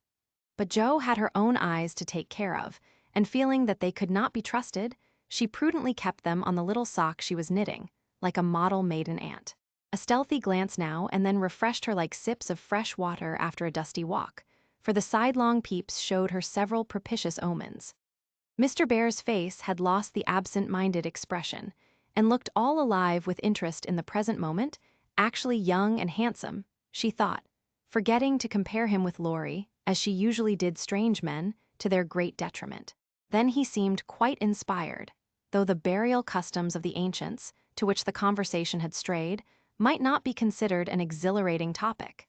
Joe quite glowed with triumph when Teddy got quenched in an argument, and thought to herself, as she watched her father's absorbed face, how he would enjoy having such a man as my professor to talk with every day. Lastly, Mr. Bear was dressed in a new suit of black, which made him look more like a gentleman than ever. His bushy hair had been cut and smoothly brushed, but didn't stay in order long, for in exciting moments, he rumpled it up in the droll way he used to do, and Joe liked it rampantly erect better than flat, because she thought it gave his fine forehead a Jove-like aspect. Poor Joe, how she did glorify that plain man, as she sat knitting away so quietly, yet letting nothing escape her, not even the fact that Mr. Bear actually had gold sleeve buttons in his immaculate wristbands. Dear old fellow, he couldn't have got himself up with more care if he'd been going a-wooing, said Joe to herself, and then a sudden thought born of the words made her blush so dreadfully that she had to drop her ball and go down after it to hide her face. The maneuver did not succeed as well as she expected, however, for though just in the act of setting fire to a funeral pyre, the professor dropped his torch, metaphorically speaking, and made a dive after the little blue ball. Of course they bumped their heads smartly together, saw stars, and both came up flushed and laughing without the ball to resume their seats, wishing they had not left them. Nobody knew where the evening went to, for Hannah skillfully abstracted the babies at an early hour, nodding like two rosy poppies, and Mr. Lawrence went home to rest. The others sat round the fire, talking away, utterly regardless of the lapse of time, till Meg, whose maternal mind was impressed with a firm conviction that Daisy had tumbled out of bed, and Demi set his nightgown afire studying the structure of matches, made a move to go. "We must have our sing, in the good old way, for we are all together again once more," said Joe, feeling that a good shout would be a safe and pleasant vent for the jubilant emotions of her soul. They were not all there, but no one found the words thoughtless or untrue, for Bates still seemed among them, a peaceful presence, invisible but dearer than ever, since death could not break the household league that love made dissoluble. The little chair stood in its old place. The tidy basket, with the bit of work she left unfinished when the needle grew so heavy, was still on its accustomed shelf. The beloved instrument, seldom touched now, had not been moved, and above it Bates' face, serene and smiling as in the early days, looked down upon them, seeming to say, "Be happy. I am here. Play something, Amy, let them hear how much you have improved," said Laurie, with pardonable pride in his promising pupil. But Amy whispered with full eyes as she twirled the faded stool, "Not tonight, dear. I can't show off tonight." But she did show something better than brilliancy or skill, for she sang Bates' songs with a tender music in her voice which the best master could not have taught, and touched the listeners' hearts with a sweeter power than any other inspiration could have given her. The room was very still when the clear voice failed suddenly at the last line of Bates' favorite hymn. It was hard to say, "Earth hath no sorrow that heaven cannot heal," and Amy leaned against her husband, who stood behind her, feeling that her welcome home was not quite perfect without Bates' kiss. "Now, we must finish with Mignon's song, for Mr. Bear sings that," said Joe, before the pause grew painful. And Mr. Bear cleared his throat with a gratified hem as he stepped into the corner where Joe stood, saying, "You will sing with me, we go excellently well together." A pleasing fiction, by the way, for Joe had no more idea of music than a grasshopper, but she would have consented if he had proposed to sing a whole opera, and warbled away, blissfully regardless of time and tune. It didn't much matter, for Mr. Bear sang like a true German, heartily and well, and Joe soon subsided into a subdued hum, that she might listen to the mellow voice that seemed to sing for her alone. "Know'st thou the land where the citron blooms," used to be the professor's favorite line, for "dis land" meant Germany to him. But now he seemed to dwell, with peculiar warmth and melody, upon the words, "There, oh there, might I with thee, oh, my beloved, go," and one listener was so thrilled by the tender invitation that she longed to say she did know the land, and would joyfully depart thither whenever he liked. The song was considered a great success, and the singer retired covered with laurels. But a few minutes afterward, he forgot his manners entirely, and stared at Amy putting on her bonnet, for she had been introduced simply as "my sister," and no one had called her by her new name since he came. He forgot himself still further when Laurie said, in his most gracious manner, at parting, "My wife and I are very glad to meet you, sir. Please remember that there is always a welcome waiting for you over the way." Then the professor thanked him so heartily, and looked so suddenly illuminated with satisfaction, that Laurie thought him the most delightfully demonstrative old fellow he ever met. "I too shall go, but I shall gladly come again, if you will give me leave, dear madame, for a little business in the city will keep me here some days." He spoke to Mrs. March, but he looked at Joe, and the mother's voice gave as cordial an assent as did the daughter's eyes, for Mrs. March was not so blind to her children's interest as Mrs. Moffat supposed. "I suspect that is a wise man," remarked Mr. March, with placid satisfaction from the hearthrug, after the last guest had gone. "I know he is a good one," added Mrs. March, with decided approval, as she wound up the clock. "I thought you'd like him," was all Joe said, as she slipped away to her bed. She wondered what the business was that brought Mr. Bear to the city, and finally decided that he had been appointed to some great honor, somewhere, but had been too modest to mention the fact. If she had seen his face when, safe in his own room, he looked at the picture of a severe and rigid young lady, with a good deal of hair, who appeared to be gazing darkly into futurity, it might have thrown some light upon the subject, especially when he turned off the gas and kissed the picture in the dark. Chapter 44. My Lord and Lady, please, Madam Mother, could you lend me my wife for half an hour? The luggage has come, and I've been making hay of Amy's Paris finery, trying to find some things I want, said Laurie, coming in the next day to find Mrs. Lawrence sitting in her mother's lap, as if being made the baby again. "Certainly. Go, dear, I forgot that you have any home but this." And Mrs. March pressed the white hand that wore the wedding ring, as if asking pardon for her maternal covetousness. "I shouldn't have come over if I could have helped it, but I can't get on without my little woman any more than weathercock can without the wind," suggested Joe, as he paused for a simile. Joe had grown quite her own saucy self again since Teddy came home.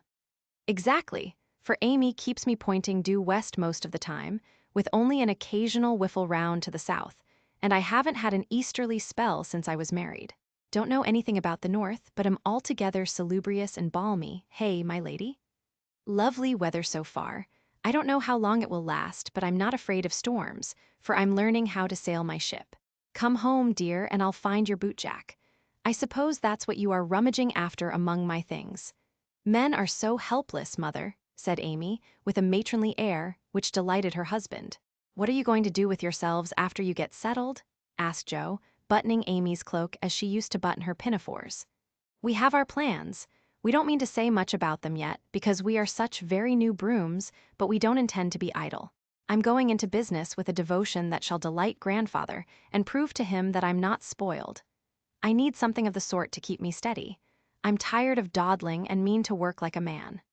And Amy, what is she going to do? Asked Mrs. March, well pleased at Laurie's decision and the energy with which he spoke.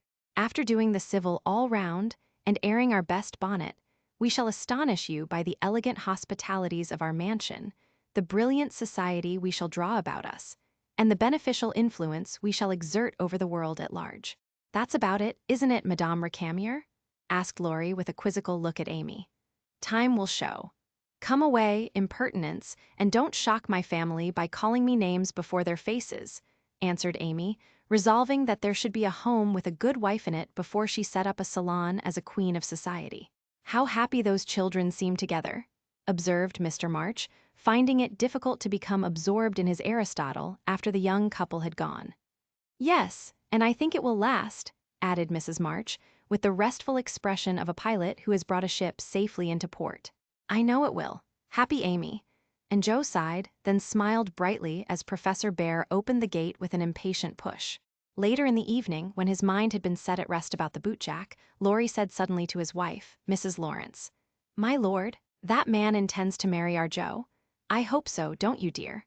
Well, my love, I consider him a trump in the fullest sense of that expressive word, but I do wish he was a little younger and a good deal richer. Now, Laurie, don't be too fastidious and worldly minded. If they love one another, it doesn't matter a particle how old they are nor how poor. Women never should marry for money.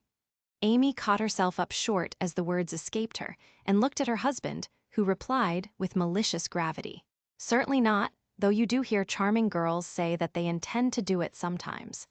If my memory serves me, you once thought it your duty to make a rich match. That accounts, perhaps, for your marrying a good-for-nothing like me." "Oh, my dearest boy, don't say that. I forgot you were rich when I said yes. I'd have married you if you hadn't a penny, and I sometimes wish you were poor that I might show how much I love you." And Amy, who was very dignified in public and very fond in private, gave convincing proofs of the truth of her words. "You don't really think I am such a mercenary creature as I tried to be once, do you? It would break my heart if you didn't believe that I'd gladly pull in the same boat with you, even if you had to get your living by rowing on the lake. Am I an idiot and a brute? How could I think so when you refused a richer man for me, and won't let me give you half I want to now when I have the right? Girls do it every day, poor things, and are taught to think it is their only salvation, but you had better lessons, and though I trembled for you at one time, I was not disappointed, for the daughter was true to the mother's teaching. I told Mama so yesterday, and she looked as glad and grateful as if I'd given her a check for $1 million to be spent in charity. You are not listening to my moral remarks, Mrs. Lawrence," and Laurie paused, for Amy's eyes had an absent look, though fixed upon his face. "Yes, I am, and admiring the mole in your chin at the same time. I don't wish to make you vain, but I must confess that I'm prouder of my handsome husband than of all his money. Don't laugh, but your nose is such a comfort to me." And Amy softly caressed the well-cut feature with artistic satisfaction. Laurie had received many compliments in his life, but never one that suited him better, as he plainly showed, though he did laugh at his wife's peculiar taste, while she said slowly, "May I ask you a question, dear?" "Of course you may. Shall you care if Joe does marry Mr. Bear?" "Oh, that's the trouble, is it? I thought there was something in the dimple that didn't quite suit you. Not being a dog in the manger, but the happiest fellow alive, I assure you I can dance at Joe's wedding with a heart as light as my heels. Do you doubt it, my darling?" Amy looked up at him and was satisfied. Her little jealous fear vanished forever, and she thanked him with a face full of love and confidence. I wish we could do something for that capital old professor. Couldn't we invent a rich relation, who shall obligingly die out there in Germany and leave him a tidy little fortune?" said Laurie, when they began to pace up and down the long drawing room, arm in arm, as they were fond of doing, in memory of the chateau garden. "Jo would find us out and spoil it all. She is very proud of him, just as he is, and said yesterday that she thought poverty was a beautiful thing. Bless her dear heart. She won't think so when she has a literary husband and a dozen little professors and professorins to support. We won't interfere now, but watch our chance and do them a good turn in spite of themselves. I owe Jo for a part of my education, and she believes in people's paying their honest debts, so I'll get round her in that way. How delightful it is to be able to help others, isn't it? That was always one of my dreams, to have the power of giving freely, and thanks to you, the dream has come true. Ah, we'll do quantities of good, won't we? There's one sort of poverty that I particularly like to help. Out-and-out beggars get taken care of, but poor gentle folks fare badly, because they won't ask, and people don't dare to offer charity. Yet there are 1,000 ways of helping them, if one only knows how to do it so delicately that it does not offend. I must say, I like to serve a decayed gentleman better than a blarneying beggar. I suppose it's wrong, but I do, though it is harder. Because it takes a gentleman to do it, added the other member of the Domestic Admiration Society. Thank you, I'm afraid I don't deserve that pretty compliment. But I was going to say that while I was dawdling about abroad, I saw a good many talented young fellows making all sorts of sacrifices and enduring real hardships that they might realize their dreams.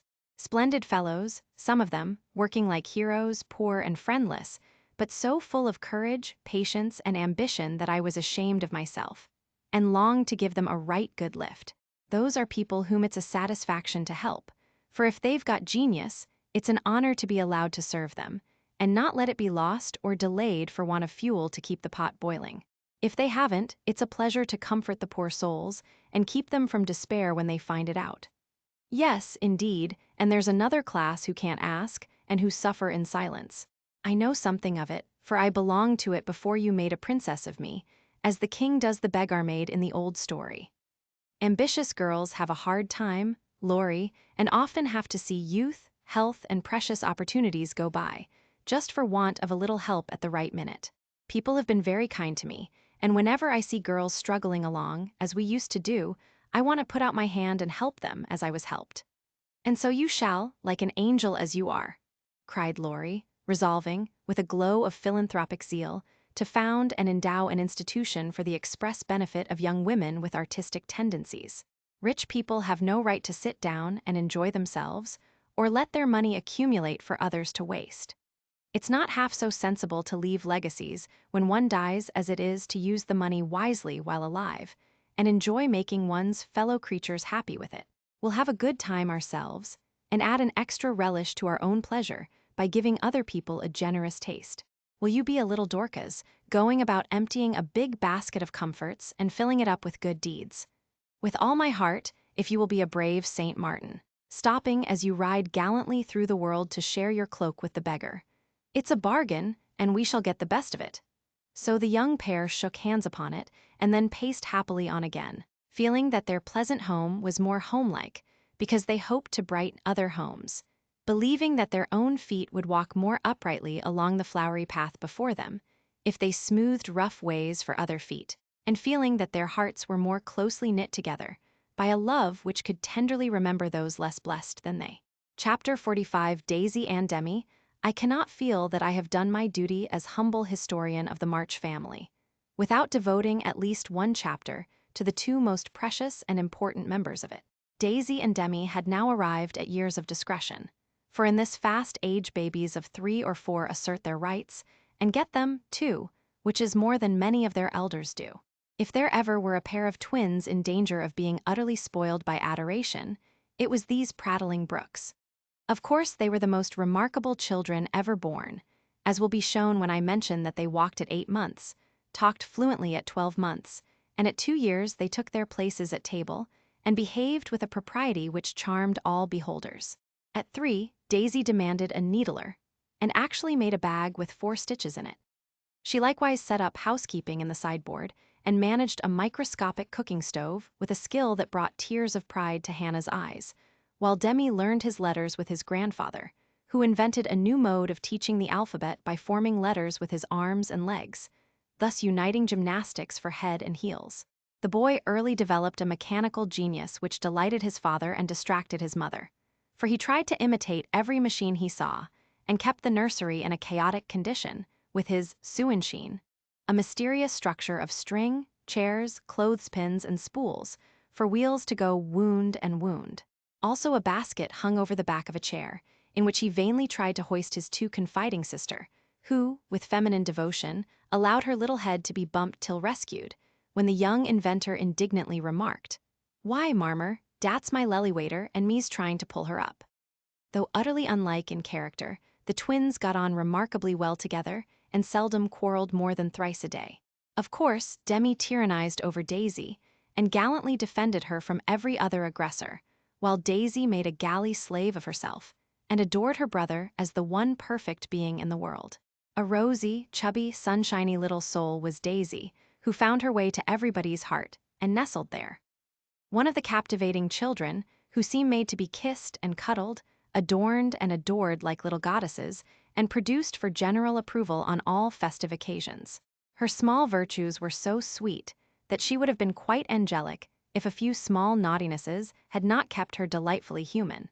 It was all fair weather in her world, and every morning she scrambled up to the window in her little nightgown to look out, and say, no matter whether it rained or shone, "Oh, pity day, oh, pity day."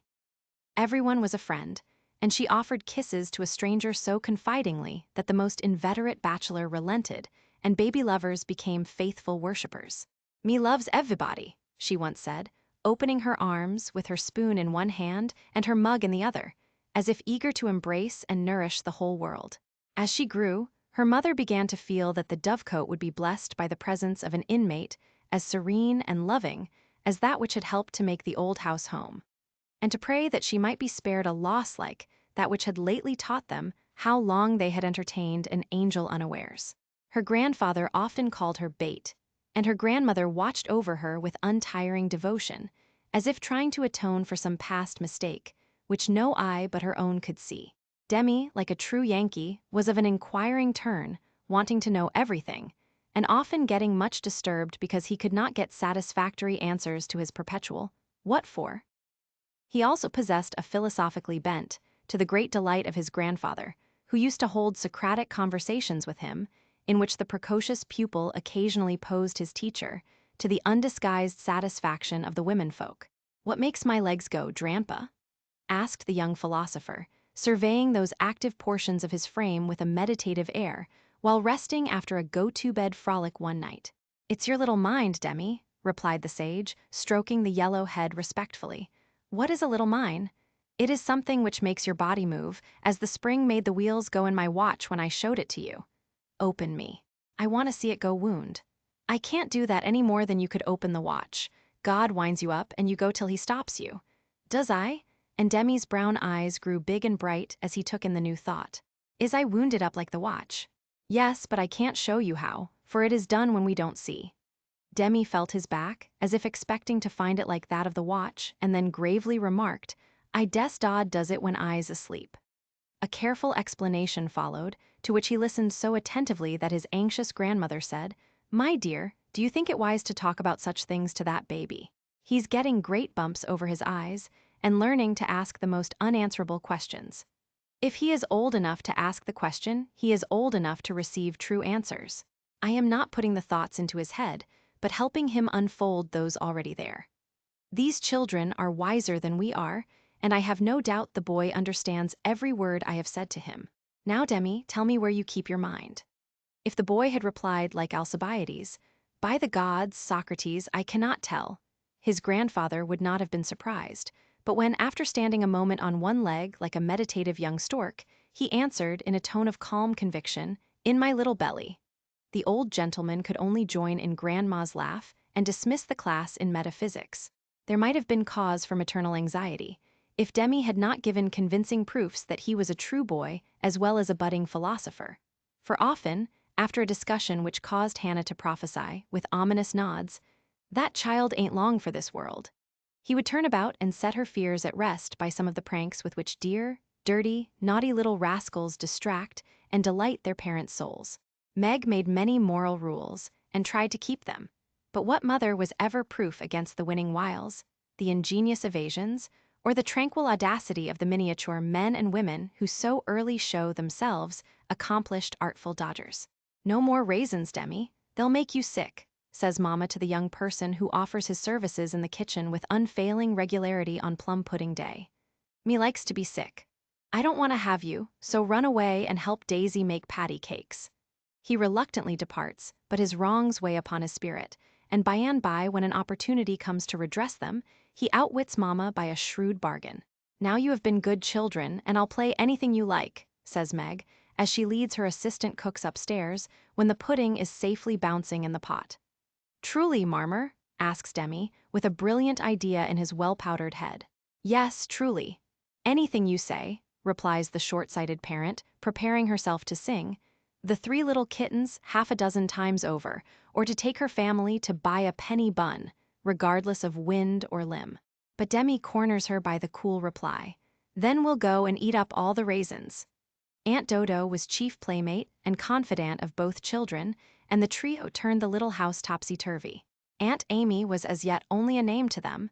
Aunt Bates soon faded into a pleasantly vague memory, but Aunt Dodo was a living reality, and they made the most of her, for which compliment she was deeply grateful. But when Mr. Bear came, Jo neglected her playfellows, and dismay and desolation fell upon their little souls. Daisy, who was fond of going about peddling kisses, lost her best customer and became bankrupt. Demi, with infantile penetration, soon discovered that Dodo liked to play with the bear man better than she did him, but though hurt, he concealed his anguish. For he hadn't the heart to insult a rival who kept a mine of chocolate drops in his waistcoat pocket and a watch that could be taken out of its case and freely shaken by ardent admirers. Some persons might have considered these pleasing liberties as bribes, but Demi didn't see it in that light, and continued to patronize the bear man with pensive affability, while Daisy bestowed her small affections upon him at the third call, and considered his shoulder her throne, his arm her refuge, his gifts treasures surpassing worth. Gentlemen are sometimes seized with sudden fits of admiration for the young relatives of ladies whom they honor with their regard. But this counterfeit philoprogenitiveness sits uneasily upon them, and does not deceive anybody a particle. Mr. Bear's devotion was sincere, however likewise effective for honesty is the best policy in love as in law. He was one of the men who are at home with children, and looked particularly well when little faces made a pleasant contrast with his manly one. His business, whatever it was, detained him from day to day, but evening seldom failed to bring him out to see well. He always asked for Mr. March, so I suppose he was the attraction. The excellent papa labored under the delusion that he was, and reveled in long discussions with the kindred spirit, till a chance remark of his more observing grandson suddenly enlightened him. Mr. Bear came in one evening to pause on the threshold of the study, astonished by the spectacle that met his eye. Prone upon the floor lay Mr. March, with his respectable legs in the air, and beside him, likewise prone, was Demi, trying to imitate the attitude with his own short, scarlet-stockinged legs. Both grovelers so seriously absorbed that they were unconscious of spectators, till Mr. Bear laughed his sonorous laugh, and Jo cried out with a scandalized face, "Father, father, here's the professor." Down went the black legs and up came the gray head as the preceptor said with undisturbed dignity, "Good evening, Mr. Bear. Excuse me for a moment. We are just finishing our lesson. Now, Demi, make the letter and tell its name." I knows him. And after a few convulsive efforts, the red legs took the shape of a pair of compasses, and the intelligent pupil triumphantly shouted, "It's a we, Drampa, it's a we." "He's a born weller," laughed Jo, as her parent gathered himself up, and her nephew tried to stand on his head, as the only mode of expressing his satisfaction that school was over. "What have you been at today, Bubchen?" asked Mr. Bear, picking up the gymnast. "Me went to see little Mary." "And what did you there?" "I kissed her," began Demi, with artless frankness. "Prut, thou beginnest early. What did the little Mary say to that?" asked Mr. Bear, continuing to confess the young sinner, who stood upon the knee, exploring the waistcoat pocket. "Oh, she liked it, and she kissed me, and I liked it." Don't little boys like little girls? Asked Demi, with his mouth full and an air of bland satisfaction. You precocious chick, who put that into your head? Said Joe, enjoying the innocent revelation as much as the professor. Tisn't in mine head, it's in mine moof, answered literal Demi, putting out his tongue, with a chocolate drop on it, thinking she alluded to confectionery, not ideas. Thou shouldst save some for the little friend. Sweets to the sweet, manling, and Mr. Bear offered Joe some, with a look that made her wonder if chocolate was not the nectar drunk by the gods. Demi also saw the smile, was impressed by it, and artlessly inquired, Do great boys like great girls, too, Fessor? Like young Washington, Mr. Bear couldn't tell a lie, so he gave the somewhat vague reply that he believed they did sometimes, in a tone that made Mr. March put down his clothes brush, glance at Joe's retiring face, and then sink into his chair, looking as if the precocious chick had put an idea into his head that was both sweet and sour. Why Dodo, when she caught him in the china closet half an hour afterward, nearly squeezed the breath out of his little body with a tender embrace, instead of shaking him for being there, and why she followed up this novel performance by the unexpected gift of a big slice of bread and jelly, remained one of the problems over which Demi puzzled his small wits, and was forced to leave unsolved forever. Chapter 46 Under the Umbrella, while Laurie and Amy were taking conjugal strolls over velvet carpets, as they set their house in order, and planned a blissful future, Mr. Bear and Joe were enjoying promenades of a different sort, along muddy roads and sodden fields. I always do take a walk toward evening, and I don't know why I should give it up, just because I happened to meet the professor on his way out, said Joe to herself, after 2 or 3 encounters, for though there were 2 paths to Meg's, whichever one she took, she was sure to meet him, either going or returning. He was always walking rapidly, and never seemed to see her until quite close, when he would look as if his short-sighted eyes had failed to recognize the approaching lady till that moment. Then, if she was going to Meg's, he always had something for the babies. If her face was turned homeward, he had merely strolled down to see the river and was just returning, unless they were tired of his frequent calls. Under the circumstances, what could Joe do but greet him civilly and invite him in? If she was tired of his visits, she concealed her weariness with perfect skill and took care that there should be coffee for supper. As Mr. Bear, doesn't like tea. By the 2nd week, everyone knew perfectly well what was going on, yet everyone tried to look as if they were stone blind to the changes in Joe's face. They never asked why she sang about her work, did up her hair 3 times a day, and got so blooming with her evening exercise. And no one seemed to have the slightest suspicion that Professor Bear, while talking philosophy with the father, was giving the daughter lessons in love.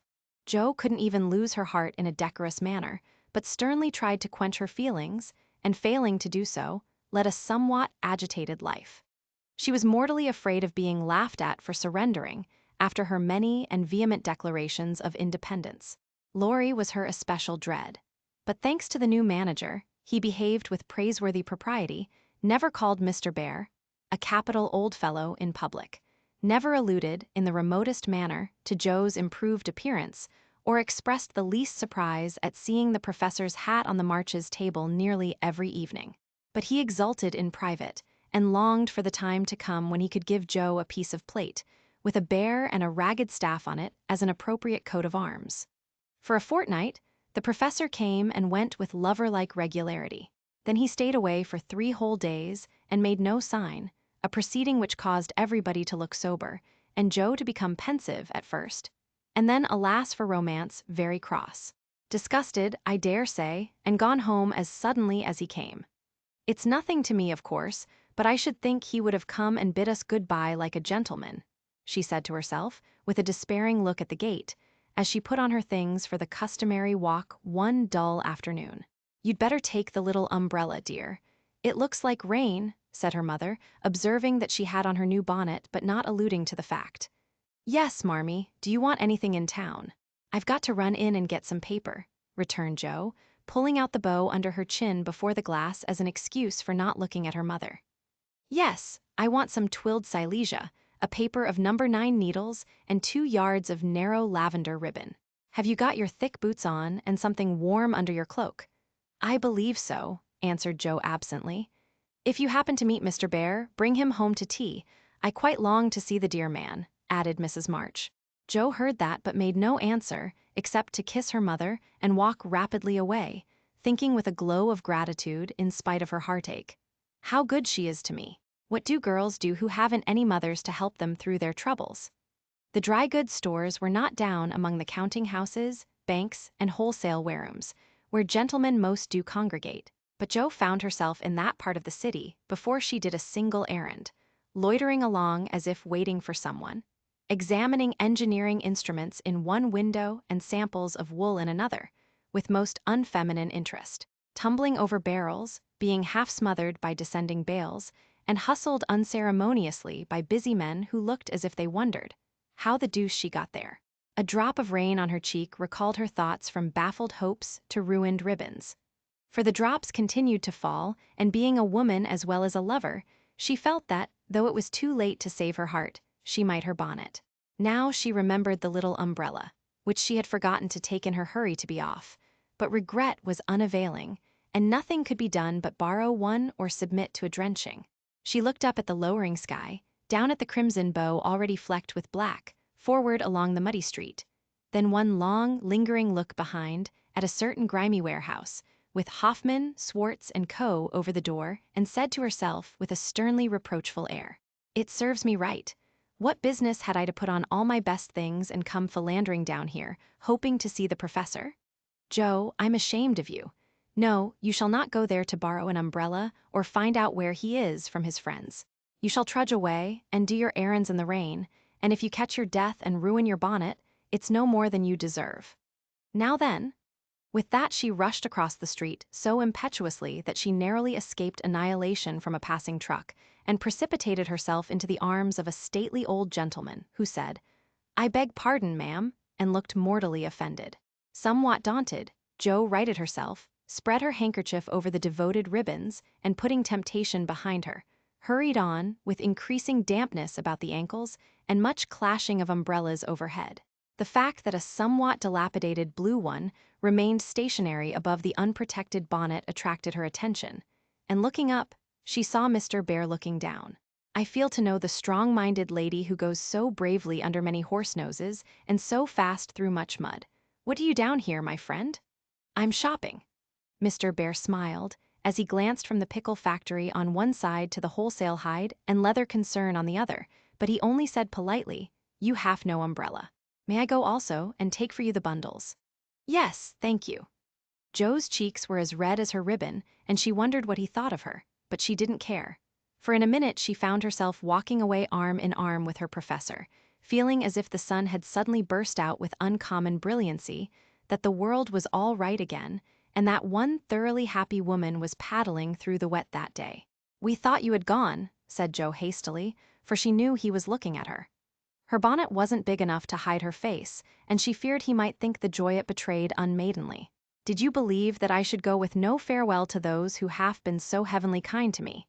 he asked so reproachfully that she felt as if she had insulted him by the suggestion, and answered heartily, "No, I didn't.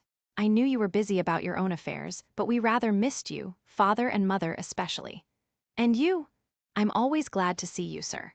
In her anxiety to keep her voice quite calm, Joe made it rather cool, and the frosty little monosyllable at the end seemed to chill the professor, for his smile vanished as he said gravely, "I thank you and come one more time before I go.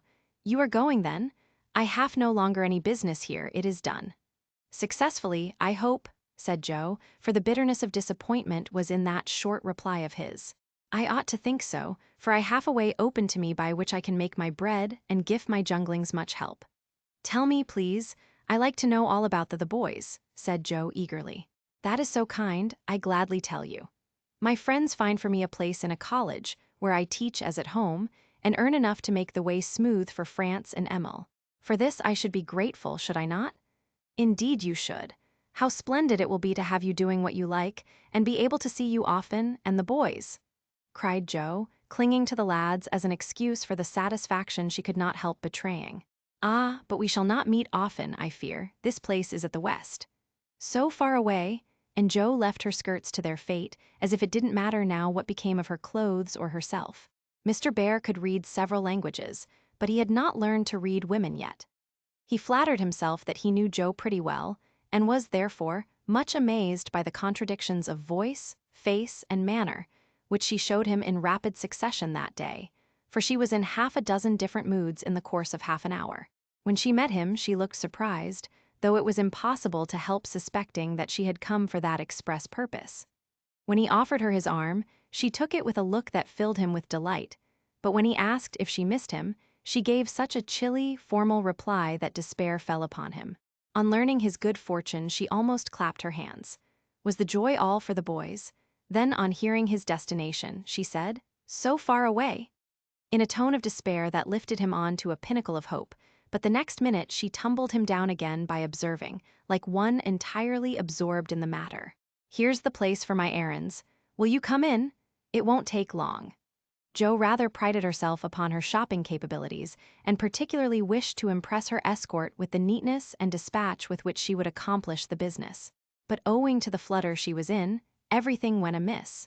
She upset the tray of needles, forgot the silesia was to be twilled till it was cut off, gave the wrong change, and covered herself with confusion by asking for lavender ribbon at the calico counter.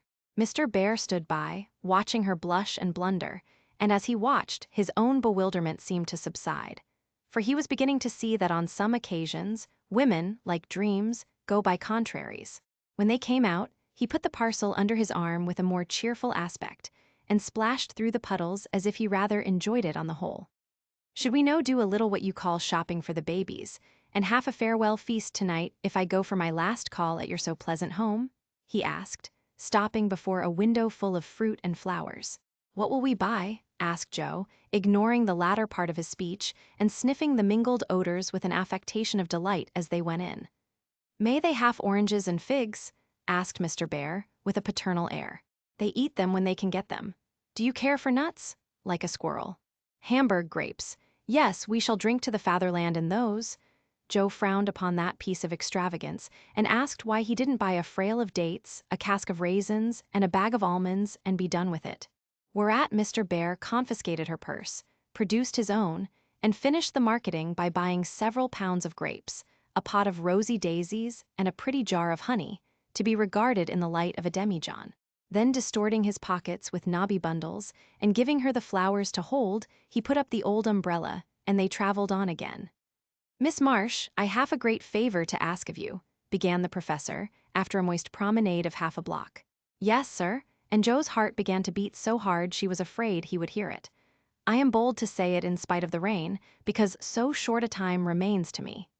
"Yes, sir," and Jo nearly crushed the small flower pot with the sudden squeeze she gave it. "I wish to get a little dress for my Tina, and I am too stupid to go alone. Will you kindly give me a word of taste and help?"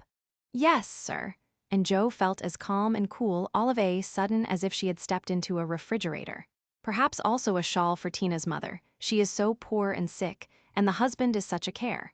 "Yes, yes, a thick, warm shawl would be a friendly thing to take the little mother." "I'll do it with pleasure, Mr. Bear. I'm going very fast, and he's getting dearer every minute," added Jo to herself. Then with a mental shake, she entered into the business with an energy that was pleasant to behold. Mr. Bear left it all to her, so she chose a pretty gown for Tina, and then ordered out the shawls. The clerk, being a married man, condescended to take an interest in the couple, who appeared to be shopping for their family. "Your lady may prefer this. It's a superior article, a most desirable color, quite chaste and genteel," he said, shaking out a comfortable gray shawl and throwing it over Jo's shoulders. "Does this suit you, Mr. Bear?" she asked, turning her back to him and feeling deeply grateful for the chance of hiding her face. "Excellently well, we will have it," answered the professor, smiling to himself as he paid for it, while Jo continued to rummage the counters like a confirmed bargain hunter. "Now shall we go home?" he asked, as if the words were very pleasant to him. "Yes, it's late, and I'm so tired." Jo's voice was more pathetic than she knew. For now the sun seemed to have gone in as suddenly as it came out, and the world grew muddy and miserable again, and for the first time she discovered that her feet were cold, her head ached, and that her heart was colder than the former, fuller of pain than the latter. Mr. Bear was going away. He only cared for her as a friend. It was all a mistake, and the sooner it was over the better. With this idea in her head, she hailed an approaching omnibus with such a hasty gesture that the daisies flew out of the pot and were badly damaged. "This is not our omnibus," said the professor, waving the loaded vehicle away and stopping to pick up the poor little flowers. "I beg your pardon, I didn't see the name distinctly. Never mind, I can walk. I'm used to plodding in the mud," returned Jo, winking hard, because she would have died rather than openly wipe her eyes. Mr. Bear saw the drops on her cheeks, though she turned her head away. The sight seemed to touch him very much, for suddenly stooping down, he asked in a tone that meant a great deal, "Hearts, dearest, why do you cry?" Now, if Jo had not been new to this sort of thing, she would have said she wasn't crying, had a cold in her head, or told any other feminine fib proper to the occasion. Instead of which, that undignified creature answered with an irrepressible sob, "Because you are going away." "Ach, mein Gott, that is so good," cried Mr. Bear, managing to clasp his hands in spite of the umbrella and the bundles. "Jo, I have nothing but much love to give you. I came to see if you could care for it, and I waited to be sure that I was something more than a friend. Am I? Can you make a little place in your heart for old Fritz?" he added, all in one breath. "Oh, yes," said Jo, and he was quite satisfied, for she folded both hands over his arm and looked up at him with an expression that plainly showed how happy she would be to walk through life beside him, even though she had no better shelter than the old umbrella, if he carried it. It was certainly proposing under difficulties, for even if he had desired to do so, Mr. Bear could not go down upon his knees on account of the mud. Neither could he offer Jo his hand, except figuratively, for both were full. Much less could he indulge in tender remonstrations in the open street, though he was near it. So the only way in which he could express his rapture was to look at her, with an expression which glorified his face to such a degree that there actually seemed to be little rainbows in the drops that sparkled on his beard. If he had not loved Jo very much, I don't think he could have done it then, for she looked far from lovely, with her skirts in a deplorable state, her rubber boots splashed to the ankle, and her bonnet a ruin. Fortunately, Mr. Bear considered her the most beautiful woman living, and she found him more Jove-like than ever, though his hat brim was quite limp with the little rills trickling thence upon his shoulders, for he held the umbrella all over Jo, and every finger of his gloves needed mending. Passers-by probably thought them a pair of harmless lunatics, for they entirely forgot to hail a bus, and strolled leisurely along, oblivious of deepening dusk and fog. Little they cared what anybody thought, for they were enjoying the happy hour that seldom comes but once in any life, the magical moment which bestows youth on the old, beauty on the plain, wealth on the poor, and gives human hearts a foretaste of heaven. The professor looked as if he had conquered a kingdom, and the world had nothing more to offer him in the way of bliss. While Jo trudged beside him, feeling as if her place had always been there, and wondering how she ever could have chosen any other lot. Of course, she was the first to speak intelligibly, for the emotional remarks which followed her impetuous, "Oh, yes," were not of a coherent or reportable character. "Friedrich, why didn't you?"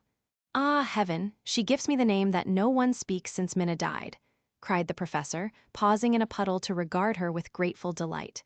"I always call you so to myself, I forgot, but I won't unless you like it." "Like it? It is more sweet to me than I can tell.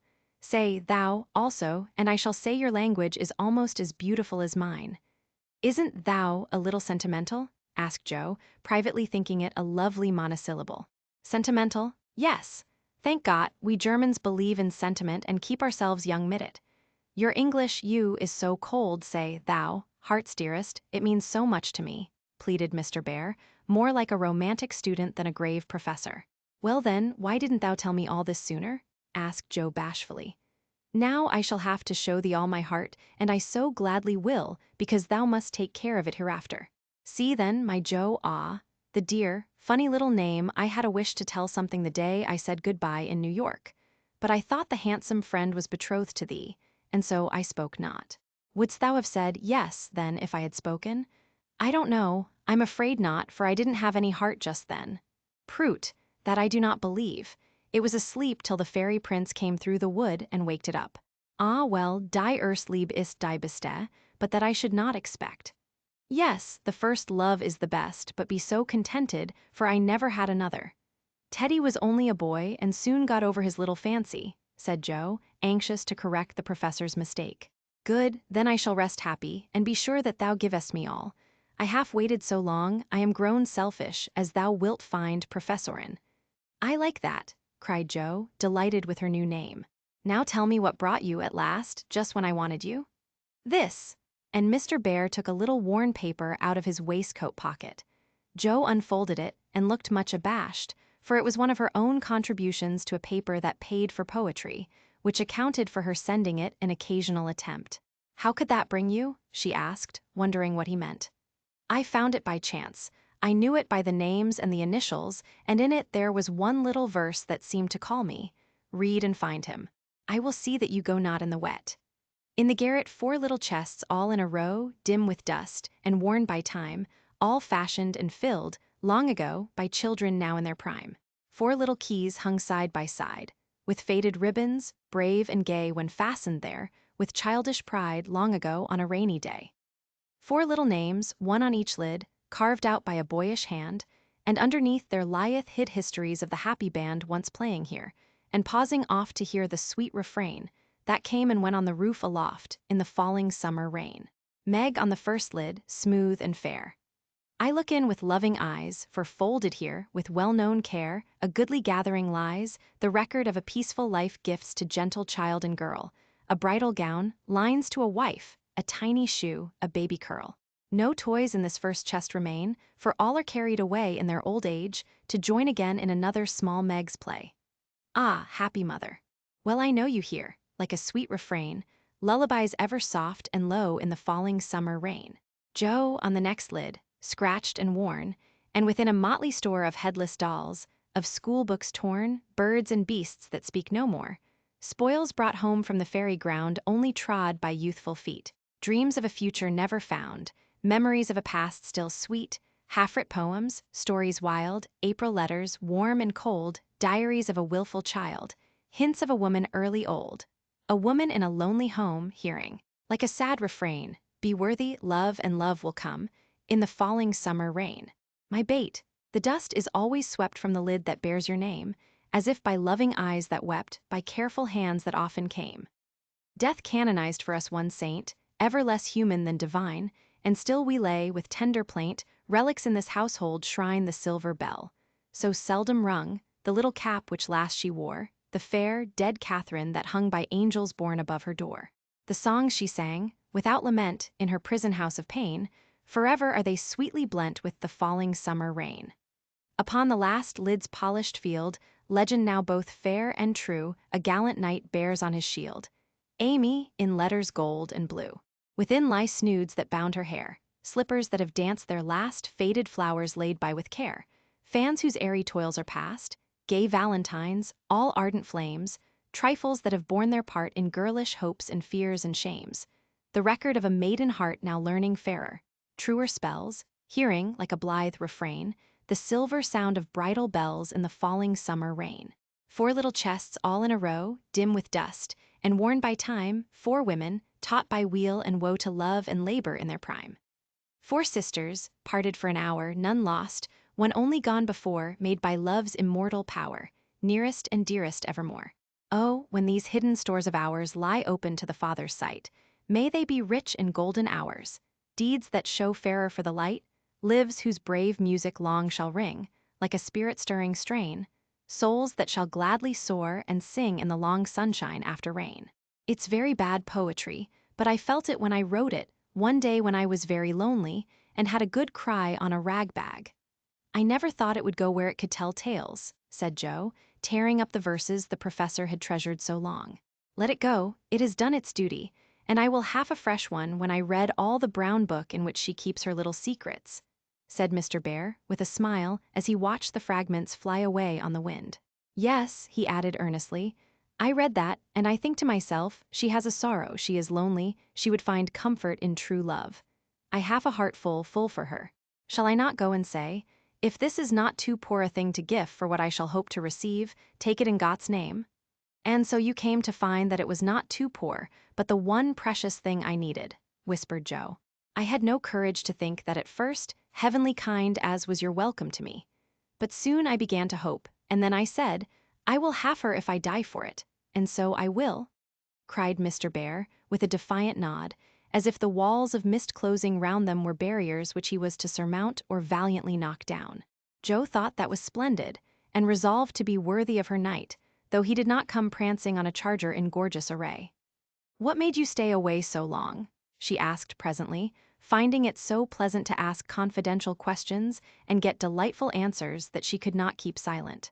"It was not easy, but I could not find the heart to take you from that so happy home until I could have a prospect of one to give you. After much time, perhaps, and hard work. How could I ask you to give up so much for a poor old fellow who has no fortune but a little learning?" "I'm glad you are poor. I couldn't bear a rich husband," said Joe decidedly, adding in a softer tone, "Don't fear poverty. I've known it long enough to lose my dread and be happy working for those I love, and don't call yourself old 40 is the prime of life. I couldn't help loving you if you were 70. The professor found that so touching that he would have been glad of his handkerchief if he could have got at it. As he couldn't, Joe wiped his eyes for him and said, laughing, as she took away a bundle or two, "I may be strong-minded, but no one can say I'm out of my sphere now, for woman's special mission is supposed to be drying tears and bearing burdens. I'm to carry my share, Friedrich, and help to earn the home. Make up your mind to that, or I'll never go," she added resolutely as he tried to reclaim his load. "We shall see. Have you patience to wait a long time, Joe? I must go away and do my work alone. I must help my boys first, because even for you I may not break my word to Minna. Can you forgive that, and be happy while we hope and wait?" "Yes, I know I can, for we love one another, and that makes all the rest easy to bear. I have my duty also, and my work. I couldn't enjoy myself if I neglected them even for you, so there's no need of hurry or impatience. You can do your part out west, I can do mine here, and both be happy hoping for the best, and leaving the future to be as God wills." "Ah, thou givest me such hope and courage, and I have nothing to give back but a full heart and these empty hands," cried the professor, quite overcome. Joe never would learn to be proper, for when he said that as they stood upon the steps, she just put both hands into his, whispering tenderly, "Not empty now," and stooping down, kissed her Friedrich under the umbrella. It was dreadful, but she would have done it if the flock of draggle-tailed sparrows on the hedge had been human beings, for she was very far gone indeed, and quite regardless of everything but her own happiness. Though it came in such a very simple guise, that was the crowning moment of both their lives, when, turning from the night and storm and loneliness to the household light and warmth and peace waiting to receive them, with a glad, welcome home, Joe led her lover in and shut the door. Chapter 47. Harvest time for a year. Joe and her professor worked and waited, hoped and loved, met occasionally, and wrote such voluminous letters that the rise in the price of paper was accounted for, Laurie said. The second year began rather soberly, for their prospects did not brighten, and Aunt March died suddenly. But when their first sorrow was over, for they loved the old lady in spite of her sharp tongue, they found they had cause for rejoicing, for she had left Plumfield to Joe, which made all sorts of joyful things possible. "It's a fine old place, and will bring a handsome sum, for of course you intend to sell it," said Laurie, as they were all talking the matter over some weeks later. "No, I don't," was Joe's decided answer, as she petted the fat poodle, whom she had adopted out of respect to his former mistress. "You don't mean to live there?" "Yes, I do. But, my dear girl, it's an immense house, and will take a power of money to keep it in order. The garden and orchard alone need 2 or 3 men, and farming isn't in Bear's line, I take it. He'll try his hand at it there, if I propose it. And you expect to live on the produce of the place. Well, that sounds paradisiacal, but you'll find it desperate hard work. The crop we are going to raise is a profitable one," and Joe laughed. "Of what is this fine crop to consist, ma'am?" "Boys. I want to open a school for little lads, a good, happy, home-like school, with me to take care of them and Fritz to teach them." "That's a truly Joyan plan for you. Isn't that just like her?" cried Laurie, appealing to the family, who looked as much surprised as he. "I like it," said Mrs. March decidedly. "So do I," added her husband, who welcomed the thought of a chance for trying the Socratic method of education on modern youth. "It will be an immense care for Joe," said Meg, stroking the head of her one all-absorbing son. "Joe can do it and be happy in it. It's a splendid idea. Tell us all about it," cried Mr. Lawrence, who had been longing to lend the lovers a hand, but knew that they would refuse his help. "I knew you'd stand by me, sir. Amy does too, I see it in her eyes, though she prudently waits to turn it over in her mind before she speaks. Now, my dear people," continued Joe earnestly, Just understand that this isn't a new idea of mine, but a long-cherished plan. Before my Fritz came, I used to think how, when I'd made my fortune and no one needed me at home, I'd hire a big house and pick up some poor, forlorn little lads who hadn't any mothers, and take care of them and make life jolly for them before it was too late. I see so many going to ruin for want of help at the right minute. I love so to do anything for them. I seem to feel their wants and sympathize with their troubles, and oh, I should so like to be a mother to them. Mrs. March held out her hand to Joe, who took it, smiling with tears in her eyes, and went on in the old enthusiastic way, which they had not seen for a long while.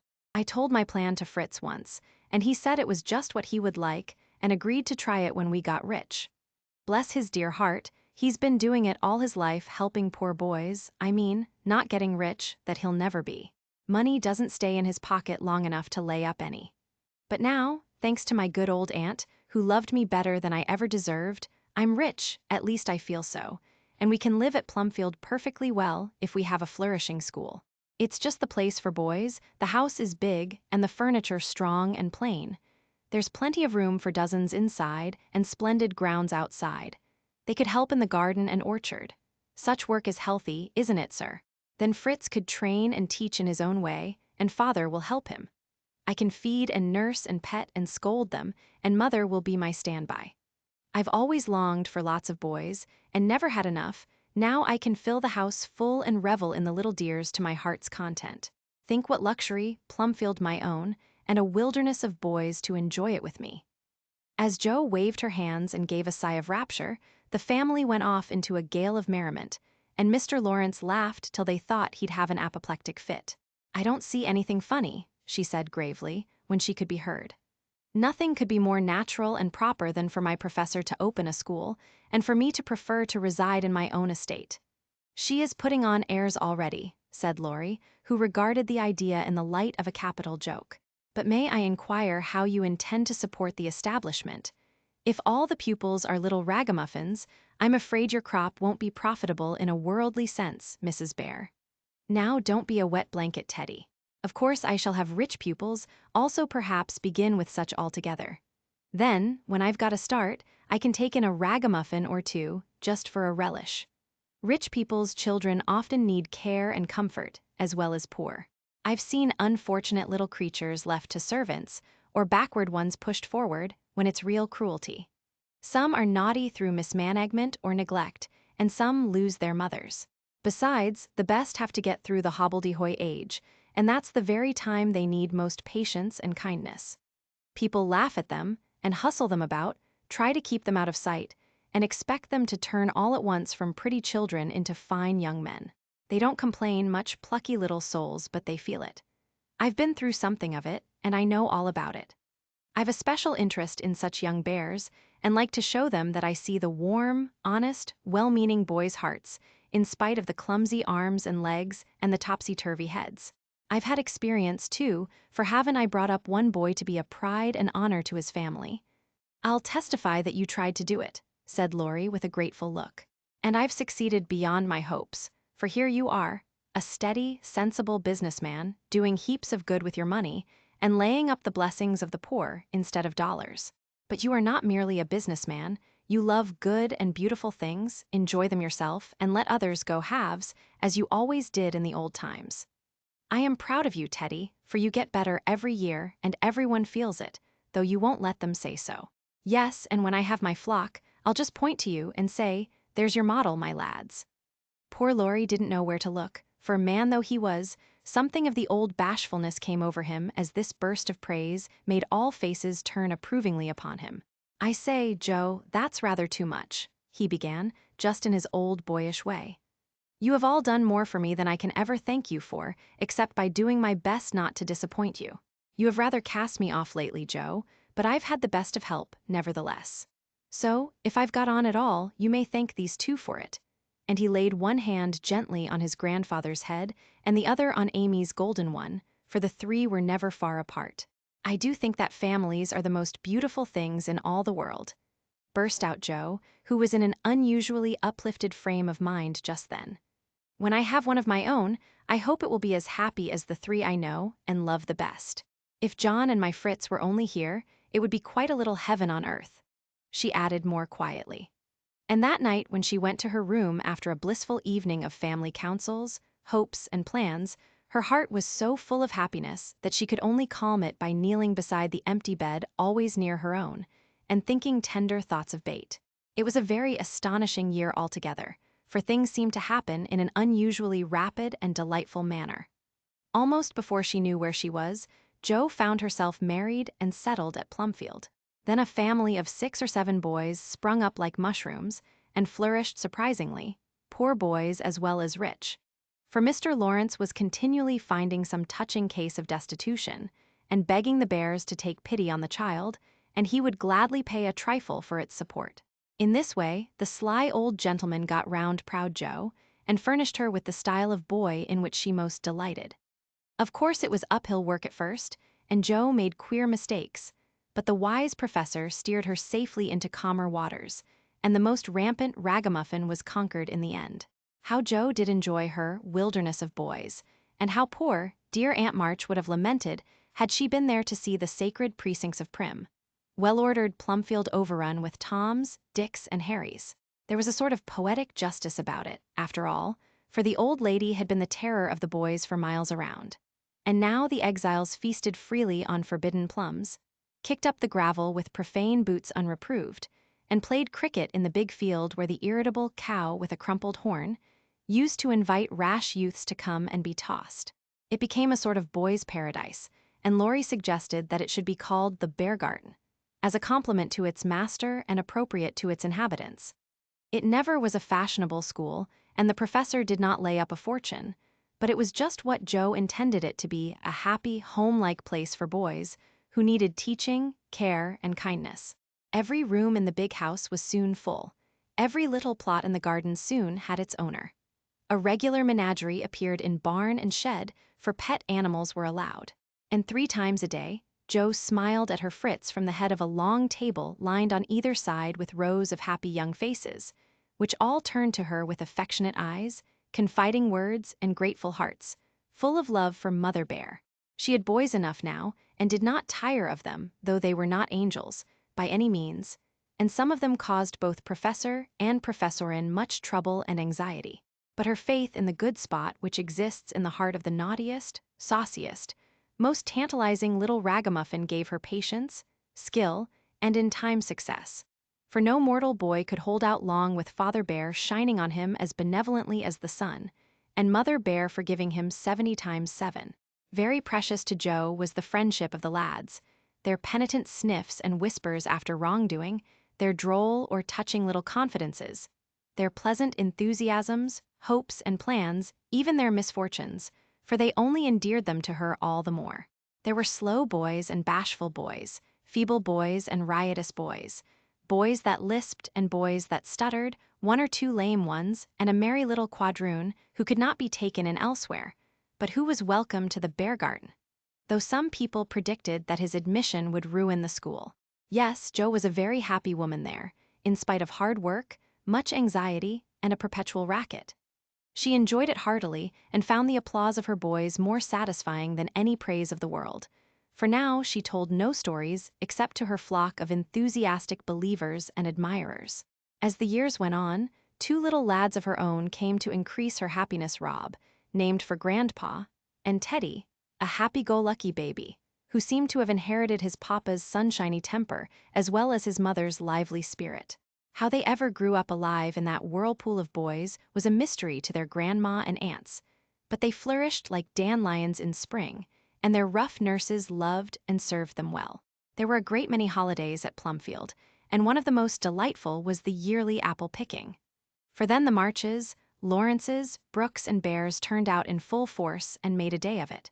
5 years after Jo's wedding, one of these fruitful festivals occurred, a mellow October day, when the air was full of an exhilarating freshness which made the spirits rise and the blood dance healthily in the veins. The old orchard wore its holiday attire. Goldenrod and asters fringed the mossy walls. Grasshoppers skipped briskly in the sere grass, and crickets chirped like fairy pipers at a feast. Squirrels were busy with their small harvesting. Birds twittered their adieus from the alders in the lane, and every tree stood ready to send down its shower of red or yellow apples at the first shake. Everybody was there. Everybody laughed and sang, climbed up and tumbled down. Everybody declared that there never had been such a perfect day, or such a jolly set to enjoy it. And everyone gave themselves up to the simple pleasures of the hour as freely as if there were no such things as care or sorrow in the world. Mr. March strolled placidly about, quoting Tusser, Cowley, and Columella to Mr. Lawrence while enjoying the gentle apple's winey juice. The professor charged up and down the green aisles like a stout Teutonic knight, with a pole for a lance, leading on the boys, who made a hook and ladder company of themselves, and performed wonders in the way of ground and lofty tumbling. Laurie devoted himself to the little ones, rode his small daughter in a bushel basket, took Daisy up among the birds' nests, and kept adventurous Rob from breaking his neck. Mrs. March and Meg sat among the apple piles like a pair of pomonas, sorting the contributions that kept pouring in, while Amy, with a beautiful motherly expression in her face, sketched the various groups, and watched over one pale lad, who sat adoring her with his little crutch beside him. Jo was in her element that day, and rushed about, with her gown pinned up, and her hat anywhere but on her head, and her baby tucked under her arm, ready for any lively adventure which might turn up. Little Teddy bore a charmed life, for nothing ever happened to him, and Jo never felt any anxiety when he was whisked up into a tree by one lad, galloped off on the back of another, or supplied with sour russets by his indulgent papa, who labored under the Germanic delusion that babies could digest anything, from pickled cabbage to buttons, nails, and their own small shoes. She knew that little Ted would turn up again in time, safe and rosy, dirty and serene, and she always received him back with a hearty welcome, for Jo loved her babies tenderly. At 4 o'clock a lull took place, and baskets remained empty, while the apple pickers rested and compared rents and bruises. Then Jo and Meg, with a detachment of the bigger boys, set forth the supper on the grass, for an out-of-door tea was always the crowning joy of the day. The land literally flowed with milk and honey on such occasions, for the lads were not required to sit at table, but allowed to partake of refreshment as they liked, freedom being the sauce best beloved by the boyish soul. They availed themselves of the rare privilege to the fullest extent, for some tried the pleasing experiment of drinking milk while standing on their heads, others lent a charm to leapfrog by eating pie in the pauses of the game. Cookies were sown broadcast over the field, and apple turnovers roosted in the trees like a new style of bird. The little girls had a private tea party, and Ted roved among the edibles at his own sweet will. When no one could eat anymore, the professor proposed the first regular toast, which was always drunk at such times, Aunt March, God bless her. A toast heartily given by the good man, who never forgot how much he owed her, and quietly drunk by the boys, who had been taught to keep her memory green. Now Grandma's 60th birthday, long life to her with 3 times 3. That was given with a will, as you may well believe, and the cheering once begun, it was hard to stop it. Everybody's health was proposed, from Mr. Lawrence, who was considered their special patron, to the astonished guinea pig, who had strayed from its proper sphere in search of its young master. Demi, as the oldest grandchild, then presented the queen of the day with various gifts, so numerous that they were transported to the festive scene in a wheelbarrow. Funny presents, some of them, but what would have been defects to other eyes were ornaments to Grandma's, for the children's gifts were all their own. Every stitch Daisy's patient little fingers had put into the handkerchiefs she hemmed was better than embroidery to Mrs. March. Demi's miracle of mechanical skill, though the cover wouldn't shut, Rob's footstool had a wiggle in its uneven legs that she declared was soothing. And no page of the costly book Amy's child gave her was so fair as that on which appeared in tipsy capitals the words, "To dear Grandma," from her little bait. During the ceremony, the boys had mysteriously disappeared, and when Mrs. March had tried to thank her children and broken down, while Teddy wiped her eyes on his pinafore, the professor suddenly began to sing. Then, from above him, voice after voice took up the words, and from tree to tree echoed the music of the unseen choir, as the boys sang with all their hearts the little song that Jo had written, Laurie set to music, and the professor trained his lads to give with the best effect. This was something altogether new, and it proved a grand success, for Mrs. March couldn't get over her surprise, and insisted on shaking hands with every one of the featherless birds, from tall France and Emil to the little quadroon, who had the sweetest voice of all. After this, the boys dispersed for a final lark, leaving Mrs. March and her daughters under the festival tree. I don't think I ever ought to call myself Unlucky Joe again, when my greatest wish has been so beautifully gratified, said Mrs. Bear, taking Teddy's little fist out of the milk pitcher, in which he was rapturously churning. And yet your life is very different from the one you pictured so long ago. Do you remember our castles in the air? Asked Amy, smiling as she watched Laurie and John playing cricket with the boys. Dear fellows, it does my heart good to see them forget business and frolic for a day, answered Joe, who now spoke in a maternal way of all mankind. Yes, I remember, but the life I wanted then seems selfish, lonely, and cold to me now. I haven't given up the hope that I may write a good book yet, but I can wait, and I'm sure it will be all the better for such experiences and illustrations as these. And Joe pointed from the lively lads in the distance to her father, leaning on the professor's arm as they walked to and fro in the sunshine, deep in one of the conversations which both enjoyed so much. And then to her mother, sitting enthroned among her daughters, with their children in her lap and at her feet, as if all found help and happiness in the face which never could grow old to them. My castle was the most nearly realized of all. I asked for splendid things, to be sure, but in my heart I knew I should be satisfied if I had a little home, and John, and some dear children like these. I've got them all, thank God, and am the happiest woman in the world. And Meg laid her hand on her tall boy's head, with a face full of tender and devout content. My castle is very different from what I planned, but I would not alter it, though, like Joe, I don't relinquish all my artistic hopes, or confine myself to helping others fulfill their dreams of beauty. I've begun to model a figure of baby, and Laurie says it is the best thing I've ever done. I think so myself, and mean to do it in marble, so that, whatever happens, I may at least keep the image of my little angel. As Amy spoke, a great tear dropped on the golden hair of the sleeping child in her arms, for her one well-beloved daughter was a frail little creature, and the dread of losing her was the shadow over Amy's sunshine. This cross was doing much for both father and mother, for one love and sorrow bound them closely together. Amy's nature was growing sweeter, deeper, and more tender. Laurie was growing more serious, strong, and firm, and both were learning that beauty, youth, good fortune, even love itself, cannot keep care and pain, loss and sorrow from the most blessed for. Into each life some rain must fall, some days must be dark and sad and dreary. She is growing better, I am sure of it, my dear. Don't despond, but hope and keep happy, said Mrs. March, as tender-hearted Daisy stooped from her knee to lay her rosy cheek against her little cousin's pale one.